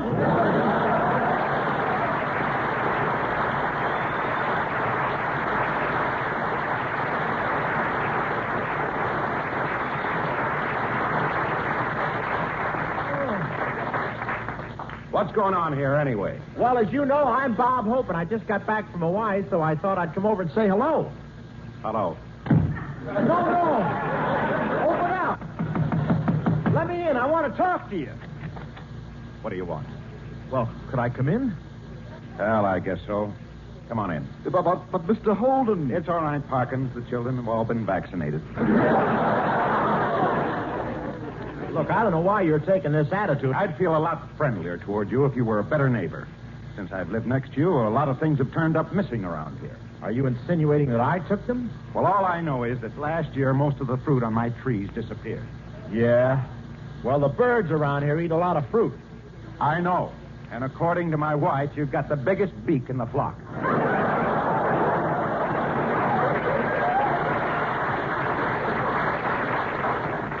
Now, you listen to me. I've got a few complaints against you. Oh, yeah? For instance? Well, for one thing, during that last storm, the rain came right through the roof and leaked into the living room. Well, what about it? Why do you buy such cheap shingles?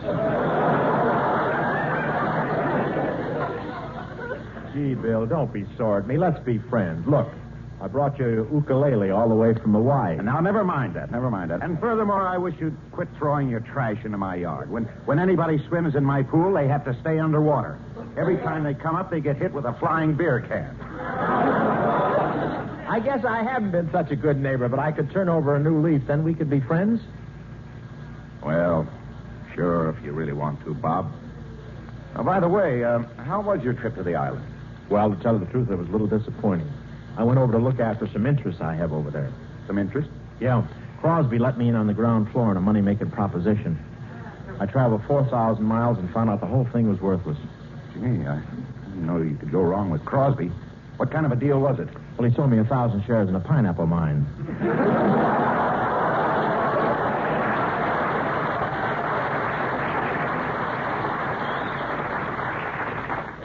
At first, I couldn't believe that pineapples came from a mine, but Bing was very convincing. He even explained that the hole in the middle of the slices came from blasting. Well, I gotta go. My agent will call you about being on my show. Oh, by the way, coming in your front gate, I got quite a shock. Oh, yes, the front gate is electric. Why don't you go out the back gate? Right over there. Oh, thanks. That's it. Now just reach in and lift the latch.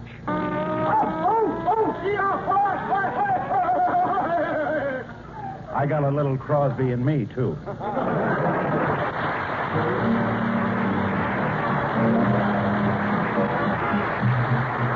Very well. Now, ladies and gentlemen, we present one of the truly great personalities of our time. A man beloved by all.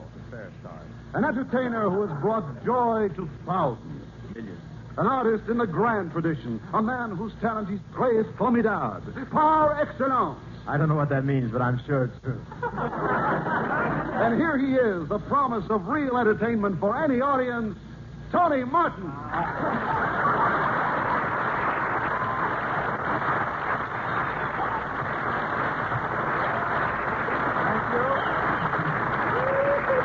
Thank you, Hi. Thank you, ladies and gentlemen. Hi, turn in your ashtray. You're through. Thank you. You know, Bob, the music business is taking a very interesting turn. What with the new styles in singing and these novelty tunes that are so popular. Oh, I know. They're really wild. I heard one the other day. It was called, "You Must Have Poured Molasses on My Heart Because I'm Really Stuck on You." But, Bob, you should hear the doll that's on the other side of the record. What is it? Well, it's called "I'm Dancing with Tears in My Eyes Because the Girl in My Arms is Arthur Murray."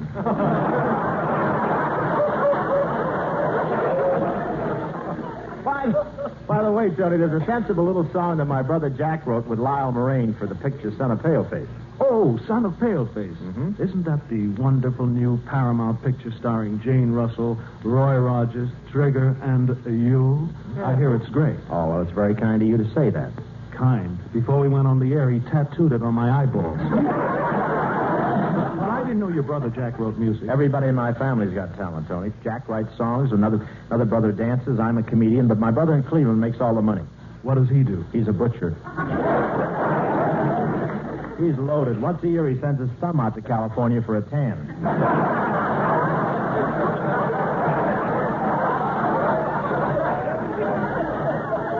Say, shall we have a go at the tune for my brother Jack? Yeah, go. I hope Lyle Moraine's listening.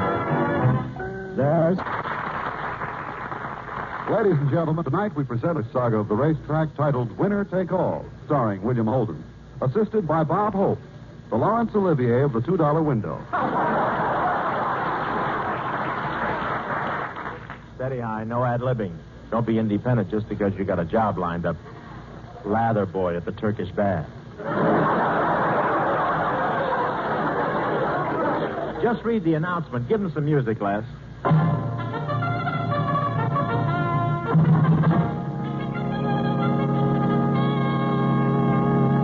We take you now to the racetrack.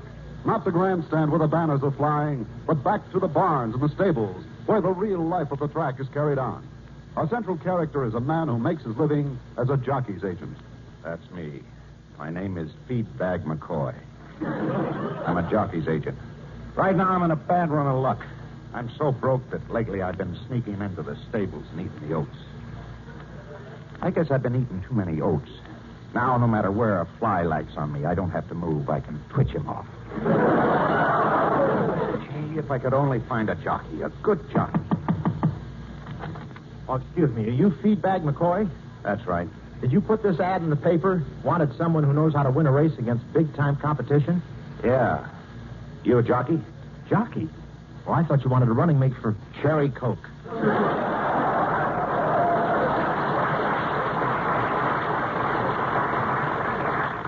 Go on, get out of here. Just a second, Feedbag.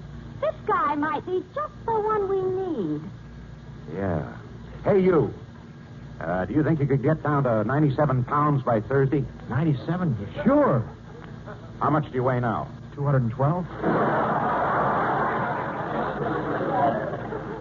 How can you take off 115 pounds in 2 days? Haven't you heard of Rye Crisp? You know, McCoy, now that I look at this guy, he might be a spy from one of the other stables. Me? Yeah. If you haven't done any riding, where'd you get those bow legs? Well, I used to be a tree surgeon, and I didn't have a ladder. Okay, kid, you're hired. Put your suitcase in that bunk over there.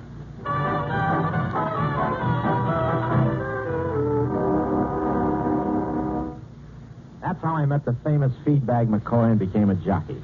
McCoy wanted me to start from the bottom, so he made me work in the stables, live in the stables, and sleep in the stables. But he fed me pretty well. Every day I had 2 chlorophyll sandwiches and a large glass of Stopettes. It was coming up to the big race, and I had to get in condition, so McCoy sent me over to the jockey's exercise room. All I could see in the room was a man standing on his head. I walked over to him and said, "Hey, what's the idea of standing on your head?" Prevents fallen arches, boy. Oh, not perfect, no.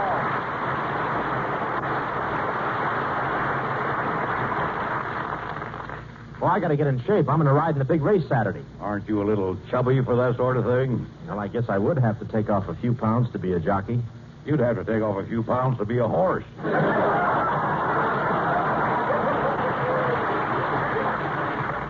Are you the athletic trainer? That's right, son. And I called you son because it's shining through that hole in your head.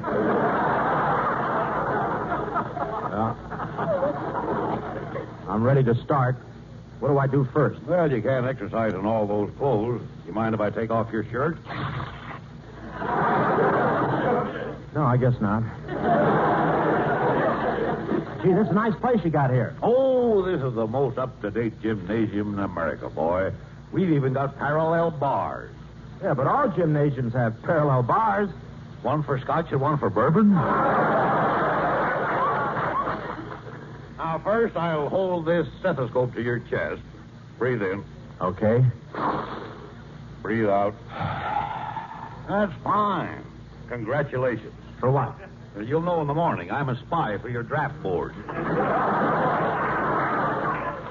Now, remember, I'm very particular who I train. You have to pass a difficult entrance examination. You must answer all these questions. First, do you have muscular reflex coordination? No.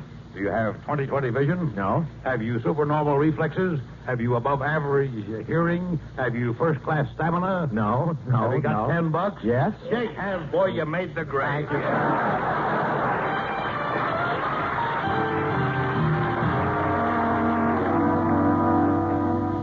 It was the day of the big race. I figured I'd win the handicap because I had the horse with the best breeding. Cherry Coke. Cherry Coke. It was out of Fizzwater by Large Burke. A big crowd had turned out for the handicap. I was proud as I rode into the paddock. I'd been a poor kid all my life, and here I was dressed in jockey silks. Silk cap, silk shirt, silk pants, and underneath burlap shorts. Feedbag McCoy came over to me and said, I got $10,000 betting this race. If we win, we'll be rich. I'll do my best to make the horse go fast, sir. Oh, he'll go fast. I've got electric batteries under the saddle. I fed the horse a bucket of benzodrine, and instead of a whip, I want you to use this ice pick. This would sound very suspicious, sir, if I did not know that you were honest. Well, good luck, kid. I'll be waiting at the finish line. This race will start any second, folks. They're all lined up. And there they go. My horse was the first one out of the starting gate. In no time at all, I had circled the track and was back in the starting gate. Yeah, boy! We were going past the grandstand for the first time. My horse was running on 3 legs. I could never break into the habit of waving bye-bye to the crowd. The horses are going down the straightaway. They're really moving. Come on, Cherry Coke. You gotta win. Keep going. Look, Cherry Coke is going around the first turn. Yeah, and Hope's nose is going around the second turn. Gee, Cherry Coke, we're 100 lengths ahead and we're going to win. We're going to win the big handicap. see only a few yards to go. What happened? Somebody shot my horse. That's right, boy. I did. But Cherry Coke almost had that race won. We'd have been rich. Yeah, but why did you do it? I couldn't let you win, boy. If you'd won, you'd have got ambitious. You'd want to be the greatest jockey in the world. And it's all so foolish because you're not going to be a jockey. Why not? I forgot to tell you. I'm also president of your draft board.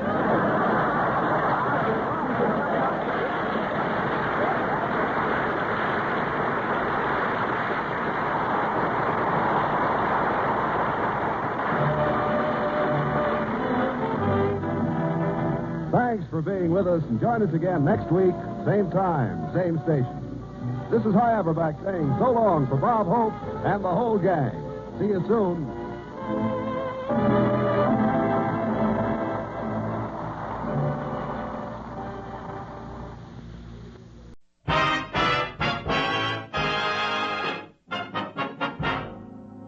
Jell-O presents The Bob Hope Show, transcribed direct from Hollywood with Les Brown and his band of renown. For Jell-O, yours truly, Bill Goodwin. Our singing star, Margaret Whiting. Our special guest, William Bendix. And here he is, Bob Hope.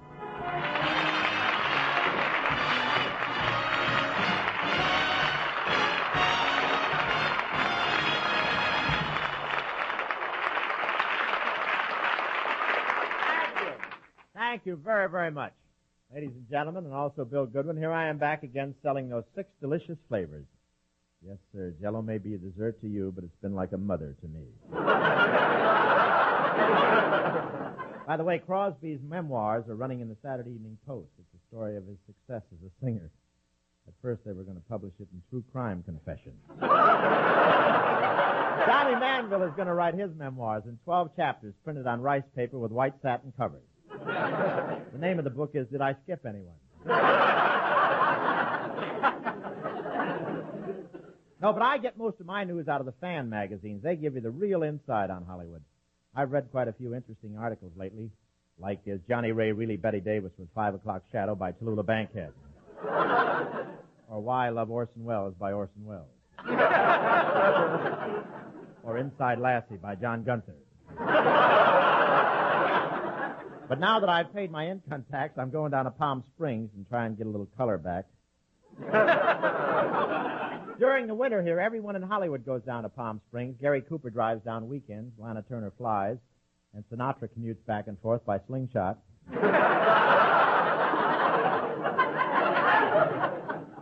Kirk Douglas goes down there to dodge the rainstorms. Kirk hates rain. When the cleft in his chin fills up, it pulls his face out of shape. I've had a little home down there for years in Palm Springs. That's the way I've been paying for it. I got my house a little cheaper because it's in a windy section where there's a lot of sandstorms. There's only one inconvenience about it. When I invite guests down to the place, I have to get there 2 days ahead of them and look for it with a bulldozer. Palm Springs isn't really expensive. I had a steak dinner down there, and the price was about the same as Los Angeles. In fact, it was $1 less than we paid for Los Angeles.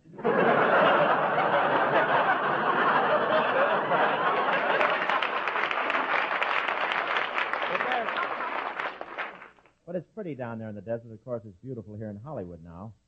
Spring is the time of the year when everything opens up, everything but the Hollywood freeway. What, are you all pedestrians? It's spring in New York, too. The other day, Fred Allen changed the bags under his eyes to gabardines.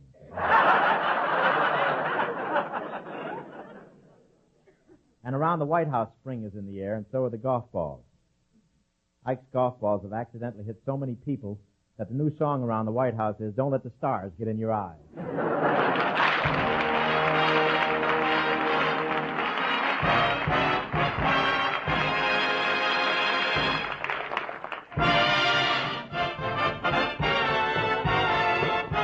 Les Brown and his band of renown with a song that shimmers in 6 delicious flavors. Now's the time for Jell-O. Now's the time for Jell-O. Such delicious shimmering dish is J-E-L-L-O. Now old Jack Sprat could eat no fat. His wife could eat no lean. It worked out fine each time they dined. They'd call for this cuisine. Now's the time for Jell-O. Now's the time for Jell-O. Slim or stout, you'll hear 'em shout for J-E-L-L-O. Cinderella met a fella, and they had a ball. Came time to eat, man, what a treat. You should have heard 'em call. Now's the time for Jell-O. Now's the time for Jell-O. A party dish that's most delicious, J-E-L-L-O. Mother Hubbard keeps her cupboard far from bare today. All her tots get lots and lots of Jell-O every day. Yes, now's the time for Jell-O. Now's the time for Jell-O. Mothers know the youngsters go for J-E-L-L-O. And now, ladies and gentlemen, for the benefit of those of you who are sleeping, I'll repeat that message once again. Now's the time for Jell-O. Now's the time for Jell-O. Such a delicious, shimmering dish is J-E-L-L-O. J-E-L-L-O!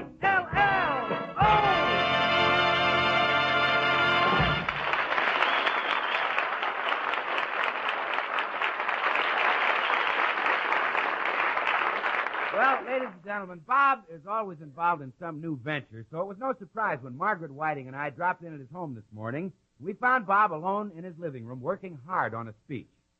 Oh, thank you. Thank you. Oh, thank you very much. Please, not 2 of them. No, not 3 of them. I don't deserve it. Oh, this is too much. 4 of them, all for me? Hey, what's going on, Bob? Oh, I'm rehearsing for the Academy Awards tomorrow night. Bob, don't tell us you expect to win an award. Are you kidding? Why not? Why not? Stranger things have happened. Name one. That's no way to talk to the man who signs the checks, you crazy, mixed-up, unemployed kid. Bob, I think it's wonderful that you're going to be the master of ceremonies at the Academy Award presentation tomorrow night. Gee, you must be thrilled. Yes, Maggie. I've been MC at the Academy Awards in other years, and it certainly is an experience. I can't describe what it's like to hand those Oscars to the winners. Well, you mean, Bob, you feel a deep satisfaction, an inner glow? Well, it's more than a glow. I burn up. Well, Rob, if it bothers you too much, I'll be glad to take over tomorrow night. Down, Bill, down. I love presenting the awards. The lights, the glamour, the crowds, that's for me. I'll be signing hundreds of autographs. Of course, you have to be careful what you sign. I wrote my name for somebody last year and got into a lot of trouble. Well, how come? Well, once you join the wax, they hate to let you go. They finally decided to let me go, but it was too late. I liked it. I loved it. Well, excuse me, but what's this hanging up here, Bob? You bought a full-dress suit, huh? No, Bill, I just borrowed it from the Paramount Wardrobe Department. Well, isn't it a little old-fashioned? Oh, of course not. You know how much they think of me over at Paramount. They wouldn't send me anything that was out of date. Wait a minute, there's a note here in this pocket. A note? What does it say? Have these pressed and returned to Mr. Rudolph Valentino. I wondered why a camel whip came with it. You know, Margaret, way back when I first came to Hollywood, I was master of ceremonies at the Academy Awards. That first Academy Award ceremony you attended must have been quite an event in your life. Oh, yes, that was back in 1940, and what a night. I was so nervous I could hardly get the studs in my shirt front. I finally got my evening clothes on, and by the time I was so late, I had to dash out of the house. I'll never forget it. I ran out in the street looking for a taxi.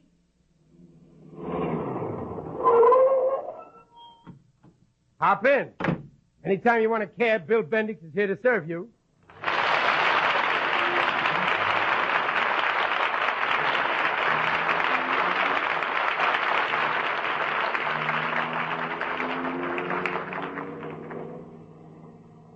Where to, buddy? Oh, Grauman's Chinese Theater, and step on it. I'm in a hurry. Well, I'm sorry, buddy. We got a speed limit in California, 30 miles an hour. Yeah, but you're doing 60 right now. They can't pinch me here. I'm on the sidewalk.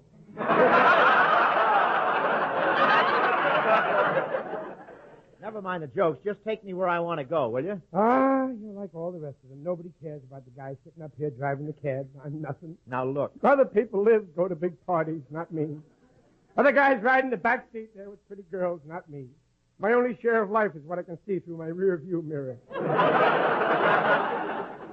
that ought to be pretty good. Yeah, come to think of it, it's not bad. But honest, buddy, driving a cab in this town ain't exactly a picnic. Well, what do you mean? Well, for one thing, the smog is murder. Like last night I pulled up in double park. Well, what's wrong with that? On top of another car. Yeah, the smog is pretty bad. On a clear day, you can feel your way to any part of town.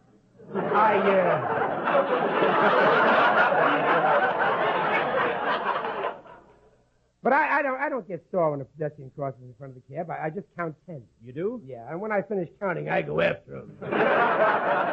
Look, will you just drive, please? I'm late now. Okay. Hey, what's the idea of the fancy clothes? Full dress suit, tails, white carnations, gloves. Pretty nice, huh? Yeah. I had to look twice to see if you were breathing.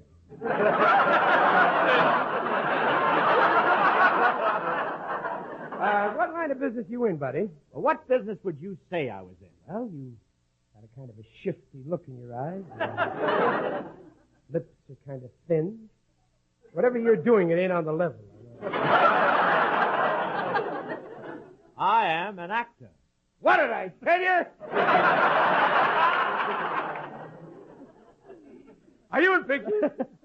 That's right, but I haven't made any pictures yet. I've only been out here from the east a short time. I suppose you're a native son already. Well, almost. I've had the hair on my chest dyed blonde. And I'm having Cadillac fins put on my surfboard. Which way is Muscle Beach? How is it working in the picture studios with all them pretty dames? Oh, they don't mean anything to me. Dorothy Lamour, Jane Russell, Virginia Mayo. They're just faces to me. Just faces? Yeah, I'm having my eyes checked in the morning. You know, it's wonderful meeting a movie actor. Well, what do you mean? Well, that's my ambition, too. I studied acting for years, but they told me you can't get anywhere with a homely kisser. They did? Yeah. I'm sure glad I met you.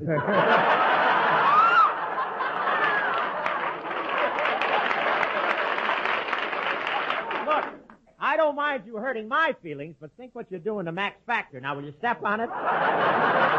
I gotta get to Grauman's Chinese. Yeah, well, relax. You'll get there. You know, I studied the Stanislavski method of acting. Mm-hmm. You just think what you want to be, and that's what you are. That's what you are? Yeah, sure. Like right now. I want to be a boat. So I am a boat. I'm a great big boat with big white sails. Watch where you're going or you'll get your rudder knocked off. Oh, don't worry. I got a safety record that goes back 5 years. What does that mean? Well, just what it says. For 5 whole years now, every day I've had an accident. Keep your mind on your driving. I got to get to Grauman's Theater. Say, what's going on down there? Well, don't you read the papers? Tonight they're giving out the Academy Awards in 1940. The Academy Awards. How about that? But soft! What light through yonder window It's too late. The nominations are closed. It's too late. I recite that to my girl Hortense, and she says I'm great. Well, you can't blame a guy for trying. You're telling me. You're going to get one of them Oscars, I suppose. No, I'm almost certain to get an Oscar because tonight I have 2 very good chances. 2 chances? How do you mean? Well, I can either slip one under my coat or steal one later out of a parked car. No, I'm not up for an award tonight. I'm the master of ceremonies. I tell the joke. Oh, how does a guy like you get jobs in pictures? Well, you have to be at the right place at the right time. For instance, I'm going to a party later tonight at a big producer's house, and I expect to land a part in one of the top pictures of the year. No kidding. Yeah, this picture can't miss. It's called Frankenstein Chops Up the Ape Man, Sets Fire to the Batman, and Stuffs the Wolfman Down the Garbage Disposal. That sounds exciting. Yeah, it's a remake of Little Women. Well, here's Grauman's Chinese. I'll pull around the stage door. Well, it's been nice talking to you. Same here. Fare's $1.60. I'm in a hurry. Here's a $5 bill. Keep the change. Oh, gee, thanks. Hey, wait a minute. This is a phony. It says on the back of it, stage money. I told you I was an actor. So long, Chuck. How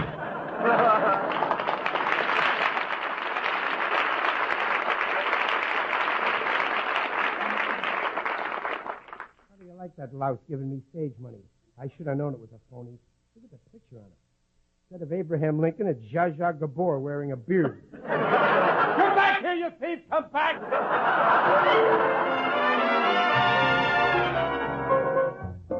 Here's an introduction by Les Brown and the boys to a very beautiful number, Pretend, and done by Our Lady of Song, Miss Maggie Whiting.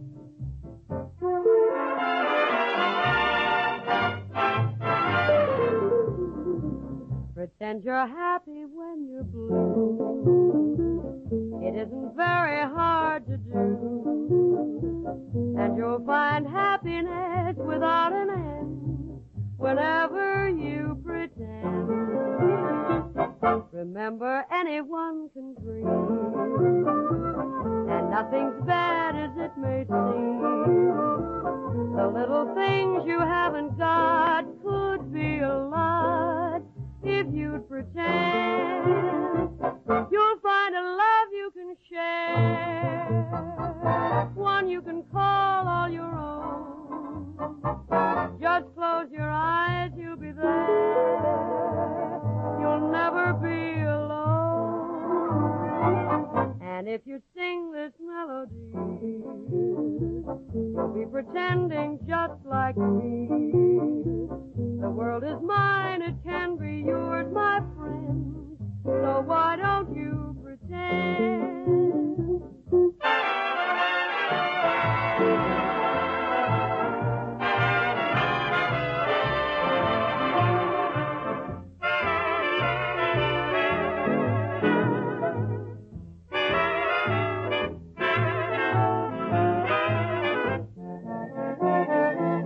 And when you sing this melody, you'll be pretending just like me. The world is mine, my friend, so why don't you pretend? You're happy when you pretend.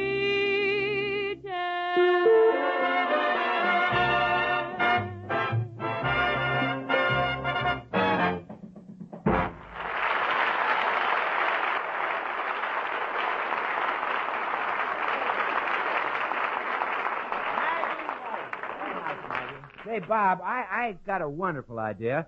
Putting commercials on police radio calls. Now, wouldn't that be great for Jell-O salad? Hey, Bill, that's a crazy idea. Jell-O salad commercials on the police radio calls. How would it sound? Well, I was hoping you'd ask. Now, let's do it and see how it sounds. You start. All right. Calling all cars. Be on the lookout for a blonde girl who just held up a bank. She's wearing a man's pants and a man's shirt. If you can't find the girl, for Pete's sakes, bring in that man without any pants or shirt.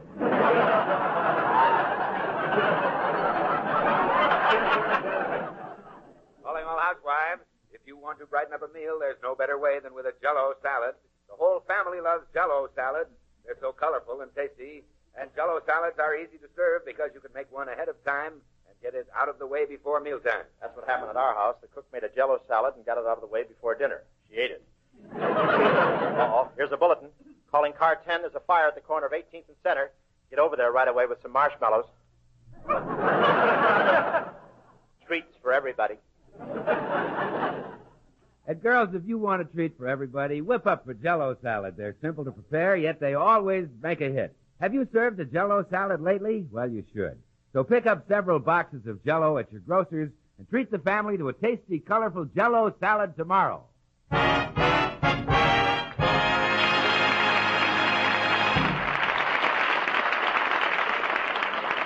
And now, let's continue our story of that night 13 years ago in 1940 when Bob was first Master of Ceremonies at the Academy Awards.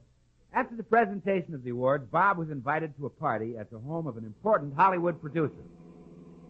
Hey, driver, that's the house right there in the corner, the big one that's all lit up. Oh, yeah, okay. Buddy, the fare is now $12.80, and this time I want it in real money. I told you I wasn't trying to cheat you. That stage money was just a gag. I knew you'd be waiting for me when I came out of the theater. Does your eye feel better? Yeah, the beefsteak helped a lot. Now, just wait for me. Don't worry about your dough. You'll get it. All I gotta say is that fare better be paid. Is that all you ever think about? Buddy, I need every cent I can get. I'm a Democrat. Oh, that's too bad. You'd sure look cute with Mamie Bang. Just wait for me. I'll be out in a little while. No, don't worry. I'll be here, and the meter will be clicking away, too. It'll be playing our song. And don't take too long in there. I got a date with my girl, Hortense.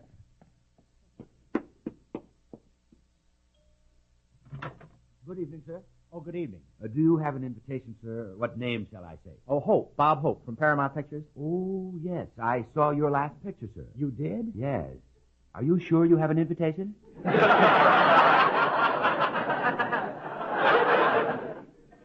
Look, of course I have. If you'll just wait a minute, I'll run... Bob, come right in. Nice to have you here for my party. Oh, thanks, C.B. I thought you'd want to discuss the part you're giving me in your new picture. Later, Bob, later. Just everybody in Hollywood is here tonight. Gee. Boy, this is quite a party. I see Gloria Swanson over there. Yes, that's Gloria. Why, Bob, look, did she win an Oscar? No, that's Mickey Rooney. Bob, here's somebody I'd like you to meet. A very important man. A famous British producer, J. Arthur Lank. Oh, well, I'm very happy to know you, J. Arthur Lank. How'd you do? Bob, J. Arthur is over here studying American film methods. Rather. I expect to go back to England in a fortnight. Wouldn't you be more comfortable taking a ship?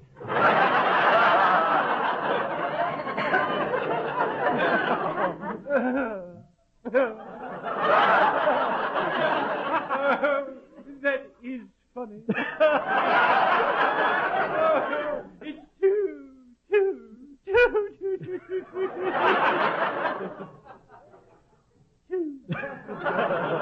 When you get to Pasadena, slow down for the grade crossing. Well, what do you think of our country, J. Arthur? Do you like American girls? Oh, no. I find our British women more attractive. They're so delightfully bony. Bony? Yes. Makes them easier to find in the fog. Now I know why they'll always be in England. Well, it's been awfully nice meeting you, J. Arthur Lank. Oh, thank you. Bob, there's someone here I want you to meet. Oh, C.B., about that part in your new picture. I'm sure I can handle it. Later, Bob. Right now, I've got a nice surprise for you. I want you to meet our new French star, Denise Duval. Denise, permettez-moi présenter Monsieur Bob Hope. Enchanté. Hello. Hello.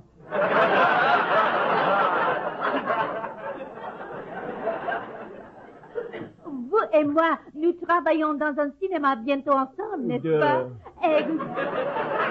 Que pensez-vous, monsieur? Oh, hello. Say, you're one of the better type payments on the Marshall Plan, aren't you? You know, you and I could have a lot of fun together. Pardon, monsieur, je ne comprends pas. Don't you even know one word of English? Oui, monsieur. You know one word? What is it?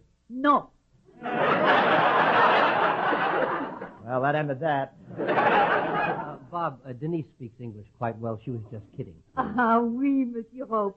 You know, just looking at you makes me homesick. Really? Oui. You make me think of Pierre, whom I left behind in Paris. Oh, your husband? No, my French poodle.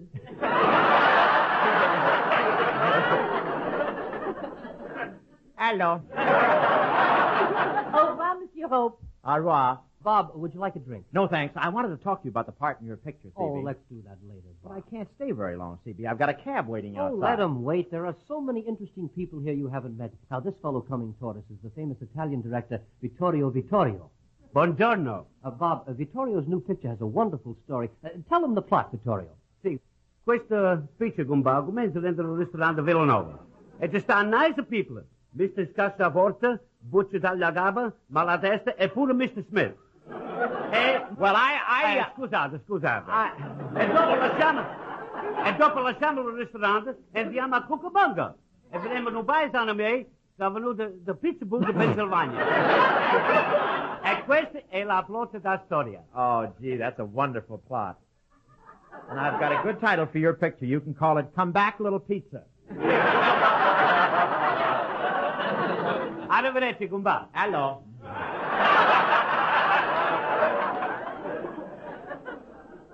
You've been well, Vittoria. Take 2 meatballs out of petty cash on the way out. Now, C.B., I don't want to press you about the part in your picture, but if you could just let me know how I stand. Well, Bob, this is a very big picture, so we have to go carefully. Don't try to stop me, buddy. I'm coming in here. Pardon me, Bob. There's some commotion at the door. What's going on? Well, I don't want to break up your party, mister, but I'm looking for a deadbeat, a chiseler, a crook. Well, I'm sure they're all here. We've got dozens of each. I'm trying to find a guy with a funny profile. He looks like somebody tried to push his face under a door. Hello. Oh, C.B., this is only my cab driver. I can straighten him right out. Oh, you better pay me, buddy, or I'll straighten you out. Come on. I got a date with Hortense. Now, do do you have to embarrass me in front of all my friends? Can't we go outside and talk about No, this? I'm tired of talking. I want to see something green, and I don't mean your eyeballs. The meter on my cab says $14.95, and I want it. $14.95? Okay, here you are. Here's $15 for you. What? $15? I've been hacking you around all night, sitting out in the cold hour after hour, and all I get is a lousy 5-cent tip. Is that fair? Who said it's a tip? I want my change. That rips it. That tears it. I thought I met all the creeps, but you know what you are, mister. You're the champion phony of Hollywood. Yeah, when did Crosby resign? Now, you got your money, so go on, get out of here. Okay, I'm going. Just a minute. Don't go. I've been studying you. Has anyone ever told you have a very distinctive personality? Well, a few guys tried, but I laid him out with a beer bottle. I'm always on the lookout for unusual types, and I'd like to talk to you. As a matter of fact, I'm casting a big picture right now, and I might be able to use you. CB, you're not thinking of giving my part to this ape. Just a minute, Buster. Who are you calling an ape? I'm proud of my kisser. You're proud? Yeah.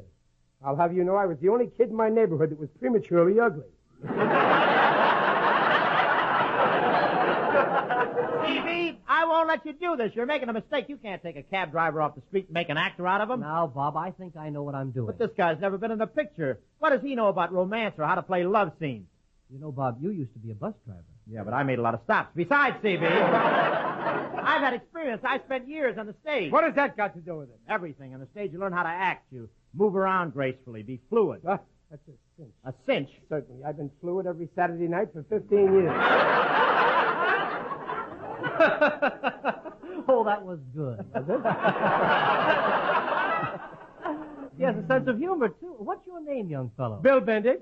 I'm giving you the part. Bob, I'm sorry, but I can't use you. Oh, this is the most outrageous thing I ever heard of, hiring a cab driver over me, an established actor. You just wait, CB. A year from now, I'll be a big star, and this Bendix guy will be nothing. That's what I give him. 1 year. A year from now.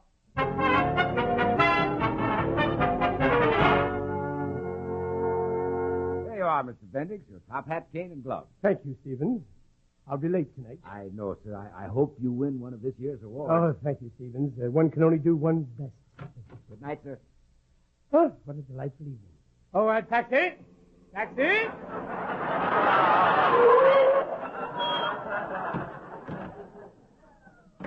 Take me to Grauman's Chinese Theater, driver, and hurry. Okay, keep your shirt on. I'll get you there.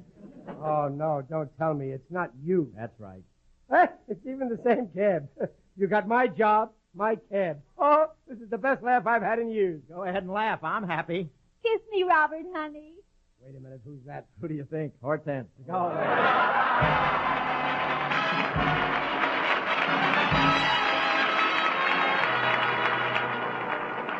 All thanks for the memory. Thanks to Bill Bendix. A lot of wonderful people for helping us out tonight. You know, ladies and gentlemen, one of the terrible things about World War II was that it left us with a dandy little firecracker known as the atom bomb. And we're not the only ones who have it. The plain facts of life at this time are that long-range enemy bombers could get over our cities in a matter of hours. And unless we're on guard, they could land a sneak punch and maybe even force us to throw in the towel. To protect against this, the Air Defense Command has formed the Ground Observer Corps. This is a national civilian organization of more than 200,000 volunteers working on a 24-hour-a-day basis. Each man and woman contributing about 4 hours a week of their spare time. Air defense is not a responsibility that can be handled entirely by the military alone. We must help. If you have any time at all for this very important work, contact your nearest civil defense organization. Ladies and gentlemen, the cast of characters in the Kremlin may come and go, but the melody of hate lingers on. As long as this is true, vigilance has to be the watchword for every freedom-loving person. Serving with the Ground Observer Corps is one way to be vigilant, not only for yourself, but for your family, your friends, and all the things that add up to make America. Thank you.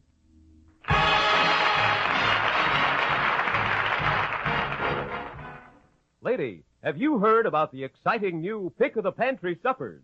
They're the minute rice way to grand one-dish meals, ready in less than 15 minutes. Here's all you need. 1 package minute rice, 1 can condensed soup, 1 cup of canned fish, fowl, or meat. Or you may use any leftovers, eggs, or cheese. Only pre-cooked minute rice makes these meals so fast, so delicious. Try pick-of-the-pantry suppers. Get the recipe and the large minute rice package at your grocer's.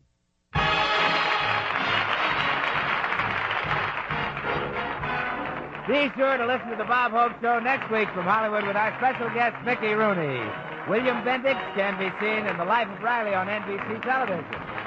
Jell-O has brought you the Bob Hope Show, written by Norman Sullivan and Larry Marks, and transcribed direct from Hollywood, California. Jell-O is a registered trademark of General Foods.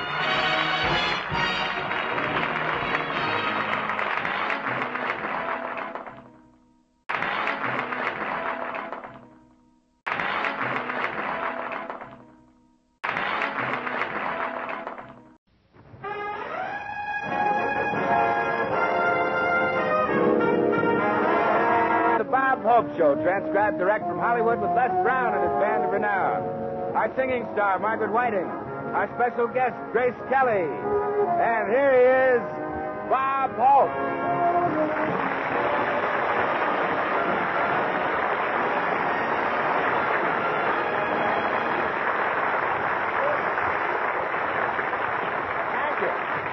Thank you very, very much, ladies and gentlemen. I was in Washington last week, but nobody noticed me. I went to see about taxes. He had 2 for me, paid him. So I was so late getting back. Hitchhiking isn't what it used to be. I had a wonderful trip. I always enjoy seeing my old friends in Cleveland. The nice thing about my old friends is they never ask me for any of my money. They just want theirs back.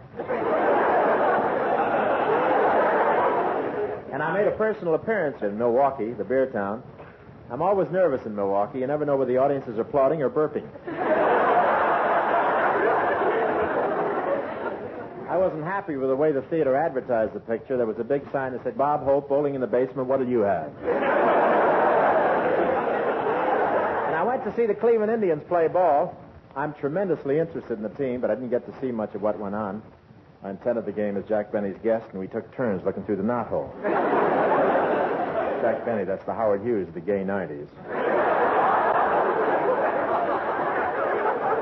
You know, I travel so much that my wife, Dolores, still doesn't know what I do for a living. She thinks I'm a guide on Welcome Travelers. It was a strenuous trip, so when I got back, I dropped in at my doctor's for a check. The man I go to happens to be a famous baby doctor. And when I guess he's absent-minded, he patted me around the waist and he said, come back in 2 weeks and don't do any lifting or bending.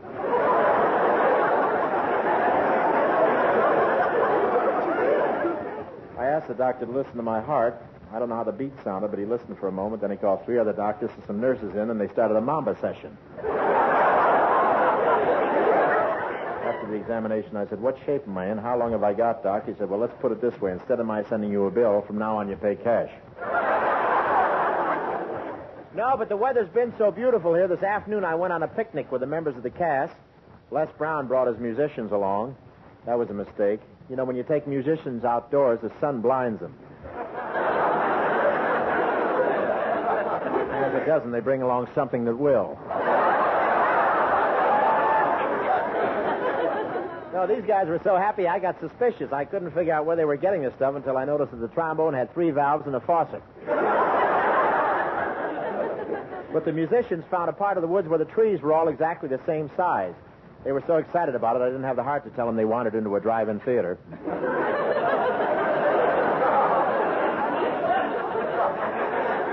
Then the newsreel started, showing the president and the trumpet player began to cry. What a cool president, he sobbed. Imagine him taking time out from all his work just to come to our picnic. The bass player said, not only that, but coming all the way from Washington. Man, that cat really tiptoes around.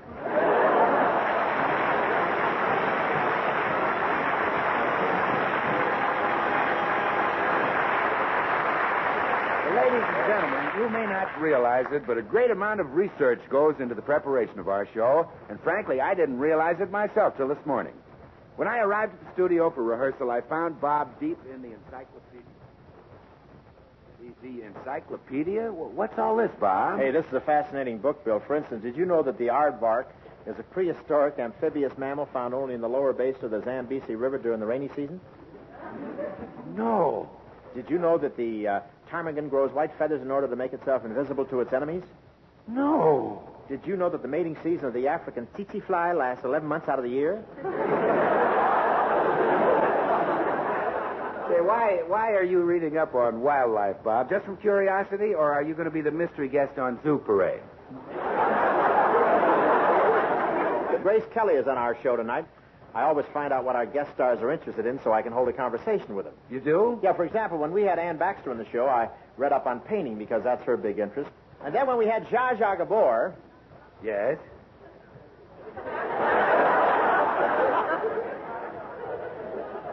Yes? You know, the research is more fun than the show. Well, we better get on with rehearsal. What's Les Brown going to play? I'll find out. Say, Les, do you boys know any African music? Only Moonlight on the Ganges. Moonlight on the Ganges? Les, the Ganges River isn't in Africa at all. It isn't? Of course not. What country is it in? Okay, play Moonlight on the Ganges.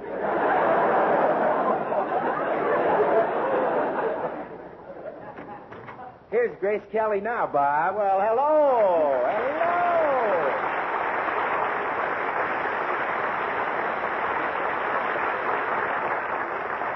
Hello, Bob. I hope I'm not late. No, we're just starting rehearsal. Oh, that's fine. Well, what am I going to do on your radio show tonight, Bob? Something about Africa.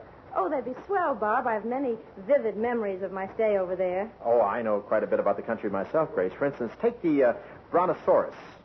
The what? The Brontosaurus. He's extinct now. Few people know it, but the Brontosaurus was 70 feet long, 16 feet tall, and weighed 35 tons. He weighed 35 tons. Yeah, that's why he became extinct. His feet were killing him.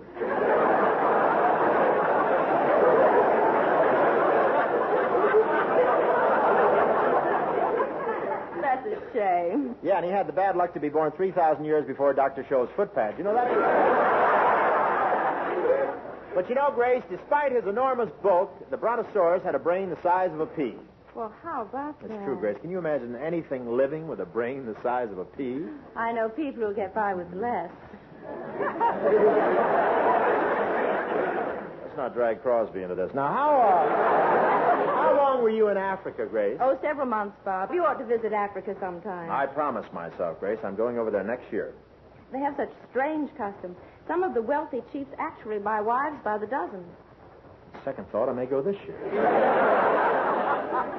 Do they take green stamps? Some of the native chieftains have as many as 500 wives. So I hear. Their towels are marked his, hers, and... Bob, when you telephoned me yesterday, you told me to recall my most interesting experience in Africa, and we'd do it on the show tonight. That's right, Grace. What's it about? Well, I'm one of the few women who has ever organized a safari and gone into the jungle. Of course, I couldn't have done it without the help of a wonderful man I met in Mombasa, a jungle hunter and safari leader of great understanding and wisdom. I'll play that part. Sounds like a perfect description to me. He was tall, dashing, debonair. That's me. Handsome as a Greek god. That's me. And yet, when an emergency arose, he turned out to be a complete coward. You don't have to spell out my whole name. Well, let's get into it. Give us some music, Les.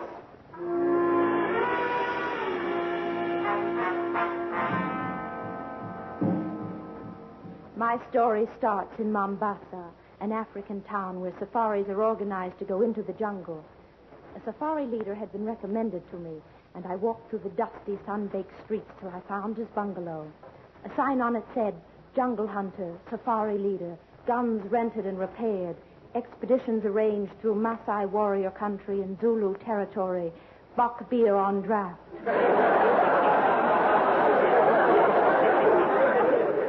I walked up on the veranda and knocked at the door. Come in. I'll never forget the first time I saw Hunter Hope. I knew at once he was a hunter. He had the head of a lion, the face of a tiger, and the beak of an eagle.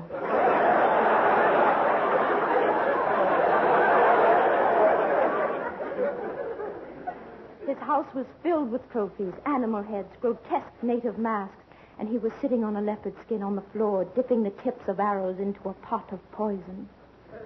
I said, "You are Hunter Hope?" That's right. I'm Hunter Hope, better known as Guana Devil.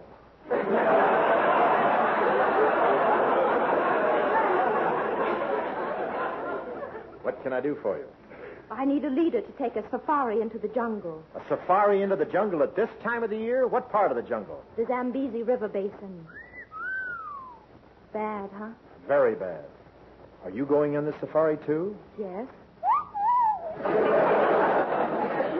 What does that mean? Just what you think it means. I'm going on safari, but don't get any ideas. I don't have to. I've had them all along. Why do you want to go into Nyassa Land anyway? To find someone. Who? My Uncle Jeffrey. He disappeared into the jungle and was never heard from again. When was that? September 1927. And what makes you think he's lost? Well, will you take the job and lead my safari? Just answer yes or no. The answer is no. You outlanders won't take advice. You'll waste human lives to do things your own way. Get someone else to lead your safari. I won't do it. But I'll probably lead the next safari, the one that brings out your bones. Well, if you feel that way about Don't interrupt. You asked for this, so let me finish what I've got to say. You don't know what the jungle is. The quicksand, snakes, lions, the heat. If I led this safari night after night, we'd be stuck out there, you and I alone, and you and I alone. How long do you think we'd be gone, huh? And here is the Capitol Record favorite, assisted by Les Brown, Miss Maggie Whiting singing Make Love to Me. Come in, Maggie.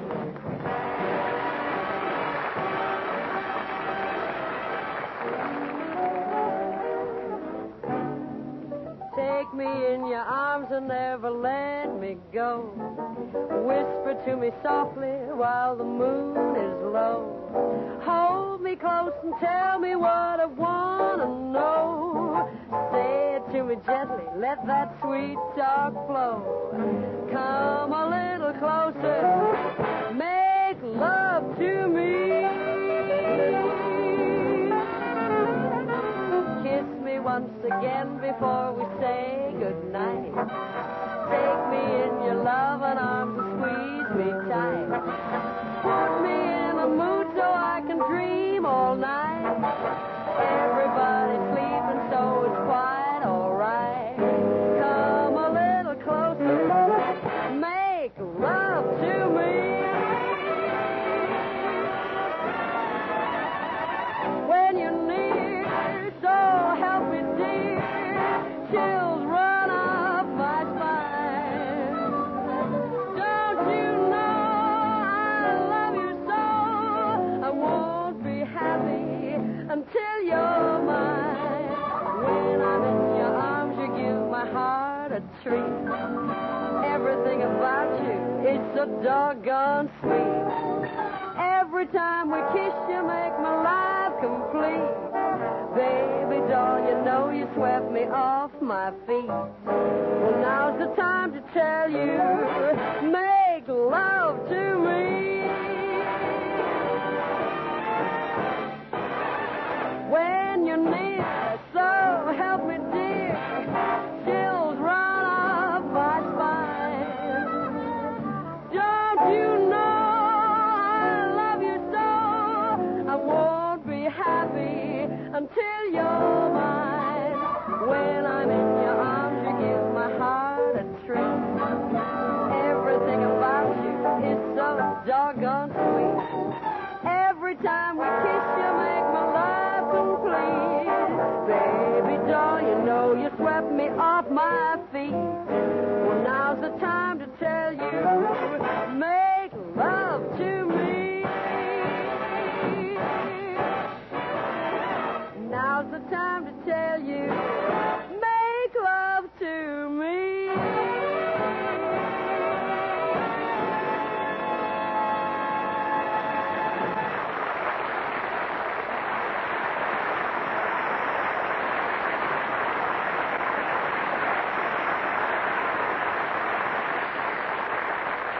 Ladies and gentlemen, you know, someone once said humor's the true democracy.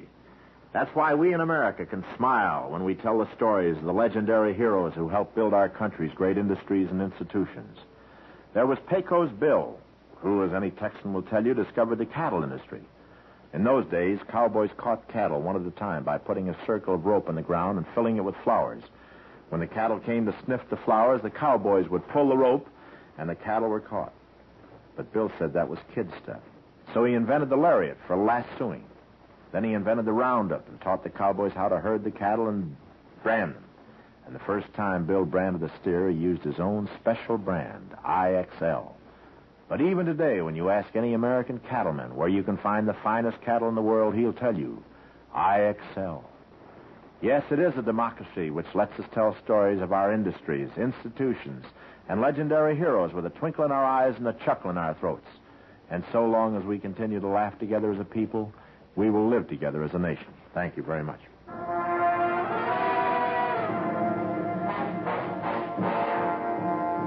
And now, continuing our story, let's return to Africa and the town of Mombasa. Grace Kelly has appealed to the jungle hunter to lead her safari. She is awaiting his decision.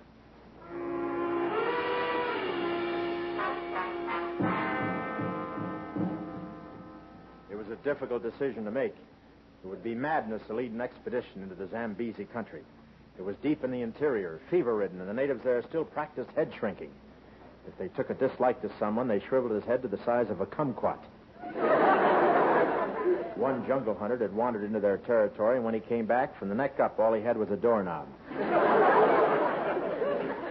All my instincts told me to skip this trip, but I couldn't get the beautiful American out of my mind. That blonde, silken hair, those deep blue eyes, that gorgeous, shapely figure.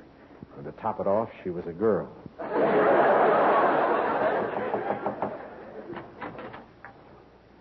Well, have you made up your mind? Will you lead my safari to Zambezi? Well, I've thought of one route that might get us through. Look at this map on the wall. Now, we go from Saki to Bangasi here, through the valley of the Ruwenzori into Uganda, cross here through the Cameroons, then down into Rhodesia by way of Bukama, Masumba, Pretoria, Matadi, Bamako, Kalwisi, Usumbre, Segyu, Katiola, and Atanga. You better go on by yourself. I'm pooped. We went to the office of the district commissioner of police.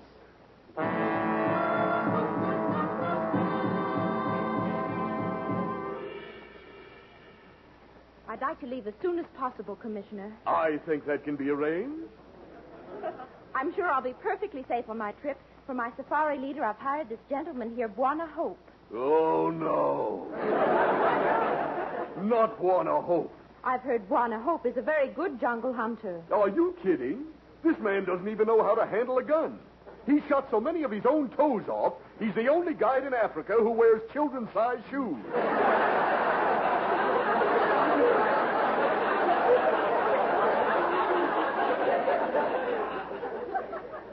Oh, you're exaggerating. Oh, no, I'm not. Every time Bwana Hope starts out on a hunting trip, Band-Aid stock jumps 12 points. Look, we just came here for a travel permit. Did we get it or not? Oh, I'm sure Bwana Hope will be a satisfactory leader, Commissioner. You don't know him like we do. He's the worst guide in Africa.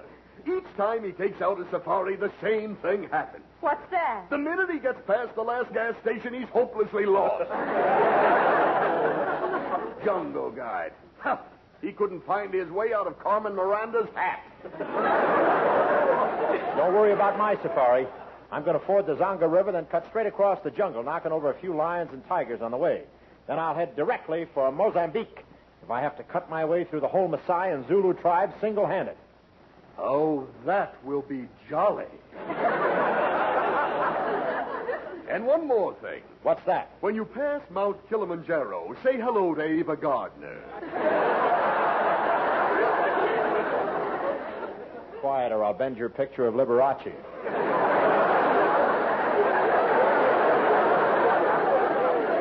Well, goodbye, Miss Kelly. Goodbye, Commissioner.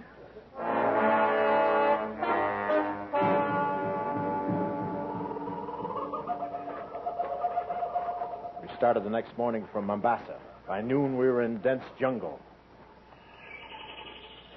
Parakeets flew overhead. Monkeys scolded us from the branches. Wild animals peered at us from the underbrush.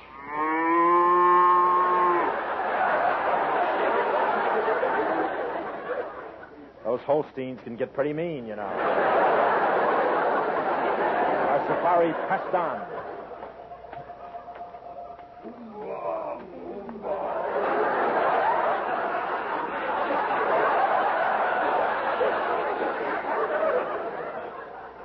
The Bell sisters are lost.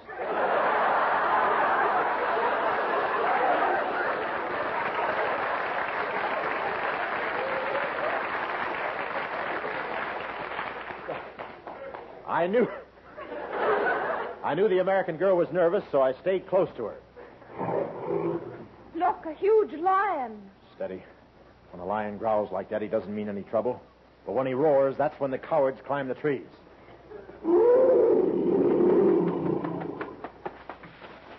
You know, you can see all over from up here.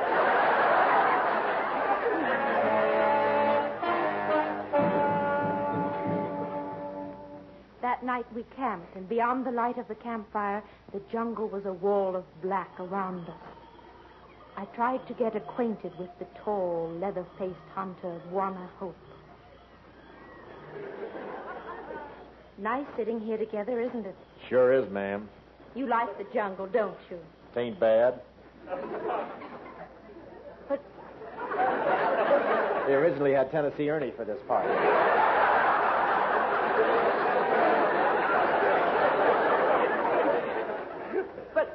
But how can you stand such a lonely life? You don't have a girlfriend. You don't even know what day it is out here. I've got a calendar that answers both your questions.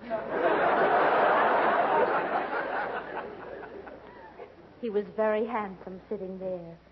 I tried to get him to kiss me. You know you're very handsome. Think so?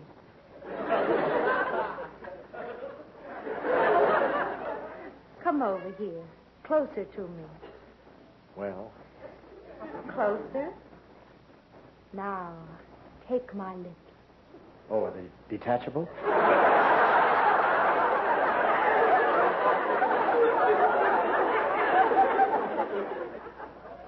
You know you're a strange man. Why do you brood so much? Well, I can't help it. Danger lurks everywhere. You never know when you'll be clawed by a tiger or eaten by cannibals or sink into quicksand or die of jungle fever. Well, then why do you stay here? I only have to stay here 8 more months. Then what happens? I report back to people who are funny.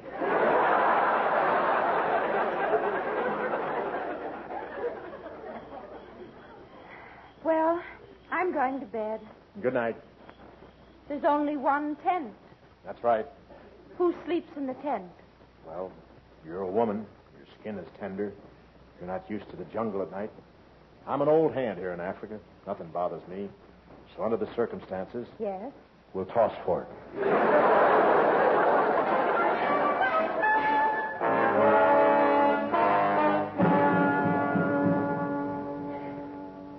The days went by. We trekked down and on, deeper and deeper into the jungle. Our progress was slow. We were held up by crocodile, infested rivers, herds of buffalo, and masses of rhinoceri. If any Harvard men are listening. Then one day we marched into a native village and found the man Grace Kelly was searching for.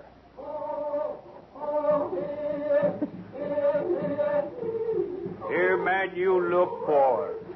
Uncle Jeffrey, is it really you? Oh, that's right, my dear. I have stayed here all these years because I like it. This is the last remaining place in the world where a man can find real peace and quiet, contentment. The natives are untouched, unspoiled by civilization. This place will be a paradise forever. Poor man. I didn't have the heart to tell him that his dream would soon be shattered. The next week, the freeway was coming through.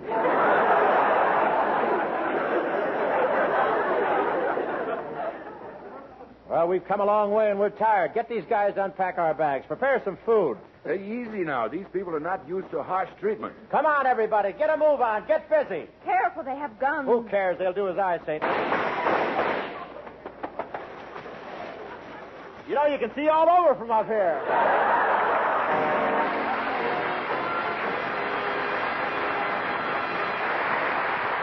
This is the United States Armed Forces Radio and Television Service.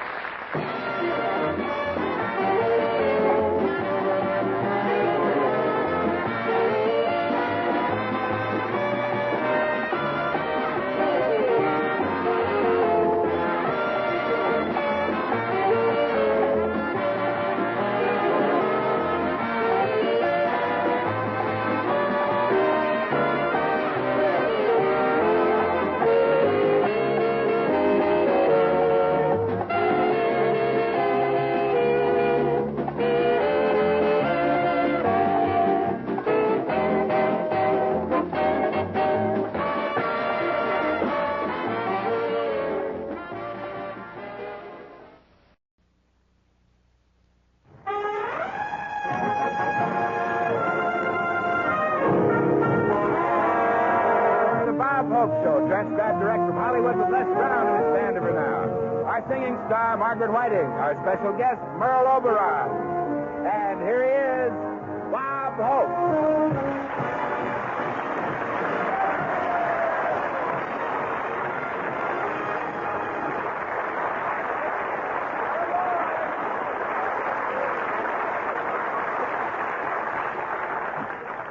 Thank you very much. Thank you, Bill. The local papers have been running the same weather report, fair and sunny, every day for 6 days now. They've had to run the same report. The weatherman got lost in the fog on the way to work.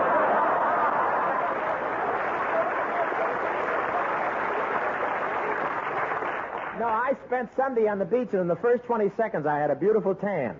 It was very becoming, but it's the last time I help anyone pull the cork out of his coffee thermos.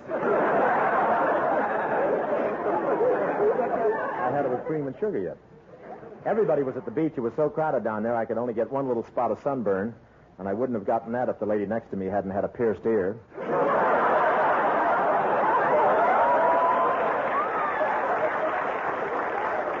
I've never seen such crowds. The beach was so crowded, I swam for an hour before I even got to the water. But I love to relax on the sand and watch the beautiful girls taking a sun bath. They have to relax. In those bathing suits, they break the law if they move. I won't say the gals' suits are skimpy this year, but when a girl drops her handkerchief, she isn't flirting, she's in trouble. A lot of the girls' suits are made of nylon. I finally realize what DuPont means when they say better things for a better life through chemistry. And I want to tell you, that's the snootiest beach down there. You know how they said make you take a shower before you can go into the pool? Well, they made me take one before they let me into the bathhouse. I swam around in the ocean from 1 in the afternoon until after dark. I didn't intend to, but I was wearing one of those plastic bathing suits, and I found out it dissolves in water. What traffic? I've been in heavy traffic before, but it's the first time I ever locked bumpers, and they were both mine. California's jammed with tourists, too. I passed 50 cars from other states. That's how I knew they were from other states. They let me. Yes, sir, there are a lot of out-of-state cars on the road. You can tell by the pictures and the license plates. Idaho has a potato, Iowa has an ear of corn, and California has a roller bandage and a splint.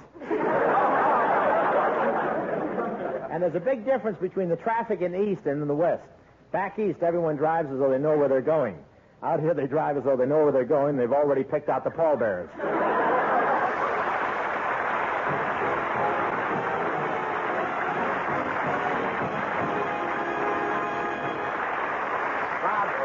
Guest star tonight. Oh, we have Merle Oberon as our guest, Bill. Gee, you're really living, aren't you? Oh, they don't mean anything to me, Bill. I'm always surrounded by pretty women. They're just moths attracted to my flame. Your flame? That's right. I didn't even know your pilot light was turned on.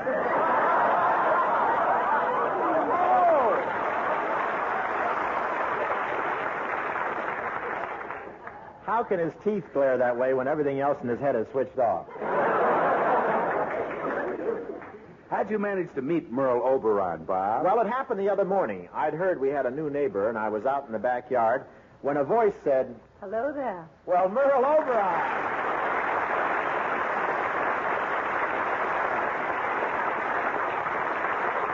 Well, this is a pleasant surprise. Thank you. You know, the neighbors are getting prettier all the time. Really? Who lived here before me? Maxie Rosenblum. Somehow he didn't look quite as shapely as you in a sunsuit. Would you?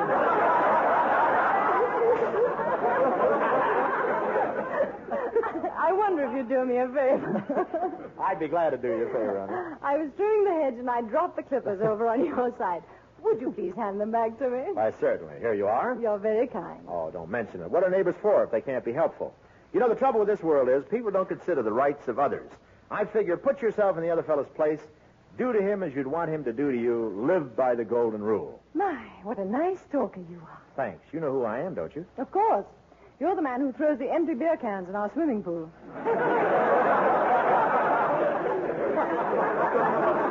I tell you, I want to be fair about it. I throw the garbage over the other fence. You do know... you do know who I am, don't you? Naturally. The real estate man told me when I rented this place that I'd be living next door to Bob Hope. Were you pleased? But of course, I was delighted. You don't find many 16-room houses with a swimming pool renting for $30 a month. Yeah, this neighborhood's nothing since Crosby moved in. It's quite warm this morning, isn't it? It sure is. I've got some cold drinks in the refrigerator. Why don't you come over and have a nice tall glass of lemonade? Oh, sounds wonderful. Come on, then. Walk around through the little gate there. No, I'll just run and jump over the hedge. Bob, you'd better come through the gate. Oh, nonsense. I'm an athlete. I'll run and jump over the hedge. Watch me. But, Bob... Uh-oh.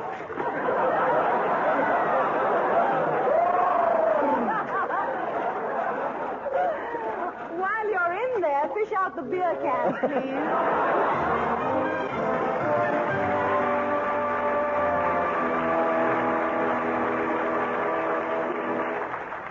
Well, that's how it happened, Bill. That's how I met Merle Oberon. And while you were drinking the lemonade, you asked her to be on the show tonight? No, that happened the next day. I bumped into Merle in the neighborhood grocery store. Let me see now. I've bought the meat, butter, soap, bread. Oh, why, Bob. Well, fancy meeting you here. Yes, and fancy meeting you at the post office this morning, and at the cleaners, and at the gas station, and at the fruit market, and at the 5 and 10, and at the bank. Yeah, I wish you'd slow down. I'm pooped. Bob, I'm beginning to think you're half wolf, half bloodhound. Do you have to trail me all over town? Oh, I'm not so bad, Merle. I didn't follow you into 3 of the places you went. Yeah. The girdle department of the May Company, the beauty parlor, and the steam room at the YWCA. Yeah, I can't go in there. My card has expired. Bob, I came in this grocery store to do my shopping. Will you please go away and leave me alone? Well, maybe I can help you shop, Merle. Do you want anything out of the store icebox here? Look at that big, long, yummy pickle in there. Pickle? That's your reflection in the glass.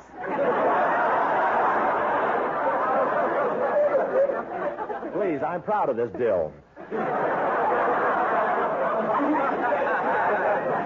Come on, Merle, I'll push your shopping cart for you. Bob, I'm perfectly capable of buying my groceries without any help from... Pardon me. Excuse me. Let me through here? Oh, sure. That's the 3rd time that man has rushed by like that. Who is he? Oh, he's the busiest guy in the store, Merle. He's in charge of raising the price of coffee. Well, I'm going over to the next department, Bob. Well, I'm right behind you. Gee, it's really crowded in here today. You know, I was just thinking, after you finish your shopping, why don't we take a drive in my car and have a nice lunch somewhere? Then I'll pick you up tonight. We'll go out for dinner and dancing. And then afterward, maybe we could park and do a little smooching. How does that sound? It's kind of sudden, but it sounds great to me.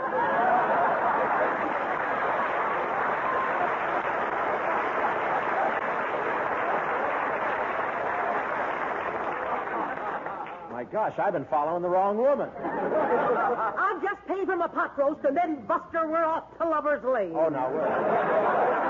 I may be old, but I still got the spark.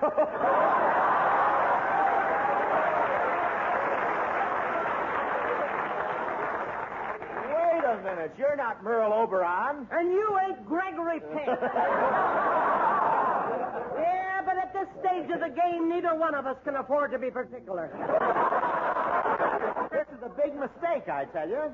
Come on, Buster. I wasn't talking to you. I'm not interested. Well, I am. That smooching sounds good to me. How about a sample now? I'm all puckered up. You sure are. You got a double pucker there. If you would just excuse me. Don't run away. If you're busy now, what are you doing tonight? I got some swell Dizzy Gillespie records and a jug of cider that'll knock your hat off.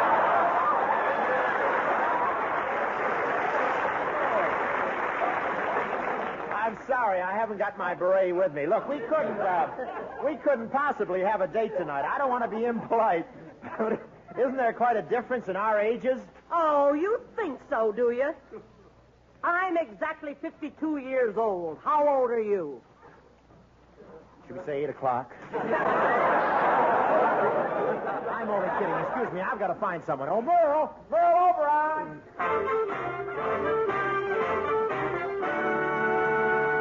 Well, gee, Bob, you had quite a time in a grocery store. I sure did, Bill. And that woman you bumped into accidentally, was she sore at you? Oh, no, I smoothed the whole thing out. We left the store on good terms. She was wearing my fraternity pin, and I was wearing her pot roast. Oh, Oh, so it was in the grocery store that you asked Merle Oberon to appear on the show? No, I saw Merle later that day, Bill. In fact, it was night. Getting quite dark. Good goodness, what is that? Oh, Merle. Oh, why, Bob. Hello, Merle. Bob Hope. What's the idea of sitting in a tree right outside my bedroom window? Well, it's an apple tree, Merle, and I'm just checking to see if they're ripe. Surprised to see me? I certainly am. All the other worms are inside the apples. Is your name Merle or Burl? This is the last straw, Bob. You followed me all day, and now I find you in a tree outside my bedroom window. Well, now, don't get any wrong ideas, Merle. I just climbed up here to ask you a question. I'm not spying you. I'm not a peeping Tom. Oh, no? Suppose that when you climbed up here, I happened to be getting undressed. Well, that's the risk I had to take.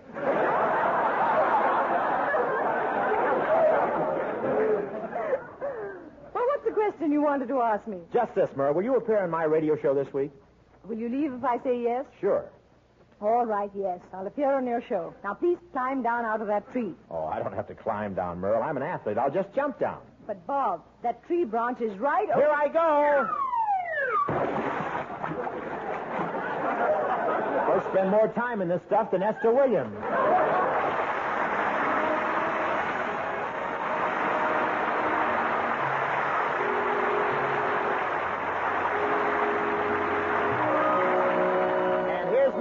To sing Answer Me, My Love.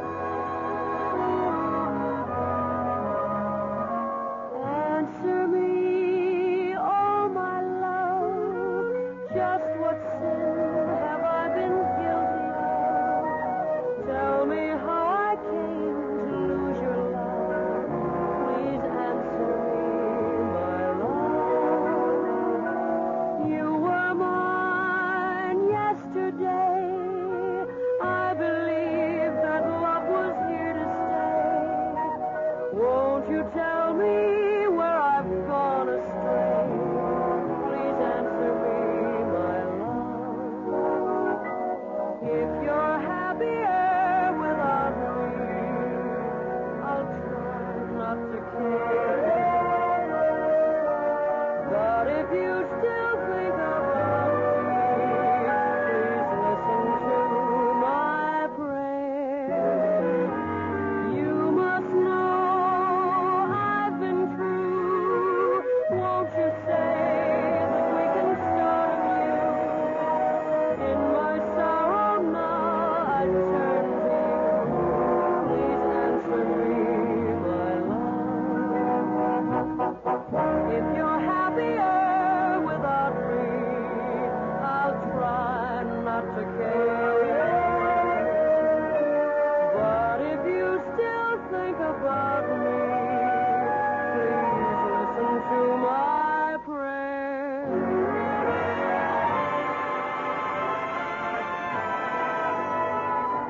You must know I've been true. Won't you say that we can start anew? In my sorrow now I turn to you.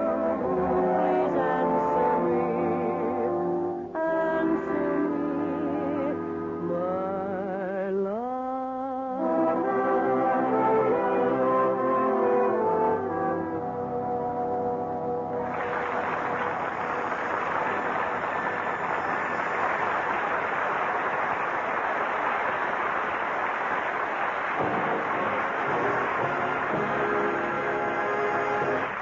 Bob, Yes, Merle? now that I'm here on your show, what are we going to do? Well, I thought we'd do a sketch with a foreign flavor. After all, we both hobnob with the international set. The Duke of Windsor, Zsa Zsa Gabor, Laurence Olivier, Tennessee Ernie. Tennessee Ernie, in the international set? Yeah, they're members of the Eaglebach branch.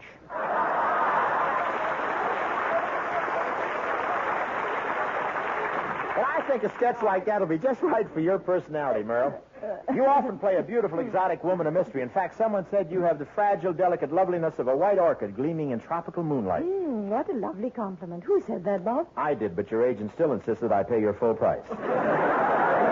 You weren't born in this country, were you, Merle? No, Bob. I was born in Tasmania.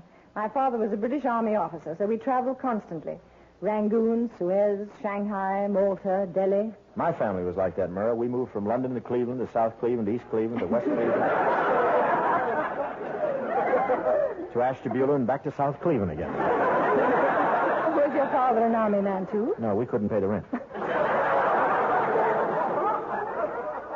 Say, Merle, you've made a lot of pictures on the continent and in England, haven't you?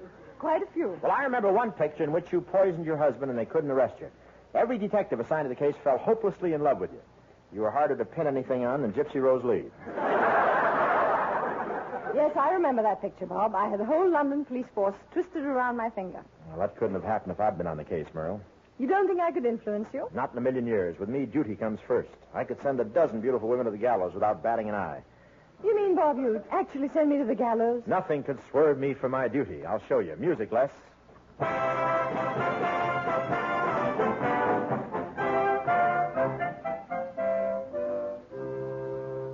How'd you do? I'm Sir Robert Hope, head of Scotland Yard. I'm sort of a Jack Webb in spats. Here in London town, we've been having a nasty series of poison murders. Lord Cavendish got hold of a loaded crumpet. Lord Ipswich passed on while eating his breakfast, keeled over in mid-kipper. The Duke of Shropshire went next. Someone slipped a Mickey in his marmalade, and Lord Essex died a horrible death. He was found lying face down on the floor of the library, strangled with the cord of his own tea bag. Our main suspect was a very lovely woman, a leader of London society who was seen in all the right places. Your name, please. Lady Pamela Oberon. Your address? 21 Grosvenor Square. Now tell me, Lady Pamela, where were you on the night of January the 12th? Why, Sir Robert, don't you remember? Oh, yes, small world, isn't it? What's all this about, Sir Robert? Well, as you know, there's been a series of murders. Wait a minute. Why are you measuring me with that tape measure? I just want to get the facts, ma'am.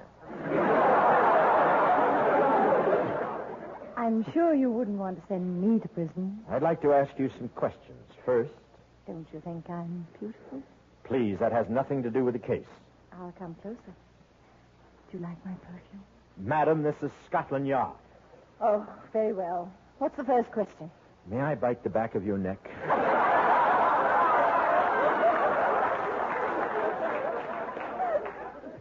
Steady, Sherlock. If you have any evidence against me, Sir Robert, I think I'm entitled to know what it is. Well, the Crown has a very good case. Reviewing it briefly, 12 men have been poisoned during the last 2 weeks, and you were with each one of them at the fatal moment. And at the chemist shop in the Strand, you recently purchased 50 pounds of arsenic. Do you have anything to say? Yes. I didn't commit any of those murders. Oh, thank goodness. That puts you in the clear. On second thought, Lady Oberon, I'll have to take you into custody. May I make one phone call? Of course. Lady Oberon left the room and vanished, disappeared from England completely. We searched for her everywhere, every place where a lady of the international set might be found. Rangoon, Istanbul, Suez, Rome, Paris. The description of Lady Oberon was broadcast over the BBC. Height, 5'4", black hair, blue eyes, beautiful face, gorgeous figure. We only got one answer. He wanted her phone number. It looked hopeless. Then one day I got a tip that she had fled to a foreign country. That was all I needed.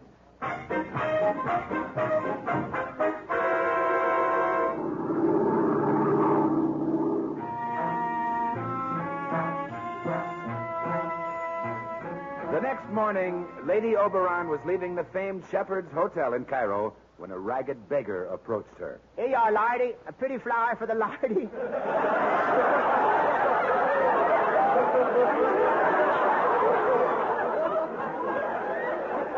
Buy a nice flower. A beautiful flower for the beautiful Lardy.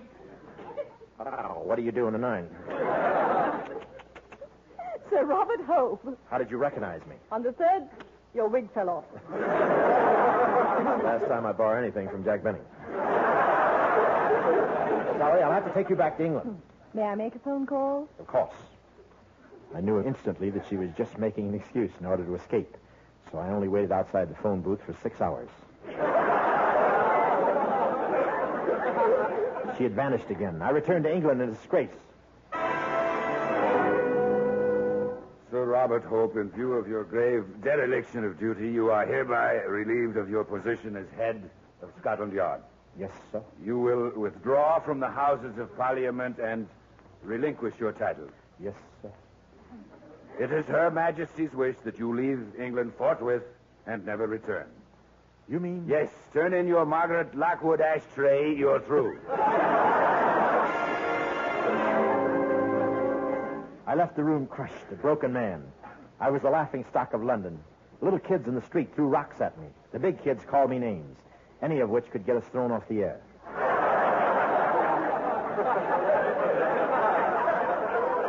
Newsboys shouted my shame to the crowds. Here you are, here you are. Read it in the Daily Express. The Queen says Oprah's a dope. Read all about it. Read it there, read it now. Schnook gets the hook. Just read it, Bill. Don't enjoy it so much.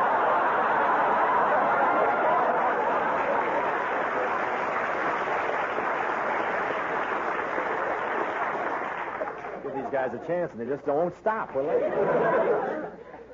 The weeks went by. There was no trace of Lady Oberon. Then on my last night in England, I attended the soiree at the home of Lord and Lady Chelmsford in Park Lane. It was a very exclusive affair. I glanced across the room, and suddenly I saw her. She was beautiful in a white evening gown with her black hair and long eyelashes tied in a bun at the back.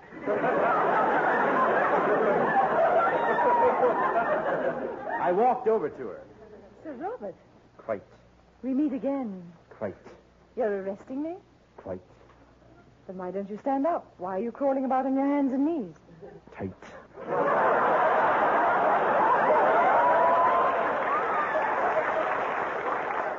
I alerted Scotland Yard to rush men over, but she was too beautiful. I couldn't go through with it. I have tickets for the midnight plane for Rio, but they'll arrest us if we travel to the airport together. We've got to separate. All right. You take a cab, and I'll meet you. Goodbye, sweetheart. Goodbye, darling. The midnight plane, seats 1 and 2. I'll meet you on the plane.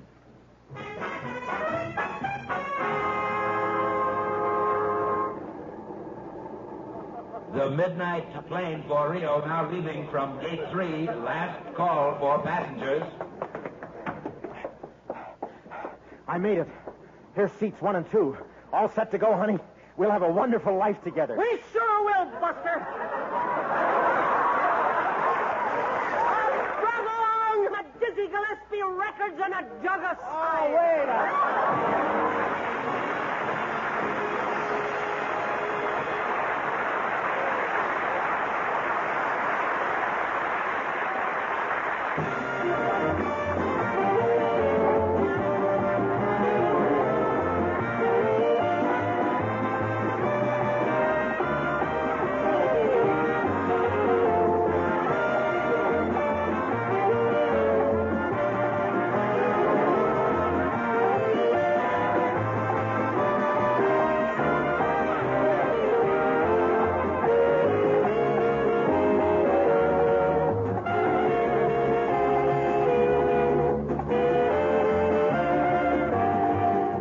This is the United States Armed Forces Radio and Television Service.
Bob Hope Show, transcribed direct from Hollywood with Les Brown and his band of renown.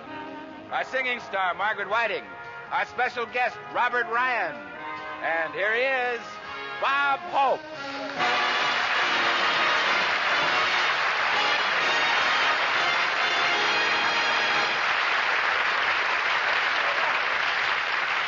Thank you, Bill.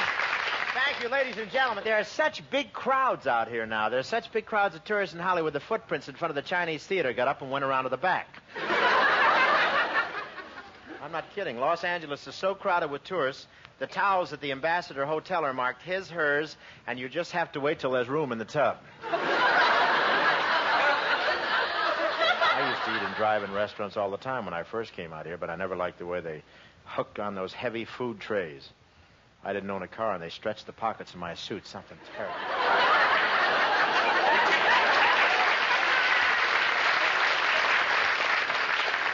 Anyway, I want to tell you it's nice to have the tourists with us. I drove up alongside of a car from Kansas, and I said to the woman driving it, "Congratulations, you give hand signals just like we do here in California." She said, "I'm not giving a hand signal. I'm trying to throw away a piece of gum." I have to go somewhere for a vacation. There's so many tourists in California now, there isn't room for the native sons. Native son, that's anyone who lived out here long enough to get a tan, unemployment insurance, and a Cadillac.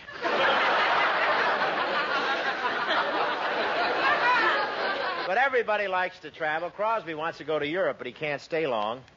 If he's not back here in 90 days, the government's going to sue him for non-support. You know, I'm not sure. My sponsor was talking to me about a vacation. He said, "Hope, you need a vacation. You've been working very hard, and you must be tired." I said, "Me? I'm not tired." And he said, "Then think of your listeners."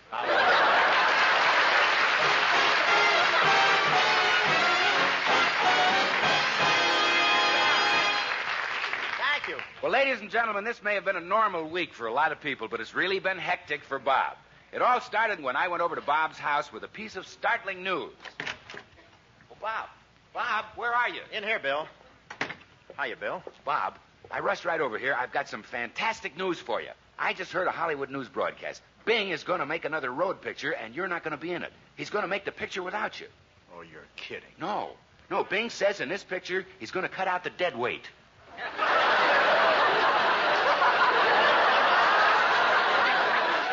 Crosby's a fine one to talk. My weight isn't any deader than his.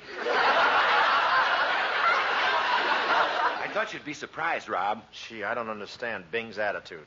You know, my new picture is doing well all over the country. What could a road picture possibly be without me? Why, it'd be sheer... Sheer entertainment?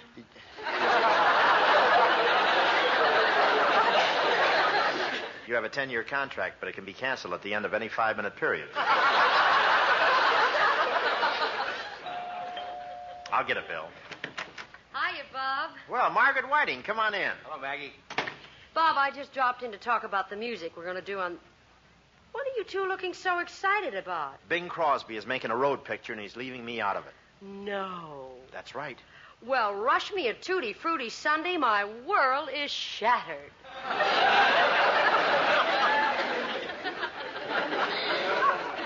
You lay on a line like that. No, you don't seem to realize what's going on, Maggie. This is a big double cross. Oh, that's silly, Bob. You and Bing ought to be the best of friends. I don't think he means you any harm. You're right. After all, Bing's just an eccentric old man. Exactly. Exactly, and that's why you two should get along.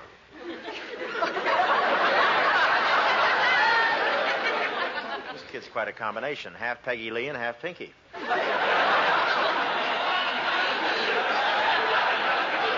Well, the important thing is, what are you going to do about it, Bob? I don't know. Well, there's only one thing you can do, Bob. Get out and produce your own road picture. Beat him to it. Yeah, but that would be a whole new thing. I've never done that before. Well, so what? You never high jumped before till Zsa Zsa Gabor built that wall around her house.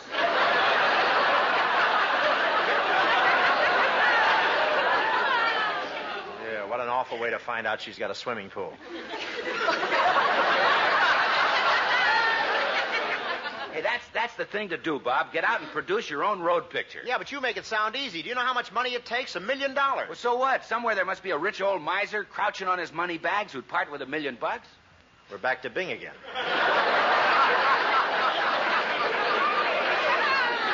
Bob, the Bank of America will lend money to an independent producer to make a picture if they know him. What's your credit rating? 333A. Well, what does that mean? If we make 3 more payments on our refrigerator, they'll give us back our car.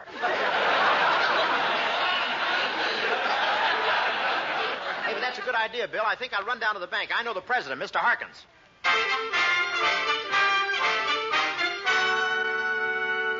Mr. Harkins, we'll see you now. Oh, thank you.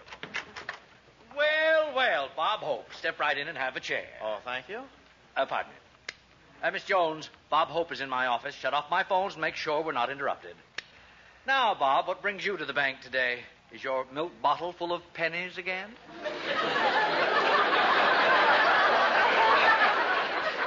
No, Mr. Harkins. I've got something important on my mind. I've got to have $1 million right away. How much? I want the money to produce a picture on my own. But, Bob, $1 million? Well, what's $1 million? More than that falls out of Howard Hughes sneakers every day. Come on, Mr. Harkins, just put the money in my shopping bag and I'll be going along. Now, wait a minute, Bob. Before we go any further, first there's the matter of collateral. Well, if you give me the money right away, I won't require any.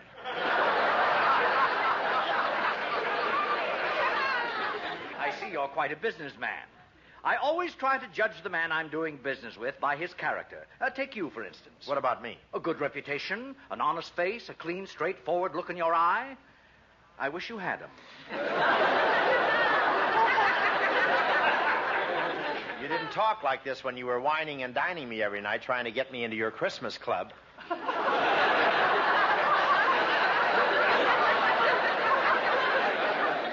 Now, Bob, let's not have words. We've been friends for 15 years. You may be a big star, but I remember when you used to come in here just to steal our Dixie cups. Yeah, that was quite a while ago. Yeah. What's that under your coat? Oh, force of habit. Well, Mr. Harkins, how about the $1 million? Do I get it or don't I? You certainly don't understand banking, Bob. Before your loan can go through, I have to approve it, the vice president has to approve it, the chairman of the board has to approve it, then it goes to the main office in San Francisco. Then there's still one more step before you get your $1 million. What's that? Well, one of our directors has to go on Strike It Rich and win it. All joking aside, though, I'm sorry, Bob. The answer is no. I've got to turn you down. Okay, so long, Mr. Harkins. No, Bob. I'll tell you what. I am the president of this bank. I've got some authority around here, and you're Bob Hope. We've been friends for 15 years.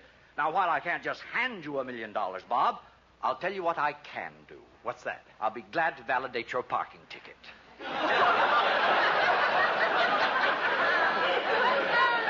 Thanks a big heap. I don't understand, Mr. Harkins. I thought this bank invested in movies. Oh, we do, but naturally we like to be protected. If there were another star in this picture with you, we might go for the proposition. You mean I've got to have an important name in my picture? We couldn't consider the deal otherwise. Oh, thanks a lot. See you later, Mr. Harkins. Well, goodbye, Bob. Gee, the bank is crowded today. Pardon me, can I squeeze through here? Thank you. Hello, Bob. Huh? Oh, Robert Ryan. Hiya, Bob.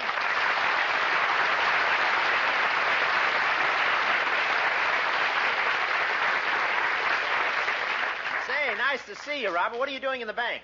Came in to deposit some money, Bob. My milk bottle is full of pennies again. But it's darn nice to see you, Bob. What brings you into town today? Oh, a business proposition. I want the bank to lend me $1 million. This bank is going to lend you $1 million? I think so. Why? I'm going to draw my money out.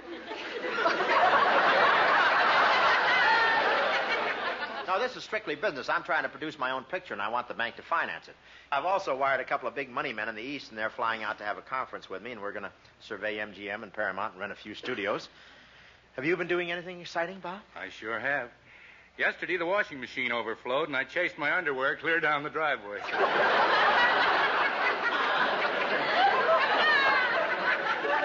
You know, the bank requires that I have another star in this picture with me. They do, huh? Yeah, are you busy right now? Do you have anything coming up? Thanks a lot, Bob. But Rita's much prettier. You haven't seen me with my nylon eyelashes.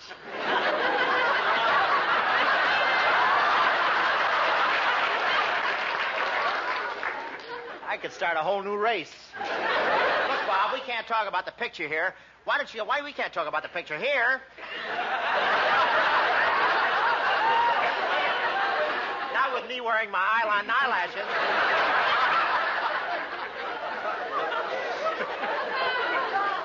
Why don't you come over to my radio show tonight? We'll talk about it.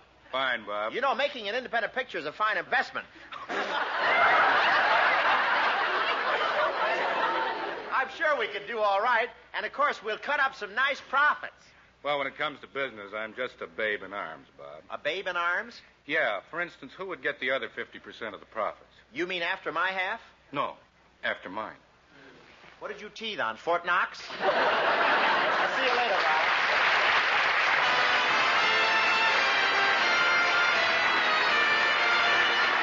Here is Margaret Whiting, that capital gal assisted by Les Brown, doing Young at Heart.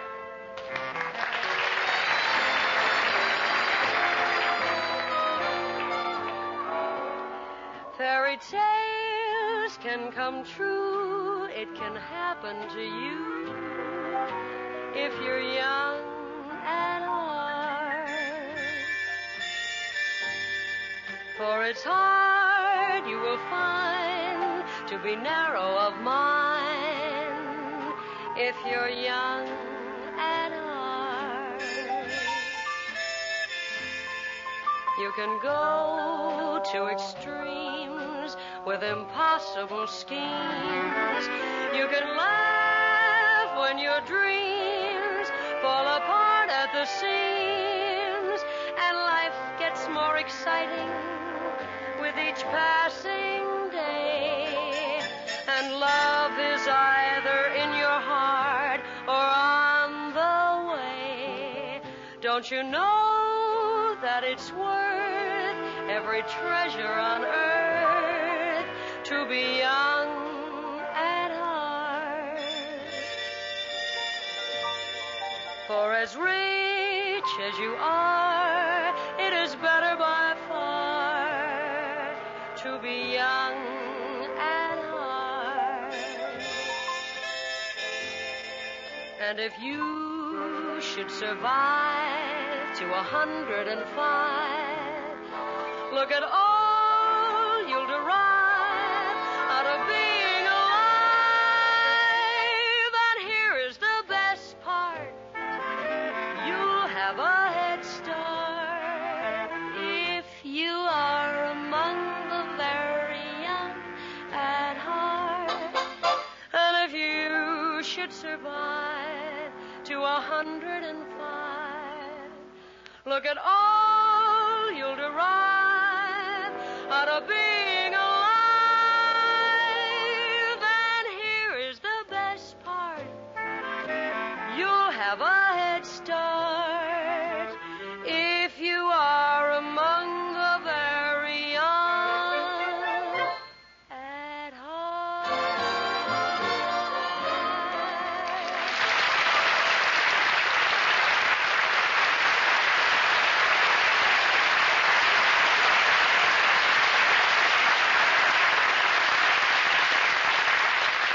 Ladies and gentlemen, someone once said humor's the true democracy.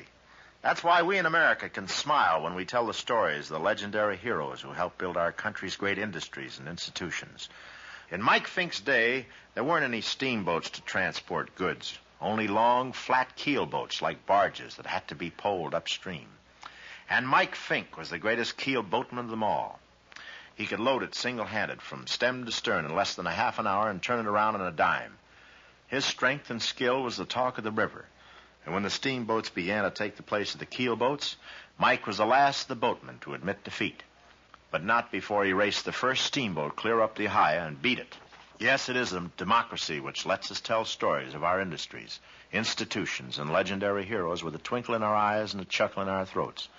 And as long as we continue to laugh together as a people, we will live together as a nation. Thank you very much.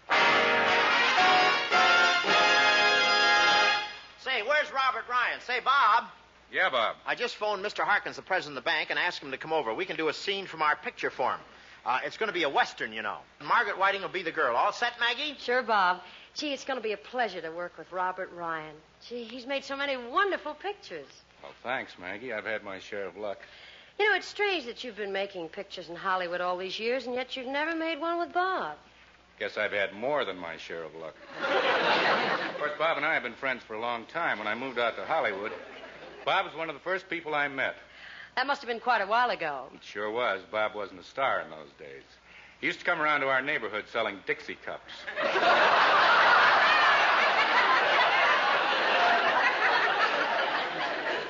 Well, there wasn't much in it. I hardly made taxi fare from washroom to washroom. Well, I think it's wonderful that two friends like you are finally going to work together in a picture. Well, I still haven't made up my mind, Maggie. I don't want to rush into this. Well, what's the matter, Bob? You know what can happen to your career in Hollywood if you make a flop picture? What? It's goodbye, that's all. Today you're at Ciro's drinking wine, and tomorrow you're up at Fresno crushing the grapes.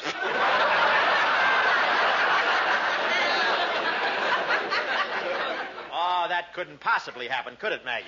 You tell him, Purplefoot.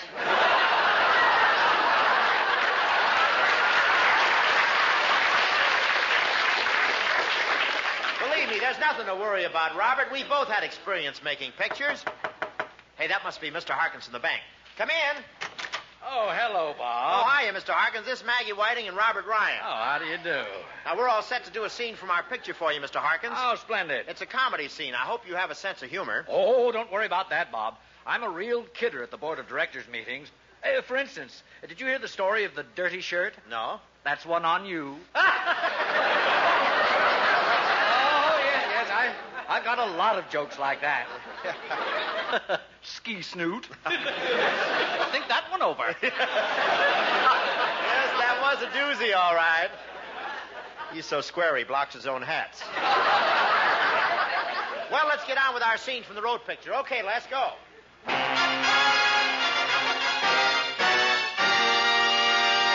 And now we present a story of two strong men and a girl in the Old West, the road to Cactus Gulch.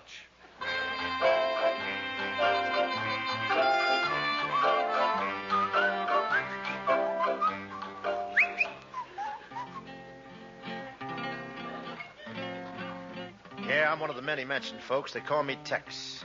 I'm an outlaw. Always been against the law. When I was 6 years old, I shot a man. When I was 8 years old, I shot another man. When I was 10 years old, I shot a couple more men. When I was 12 years old, love came into my life, so I shot a woman.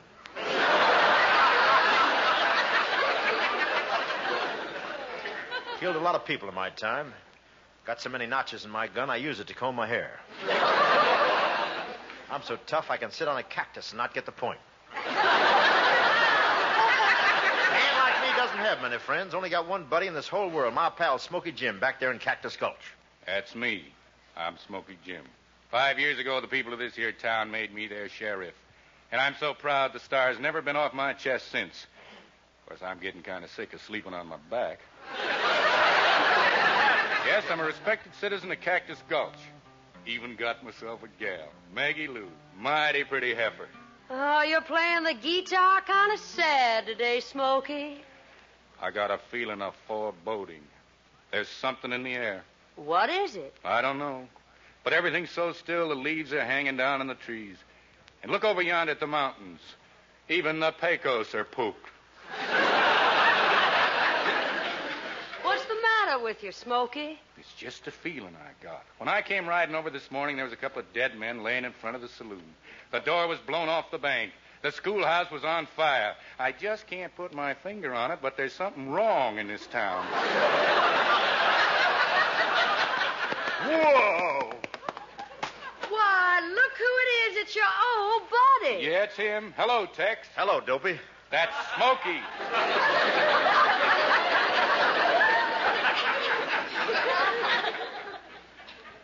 What are you doing back in Cactus Gulch, Tex? Oh, Posse's been chasing me for 3 days. I've been riding day and night, and I'm plumb tuckered out.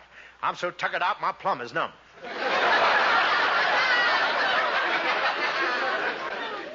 You better get back on that horse and keep riding, Tex. I'm the sheriff here now, and I've cleaned up this town. Yeah, leave us be, Tex. Smokey here's trying to go straight. Leave him alone. Hey, you're a cute little palomino. How about some smooching? The girls say I'm pretty good. I got lips like mustard plasters. And they never let go. Here's my gal, Tex. Tex and I are fixing to get married. Old Judge Fisher's going to let us have a cottage over by the Mill Creek. The other side of Spoon River, where Indian Head Mountain juts out and hides the entrance to Moon Valley down back of the Painted Desert. Yes, sir, we're going to be mighty happy in that house, if we can ever find it. Yeah, it was a nice dream, but I guess now that Tex is here, you two are going to fight it out to the death. This town ain't big enough for both of us. I'll fight you bare knuckle, Tex. I ain't got a gun with me. Yeah, but I have, and it's pointed right at your head. Go ahead, shoot it. Get it over with. I knew you wouldn't shoot me. You're thinking about the time when we were kids together. You were drowning in the old swimming hole, and I jumped in and saved your life. No, that ain't the reason. Then it was the time I saved you from that rattlesnake. At the time you were dying of fever, and I rushed you to the hospital. Nah. Then what's the real reason you didn't kill me? My gun jammed. Draw, Smokey. I'm warning you, Tex. I'm the best shot in these parts. Yeah, I'll show you some real shooting. You see that little bird sitting up in that tree? Watch.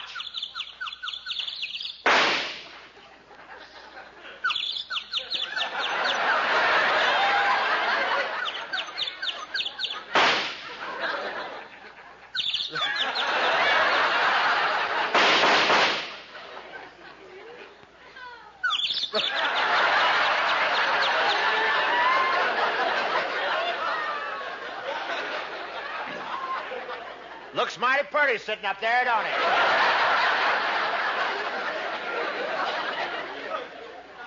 As sheriff, I'm ordering you to leave the county, Tex. And when I say you're a-leaving, you're a-leaving. I say I ain't a-leaving. I say you are a-leaving. Ain't a-leaving. Are a-leaving. Ain't a-leaving. Are a-leaving. This may be bigger than Oh My Papa.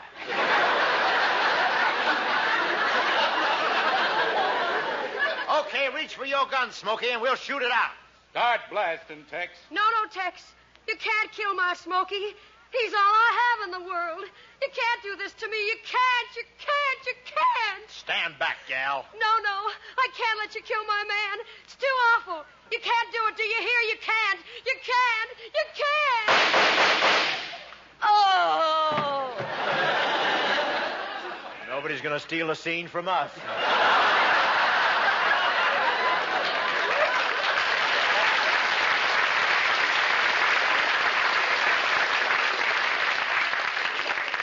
How was that, Mr. Harkins? You like that scene from our picture? I certainly did. And I'm lending you the money to start production immediately. Oh, but there's one thing. Robert Ryan will play the leading role. Yeah, but what about me? You're out, Bob. Well, Mr. Ryan, you're an excellent actor. Thank you very much. Well, come on, Mr. Ryan. Let's go over to my office and we'll discuss the details. So long, Bob. Yeah, but... how do you like that? I invite Robert Ryan on my show and he takes over the whole thing. He winds up with the job, the money, the picture, and everything. I've never been so mad about anything in my whole life. You shut up. Where's that gun?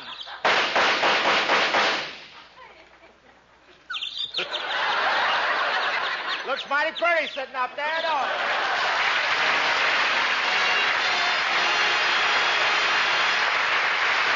This is the United States Armed Forces Radio and Television Service.